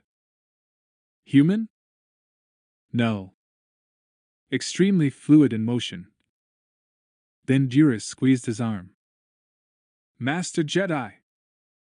I had no idea that you were a courtier as well as warrior and diplomat. You danced superbly. He chuckled to himself. For centuries, dance had been used at the Jedi Temple to facilitate rhythm and timing. On any world of the galaxy, when one found males or dominant females dancing, it was often a warrior art in disguise.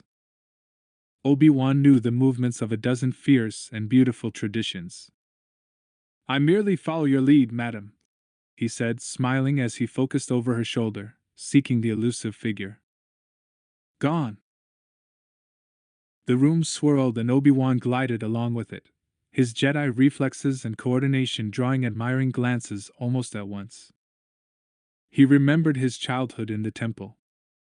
Master Yoda had devised so many ingenious ways to teach vital lessons. He remembered watching the great Jedi perform complex dance steps, admonishing his astonished young students to become complete movement artists. A warrior who cannot dance. Clumsy in both war and peace he is. At the very least, an ambassador who could not fumble his way through the Alderaan reel was a poor ambassador, indeed. There was nothing suspicious to be seen, and in fact his sense of danger had faded, almost as if it had never been justified at all. We're all watching you, you know, Duras whispered, coming closer. Most have never seen an actual Jedi before. Obi-Wan chuckled to himself, and backed away from her as the music changed. He swirled and passed to the next lady in line, where the dance began anew.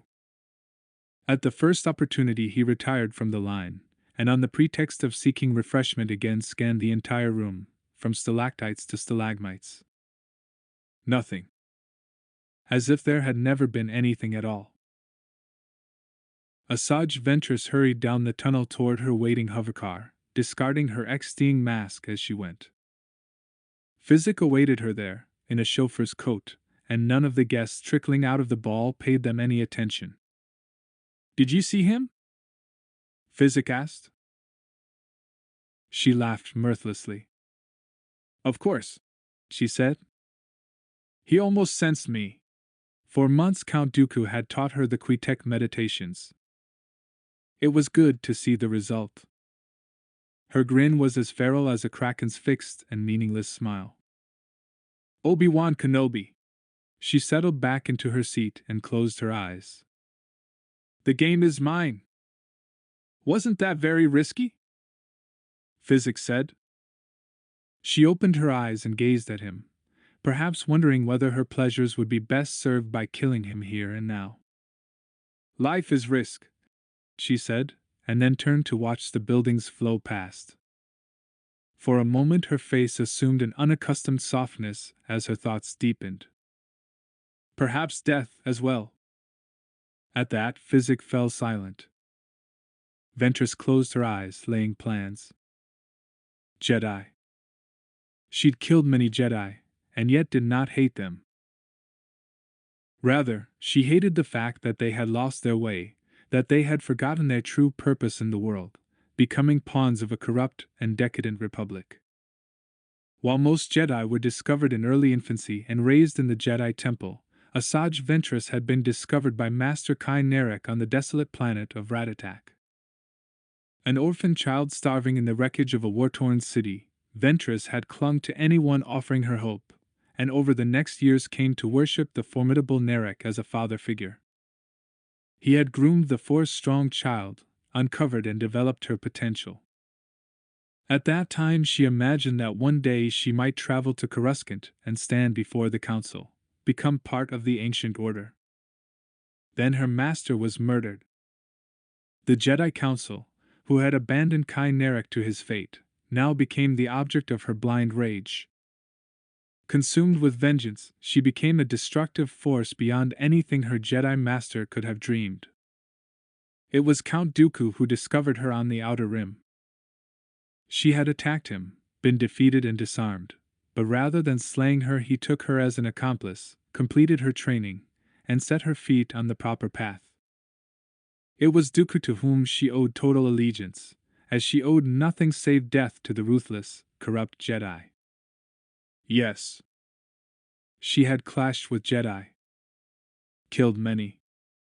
Faced Master Windu and come within a hairbreadth of defeating him. Faced Skywalker in battles they would both remember. Obi-Wan had escaped her hand twice, but would not again. This she swore by her allegiance to Dooku. This she swore by her dead master Kai Narek. This she promised herself, purely for her own pleasure. Asajj Ventress's closed eyelids fluttered, and her pink mouth curved upward in a smile. 26. The Jedi and his vipid companion had retired to their shared quarters, but Myduris was still attending to her ball guests as the music slowed and the lights came up, signaling the evening's end. She stood at the door, bidding farewell to her guests, when Kaiser Quill and his partner Sabbat appeared. A few months before, it had been Quill who had been the green-eyed female, Sabbat the male, but even then Quill had been intimidating.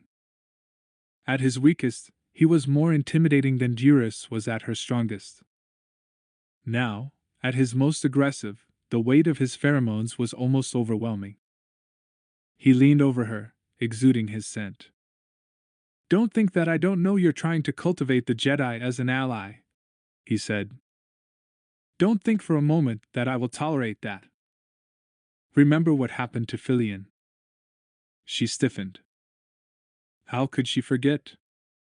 Not 5 years before, Quill and her mate Filion had engaged in a formal combat, what the Extine called going to the sand. And there, before the council, the lethal Quill had slain her love.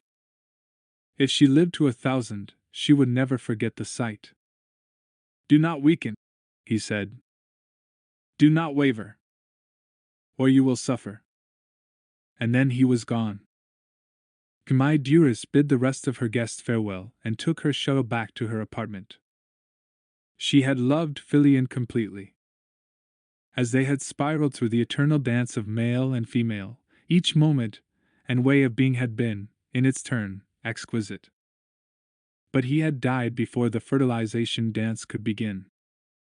So childless, alone with her empty egg sac, she rocked in the darkness, tears of terror and loneliness slicking her faceted emerald eyes. 27. As the new recruits practiced their maneuvers, Nate watched, noted, and made adjustments in this obstacle course or that targeting range. Fori approached him at an easy trot, the sort of pace that a common man would find exhausting in 10 minutes, and a trooper could continue all day long. "Sir," the commando said, saluting smartly. "More recruits arrive." "How many?" Fori smiled with satisfaction. 24, sir." Nate felt a warm flush. This was exactly the kind of news he had hoped for. "We'll make a fight of this yet," he said. Nate was well satisfied with what he saw, and was moving the intensity up a notch when Sheikah approached behind him. "So?" she asked. "What do you think?" He was pleased to realize that he felt confident to intuit her meaning. "Not too bad," he said. "Farm boys and deep miners, but they can take orders. They're tough folk," Sheikah said. "A lot of them think it's time to fight." "And you?" "I just fly," she said. "You might do just fine," he said. "Strong legs and back, good reflexes. You might think about signing up." She laughed. "No experience." "And experience counts." Then she glanced at him. "On the other hand, you weren't always the old battle-scarred veteran, were you?" Nate shook his head. Then with a slight smile, he added, "True. But our simulations are quite stimulating." He moved his shoulders a bit, rolling out the stiffness and remembering Von R3. "I'm sure they are," she said. He watched as the training droid's arms flexed in multiple directions, giving each recruit the motivation he or she needed to excel. "They are eager enough, but they'd have their heads handed to them by experienced troops, or battle droids." I've watched you with them, she said. I think the four of you are just the man for the job. For a moment he thought that she had misspoken herself, then realized that her straight face was only being maintained with effort. She laughed out loud.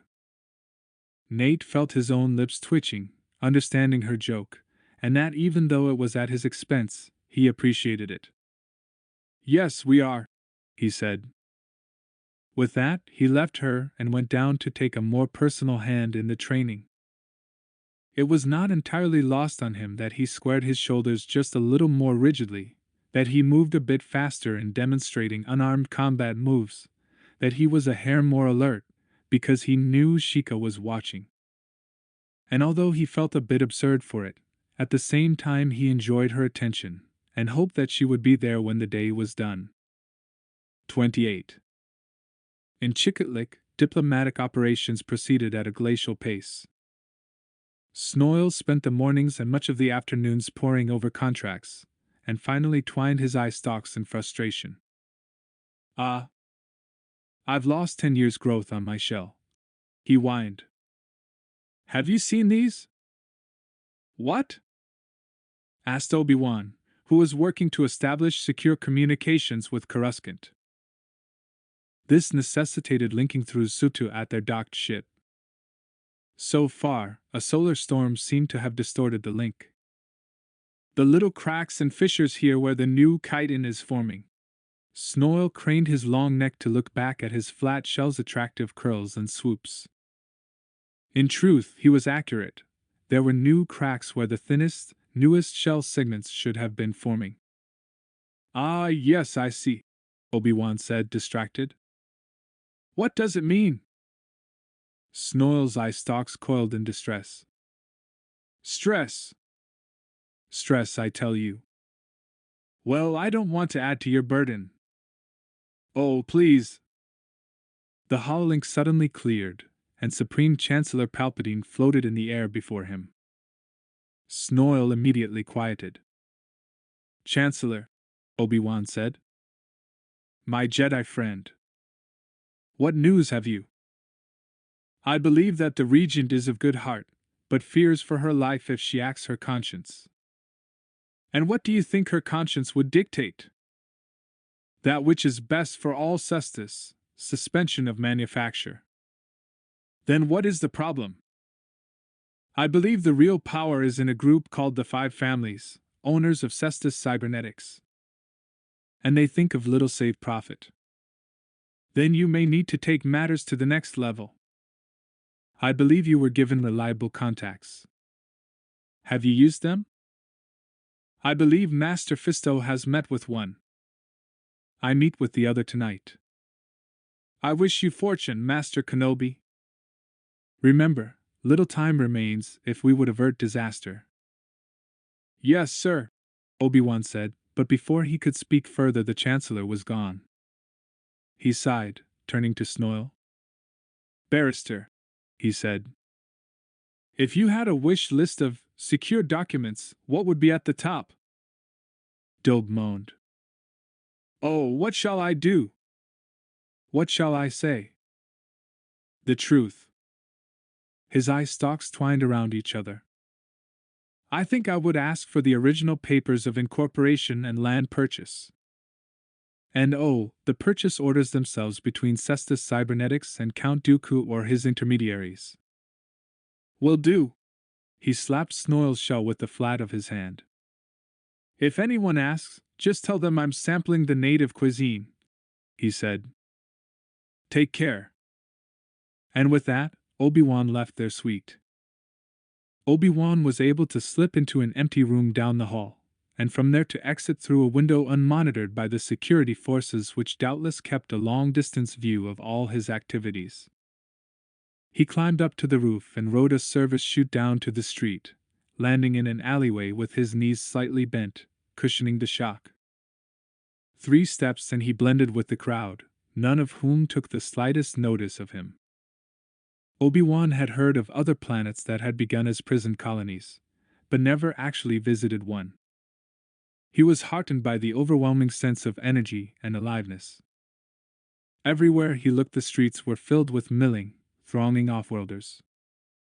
Although there were only a smattering of exting citizens to be seen, the city did remind him of a hive colony. Commerce was conducted every minute of the day, and every being he passed was trading in one way or another. 1 out of 10 shops was boarded up, but the others buzzed with a frantic sense of activity, as if dancing on the edge of a precipice. How many Cestians understood the game her masters were playing? Even if without conscious awareness, these people seemed a little too bright and aware. This was nervousness, not exuberance. He hailed one of the cheaper, older air taxis, figuring that they were less likely to be tied into the surveillance grid. Even if they were, technically speaking, he was doing nothing illegal, or that would overtly damage his mission. The driver's taxi holocard read Grit Chipple. Grit was XDing, with the red thoracic fur indicating descent from a lower hive clan. Your destination? Grit inquired. The Nightshade. Grit Chipple flinched. Clearly, he knew the Nightshade, and was not entirely happy to travel there. Hard credits, Obi-Wan added, and offered the little XDing some Cestian chits. The driver's red eyes lit up.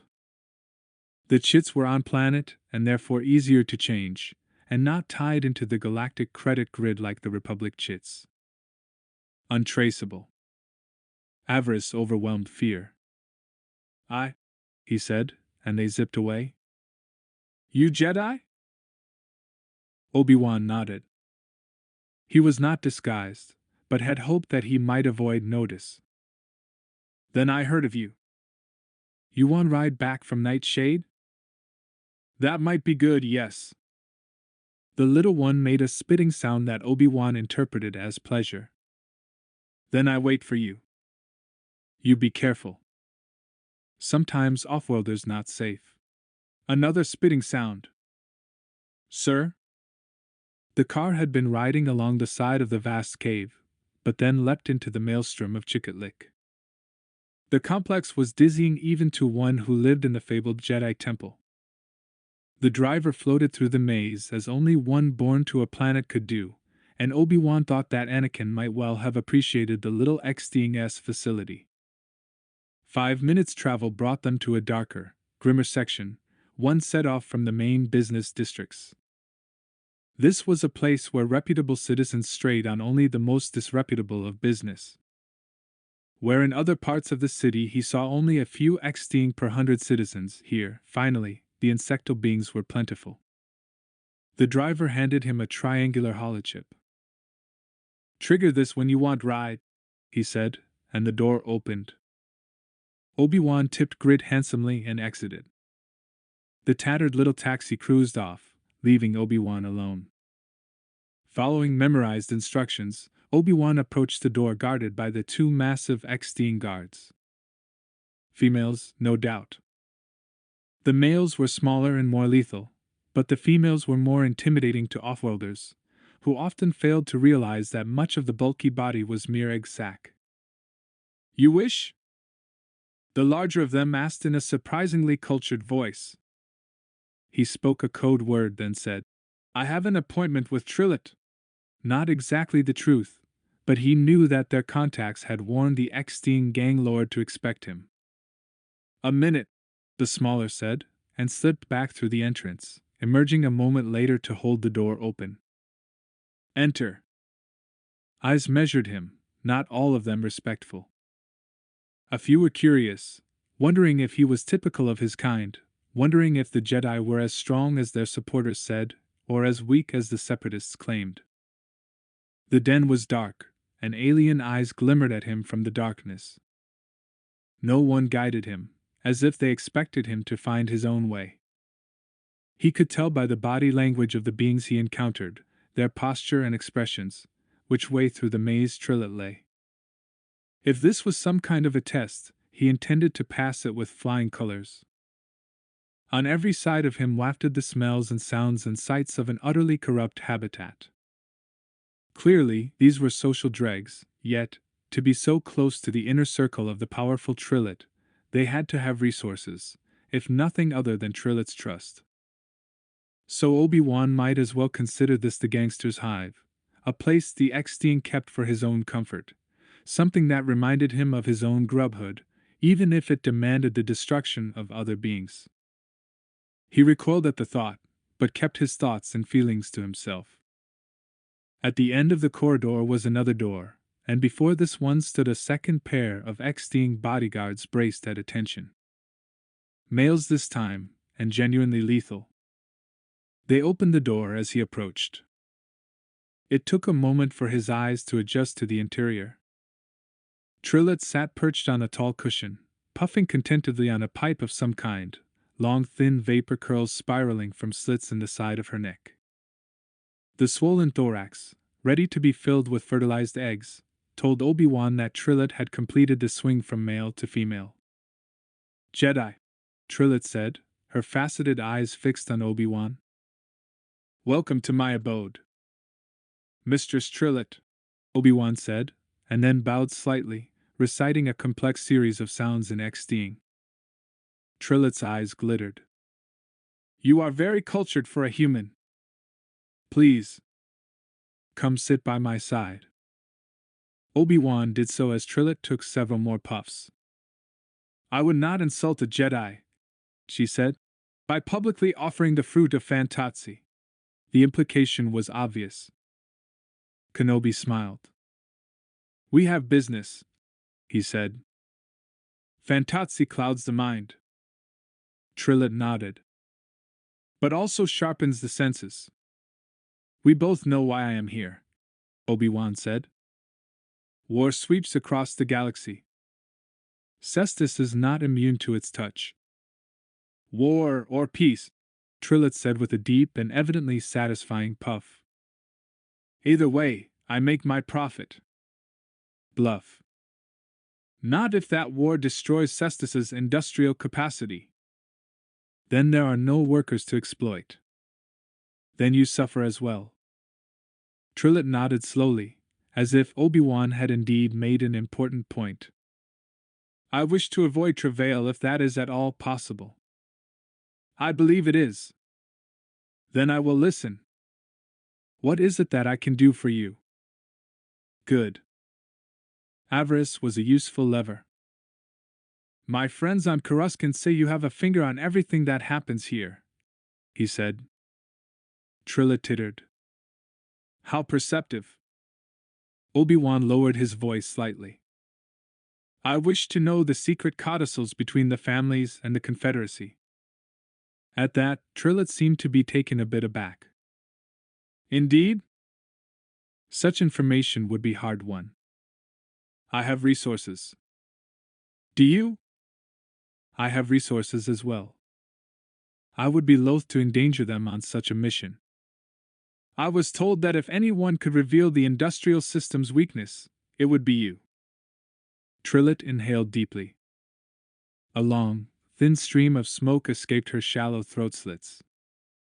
And if, that is to say, if I was to share that knowledge, how might it benefit me and mine? In order to keep the peace and keep these devices off the market, the Republic is prepared to offer a generous contract for droids. Your information is valuable in favorably resolving my negotiations. I will give you advance notice of the order's size and specifications. And why would that interest me? Obi-Wan knew that they were equally aware of the stakes involved. Because it would give you time to buy and hoard certain components, equipment, raw materials. I'm certain an enterprising lady such as yourself can see the potential. Trillet exhaled, and her face took on an arrangement that Obi-Wan believed was a smile. You think like a criminal, she said. One of my many failings. I like that in a man, Trillet said, leaning close enough for Obi-Wan to catch a whiff of pheromones. Possibly a seductive move among the ex-teen, but to Obi-Wan, Trillet smelled like a tannery. So? Trillet sighed. So. Well then. Yes, it is true. There is a weakness in the system, but only because it would kill those who tried to exploit it. Interesting. Explain. Radiation, Trillet said. It is said that beneath the industrial city of Clans lies a juncture box where the landlines cross. Not all communications are wireless, not since the uprisings a century ago. These landlines can directly access the main terminal, with only minor safeguards. After reconfiguration, that entire area was designated unfit for habitation, and the workers moved out. With the safety regulations no longer so stringent, they saved money on shielding. It would kill you in a few minutes, unless you had a Class 6 Bactod radiation suit. Which I assume you have? Let's just say that a lady of my peculiar resources knows how to acquire such things. And what might the price of such a wonder be? Such suits are rare, now that the Bactod factories are shut down, Trillet said mildly. What you wish done is singular. If and when you commit such an act, any who know of the suit's sale would know to come looking for Trillet. What price? It will never happen, but let's say 500,000 credits. 500,000. More than he planned to pay, but possible. Still, if he gave in too quickly, this gangster would lose respect for him. Future negotiations would be strained. Absurd. Trillet might have been reading his mind. Yes. Isn't it? The two bantered and sparred for a few more minutes, and then Obi-Wan softened his stance. So, through this terminal, assuming that the agent did not die of radiation poisoning, the production line could be shut down, or crashed? It could happen, yes. Trillet seemed delighted with herself. Even if I had 500,000 credits, I am not yet prepared to engage in sabotage against the clan's factory, he said. Let us discuss other alternatives. A question, Trillet asked. If that central computer were shut down, the entire economy goes pfft. Not good for business, eh? No, Obi-Wan said, certain of his ground. The luxury droids would stop. Low-end droids could continue manufacture under license. Ah. Then Cestus would fall neatly into the Republic's arms, and business can continue as before. So, Obi-Wan said, extending both hands palm forward in the manner of agreeable extings. We have a deal? Details on the trade agreement? That's all for now. And inquiries concerning that suit. It will be done. He touched palms with Trillet, and then, bowing, he turned and left. Trillet waited a few moments, puffing again from the pipe. Smoke drifted from the flaps in her neck. As if on cue, Ventress appeared. Her tattooed scalp seemed almost to glow in the dim light. She seemed thoughtful but not disturbed. So, she said, Kenobi wants the notes of Count Dooku's negotiations with the 5 families, as well as secret codicils between Cestus Cybernetics and the Hive. Trillet blinked. Does this disturb you? No.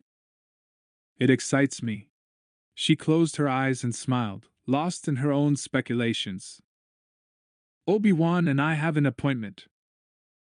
Trillet ceased to take pleasure from her draws, and coughed a bit, furious to have revealed her inner mood in such a gauche fashion. Her broodmates would have been ashamed. What shall I do? If it is that important, then surely I should refuse to supply him. Ventress's eyes rolled up and lost focus, as if seeking a distant vista. No. I can give him false information. She tried again. No.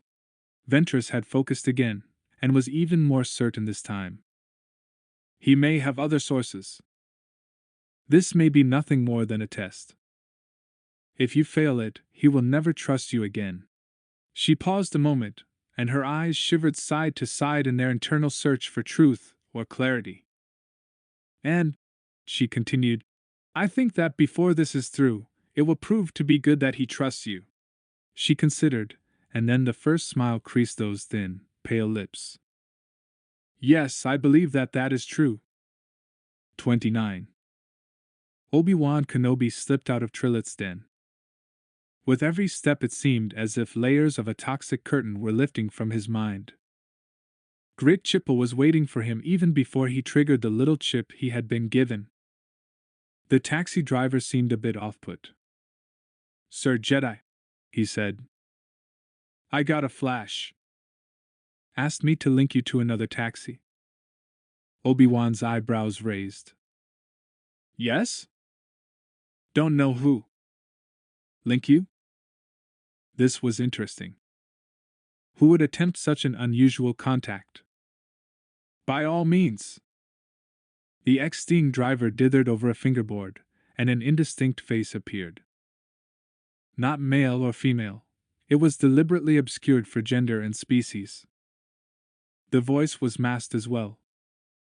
"I respectfully request the honored guest meet me at the Cleft Head for a cup of wake tea and a bit of discussion. I believe he will find it to his benefit." A map appeared. "Where would this take us?" Obi-Wan asked. "I'm Grant Section." "Not bad, not good." "Strange." Chipple shrugged. "I know not say, sir." Obi-Wan checked over his recent actions.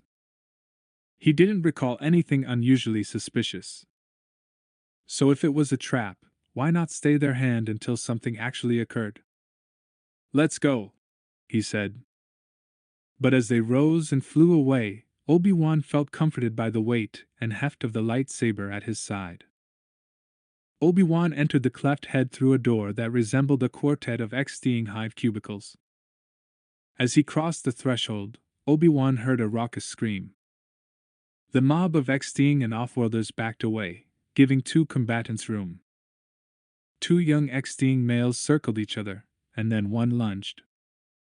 The other danced away, and both curled their abdomens. Quarter-meter-long stingers emerged. Both male and female X-Sting had stingers, but those of the males were slightly longer, the poison more deadly. Their increased strength-to-weight ratios as they dumped their egg sacs made them far faster. Their stingers stabbed at each other. Finally, one made a mistake, and the stinger plunged deep. The stricken X-Sting seemed paralyzed with fear even before the toxin took effect. Then he foamed, shuddered and collapsed, shaking. And then was still. The bar's patrons turned back to their drinks, as if this was a nightly occurrence. The Cleft Head Wake-Up House served 1,000 stimulants from 100 worlds, designed to help office workers burn the midnight wick without collapse. It was all legal, although Obi-Wan was certain that within its confines access to slightly less legal substances was easily arranged. He chose a table that allowed him to watch the door and ordered a cup of Tatooine cock bean tea. The fragrant orange-colored extract had hardly been delivered to his table before a bulky figure in an enveloping cloak slipped into the chair opposite him. "My dearest," he said, sipping. Cock beans were positively wizard at brushing away the heavy, noxious strands remaining from Trilith's den. "I'd hoped it might be one of your emissaries, but dared not hope you'd come yourself." He kept his voice low. Her face was hidden within the folds of her cowl, but he recognized her faceted eyes at once. If Duras wished to travel incognito among her constituents, he had to assume that she had good reason. Besides, another question needed answering. "How did you find me?" "I have my own sources, my own spies," she said. "And some report directly to me rather than to the Council. Some in low places have found me trustworthy in the past. It was sheer chance that they picked you up entering Trilith's lair." She cocked her head sideways, and although he could barely see her eyes, he knew they would be hooded with challenge. "I assume you did not go to Trilith in search of intoxication. May I ask your business?"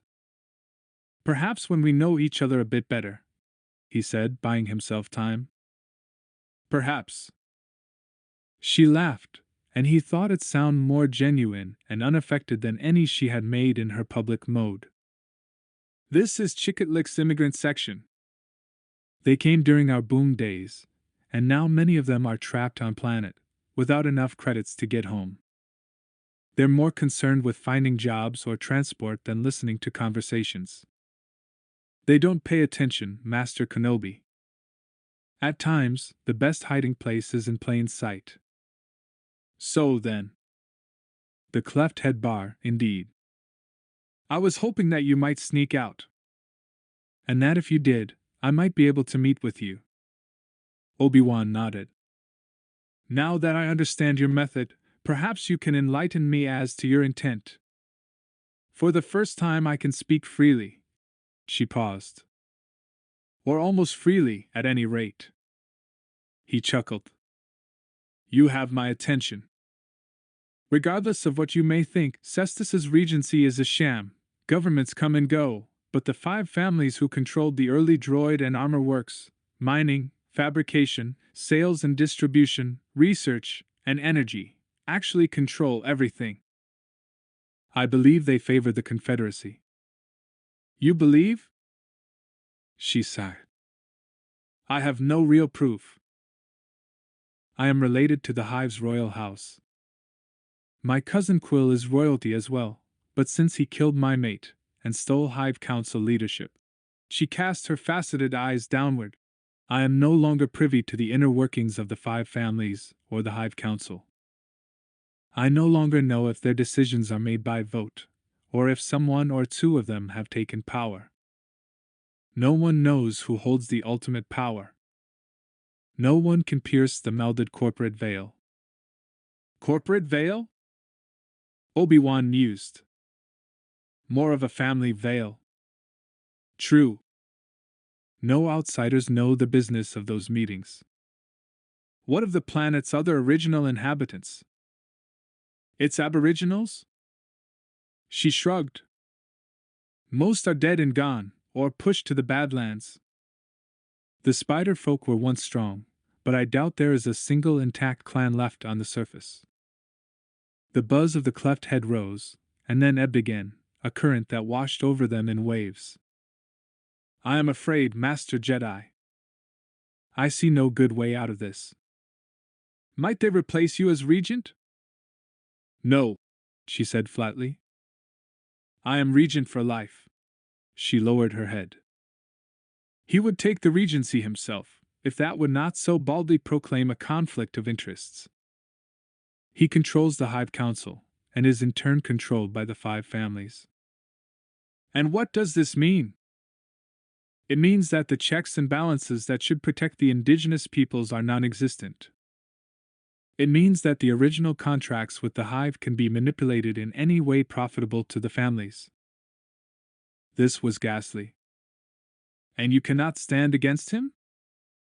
If I go against Quill, he will just challenge me, kill me, and replace me. She paused. As he did my mate Filian. And you are afraid of him? He is one of the Hive's most lethal fighters. She shivered at the very thought. Why are you meeting with me? Her eyes flashed. When I took office, I found a datapad left by one of my predecessors, 150 years ago. It spoke of another Jedi, named Yoda, I believe. Obi-Wan couldn't resist a smile. Yoda? He didn't recall hearing about the great Jedi Master on a planet named Cestus. He was marooned here while escorting a prisoner, and did great service to the Hive. My predecessor trusted the Jedi, so I trust you. I believe I can speak to you honestly, and receive honesty in return. I will do what I can, so long as it does not compromise my mission. It does not, she assured him. Then we are just 2 new friends sharing a quiet hour, and a bit of cock. She took a deep breath. Thank you. You and I walk through a hall of mirrors, Obi-Wan. Count Dooku's order will force my people to choose between economic collapse and military defeat. I believe those who placed the orders knew it, and perhaps even hoped for such a situation. Reasonable. For what purpose? I do not know. I fear Cestus is a pawn in a larger, more dangerous game. Obi-Wan hunched closer. What manner of game? I do not know. I say only that I sense the hand of a master games player, but do not know the end. He considered what she had said so far, and realized that there was nothing there that he could not have learned on his own. Was she attempting to manipulate him, or could he trust his Jedi intuition? The Clone Wars had raged for some time now. Wouldn't Mai know more than this? She would have an idea what the larger game was. A game that Obi-Wan, for all of his experience and power, was ill prepared to play. It is almost as if a stalemate is actually desired, she said. I cannot make more sense of it all than that. Why are you telling me these things? Her shoulders slumped. I don't know. Perhaps because it is a lonely knowledge. In sharing it, I become a bit less isolated. If she spoke the truth, then part of her reason for speaking to him was that, being from off-planet, she knew she could trust him as she could no one enmeshed in Cestus's power structure. If she could not see any means out of the current dilemma, then this was a plea for him to unravel a knot centuries in the making. He was not here for this. He was here for one reason and one reason only, to keep Cestus from producing and exporting more JK droids.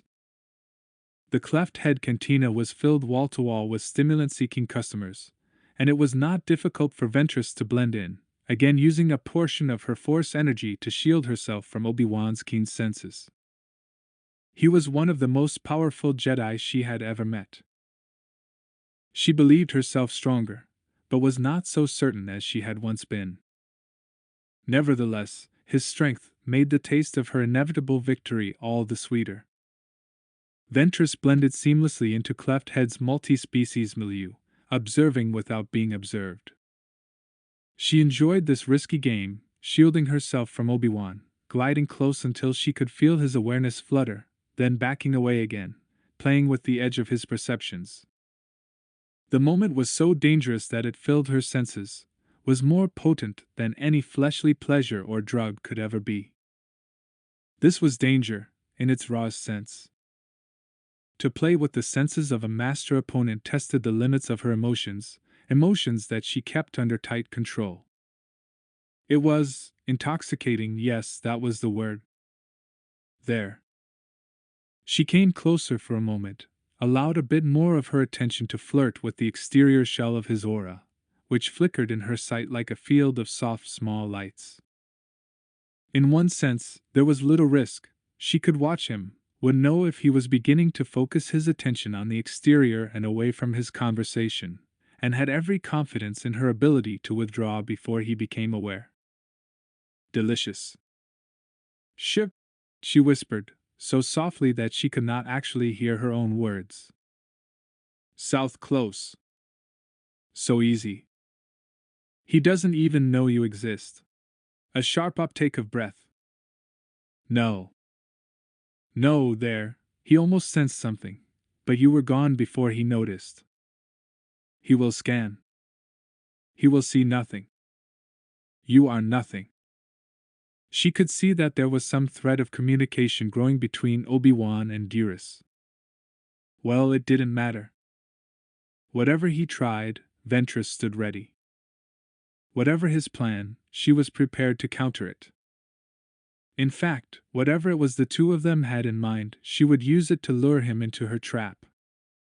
This time, there would be no escape. She had yet to meet with the 5 families, but could still use them. Bait, that was the approach. She would have tracking and listening devices attached to their vehicles and persons. They would be followed, their actions and words recorded. And somewhere in the process, she would trap Kenobi.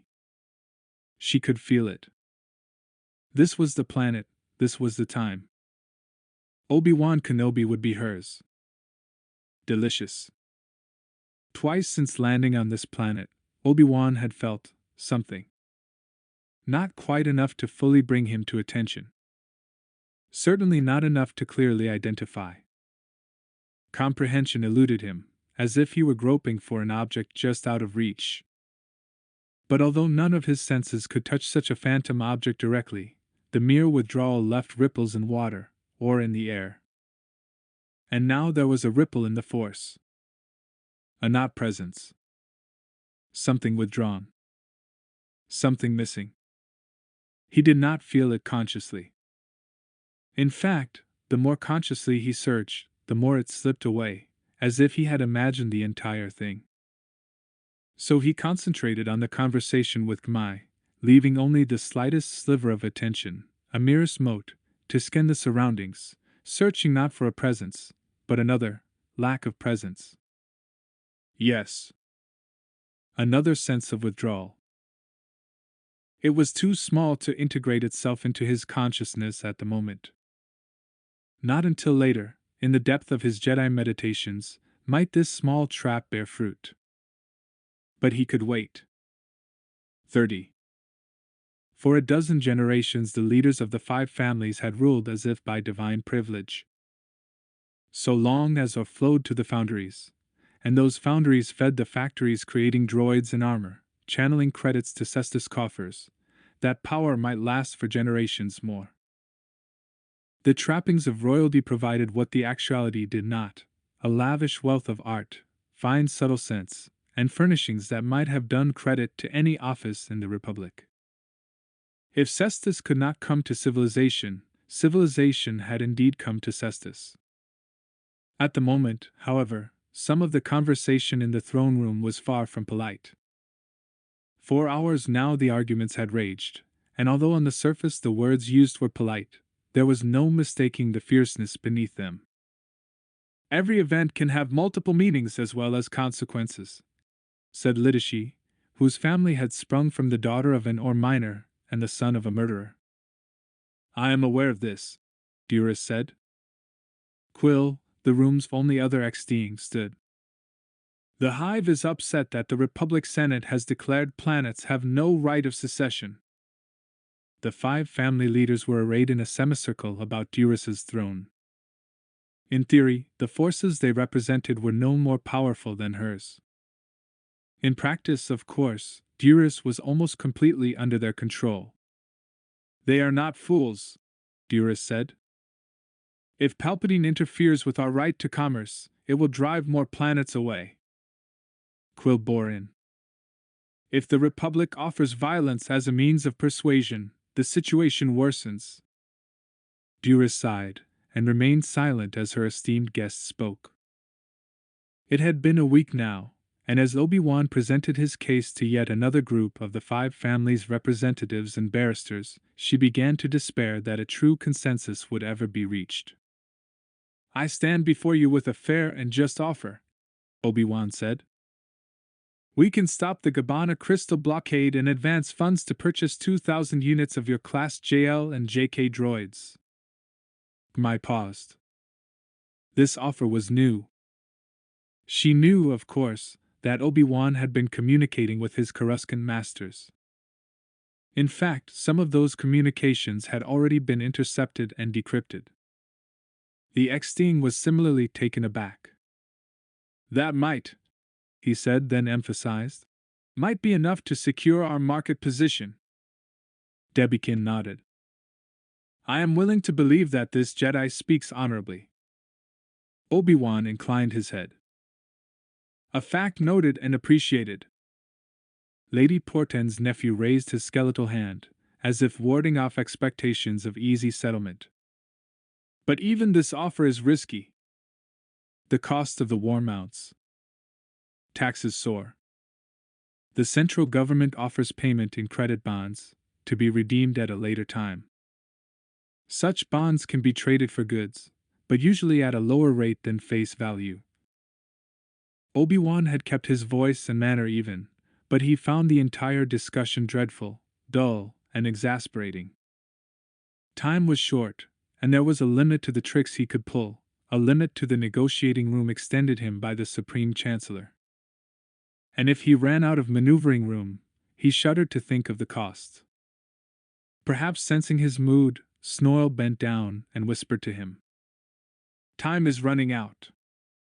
This is more and more troubling. If the Republic wins, the rebellious planets will face a heavy punishment for their attempt to leave. But if the Republic loses, then planets belonging to the Republic will carry the tax burden. Obi-Wan felt the patch of cold behind his left ear expand. The stress level was climbing intolerably. My cephalopodon friend, you are giving me a headache.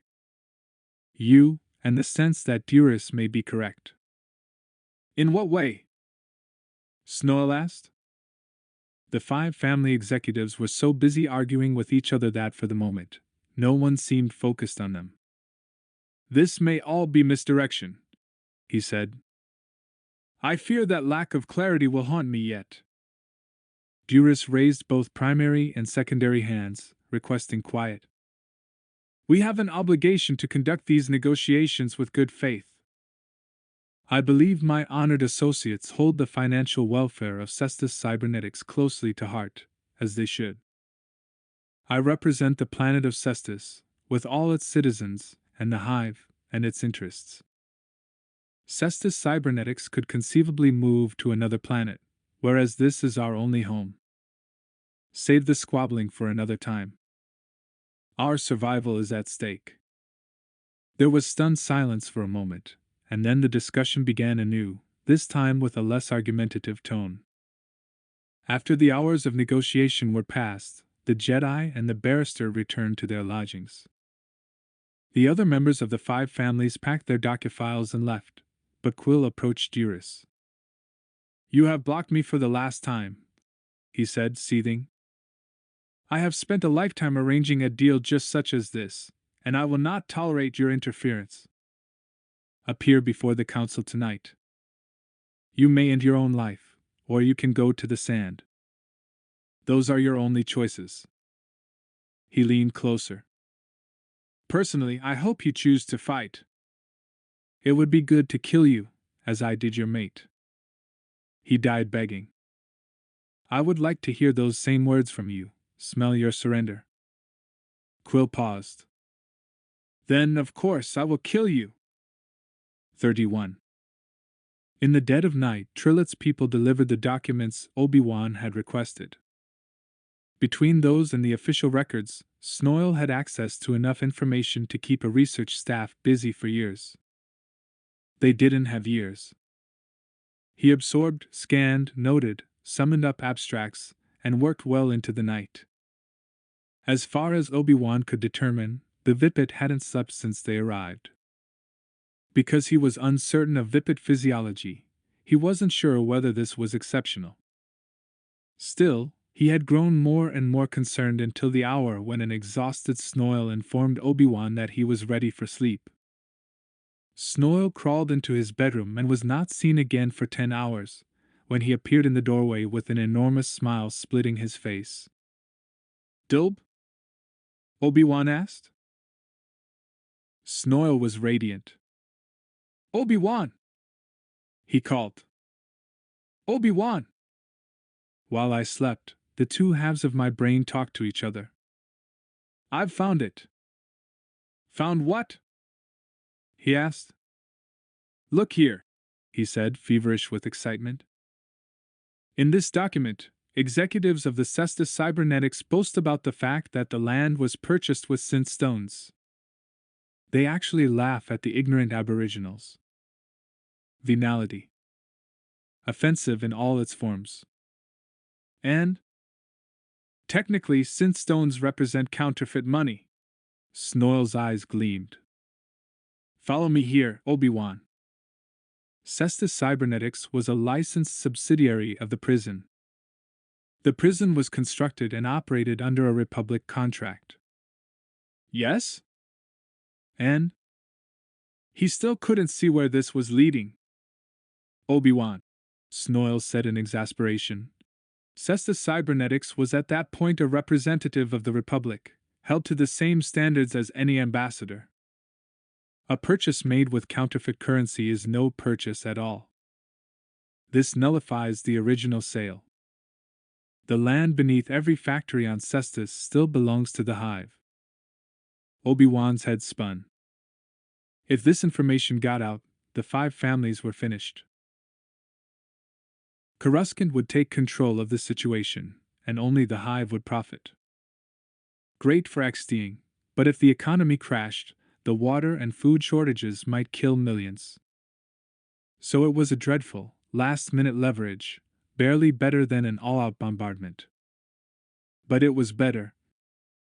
32. There was a knock on the door. Chipple the driver stood in the entrance, his secondary hands extending a data disk. Clients say play this. Obi-Wan inserted the disk in his astromech, and waited a moment as the image field was generated. Myduris appeared in the air before them. Things have come to a head, she said, and my leadership of the Hive Council is under attack. There is no one else I can trust, and I ask that you come to my quarters, where we can speak in greater privacy. My condition is dire. Duris kept an apartment in the penthouse section of Chicotlic. A servant admitted Obi-Wan to the luxurious accommodations. The inside of her apartment was a blend of technology and traditional XDing, Chu Duracrete architecture. Obi-Wan followed Duris into her kitchen. There, a variety of glowing lights were illuminating a beautiful little garden of various mushrooms and fungi. It took his breath away. This was master-level skill, a lifetime's education in creating a miniature fungus forest. Beautiful, he said. It is our medicine and cuisine, our meditation and entertainment, Duris said. Each family has its own mushroom forest, a balance of different species that has been passed through the line for thousands of years. Myduris took a twist here, a pinch there, and as Obi-Wan watched put the finishing touches on a meal that seemed created of 100 different dishes using fungi of varying texture in various ways. Her private forest provided the spice and garnish. Larger amounts of a heavier, meatier fungus were added from a special locker. The aromas were growing almost intoxicatingly delicious when she said, I am being forced to fight Quill tonight. I've heard of the Jedi. You are said to be the greatest fighters in the galaxy. Can you teach me to fight? Obi-Wan bowed his head. I am sorry. There is no time. He considered. She kept preparing, but her primary and secondary hands were starting to shake. Is it possible that you might have a second? He asked. A champion? It is not done, she said sadly. I had hoped this day would never arrive. So. I knew it was a foolish hope, she added. Still, I had to try. Would you stay, please, and dine with me? Please? She was shaking so piteously that he couldn't deny her. She served him what she called her death meal, a last ritual act. As with every official motion and word, her actions were perfect. Her motions were precise, elegant, controlled. He asked her questions about the hive and the rituals. She kept glancing at the chrono, and he knew her time was drawing near. I cannot face Quill in the arena, just to be slaughtered publicly. I am afraid of what I might do. I might beg and disgrace my lineage. Better for me to die tonight. In my fungus forest are the plants I need to end my life. She smiled wanly. There is a saying among my people, death is darkness. The children are safe. It means to have courage. So things had gone that far. He was appalled that her conversation could have taken such a lethally casual tone. A thought occurred to him. What happens if both you and Quill die? He asked. Then the council would be free to make its own decisions. Without Quill, I believe they would be more reasonable. Then I have the answer for you, Obi-Wan said. The answer is in your death meal. What? Listen to me, he said, and bent close. I have the answer, if you have the courage. Together they took a turbolift down into the depths of the city, below the sections where offworlders lived and worked and thought themselves the owners of a captive world. Down into the oldest sections they went. There, some thousands of Xtians still lived in something approximating a community. The caves had been formed by water seepage, not volcanic activity. The walls had been textured with the familiar creases of hive-style chewed duracrete. Here, below, they did things in the old ways. At the hive council tables sat 12 ancient Xtian, one for each of the planet's hives. How powerful and regal they must have seemed once. Now, their hives broken and scattered, they clung to mere fragments of their former glory. Despite their daily humiliations, the 12 faced their regent and her off-worlder companion with dignity. Quill doffed his robe, bearing his powerful thorax. "So you decided not to take your life?" He grinned. "Good. I want the entire council to smell the stench as you die." Duras trembled so badly she could barely remove her cloak, and almost dropped it as she handed it to Obi-Wan. "Courage," he said softly. "Death is darkness. The children will be safe." "I have no children," she whispered. It was almost a whimper. "Every soul on this planet is in your hands," he said. "They are all your children." My Duras nodded. Their arena was a circle of groomed sand 20 meters in diameter. Radiating contempt, Quill began as Duras expected, strutting and boasting. He made short, lightning stinger thrusts, and instead of responding with parry or flight, Duras closed her eyes, folding together the fingers of her primary and secondary hands. "The answer is in your death meal," Obi-Wan had told her. The ritual death meal, designed to drain all emotion. Only a master, prepared to serve the death meal from birth, could have matched her actions in the apartment. Even though facing the end of her life, Gmaiduras had been utterly calm. "This is what you do," Obi-Wan had said. "Close your eyes. Think that you are preparing your death meal, and be calm. When he stings you, the instant you feel his stinger sting him. Do not try to survive. Go as one already dead."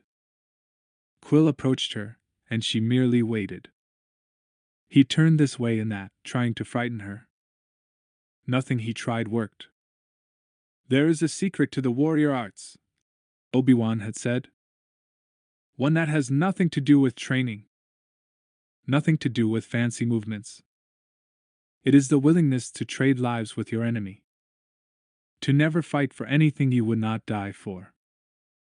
Those who fight for glory, or gold, or power, stand on shifting sand, not the bedrock of true courage. Fight for your people. Fight for your mate. For you, dying means winning. The arena is not a circle of sand. The arena is your heart." Quill leapt and pranced and shook his stinger. He hissed and circled and made fearsome faces.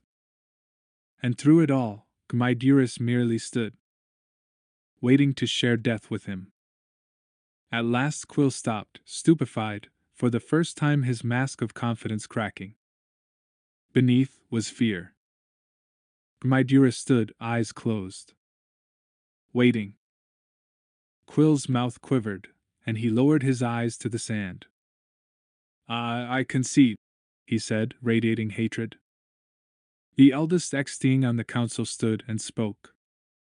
"Gmaiduras is the winner. Kaiser Quill must yield his seat." Gmaiduras drew herself up to full height, folding the fingers of primary and secondary hands formally. "My peers and elders," she said. "My dear friend Master Kenobi has told me an astonishing thing. For centuries we have known that our ancestors were cheated out of their land purchased with worthless baubles we believed were legal tender. For years we had no means of redress save to accept whatever Cestus cybernetics threw our way. But that has changed." Her faceted eyes gleamed. "Master Kenobi brought a barrister with him from Coruscant, a Vipit who knows their laws well. And according to the central authority, if we should choose to press our suit, we can destroy Cestus cybernetics. If we own the land beneath their factories, we can charge them whatever we wish for land usage, possibly even take the facilities themselves. What? The council's eldest said, faceted eyes widening in shock. Is this truth? Quill sputtered. You would do nothing except destroy the planet. Destroy Cestus cybernetics, and you destroy our economy. The elder looked at Quill with contempt. The hive was here before Cestus cybernetics. It is not the hive that will suffer if this company changes hands, or even if it dies. It will be those who have sold themselves to off-worlders for a promise of power. But my lords, Duras said, I have obligations to the off-worlders, people who came to Cestus with skills and heart, and wanted only to build a life here.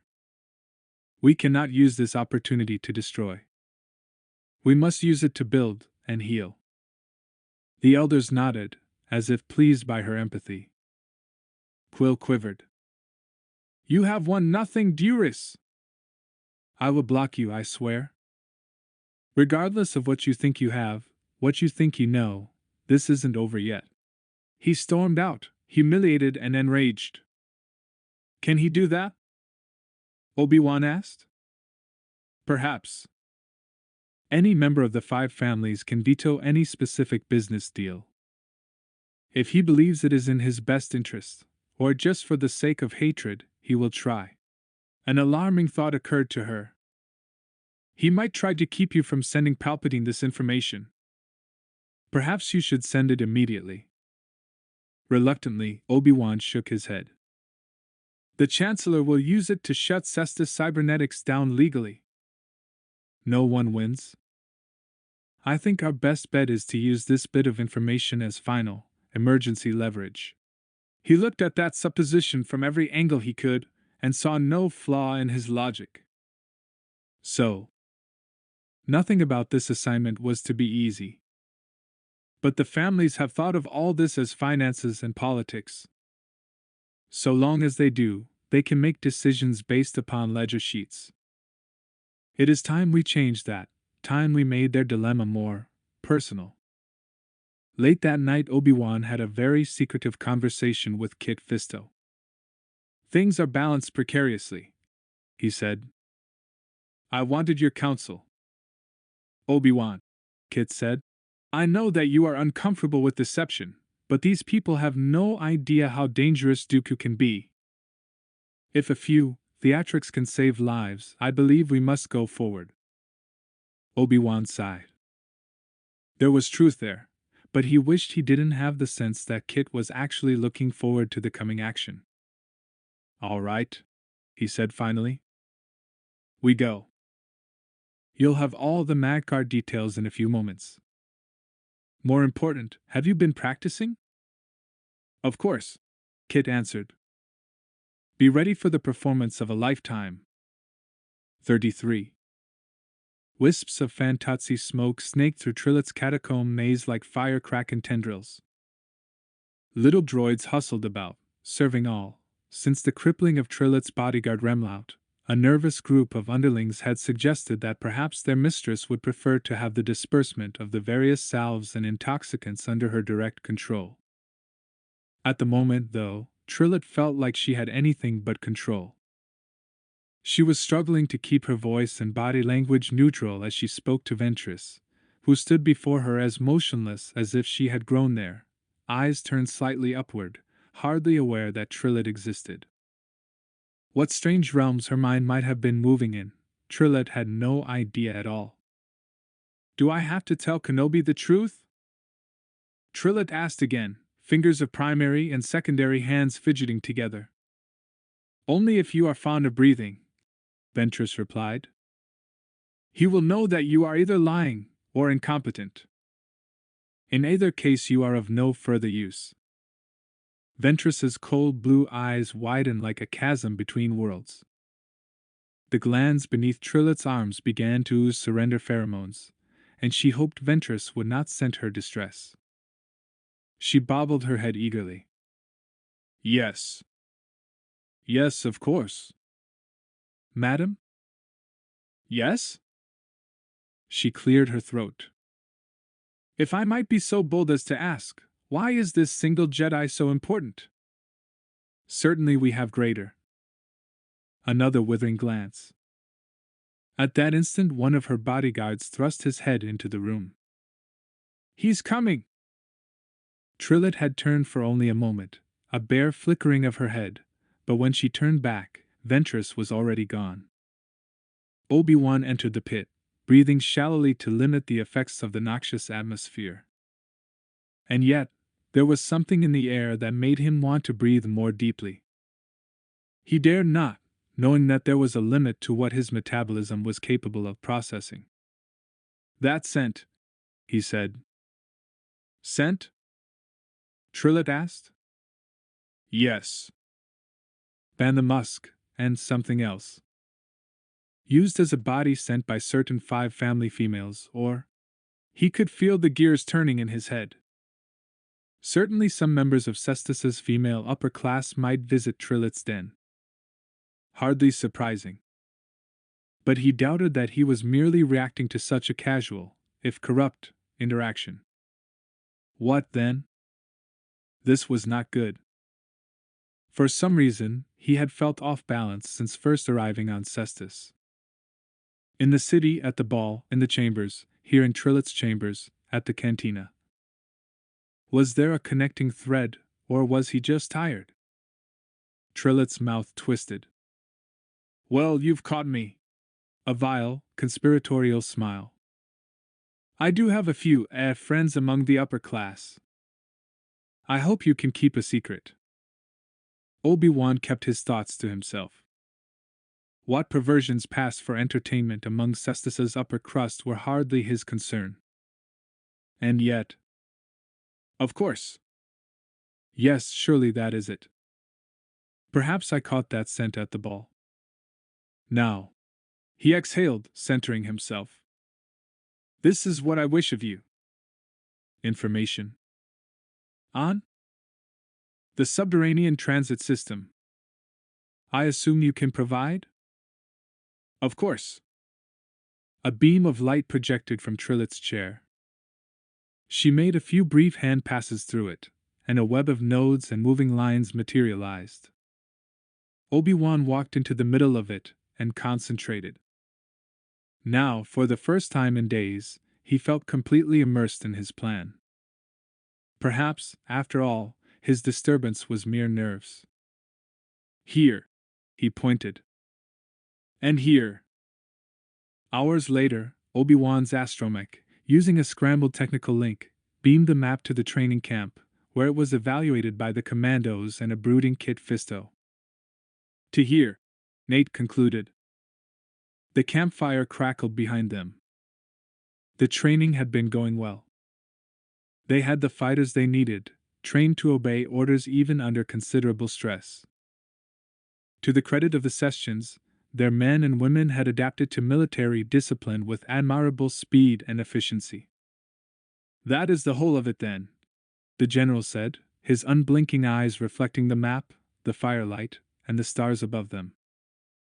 Nate watched him, waiting for word, a sign. He did not understand General Fisto, and knew that he probably never would, but hoped that the mysterious Jedi would be pleased at their progress. For some reason, he craved this Nautilin's approval. Kit Fisto nodded. You have done well, he said, and went back to the ship. The troopers nodded among themselves, laughing and sharing jokes and camaraderie, a rhythm that Nate fell into instantly, forgetting the slight unease he had seen in the general's eyes. Just nerves. So much at stake. Resources so limited. So few options. And no room for failure at all. 34. Planets died, screaming their pain to the trackless void.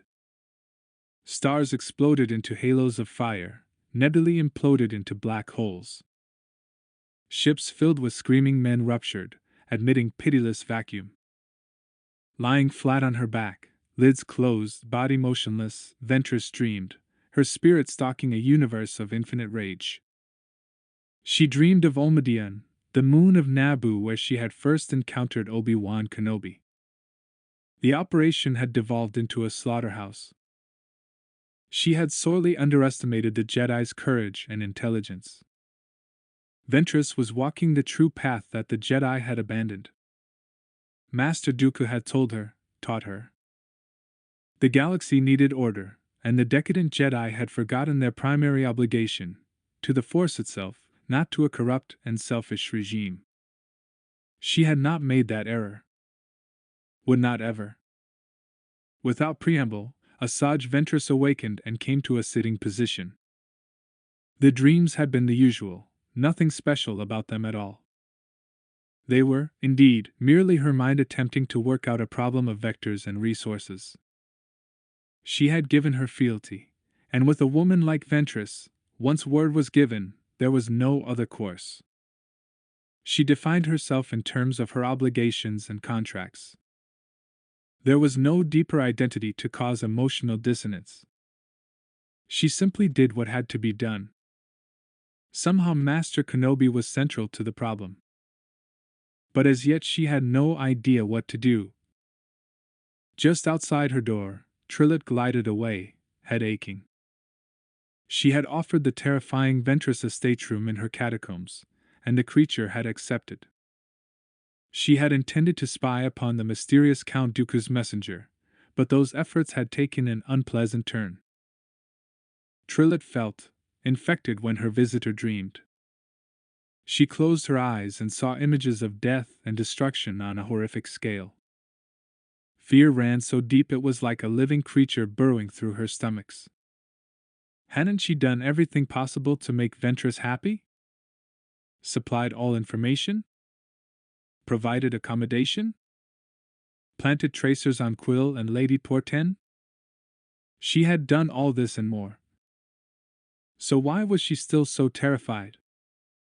The churning black and red cloud behind her eyes throbbed unmercifully as Trillet slunk away. And when she crawled into her sleeping chamber that night, and desperately sought the solace of sleep, that headache boiled into a cavalcade of nightmares that multiplied in intensity until dawn came, and she emerged to do battle with another day. 35. Cestus's sun had risen on the eastern horizon, lengthening the mountain shadows until they resembled a mouth filled with broken teeth. Where the shadows did not reach, its fierce light seared the ground with a radiance that was bright and clear enough to curl the plants that would not emerge again until next twilight. As was his habit, Nate rose and dressed before dawn. He performed a series of arc drills, bending, stretching, and tumbling, discovering no kink or wound sufficient to bind his motion. Energy felt good. He felt strong, tough, mean, and altogether lethal. Ready enough. He found General Fisto in the main cave, sitting in front of the shimmering map. The general sat balanced on knees and the balls of his feet, buttocks resting on his heels. Nate had seen the Nautilans sit in this fashion for hours, and winced a bit, knowing that his own legs would have cramped within minutes. "You're ready, sir?" The general rose. In his hand he held a handle with a length of flexible cord-like material attached. "It is time," the Jedi said. There was nothing more to say. 36. From the very beginning the pattern had been set. Representatives of the 5 families traveled to the central palace for the day's round of negotiations, conversations, and arguments. Some arrived by private aircar or railcar. About a third traveled in a secure, private shuttle on the Magcar system using the subterranean network beneath Chicotlic. It was the city's most secure transportation and had never been breached, even during the uprisings that birthed Desert Wind. Today Lord and Lady Porten, Debikin the Younger, and Quill took the underground Magcar, and they used the opportunity to confer with each other as they sped through the depths. "And do you believe that the Jedi has reached the limit of his concessions?" Young Debikin canted his head to the side, an imitation of his father's customary thinking posture. "It is hard to say. Father's spy on Coruscant says the mood there is unfavorable to negotiation. Palpatine is pure will. He would make war on a disloyal planet. He leaned in closer to the others, as if fearful of being overheard, although the moving car was doubtless one of the most secure locations on the entire planet. But I feel that this situation, with every eye upon Cestus, gives us several interesting advantages. First, in direct negotiation, we can make an excellent case that we have a legal right to produce the droids. We can also make the case that the war has disrupted our supply lines, threatening our survival. Therefore, we are fighting not for our economic survival, but the very right to feed our people. Porten's triple-jowled chin wobbled as if he had intimate familiarity with missing meals. The starving children, he said sadly. Now listen, young Debikin continued. This means that the Chancellor might be motivated to be generous, if we just have the courage to see this through. The leaders of the 5 families nodded and smiled, agreeing with the logic. But you said that there was another motivation. Yes, indeed. Young Debikin's voice dropped. The war will not last forever. When it ends, if the Republic wins, we are in an excellent position. The value of our holdings will multiply greatly. Yes, Quill said. He had said little since the beginning of the ride, and seemed a bit like an intensely dense storm cloud, lightning forking in his faceted eyes. No matter what happens, we win. Even if we leave Cestus, we will still possess controlling shares of Cestus Cybernetics, enough to keep a local veto yet set ourselves up on any world we desire. The 5 families will have leapt to galactic prominence. Yes, Quill hissed. And there is another possibility, can you not see? Whether we deal with Palpatine or Count Dooku, we must have greater leverage in the future. Duras must be removed. They looked at him coldly. You were supposed to have that problem under control, Debikin said. You were admitted to the families under that promise. In fact, I hear you have been removed from the Hive Council. What good are you to us now? I will handle things, Quill sputtered. We have agreements you dare not break. I control the mines, Debikin. The Hive Council can unseat me, but I am not so easily replaced. His gaze might have smelt a Durasteel. I will bring Duras down, and find a more pliable puppet for the throne, trust me. Thump. Suddenly the confident expression melted into one of confusion. What was that? They felt the sound before they heard it, a dull impact on the Magcar's roof, a juddering as it changed direction. The tunnel walls outside the car blurred past, but it was the same blur that they had seen for years, the same strata of rocks that led between their private residences and the palace. Now, even though they still blurred, there was a subtle difference, enough to disturb them. And the direction had changed. What is this? Lord Porten raised his voice. Conductor? The droid at the front of the car turned to him, metallic face expressionless. I am sorry, but my controls have been overridden by an unknown source. The representatives looked around at each other, shock plainly painted on their faces. Contact the security forces? I am sorry, the droid said again with that unnatural patience available only to the unliving. I must inform you that the entire car is surrounded by some kind of interference field. Well, I never! Lady Porten said and pulled out her personal comm link. After a bit of fiddling, she looked up.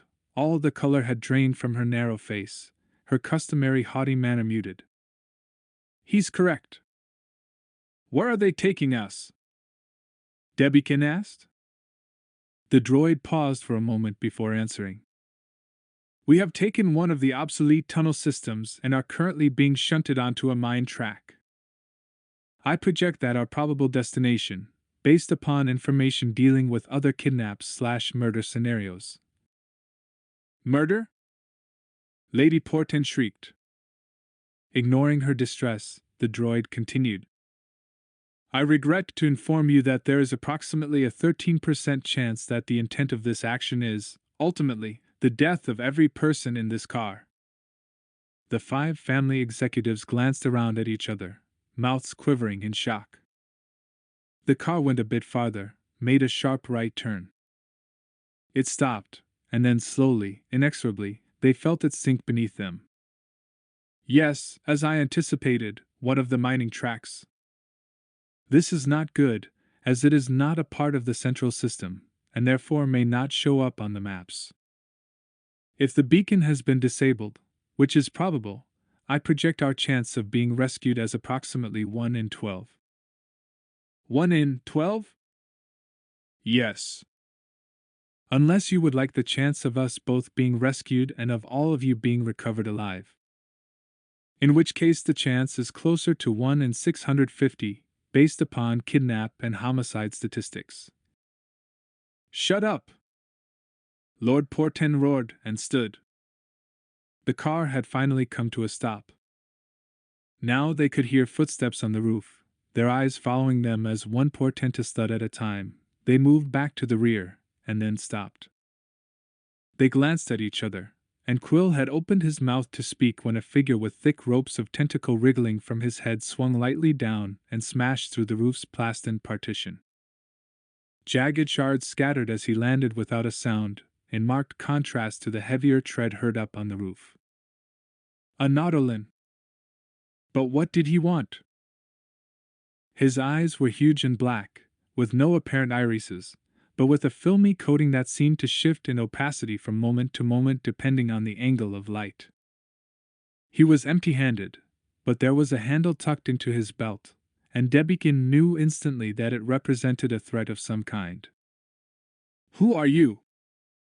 Quill spluttered. My name is Nemesis.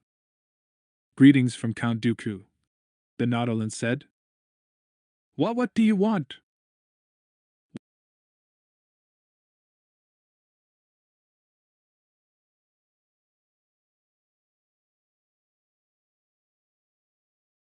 What?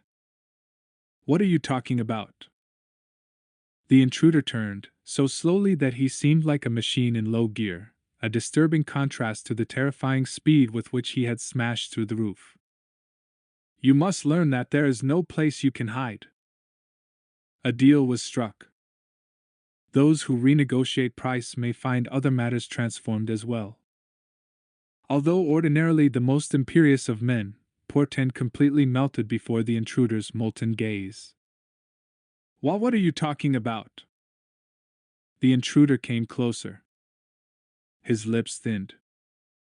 The tentacles about his head curled slowly, insinuatingly, as he spoke, twitching with their own crazed energy. He whispered, yet in some odd way the whisper was louder than a shout. My master promised to keep you out of the war. That you would not be involved. That can change, my friends. That can all change. Young Debikin glanced at the others, nearing panic now. No! We have kept our pledges to you. All of them. The intruder sneered. Then why have you raised your prices, threatened to withhold shipment without further credits? There was a moment of relief as they glanced at each other. For a moment, they had feared that he knew of the negotiations with the Jedi Kenobi. No, this was something completely different, Cestus Cybernetics' demand for a 10% surcharge. Lidishi of Sales and Marketing had sworn that Count Dooku would agree if they but held firm. It is the war, the war! Debikin leaned closer, trying to establish a sense of intimacy. Supply lines have been cut.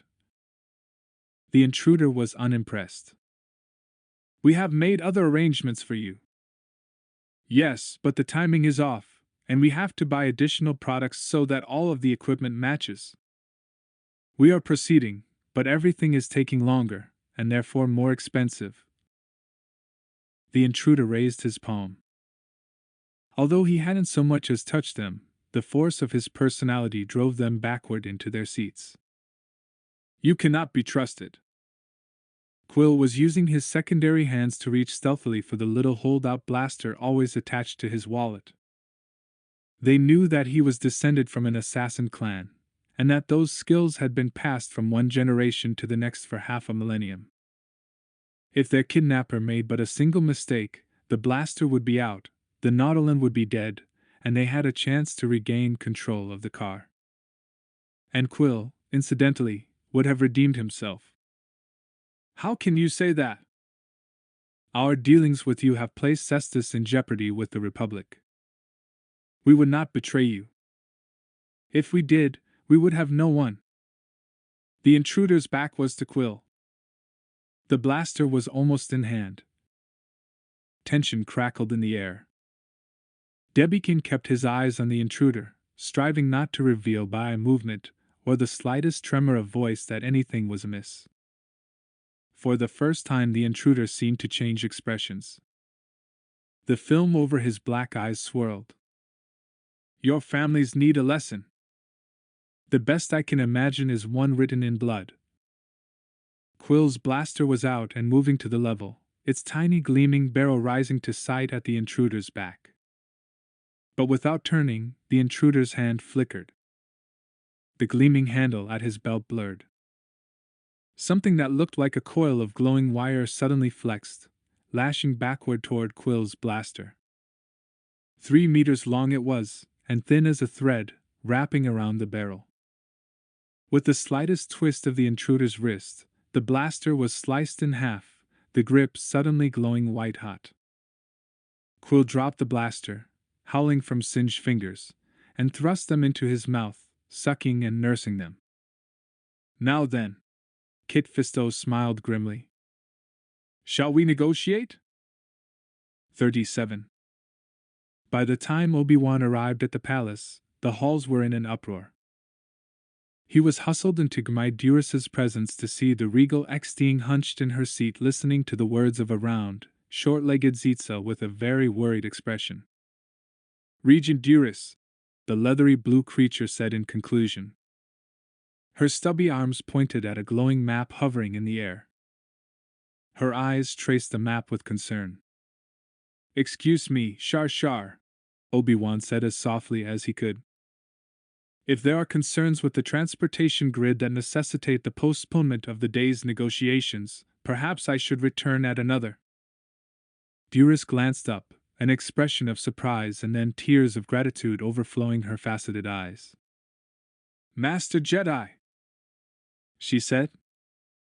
Obi-Wan, I am afraid we have an emergency. Thank goodness you are here. Indeed? He asked. How can I be of assistance? The 5 families should have been here an hour ago. Their private car seems to have disappeared. Disappeared? Obi-Wan managed to conceal the pleasure in his voice. How is that possible? The entire planet is honeycombed with tunnels. Many of them are unmapped. We can only assume that someone, for their own purposes, shunted the car off its route into one of these secondary pathways. And as yet you have received no communication? None, she said. Obi-Wan studied the entire map, his face set sternly. May I assume that the other cars traveling along the map have sensors to avoid collision? My engineer can answer that question, Duris said. The engineer was a small, graying human who looked as if the current stress might cost him his few remaining sprigs of hair. Yes, the sensors are excellent. Tell me, Obi-Wan asked Duris, what is known of the situation at this time? A group of 5 family executives were kidnapped. This Desert Wind group we've heard of? We do not know, she replied. We've heard little from them in the past year, and considered their threat broken. Frankly, it doesn't seem like their style.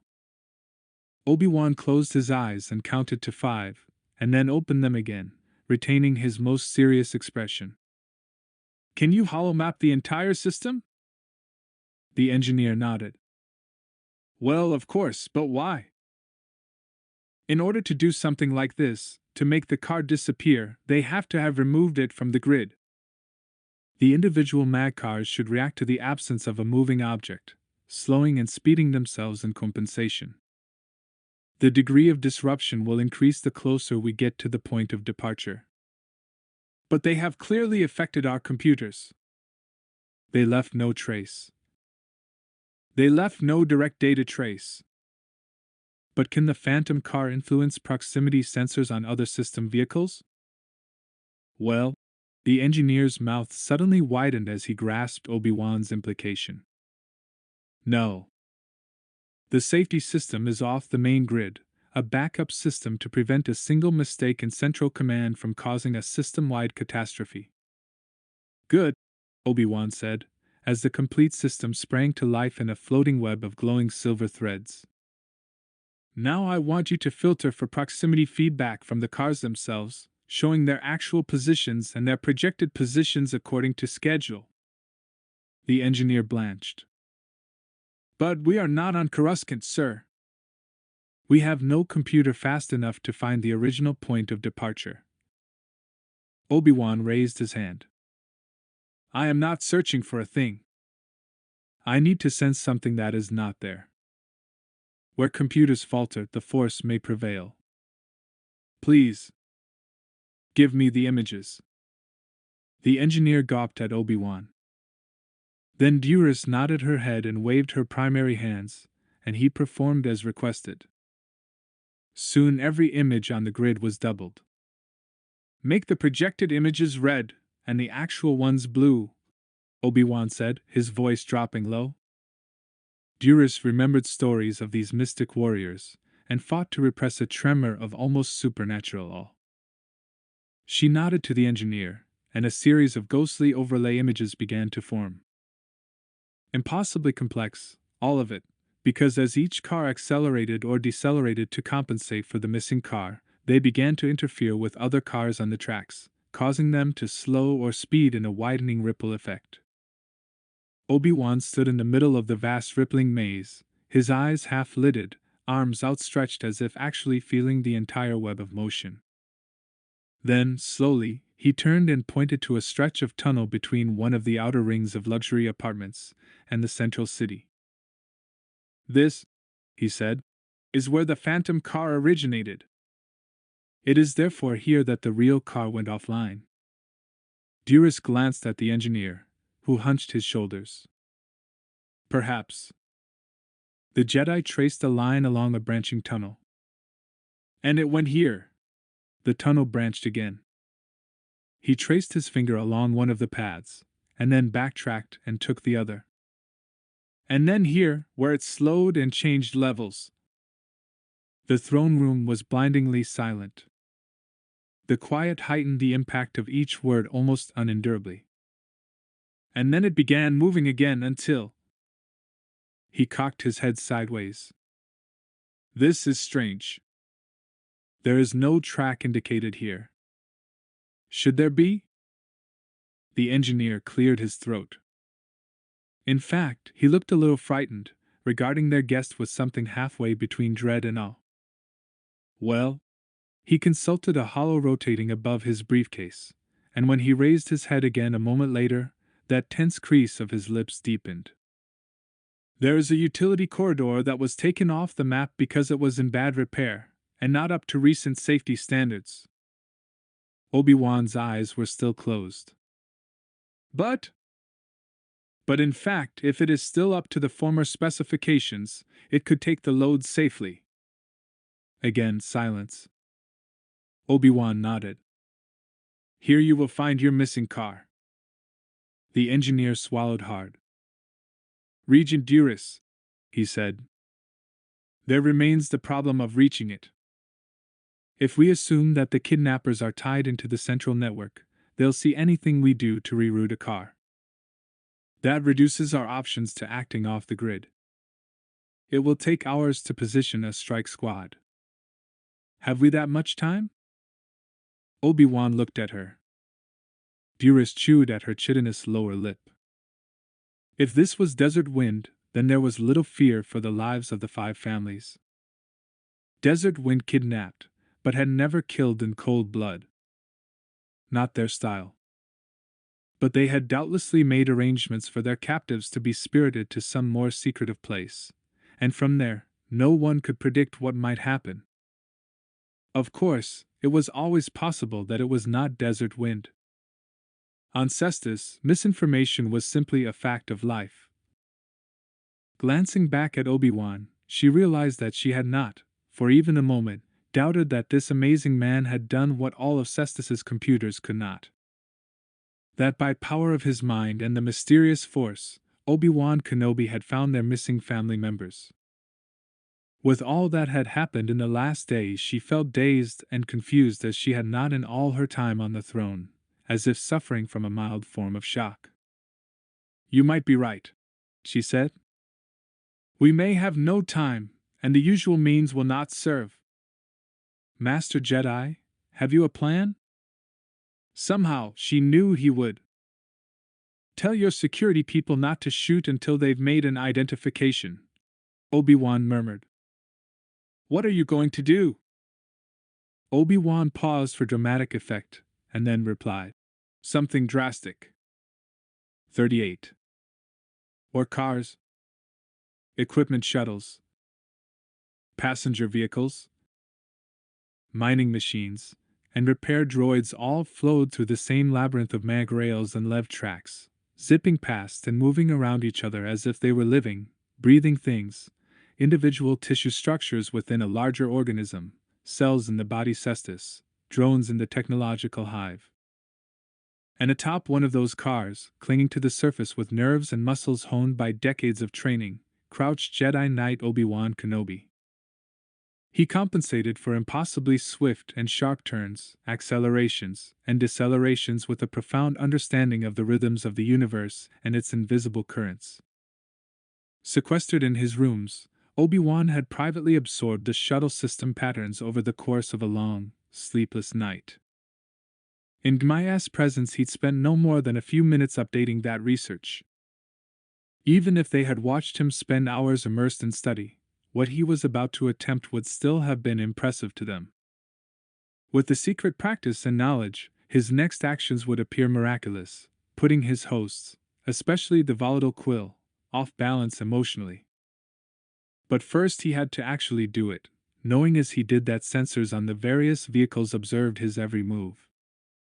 The vehicle began to slow and veer to the left. Following instincts far beyond the level of conscious thought, he jumped even before he saw the next car. For a moment Obi-Wan clung to the tunnel's wall, then felt a blast of air as the next mag car barreled toward him. For a moment its transparent steel walls resembled the great glowing eyes of some subterranean creature. He glimpsed commuters who had been absorbed in their data pads or conversations suddenly stare at the man hanging upside down from the top of the tunnel, and they gasped as he dropped toward them. A yellow-skinned Zexto flailed her forearms in shock, screaming that the poor human was attempting some kind of bizarre suicide. "Sorry," Obi-Wan mouthed, then clutched the front of the car, catching it as it slowed to round the curve, but still, it rammed the breath out of him.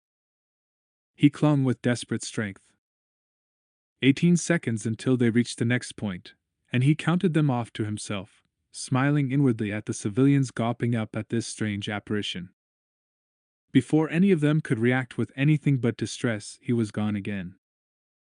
Obi-Wan wedged himself between the ceiling and the wall, bracing with hands and feet. A cargo tunnel intersected here, and it was only 10 seconds before he could hear it howling on its way to him, and he saw the single eye glaring only moments before it was beneath him. He dropped down onto an ore car. The jagged heap of rock was so steep that he almost slid off onto the tracks below. He scrabbled for purchase, found it, lost it, then found it again. The artificial hurricane ripped Obi-Wan's legs out sideways, and he pulled them back in an instant too late.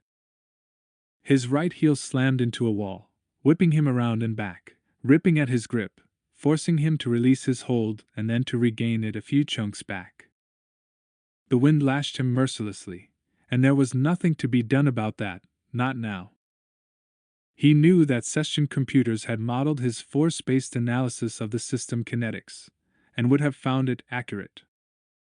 By now, they might even have adapted their own programs to enable them to track his whereabouts by reckoning the presence of an undeclared body hopping from car to car throughout the system. That, and the overhead monitors, made it clear that he was performing for an audience both critical and suspicious. From car to car he migrated, until he reached a junction where he could finally hop free, landing on the metal track beneath. He breathed in short, sharp bursts, refusing to give in to the fear lurking just below the surface of his concentration. Timing. Timing. Obi-Wan bent down and felt the metal path that the mag car levitated along at cruising speed. The car was coming. Not long now, and it was also too late to make other plans. Nothing now but to carry through. A sudden flood of air pressure hit him like a tide, overriding his carefully constructed mental blocks. Now. Obi-Wan turned and sprinted down the tunnel as fast as he could, fleeing the car barreling down on him. He could hear its warning siren. At the last instant he leapt forward, using the last strength in his body to accelerate himself, and spun in midair. For an instant, his body propelled by superbly conditioned muscles and a nervous system in tune with the deepest currents of the Force, Obi-Wan's velocity came within 5 meters per second of the magcar's. He braced himself, exhaling perfectly in time with the impact, arms bent as shock absorbers. Breath smashed out of his body with a gigantic huff, but that very exhalation provided him with the cushioning that allowed him to survive the impact. If he hadn't almost matched the magcar's speed, if he hadn't spun to grasp, if the exhalation hadn't been perfectly timed, he would have been smashed down, dragged under, ground into splinters. As it was, Obi-Wan struggled to pull himself up higher and higher on the car, until, scraped and panting, he lay above it and settled in for the rest of the ride. In the council rooms, members of the 5 families fortunate enough not to be kidnapped were watching the entire display with shock. "What kind of creatures are these Jedi?" Litishi whispered, mopping perspiration from his crinkled blue brow. "I don't know, but I am profoundly grateful to have them on our side," said the elder Debikin, hoping for his son's safety. "I think that we must seriously reconsider our stance." There was much murmured agreement, followed by eager attempts to tap into the sensors for further data. 39. For more than an hour after the magcar's power had been cut, and it had settled to the shaft floor, the mood in the diverted car continued to deteriorate. The captured leaders of the 5 families had watched with alarm as their solitary kidnapper was joined by 3 ruffians dressed in desert wind khakis. The intruders had exchanged a few quiet words, then gone about their plans. Clearly, they wished to separate their captives from the city grid as swiftly as possible. "What do you intend to do with us?" Lady Porten whispered. "Wait," a masked desert wind soldier replied. "You'll see." The dark-eyed Nautolan said nothing. At first they had hoped for rescue, but as they watched their kidnappers set up electronic scramblers to confuse the tunnel sensors and monitors, they realized their chances of being found were slight. One man patrolled outside the car, leaving 2 within it with the Nautolan. Young Debikin watched the one outside. He walked back and forth around the car, and then he was gone. For a moment there was confusion, and then the figure reappeared. Only, was it the same person? Had he been mistaken, or had the car's tinted windows revealed some kind of brief and violent struggle? Hope was a luxury they dared not indulge in. And yet. And now, the taller of the desert wind ruffians began. He never had a chance to finish the words. A black noose dropped down under his chin. The cord tightened, and the man was hauled up through an emergency door in the car's roof, kicking and screaming, scrabbling at his neck with hooked fingers. Instantly their Nautolan kidnapper wheeled, snarling. Cloak fluttering around him like the plumage of some bird of prey, Obi-Wan Kenobi dropped down into the car. The tan-clad desert wind soldier was the first to reach him, and therefore the first to go down in a brief flicker of a lightsaber. He stumbled back, the shoulder of his jacket smoking and spitting sparks. The Nautolan glared at his adversary, and for a moment the hostages were all but forgotten. Jedi! The Nautolan snarled. Obi-Wan's eyes narrowed to slits, his courtly manner a distant memory. In an instant he had transformed from ambassador into the deadliest of warriors. Nemesis, he hissed, then added, not the first time you've tried blood diplomacy. Nor the last, the Nautolan growled. But it is the last time I'll tolerate your meddling. Without another word the two leapt toward each other, and the fight was on. As long as they lived, the men and women in that car would remember the next few moments. The Nautolan wielded his glowing whip in a sinuous blur, with demonic accuracy. It arced up and around, flexing and coiling like a living thing. Wherever it went, and whatever he did, the Jedi was there first. There had been much speculation as to why a Jedi would prefer a lightsaber to a blaster. All of the disadvantages of such a short-range weapon were obvious. But now, watching the drama unfold before them, another fact became obvious as well. Obi-Wan's lightsaber moved as if it were an extension of his body, a glowing arm or leg imbued with the mysterious power of the Force. The two adversaries were almost perfectly matched. One might have expected the light whip's greater length to give advantage, but in the confined space that simply wasn't true. Strangely, while the Nautolan's lash splashed sparks here and there, gouged hot metal from panels, and sent flecks of fire floating down to where they huddled on the ground, none of them was touched. The Nautolan was pure aggression. His face narrowed to a fighting grimace, spitting curses in strange languages, moving his torso with a boneless agility that seemed impossible for any vertebrate. Certainly the Jedi would cower. Would flee and save himself. Nothing could stand before such a bafflingly lethal onslaught. But Master Kenobi stood firm. He wove through that narrow space, his lightsaber flashing like desert lightning, deflecting every flicker of the whip. The Nautolan's speed and ferocity were matched by the Jedi's own cold and implacable determination.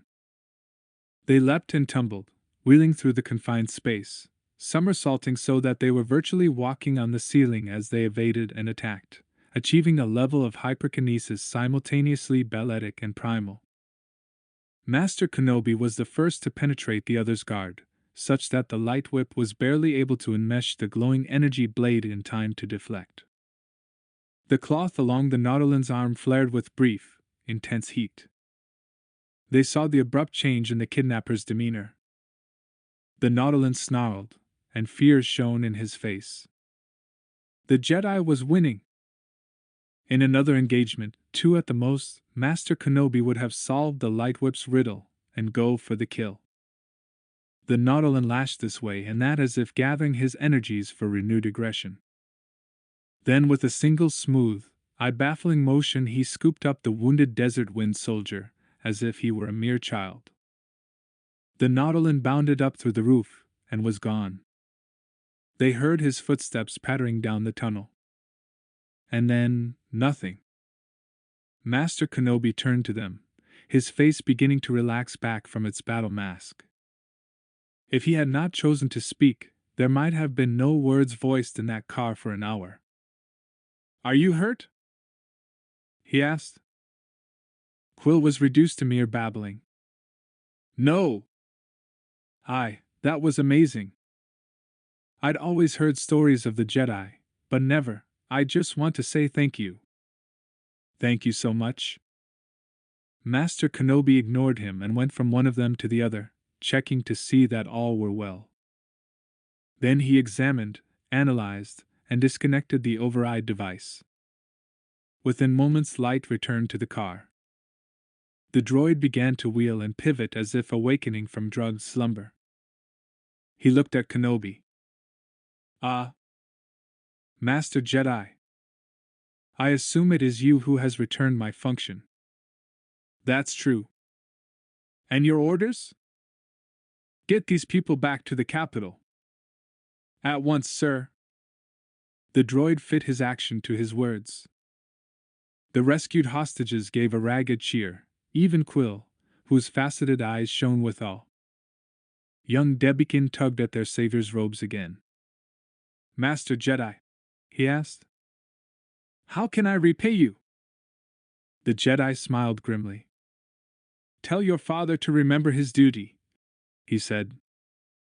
40. Deep in the mountains 100 clicks southeast of the capital raged a mighty celebration. There was much dancing and laughter, and more than a bit of drunken boasting. Nate leaned back against a rock, deeply satisfied. The operation had indeed gone smoothly, without a single life lost. His throat was a bit sore from General Kenobi's lariat, but the support brace concealed in the neck of his cowl had worked perfectly.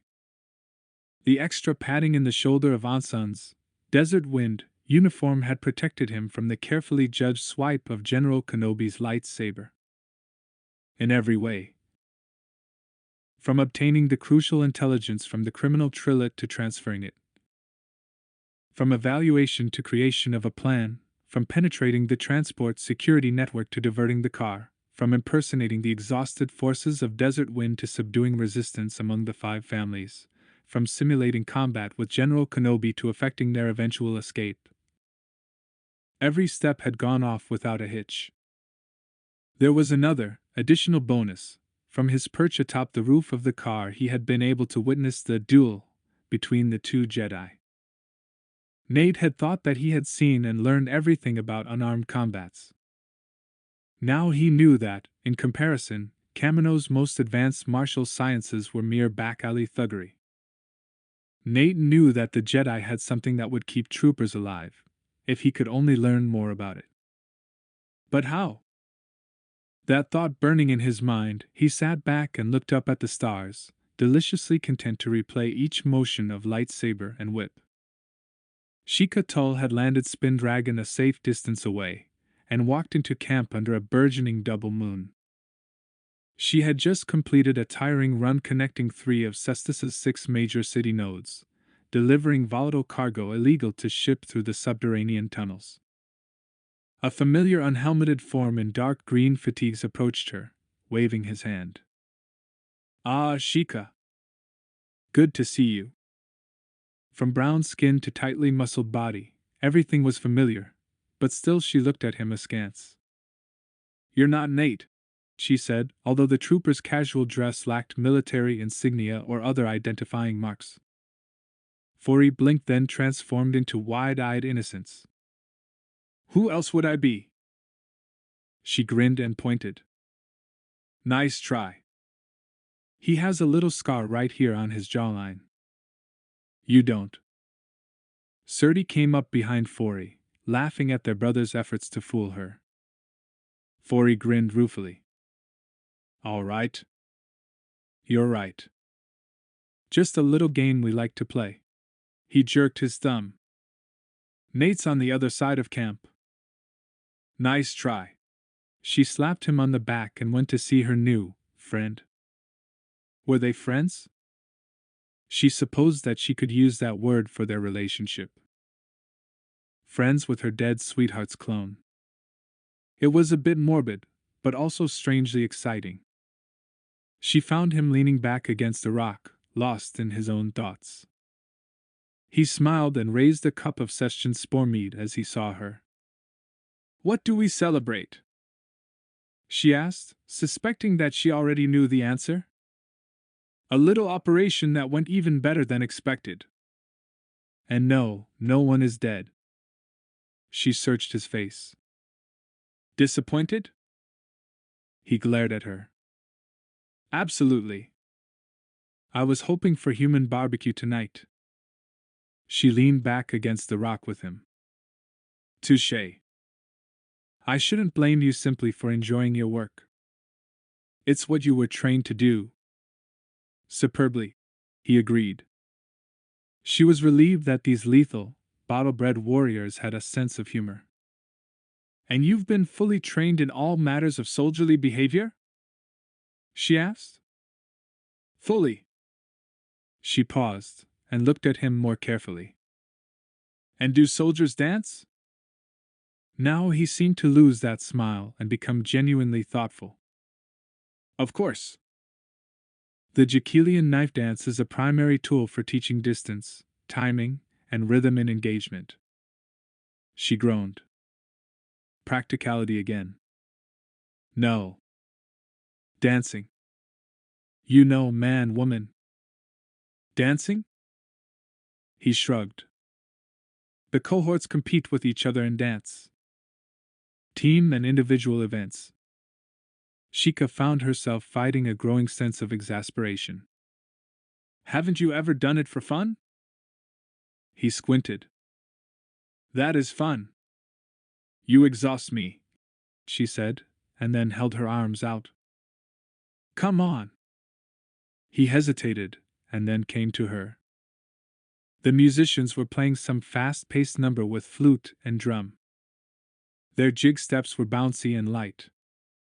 The other recruits grinned, laughed, chattered, and swung their partners around with the kind of enthusiasm that suggested a serious need to blow off steam. The troopers watched, tapping their feet to the rhythm. From time to time one of them would perform a series of precise, martial movements to the music, spiced with tumbling floor gymnastics. The recruits approved, clapping along and cheering. Just what happened today? She hesitated to ask. He had great coordination, but not much sense of moving in unity with a partner. Still, she liked it. She liked it a lot. I heard things on the scanner, she said innocently enough. Really? He asked. What did they say? He held her firmly and caught a half-beat cleverly enough to spin her. Several of the other couples had as well, and the air filled with whoops of joy. Oh, something about a group of 5 family types being kidnapped and then rescued. Kidnapped? Rescued? He said, wide-eyed. Goodness. Sounds exciting. So. He wasn't going to say anything. Need to know, she supposed. Still, from the number of people celebrating, she knew that the operation had been substantial, and she guessed that she might be able to pry the details out of a farmer or a miner. He must have noticed the thoughtful frown on her face, and misinterpreted its meaning a bit. So, he said, I get the sense that you don't approve of our mission. That wasn't what I was thinking. But you don't. Why do you help us? Not voluntarily. Then why? What leverage does someone have? Her answering laugh was a bit tighter than she had intended. Somewhere on Coruscant is a computer file listing every indiscretion ever committed in the galaxy. There was a need, my name came up, and doing a favor is better than spending a decade on a work planet. And your name is on this list? She nodded. You're a quick study. I believe that's called sarcasm. Ooh, she squealed. More human by the minute. Next we try irony. He scowled ferociously, and she laughed. So, what did you do? My younger sister joined a religious sect on Devon 4. When they refused to pay taxes, Coruscant slapped an embargo on them. When a plague struck the colony, they were going to die, every woman, man, and child. No one would do a thing. So, he nodded understanding. So you got them their medicine. And your sister? She brightened. Raising a squalling brood of brats somewhere in the outer rim. I'd do it all over again. Even though it brought you here. Strangely enough, she was feeling more than just comfortable, and a thought drifted through her mind that here meant both the planet and his arms. Even though. I notice you spend more time talking to me than my brothers, he said, his lips close to her ear. Why is that? You hold my interest. Why? I don't know, she said honestly. Perhaps because you are the only one trained for command. That makes you more like Django. His attention sharpened. They say he was a loner.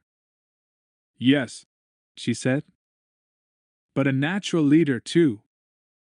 At other times he could be invisible, as I understand quite a few people learn to their brief and painful regret. Nate gave a hard, flat chuckle. Yes, indeed.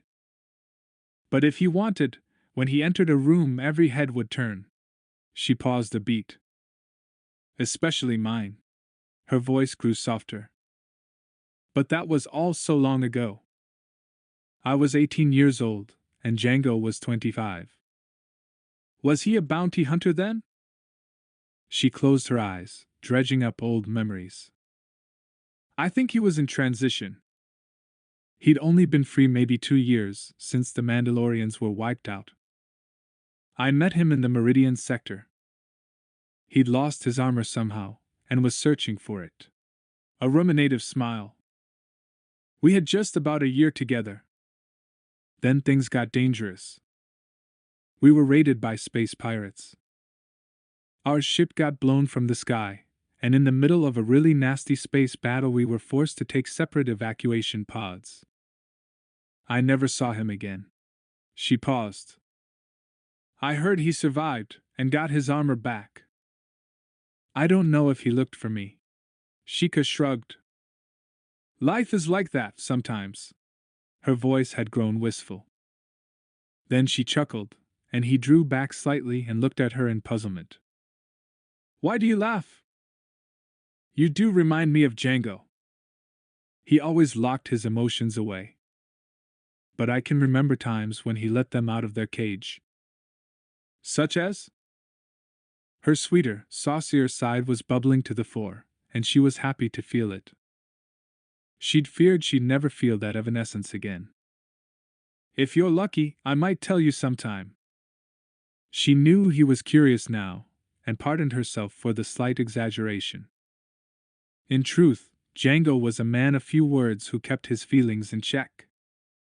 In his life, and his chosen lifestyle, that reserve had been vital for survival.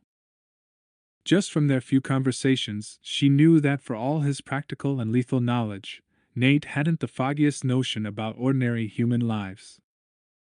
Until the moment that he had taken her in his arms, she could feel that he had treated her with a certain respect and distance, more like a sister than anything else. He probably knew only 2 types of women, civilians to be protected or perhaps obeyed, treated with courtesy at the least. On the other hand were the sorts of women who offered themselves to soldiers in exchange for credits or protection, to be used and discarded. It could be emotionally risky to break down such a simplistic worldview. But she had to admit that she was interested in breaking through his reserve, wondering what she might find beneath it. What would happen? How might he respond if she allowed the bond between them to deepen? And if she took it in a new direction? She drew him away from the dancing and laughter into the shadows. What now? She asked. We're off duty until dawn, why? She took his hand. Come, she said. I'd like to show you something. Confusion darkened his face. I have to be available. You said you were off duty? Are you confined to base? No. He stopped. If I'm called, I would need to be back within 20 minutes. Can you guarantee that? She calculated distances and velocities in her head. Yes. 5 minutes of scrambling over broken rock took them to Spin Dragon. As he strapped in, Sheikah swiftly completed her pre-departure checklist and lifted off. With a practiced touch she rocketed almost 100 kilometers to the southeast in about 12 minutes. At first she skirted the ground to elude scanning. Then, when they were a sufficient distance away, she rose up into a standard transport lane, filled with commuter pods and double-length cargo ships transporting goods among clients reluctant to pay the orbital tax. Nate watched the ground whirl beneath them, enjoying the ease and command with which Sheikah piloted the craft. Competence was something he could always appreciate. This woman was different from others he had known, and that difference disoriented him slightly. Curiously enough, he enjoyed the sensation. So Nate relaxed as she took him into a saw-toothed stretch of hills, and then set them down again gently, not 18 minutes after they left the camp. The camp was built into the hillsides, several different mine openings suggesting both natural and artificial breaches in the surface. As she landed, a dozen off-worlders and 2 X-Sting emerged to meet them. All grinned, nodded, or waved at them in greeting. "What is this place?" "They are my extended family," she said. "Not by birth. By choice." "Is this where you live?" She smiled. "No. We don't know each other that well yet. But my home is a lot like this." Now he was able to make out more dwellings. They appeared to be camouflaged, the coloration perhaps designed to make them more difficult to see from the air. From the ground, though, they still tended to melt into the shadows and rock formations. "Why do they hide?" She laughed. "They don't. We just love the mountains, and enjoy blending with them as much as possible." Again, the danger of seeing everything through a soldier's eyes. High, sweet voices rang down from the slope. Nate turned to see several young human boys and girls up there playing some game of laughter and discovery. They dashed about calling names, squealing, enjoying the long shadows. Down around the rock-colored dwellings swarmed older children. Some of them were graceful X-Sting, slender and huge-eyed, reminding him a bit of Kaminoans. Adolescents, he supposed, working with adults. Building, repairing tools perhaps. He watched them, thinking, feeling. He found the environment a bit confusing. Or could it be Sheikah herself who troubled him? Whichever, he found himself remembering his own accelerated childhood, the learning games he had played. Once again, Sheikah Tull seemed to have read his mind. "What were you like as a child?" "Clever." Had she brought him here to see children, hoping that it would spark his own memories? He shrugged. "Learning, growing, striving. Like all the others. I've visited a lot of planets." Most children's games help kids discover their individual strengths. "How can you do this? Aren't you all supposed to be the same?" Teasing him again? He realized, to his pleasure, that he hoped so. "Not really. There was a core curriculum that we all mastered, but after that we specialized, learned different things, prepared for different functions, went on different training exercises, fought in different wars. No two of us have ever had the same environment, and because of that we are stronger. In the aggregate, we have lived 1,000,000 lives. All of that experience grows within us. We are the GR, and it is alive. Loosen up, will you?" She clucked and stretched out her hand to him.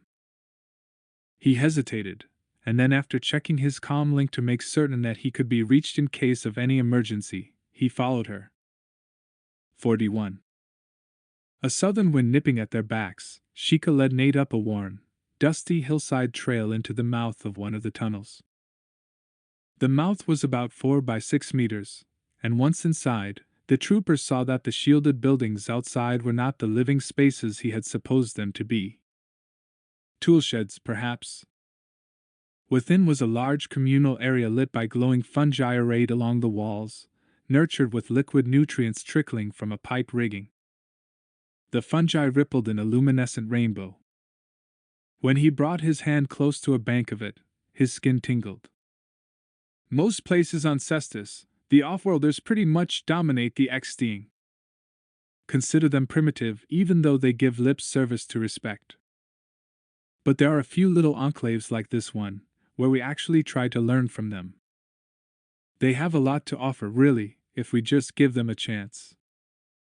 A variety of human and other off-worlder children ran hither and thither with their little X-Sting friends, burning energy like exploding stars, flooding the entire cave with their exuberance.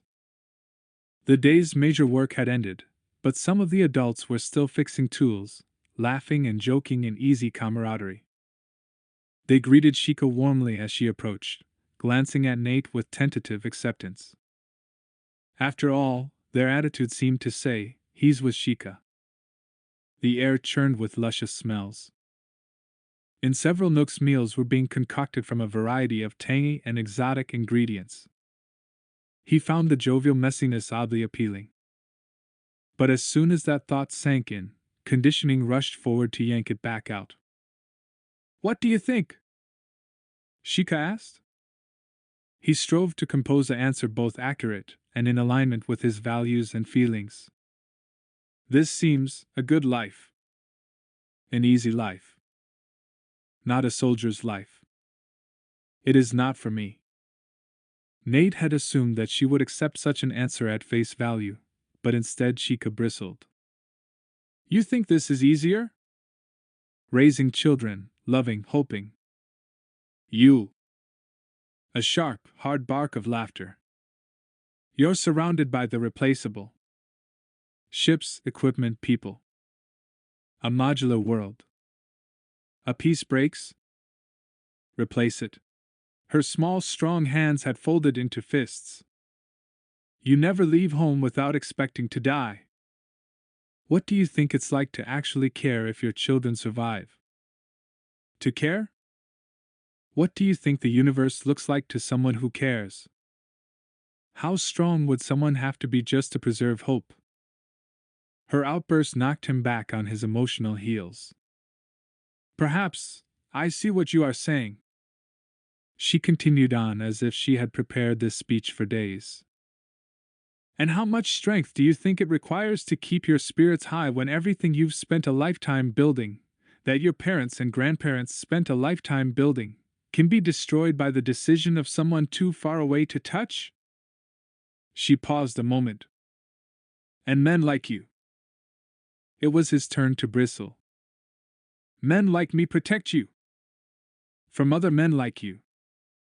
He might have taken offense at that, but instead he felt a bit sad, realizing that Sheikah was not as different as he had thought. She was just another outsider after all. "No. Men like me don't start the wars. We just die in them. We've always died in them, and we always will. We don't expect any praise for it, no parades. No one knows our names. In fact, by your standards, we have no names at all." Something in his face, his voice, or his carriage reached through her anger, because suddenly she softened. "Nate!" Sheikah reached out as if to take his hand, but he drew it away. "No. Is that what you wanted to hear? Well, it's true. We don't have names. And no one will ever know who we are. But we do. We always do." He felt his shoulders square as he said that simple truth. The troopers knew who they were, always. And always would. "We're the Grand Army of the Republic." Sheikah shook her head. "Nate, I'm sorry. I didn't mean to judge you." His stance did not soften. She had dropped her guard. It was unfair to attack now, but he could not stop the training that was, in the final analysis, all he knew. "I haven't had your choices. Every step of my life I've been told what to do." "Yes," she said, her voice small now. He took a step closer, looking down on her dark, lovely face. "And what do you know? We both ended up in the same place." He paused. She had nothing to say. "So what difference did all those decisions make?" Sheikah looked up at him, their eyes meeting for a moment that was too intense. Then a child running between them broke the moment. She managed a rueful smile, said, "Come on," and led him back out of the cave. The two of them sat on a hillside, watching the moons and listening to the happy sounds. Sheikah had spoken a bit of her life here on Cestus, of small pleasures and trials. So, she concluded, sometimes all we could do was wait and hope. Don't you think that requires endurance? Is that what it was like? She gave no answer, just twisted a stalk of grass up and knotted it into a ball, throwing it downslope. I am sorry, Nate said. I live only to defend the Republic. I regret if that defense brings misery to some, but I won't apologize for who and what I am. Without saying a word, Sheikah slid closer to him. When she started speaking again, his own thoughts ended, and he found himself losing interest in anything save the sound and cadence of her voice. All you have to lose is your life, and you hold that cheaply enough. Are you so strong, Nate? Are you really as strong as the least fungus farmer? Their eyes locked again, and he felt the beginnings of an emotion he had never before experienced: despair. She would never understand him. Then Sheikah, swollen with anger, seemed to deflate a bit. No, she said. That's wrong of me. I know one of the problems. It's the whole name thing. I'm sorry. I'm used to calling droids by numbers and letters. People have names. You guys just have shorthand for your numbers. I'm sorry, he began, but she held up her hand. Do troopers ever have real names? She asked. Rarely. Would you mind if I gave you one? She was staring at him with such sincere intensity that he almost laughed. But couldn't. The whole thing was amusing, really. What name did you have in mind? I was thinking Jangatat, she said quietly. Mandalorian for Jango's brother. He laughed, but found his voice catching a bit in mid-chuckle. Jangatat. Sure, he said. If that makes it easier. Fine. Her answering smile burst with relief. Thanks. Thanks, Jangatat. That's a good name, you know, she said, thumping him with her elbow. They both chuckled about that, until the mirth died away to a companionable silence. Jangatat, he thought. Jango's brother. A smile. That I am. 42. The armored cargo transport lay broken, flames gushing from its shattered innards, its treads curled back from their axles like shreds of skin from peeled fruit. The cargo itself was scavenged or burned, its load of credit chits looted. The cash would be useful for purchasing goods, buying silence, and providing for the widows and orphans of any desert wind fatalities. Black oily smoke curled from the transport's ruptured belly and boiled to the clouds. Hands bound behind their backs, its crew had begun their 20-kilometer trek back to Chicotlic. The message they carried would be heard loud and clear: chaos is coming. And as lovers of comfort and order, the 5 families would seek out a source of security. The separatists had been shown to be too risky and dangerous, and possibly in collaboration with the forces of Desert Wind. The only option? A closer bond to the Republic. It goes well? Asked the newly christened Jangatat. Well enough, Kit Fisto said, gazing through his electro-binoculars. We strike, they grab at shadows, and we sever their limbs. Soon the 5 families will pray for order and safety. The words were confident, but something more unsure lurked behind them. You don't sound totally pleased, sir. I am not comfortable with such deception, even though I admit its value. Jangatat concealed his pleasure. His perceptions were sharpening, something that kept soldiers alive. Maybe the whole Jangatat thing wasn't so bad. Don't be afraid to take chances. Think odd thoughts. All right then. Here's one this Jedi would never expect. May I say, sir, that such non-conventional warfare saves lives? To his surprise, General Fisto's mouth twisted in a rare display of mirth. Does it indeed? Yes, sir. The general put the electro-binoculars away. Well, if a soldier of the Republic can find such a goal admirable, can a Jedi do less? He realized that this was, for the Nautolan, a joke, and smiled in return. The moment of shared levity gave Jangatat the courage to ask something that had been on his mind for 2 days now. Sir? Yes? What you did with Master Kenobi, could an ordinary man learn that? General Fisto stared at him with those vast, unblinking eyes. No. Some? Even a little? There was a long pause, and then the general nodded. Well, perhaps. Yes. Some. Would you teach me? Nate. Sir? Jangatat looked to their side swiftly, saw that they were alone, and lowered his voice. Please don't laugh at me. The Nautolan shook his head gravely. Never.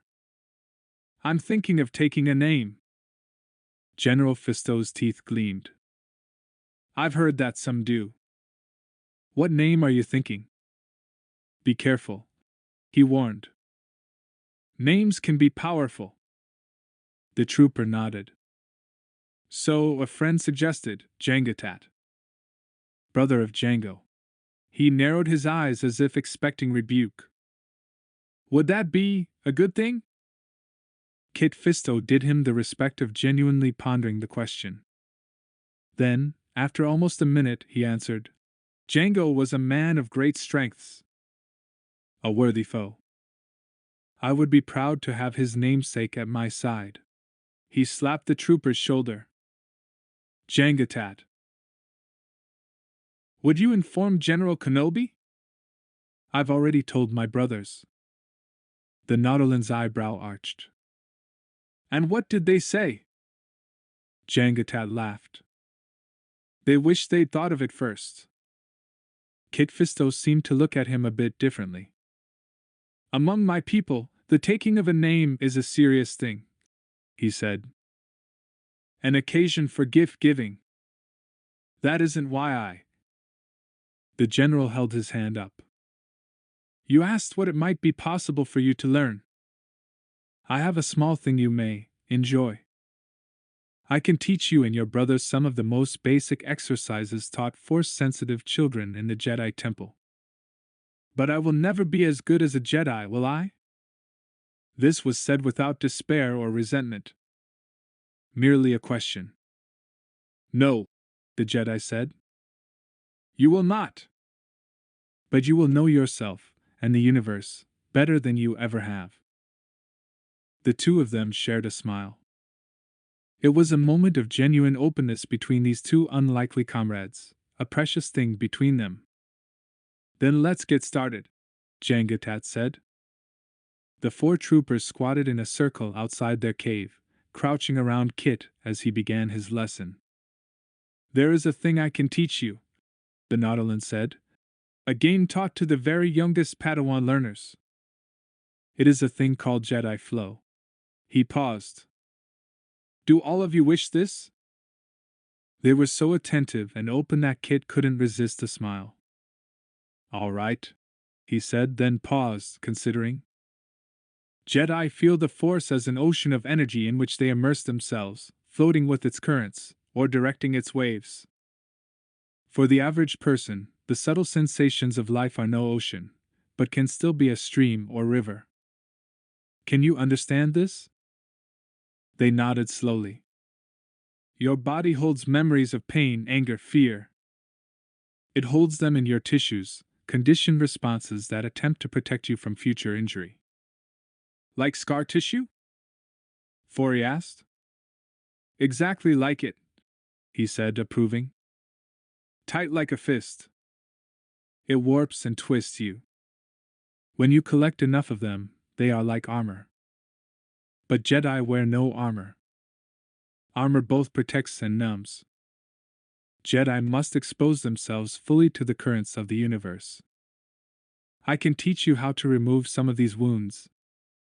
Think of them as boulders, obstacles on the river of energy. Learn to flow around your fears and angers instead of crashing against them. Learn to do this well enough, and you can even direct the river to move the boulders for you, widening the riverbed, increasing the flow of energy. But how? He searched for some simple way to express his thoughts. Physical action is the unity of breathing, motion, and alignment. In other words, breath is created by the motion of your diaphragm and the movement of your spine. Motion is created by breathing in proper posture. And alignment is created by a unity of breath and motion. To keep this triplet in mind as you practice your combat arts is to take a martial technique or physical challenge and transform it into something more. Kit grinned his predatory, nautilent smile. Enough theory, he said. It is time for practice. For the next 2 hours, Kit taught them exercises to refine their breathing, concentrating on exhalations only, allowing air pressure to fill their lungs passively as the rib cage expanded. He was gratified to see how rapidly they absorbed the lessons, and gave them more.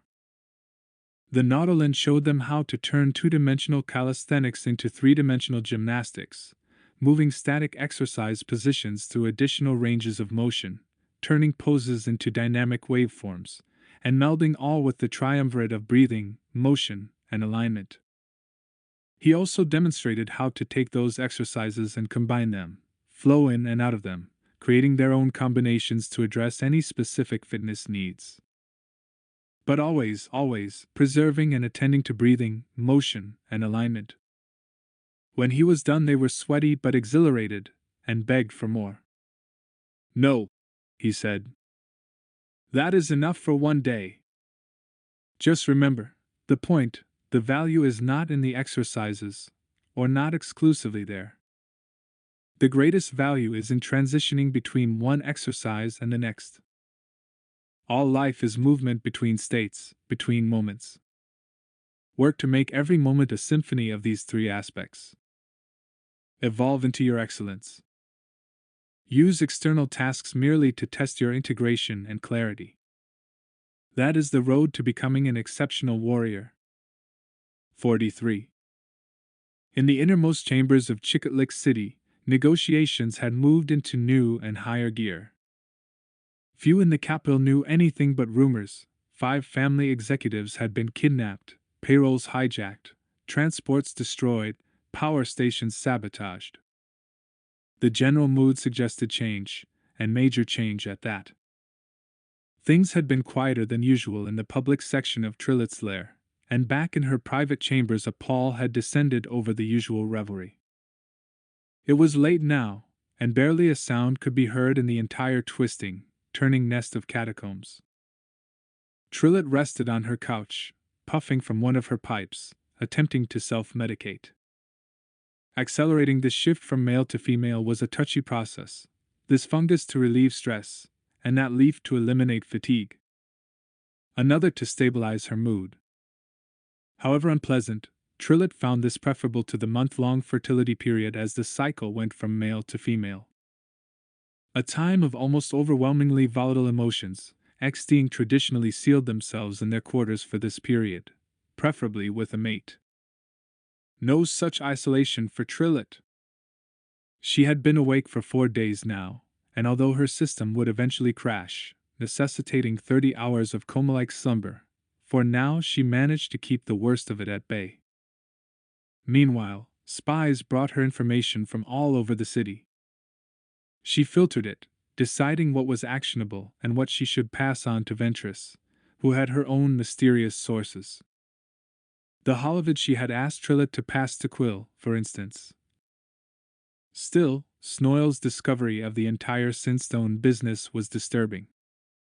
Even with their new information, this century-old folly was the ultimate wild card. Who knew what the Jedi might do with such leverage? The sooner Kenobi was dead, the better. These musings might have been enough to disrupt her sleep cycle, but there was more, her growing need to lurk outside Ventress's bedchamber. Invariably, the experience left her trembling. Trillet was grateful for the narcotic currents coursing through her blood.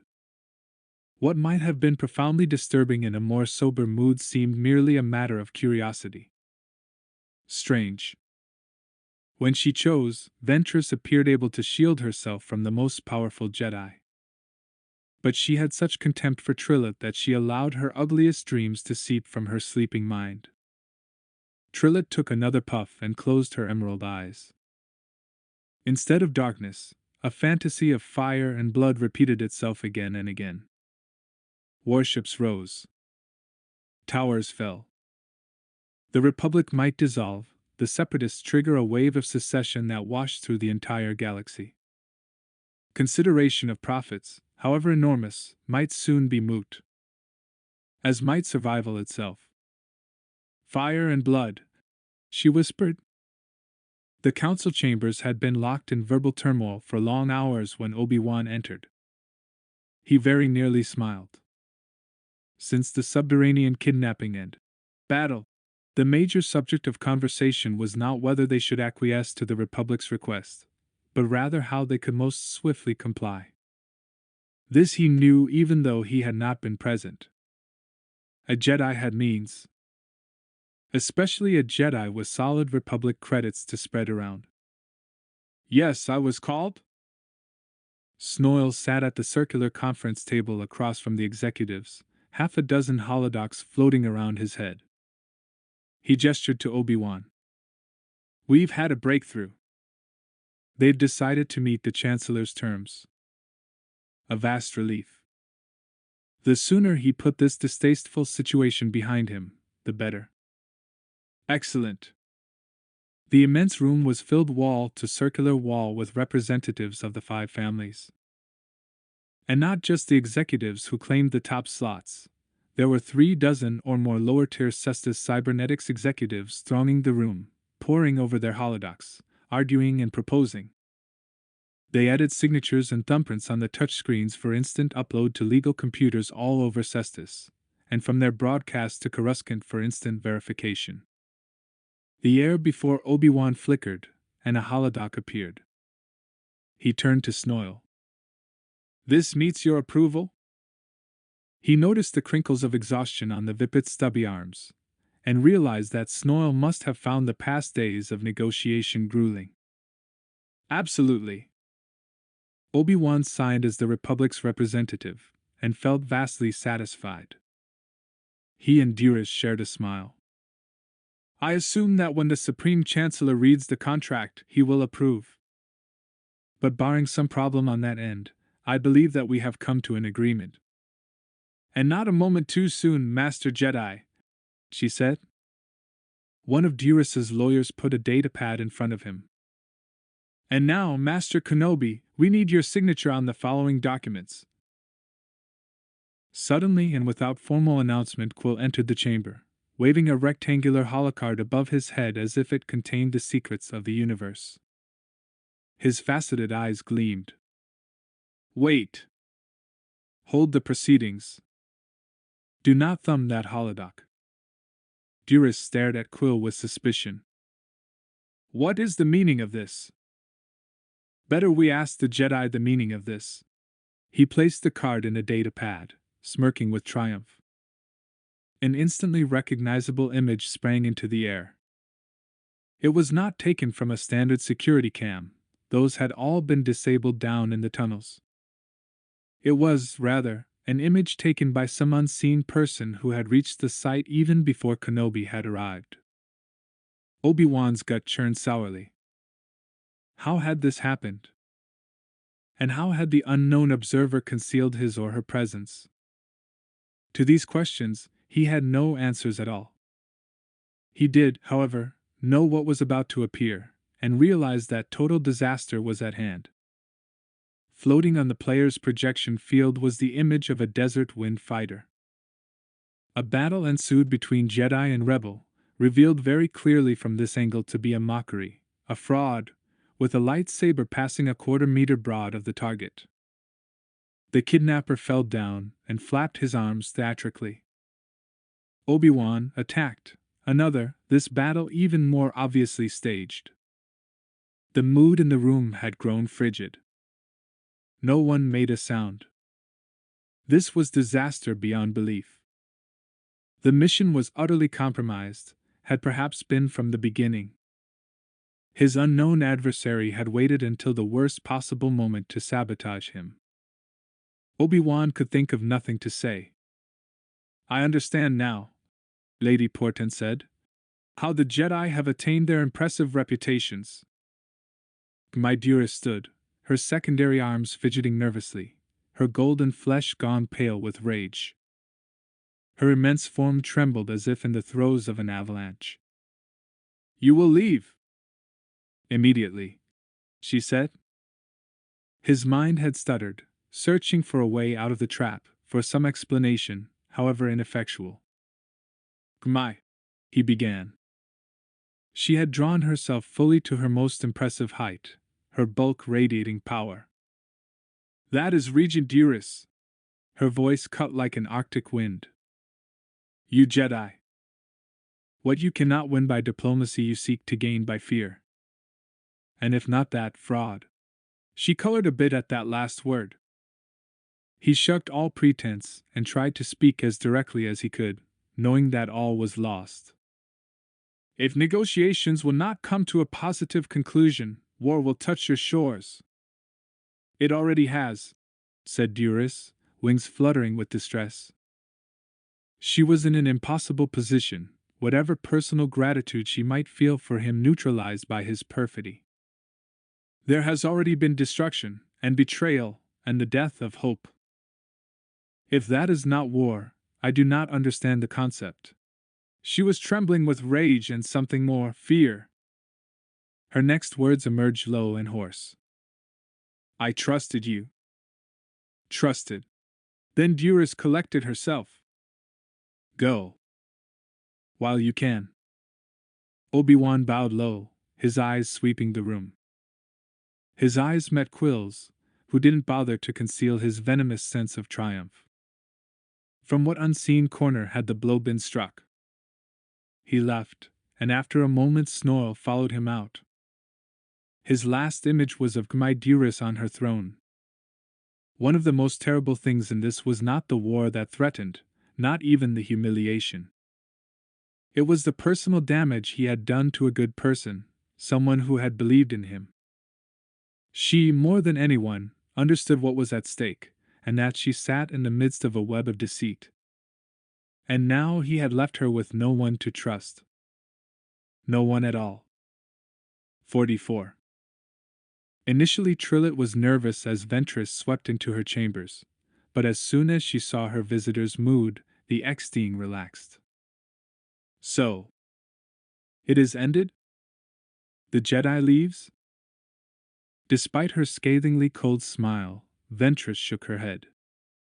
"He'll try to return. I know him. I tell you that my spies see with their eyes," she said with contempt. "The families will make their move now. Quill has informed them that if Kenobi broadcasts his information to Palpatine, Cestus cybernetics is done. I think we can trust them to be suitably definitive in response." Murdering a Jedi? What in the brood's name had Trillet gotten herself into? Too late to complain now, nothing to do but ride it out. Trillet cursed the day she had agreed to help the Confederacy, the day she had betrayed the Jedi. Ban the muck. While she was at it, why not simply curse the day she was hatched? That was, in the final analysis, more to the point. 45. No honor guard appeared at the spaceport to see Obi-Wan and Dulb snarl away. Considering the hash he had made of his attempts at diplomacy, the Jedi was glad to be allowed to leave at all. The guards who escorted him to the spaceport said not a word until they actually reached the site.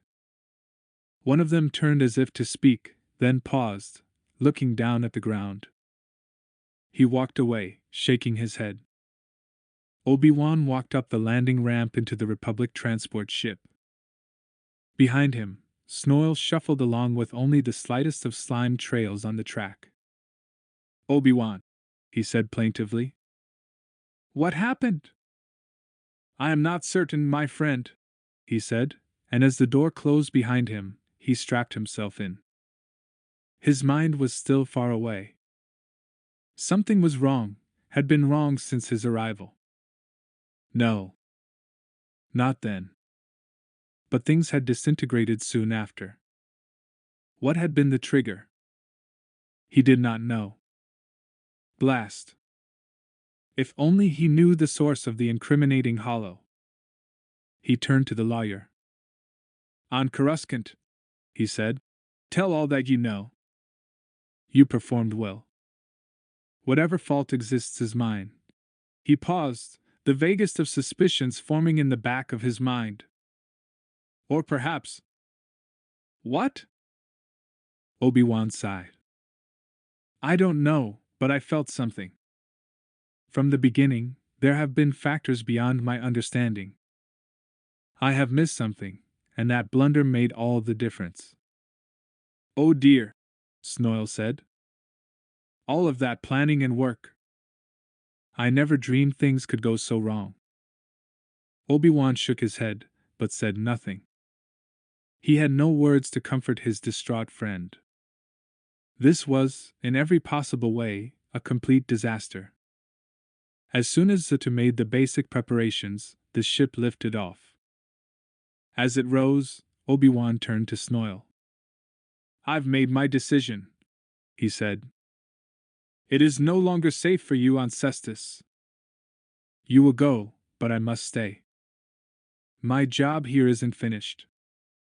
I'm going to join Master Fisto. Snoil's eye stalks trembled with amazement as the Jedi began a checklist of preparations for jettisoning an escape pod. But you were told to leave! It was a direct request, and any deviation would be a violation of Code 497.8. I've gone a little too far to be worried about such niceties, he said. We have other monarchs to slice. He managed a smile. Goodbye, Dilb. You're a good friend. Go home now. There's no more work for a barrister here. But, sir! Obi-Wan turned to Zutu and gripped his shoulder. Get him home safely. Yes, sir. And so saying, Obi-Wan pressed a series of switches, and the capsule sealed. It seemed to sink into the wall behind it. A moment later there was a light shush sound, and the Jedi was gone. The ship had just crested the upper atmosphere, making the transition to vacuum. Ground-based and orbiting scanners tracked every ship exiting or leaving, but at this point, where the two sets of data overlapped, it was easiest to cloak activity. A red warning light blinked in front of him, indicating that the emergency system was about to begin its instructional sequence. Obi-Wan disabled it. The computer voice would merely be a distraction. He intended to pilot the craft by skill and instinct. The escape capsule had both manual and automatic settings, and could maneuver its way to a ground beacon, but Obi-Wan dared not allow its repulsors to fire too quickly. Their radiation would be too easily detected. So he plummeted, counting on the capsule's heat shielding and primitive aerodynamics, tweaking the glide angle slightly as he headed down toward the Dashta Mountains. He had to time this very, very carefully, waiting until he was low enough that his appearance on the scanner wouldn't be connected with the disgraced diplomat's transport. Let them think his capsule was merely an unlicensed pleasure craft. As Obi-Wan counted off the seconds, the heat became more and more oppressive. Crash foam, doubling as insulation, billowed up shoulder-high in protection. As the temperature of the outermost layer of shielding climbed to thousands of degrees, he was sobered to realize that he was dropping blind, his fate entrusted to the unknown pod technicians. He hated that dependence even more than he disliked flying, far preferring to trust his own profound connection to the Force. But there was no avoiding it. This time, he had to trust. It was time. His fingers found the repulsor button and nothing happened. As the ground raced toward him, he watched the altimeter, fighting a surge of panic. Something was wrong. His metal tomb hurtled toward the ground at such speed that, If it struck, they wouldn't retrieve enough midi-chlorians to enlighten a Jedi amoeba. Obi-Wan struggled to reach his lightsaber, the mushy thick foam filling the capsule making every effort a struggle. When he finally wrapped his hands around the silver handle, he angled it away from his body and triggered the blade. Foam smoldered. Sparks and smoke erupted in the narrow, cramped confines. The capsule juddered, wind beginning to peel away the external shielding beginning at the point where the lightsaber beam had damaged its aerodynamics. Critical seconds dragged past as the external layers sloughed away. But he'd achieved the desired effect. The repulsor's trigger circuits ran through the capsule's skin, very near his shoulder. If he couldn't send a signal by pushing a button, the lightsaber's energy field might power that circuit more directly. Nothing happened. All right, then, a few centimeters to the left. He tried again, burning a second hole in the capsule. More of the outer shielding peeled away, but luckily, this time the circuit fired. One huge jolt, and then another. Blessedly, the damaged external shielding shucked away clean. The capsule parted like two halves of a nutshell, and Obi-Wan was in a thin, transparent, winged capsule. Wind whistled through the lightsaber holes, but the inner life support capsule, constructed of a nearly indestructible cocooned monofilament, held together better than the external shell. After the first few moments, air flowed freely. Watching pieces of metal flipping away around him, Obi-Wan held his breath as the automatic repulsor circuits took the capsule into a smooth glide path. A few rough moments, and then he was sailing in a long, shallow, unpowered arc. His descent began to slow. The wind howled against the outside skin. Below him, the desert floor was an endless stretch of brown and dull green spots. Far ahead, visible only as darker wrinkles beneath the cloud cover, lay the Dashta Mountains. In minutes he'd be close enough to see ground detail. Minutes to think, and plan, and allow his disappointment to simmer into pure energy. Obi-Wan watched a chunk of pod skin flipping away around him. Other chunks turned end over end, tumbling away from him. It wouldn't be the end of the world if a blip showed up on a scanner. Not necessarily a bad thing, he thought. If there's someone behind this, and if they damaged my escape pod, then they might be scanning the sky. If they see the metal debris, they might just conclude that their plot worked. Whoever they are. And whatever they want. Dulb Snoil watched the display as their ship rose, freeing itself of Cestus's gravitational pull. Once free, it paused as the NAV computers plotted their jump to hyperspace. He already missed his friend Obi-Wan, and was formulating an explanation to the Chancellor. What would he say? Was there any way to cast this disaster in a favorable light? He doubted it, but... Sutu's voice disturbed his reverie. Sir, we may have a problem. There was an edge of something Snoil understood all too well in that voice, controlled panic. Problem? Problem? Master Kenobi promised there would be no problem. I don't think he took that into consideration, sir. What? From a point between Cestus's two moons, a small ship approached them, bearing in like a bird of prey. It was small and black, with an ominously spare design that said it was built for pure practicality. A war drone. A hunter-killer. Mind working at fevered overdrive, Snoil managed to rationalize the ship's presence. Perhaps it's just visiting Cestus, and has mistakenly aligned its flight path with our departure point. Then all such optimistic speculations were revealed as foolish. The new ship fired a probe droid at them. The intelligent weapon spiraled in, locked on target, and began to home in, a spinning ball of death. A salute from the 5 families? The consummate professional, Sutu managed to keep his voice calm at a moment when Snoil wanted to scream at the top of his lungs. I've commenced evasive maneuvers, but I don't know. Sir, I would suggest that you follow General Kenobi's example and evacuate. All Snow could say was, "Aye." The ship began to make looping evasive maneuvers. More probe droids must have joined the first, because they rocked and juddered with blasts as Zutu did his best. "Sir?" Zutu repeated. "I suggest you go." "No. I will stay here with you. Master Kenobi promised I would be safe." "I can't make you go, sir, but in a moment I'll jettison the remaining escape pods in an attempt to distract the missile." Listening to Zutu's machine-like calm somehow penetrated Snoil's defensive mechanisms, as even the explosions had not. "No escape pods," he broke. "No! No! Wait for me." Pushing himself to emergency speed, Snoil moved as rapidly as a human being might stroll, wedging himself into the escape capsule.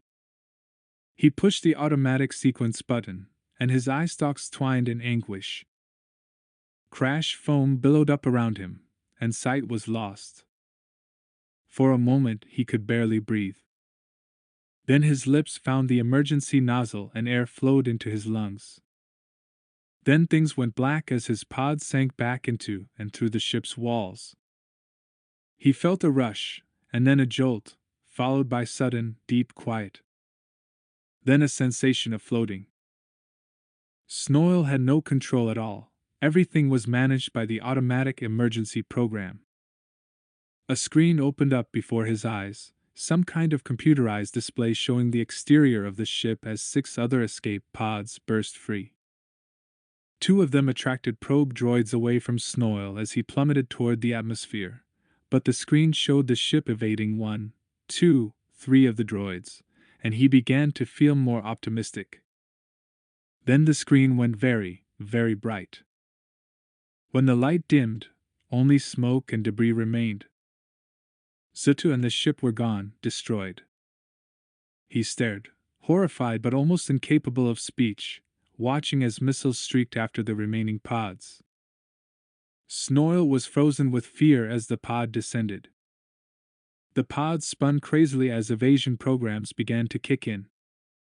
One of the droids rushed past the spinning pod and headed directly for him. He watched as one pod after another was blown completely out of the sky, now beginning to turn blue as they skimmed deeper into the atmosphere.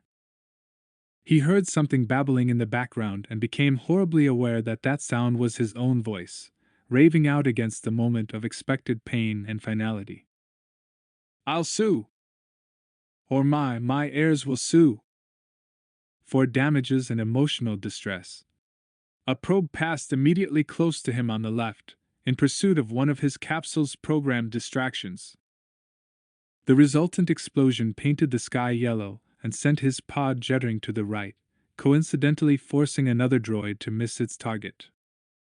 "Oh my, that was close!" And another horrendous explosion, and he made a bubbling, shrieking sound. "And oh my!"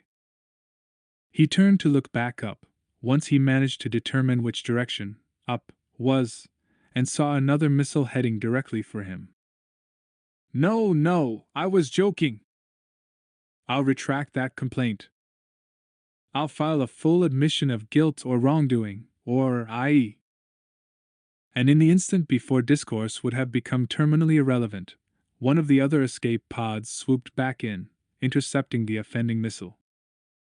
As Snoil closed his eyes and offered his soul to the brewmaster, a new explosion dwarfed all the others in both scope and effect on Snoil, who realized that his shell would certainly need washing after all this.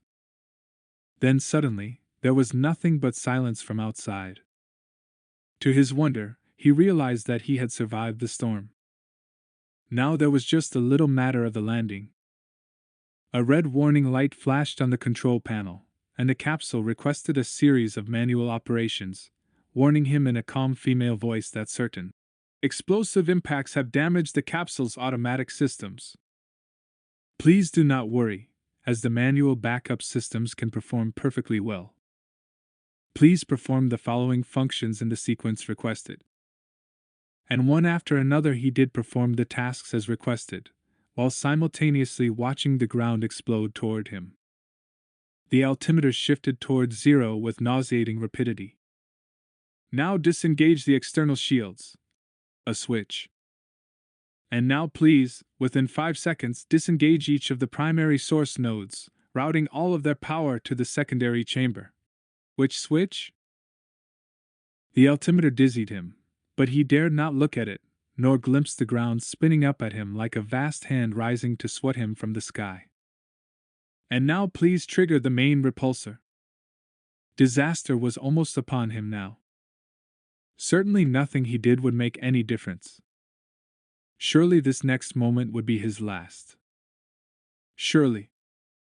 A violent whip sideways almost made Snoil's stomach roll. The capsule bobbed as the repulsors fired, and the air outside flamed pink. Snoil managed to breathe again, his eye stalks ceasing their wild and frantic dance as he drifted toward the ground below. Far below him and to the west, Obi-Wan Kenobi rolled his escape pod into shadows and heaped sand and rocks atop it. Instinct made him gaze up at the sky, where streaks of red and white blossomed against the clouds. He frowned, trying to make out the shapes, and then recognized them for what they were, shattered chunks of the ship re-entering the atmosphere. His heart was heavy, fearing that his bungled mission had cost the lives of Zutu and the harmless, brilliant Snoil. How had this happened? What secret forces opposed them here? Then he saw the purple glow of repulsor fire, and relaxed just a bit. Someone had escaped the ship. And Snoil was nothing if not lucky. There was more than a chance that his old friend remained alive. And that would be good. If anything on Cestus could be considered certain, it was this: they would need every strong hand and agile mind in the hours ahead. 46. Obi-Wan disguised his distress signal with narrow burst encoded messages. Less than 2 hours later, Thak Valzing and Surti reached him with a dozen recruits. He sent half of them after Snoil and followed the others back to camp, where he rejoined Kit Fisto and the clone troopers. There he was heartened to see all that had been accomplished. They fed him, listened to the short version of his narrow escape, and then settled down for serious conversation. The least of our problems, he concluded, is that negotiations with my dearest and the leadership of Cestus have failed. I agree, Kit said. His black eyes gleamed. There are other forces at play here. From the beginning, we have been manipulated. It is time the next phase of our operation went into effect. Nate? He said this raising his voice and nodding toward the clones, who one by one rose and gave their reports. As the food worked its way through his system, Obi-Wan was comforted by the troopers' measured, military cadences.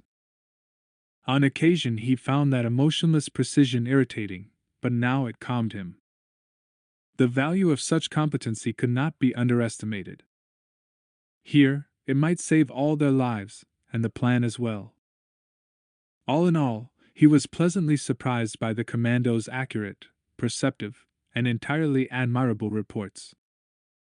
When they were complete, Kit Fisto leaned forward, resting his elbows on his knees.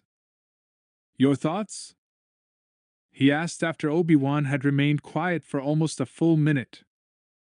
Impressive, he said. It makes my own blundering seem all the more childish in comparison. Obi-Wan stood, slapping his palms against his legs. The situation has changed, he said. Our resources have changed, and the nature of our adversaries has changed. Gentlemen, he scanned the assembled. An unknown person or persons destroyed our transport ship and killed one of your brothers. This was an unspeakable act, and must be addressed as such. The recruits, their new and improved Desert Wind, were hard now.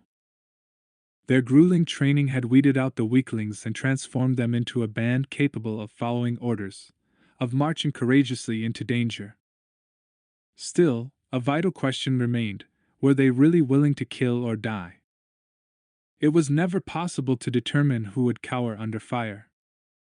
Only combat itself could answer the questions burning in every raw recruit's breast. Will I? Can I? He saw that question now. Saw also that his brush with catastrophe had not diminished him in their eyes. In fact, it seemed the surviving members of Desert Wind now accepted him as they had not before, saw him as an ally, one who might now be willing to go beyond his stated parameters into something more radically dangerous. Someone had attempted to murder him. Someone had betrayed and manipulated him. Duris? The 5 families? Trillet? Someone. But who? Who stood to gain by his death? He pulled his mind back to the task at hand. We will continue on, he said. And we will finish what we started together. You do not know me, but through the glowing reports of my associates, I know you. He had their eyes and minds. What he needed was their hearts. In the coming days, the nature of our new situation will become clear to you, and I trust that none of you will falter at the grim task ahead. This is no longer a charade. Justified it may be, but I ask that you control your rage. I ask you to follow the path of least violence for the damage that we are called upon to do. To be merciful when possible, and courageous in action when not. He paused, and gathered himself. We journeyed to Cestus seeking a diplomatic solution. It would seem that that option is no longer available to us. Ladies. Gentlemen. He locked eyes with each of them in turn.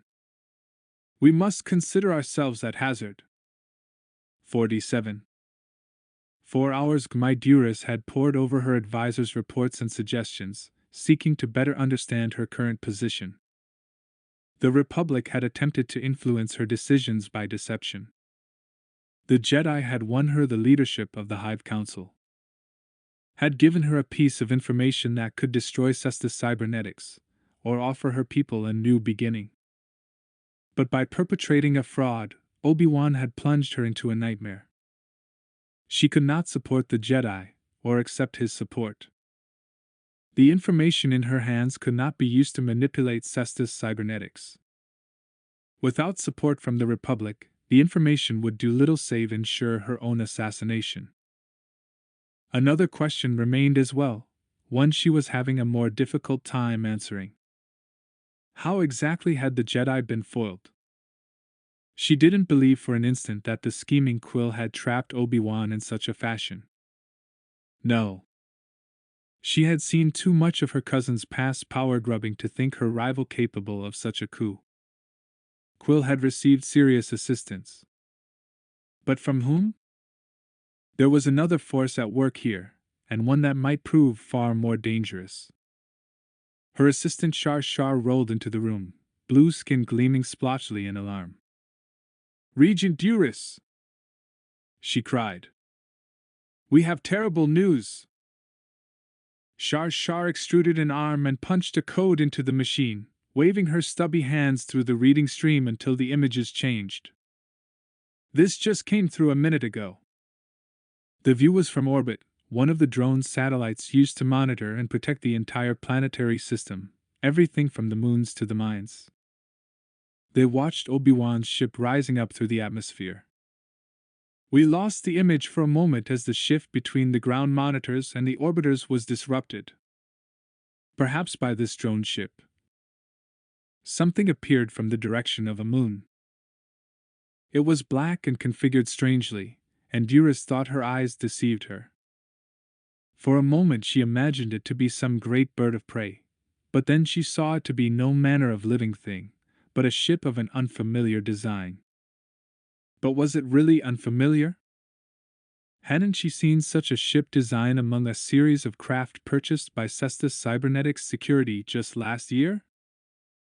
It appeared from nowhere, swooped out of frame until another satellite caught it, and then it and the Jedi's ship were both in the viewing field at the same time.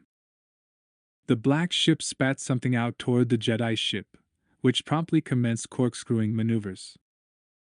"Who is in the escape pod?" I asked. "Let me see." Her assistant manipulated the field. "Not much shielding on a pod."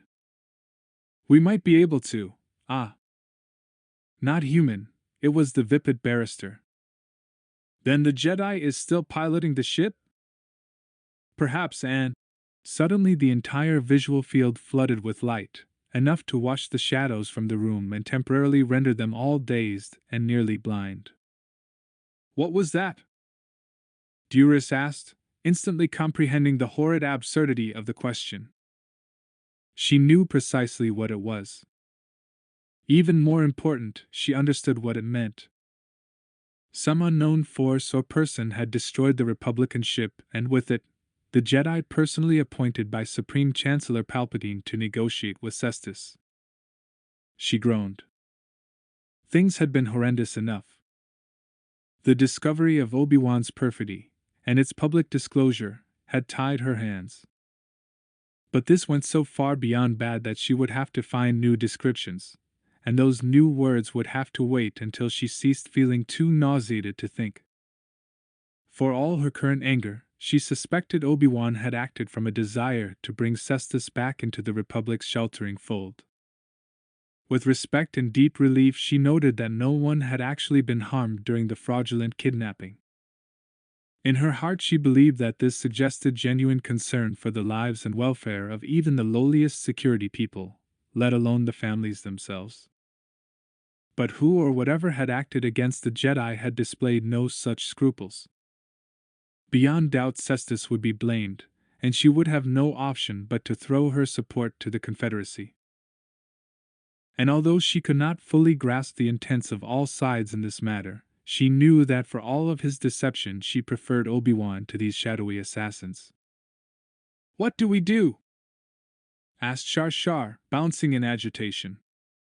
"There is only one thing we can do," she replied. "And that is to safely retrieve any survivors. Snoil, at least, may be alive. Search for a rescue beacon." 48. Jangatat and the rest of the rescue party had traveled most of the way to the location indicated by Barrister Snoil's homing beacon, zipping along close to the ground on speeder bikes. They were less than 3 clicks away when they picked up the first signals from Chikatlik's approaching rescue craft. "We have a problem, Captain," Surdy said. "Agreed, Sergeant."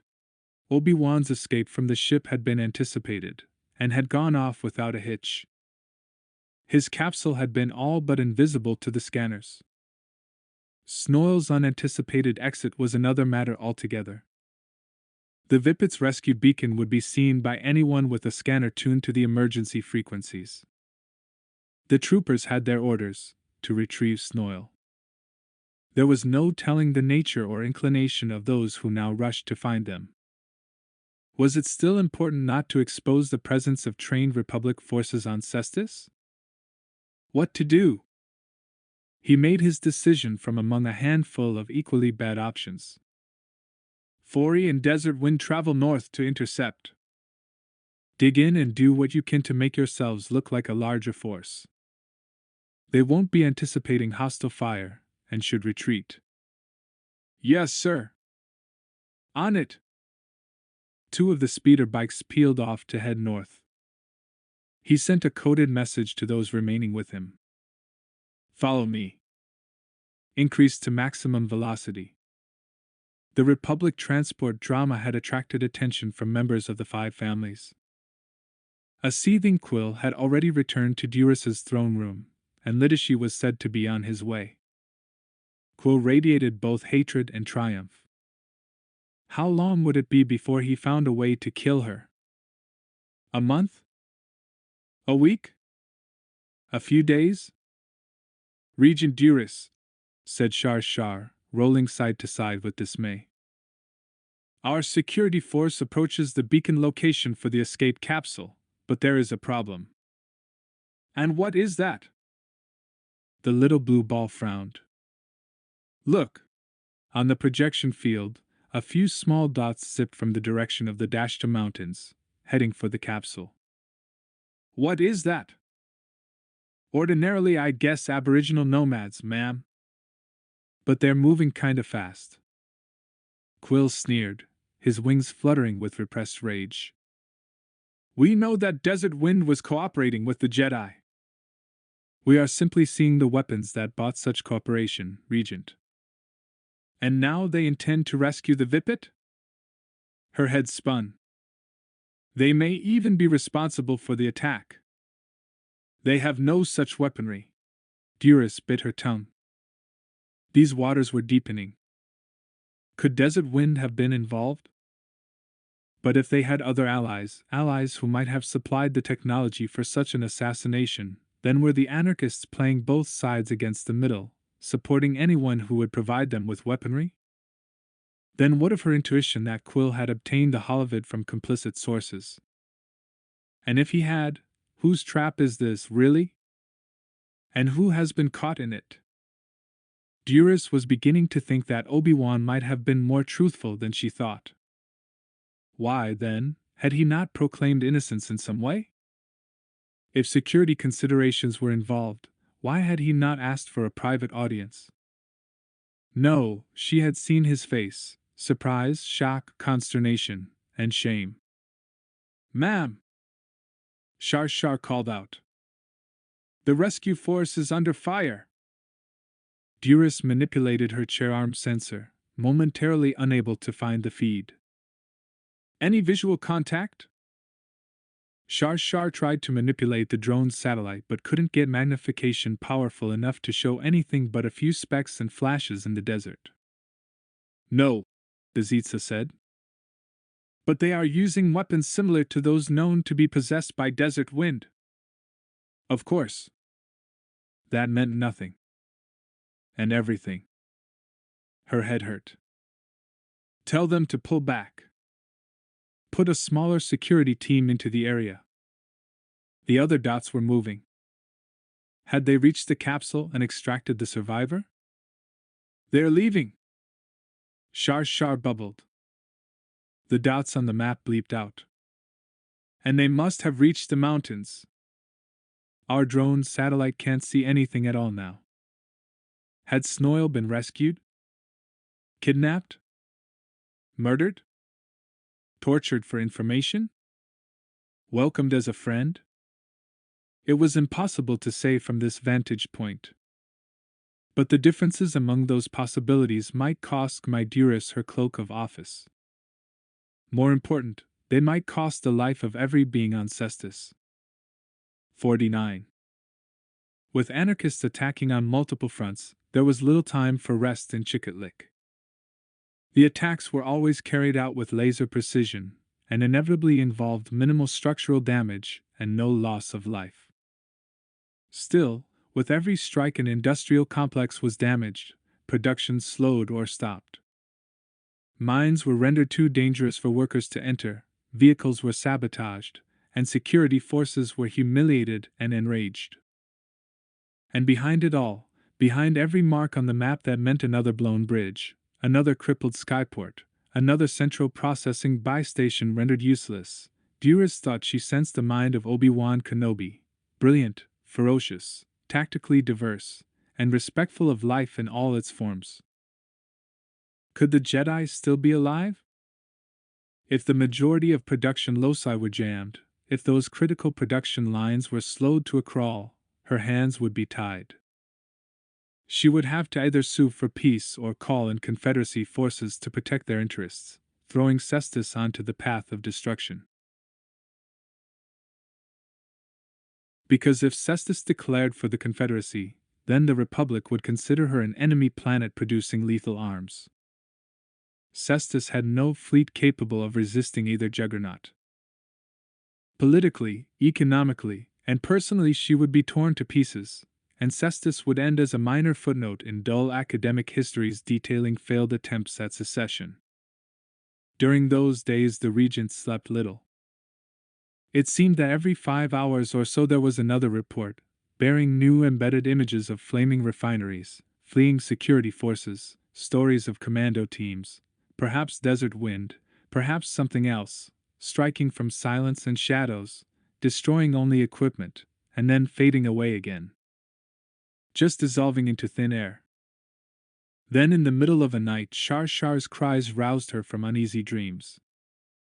"We've trapped Desert Wind!" she called. "Please come now." Gmaiduris wrapped a robe around her ample body and hurried to follow her assistant's spherical blue form as it ricocheted down the hall toward the observation room.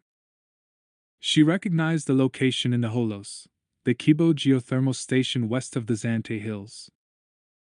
Kibo had appeared on a high-priority list of possible targets, and thus been allotted additional security teams. Apparently those precautions had borne fruit. "What do we have?" "A Desert Wind unit. No more than 10. They were sabotaging one of the towers, and a secondary sweep picked them up. We swooped in before they could escape. Seemed to have cut off their retreat." Good, Duras said. "Then there is a chance for capture, and then interrogation. Perhaps now they would finally learn a bit of the truth." Perhaps. 50. Obi-Wan Kenobi was pinned down in a bunker at the rock-tumbled edge of Kibo Lake, just outside the power station's white Duracrete dome. For the last hour a slow wind had been building. The air was clouded with sand and dust, reducing the accuracy of defensive fire. Their enemies seemed less encumbered. One of his recruits was already wounded by sniper blasts. The surprise and the accurate return fire had dispirited the others. The clone troopers were still disguised as Desert Wind fighters. Even though Obi-Wan knew that the incriminating holovid existed, if there were no additional witnesses, and no obvious clone trooper involvement, it would be easier for Coruscant to deny allegations. Kibo Lake's 50-kilometer-wide volcanic crater was the fourth largest on the planet. Active vents at the bottom transformed this, one of Cestus's largest bodies of groundwater, into a hypermineralized geothermal soup pot, home to a collection of odd primitive aquatic forms, and a power source for many of the outlying mines. The geothermal stations tapped those volcanic vents, concentrating the heat and ultimately powering a series of steam turbines. The power was sold in a dozen forms planet-wide. Both stealth and courage had been required to move into position for the assault. They'd skimmed silently across Kibo Lake's simmering alkaline soup and simultaneously crawled over the crater wall from the desert, in a precision pincer operation. Explosive charges had been carefully placed, guards neutralized without fatality. If all had gone well, they would have faded back into the desert an hour before the first explosion's false dawn illuminated the night sky. It was not to be. The problem had been an accident, really. 30 hours before their attack, Kibo's security system had malfunctioned. The entire security network had been quietly taken offline for repair, and it was impossible for Obi-Wan to test their attempts at a bypass. Worse still, there was no way to know when the system might come back online. Perfect opportunity? Or perfect trap? For half an hour Desert Wind had watched and waited and sweated before deciding to go on with the plan. So half of them entered the refinery while the others remained behind, hoping that when the alarm system switched itself back on it would not reveal their intrusion. Failing that, they hoped to disarm it completely. Their plan might have worked, except that the plant's security wasn't testing the old alarm system at all. The power station staff were installing a completely new system, one that did not show up on any of the plans provided by the ever-bribable Trillet. Obi-Wan had walked directly into an unintentional trap. "We're surrounded!" Thak Valzing hissed. "No," Obi-Wan said calmly. Valzing stuck his head up and was immediately driven back by accurate blaster fire.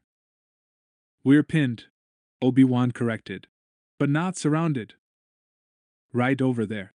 He pointed at a series of ceramic spirals near the main dome. "Heat extraction coils run boiling water to the turbines." He spoke as calmly as he could, but knew that his companion's patience would not last indefinitely. Jangatat? Jangatat had been patiently watching his quadrant since the ambush was discovered, and now responded evenly. Yes, sir. I want you to draw them for me. I'll provide covering fire. Jangatat knelt down as Obi-Wan traced in the dust with his fingertip. The trooper grasped the implications instantly, but Thak Valzing was still uncertain. I don't understand, the old man said. Watch and learn, Obi-Wan said. But now we need covering fire. A lot of covering fire, Jangatat added. Are you Jedi as good with blasters as you are with lightsabers? Better, Obi-Wan joked. We only use lightsabers to make fights more equitable. The Ark grinned. Let's do it then. Obi-Wan chuckled to himself. Gaining a new name seemed to have given Jangatat more personality as well. Obi-Wan and his forces began a flurry of counterblasting that temporarily tied down the guards crouching just beyond the dome. Taking that opportunity, Jangatat dashed out from the hiding place and, firing by instinct, managed to hit one of the security guards on the fly. A fatality. No way around it, now. Obi-Wan had known that this action might cost lives, but he'd allowed himself to hope. His thoughts were interrupted as Jangatat dashed from the side and zigzagged across the wharf, drawing a blistering stream of fire. Blaster bolts ripped around his feet as Jangatat made a high, clean dive into the volcanic pit. Obi-Wan flinched. That water had to be hot. As he had suspected, the forces pinning them down changed locations slightly to get a better view of the steaming surface. In that moment, Obi-Wan aimed carefully and blew a hole in the heat condenser coil. Live steam billowed from the burst coil and the security men screamed, for a moment forgetting all plans and intentions. A good scalding could do that. He glanced behind himself long enough to be certain that a speeder bike swooped in to fish Jangatat out to safety. Then Obi-Wan led the charge toward the disorganized security forces. 40 meters separated them. If Obi-Wan could just steal a few seconds, aggression could compensate for superior numbers. One of the blind, scalded men turned his weapon on the charging intruders, too late to keep them from closing the gap. One of the Desert Wind recruits went down hard, his chest transformed into a smoking husk. The clash was joined. Obi-Wan's lightsaber flashed, and guards fell. Steam gushed from the damaged coil. While it stung his eyes, he was not nearly so close to it as those first men had been. That must have been brutal. The air around Obi-Wan blurred with lightsaber slashes. Speeder bikes screamed in from above now, and Obi-Wan glimpsed Kit Fisto's speeder streak past as the Nautolan plunged into the fray, lightsaber flashing left and right, deflecting laser blasts and severing blasters at the barrel. Fortunate guards scrambled back to safety. Unfortunate ones fell clutching wounds, and a few would never move again. They had been trapped and tricked. Disaster had been averted only because Jangatat had been willing to do exactly as ordered, even though those orders seemed insane. Disaster had been reversed, become a rout that might devolve into a slaughter if he didn't stop this. He waved the withdrawal signal to the Nautolan, and their troops went into retreat. They had done more damage than their original plan had called for. When the explosives detonated, this entire facility would be a splintered mass of rubble. And yet, try as he might, he felt no pride at all. Lives had been lost. The door to chaos had just been opened, and it stretched wider by the moment. 51. In the days since the Jedi had been expelled from Chicotlic, Desert Wind had destroyed 3 refineries, an energy facility, and a manufacturing plant. And this, Duras knew, was only the beginning. She didn't know where to turn. All she could do was issue security orders. Although they would be carried out without fail, she was no longer certain how much difference it would make. Duras no longer knew who to trust. The five families constantly lied. It was their nature, fed to them along with their first food. Every few hours the Cestus map sprouted another red blotch. And that meant that time was running out. Already, she knew, the five families were making their own plans. Either to find a way to remove her from office, or worse. And the devil of it was that what she wanted most of all was to speak with Obi-Wan one more time. To ask him to explain. Perhaps if it had been just the two of them, that might have been possible. But now. Your orders, ma'am? Shar Shar burbled.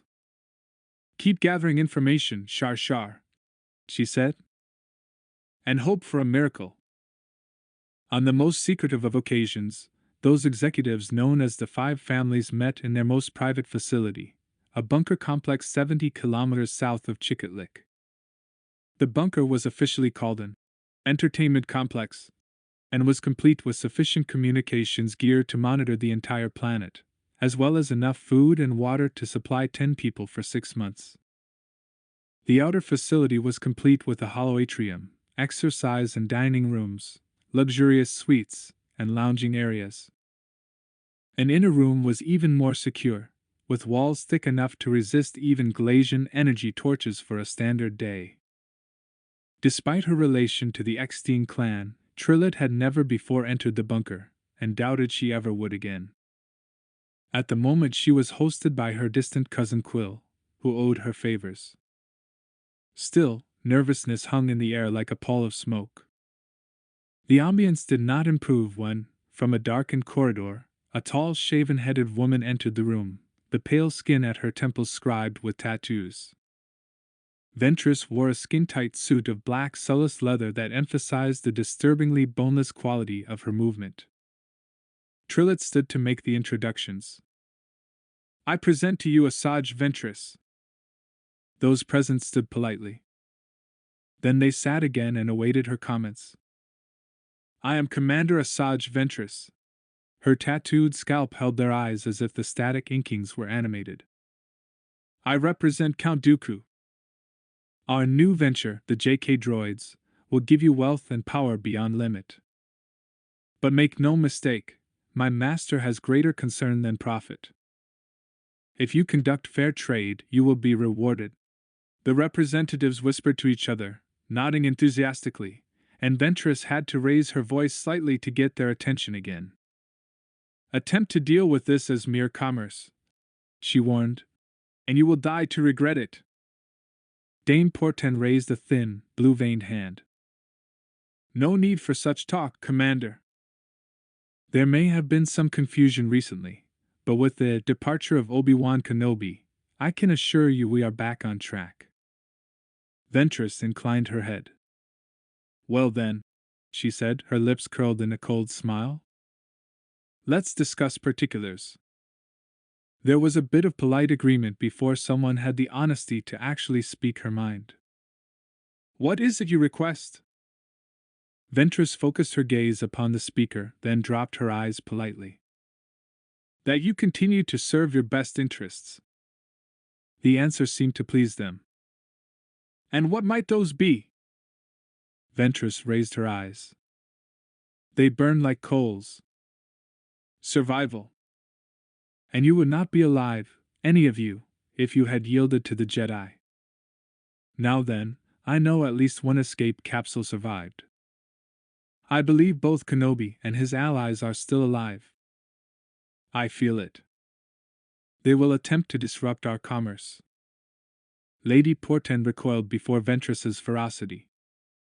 Well, what should we do? The slightest of smiles curled those thin lips. Obey me, Ventress said.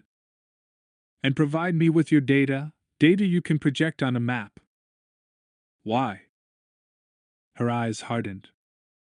Do not ask for answers that you cannot understand, she said. Let us merely say I intend to prove Kenobi my inferior.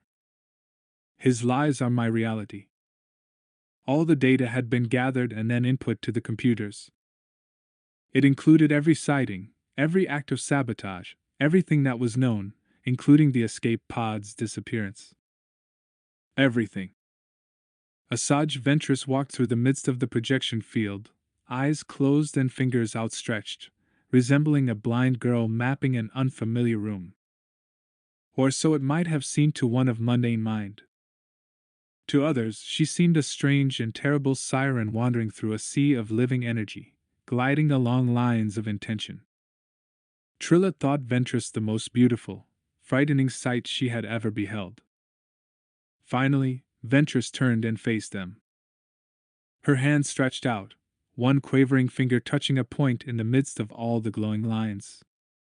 "Here," she said. "They are in this place." "Are you certain?" Lady Porten asked. "You can be so sure of the location?" The others held their breath, not wishing to contemplate the potential danger of questioning this woman in any way, shape, or form.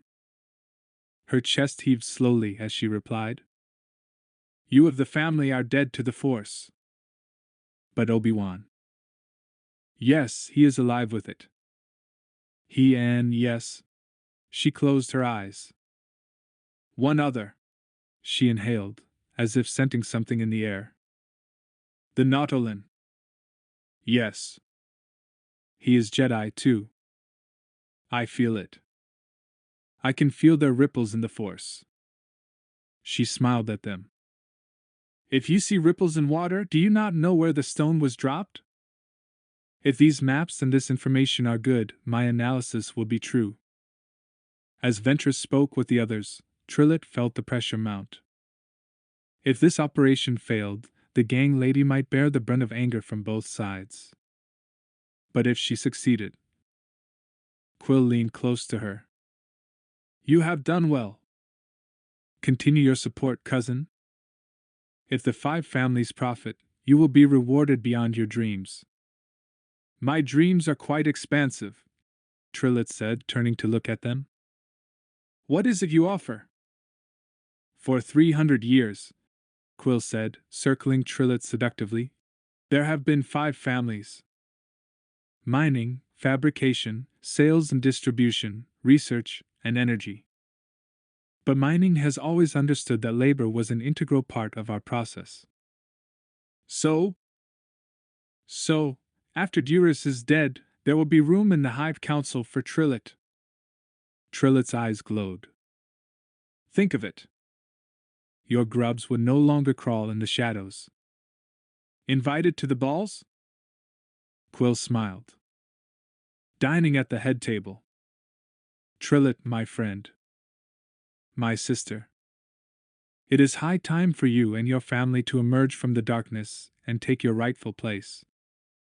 Quill had found Trillet's weakness. "What must I do?" she said. Ventress watched it all without speaking.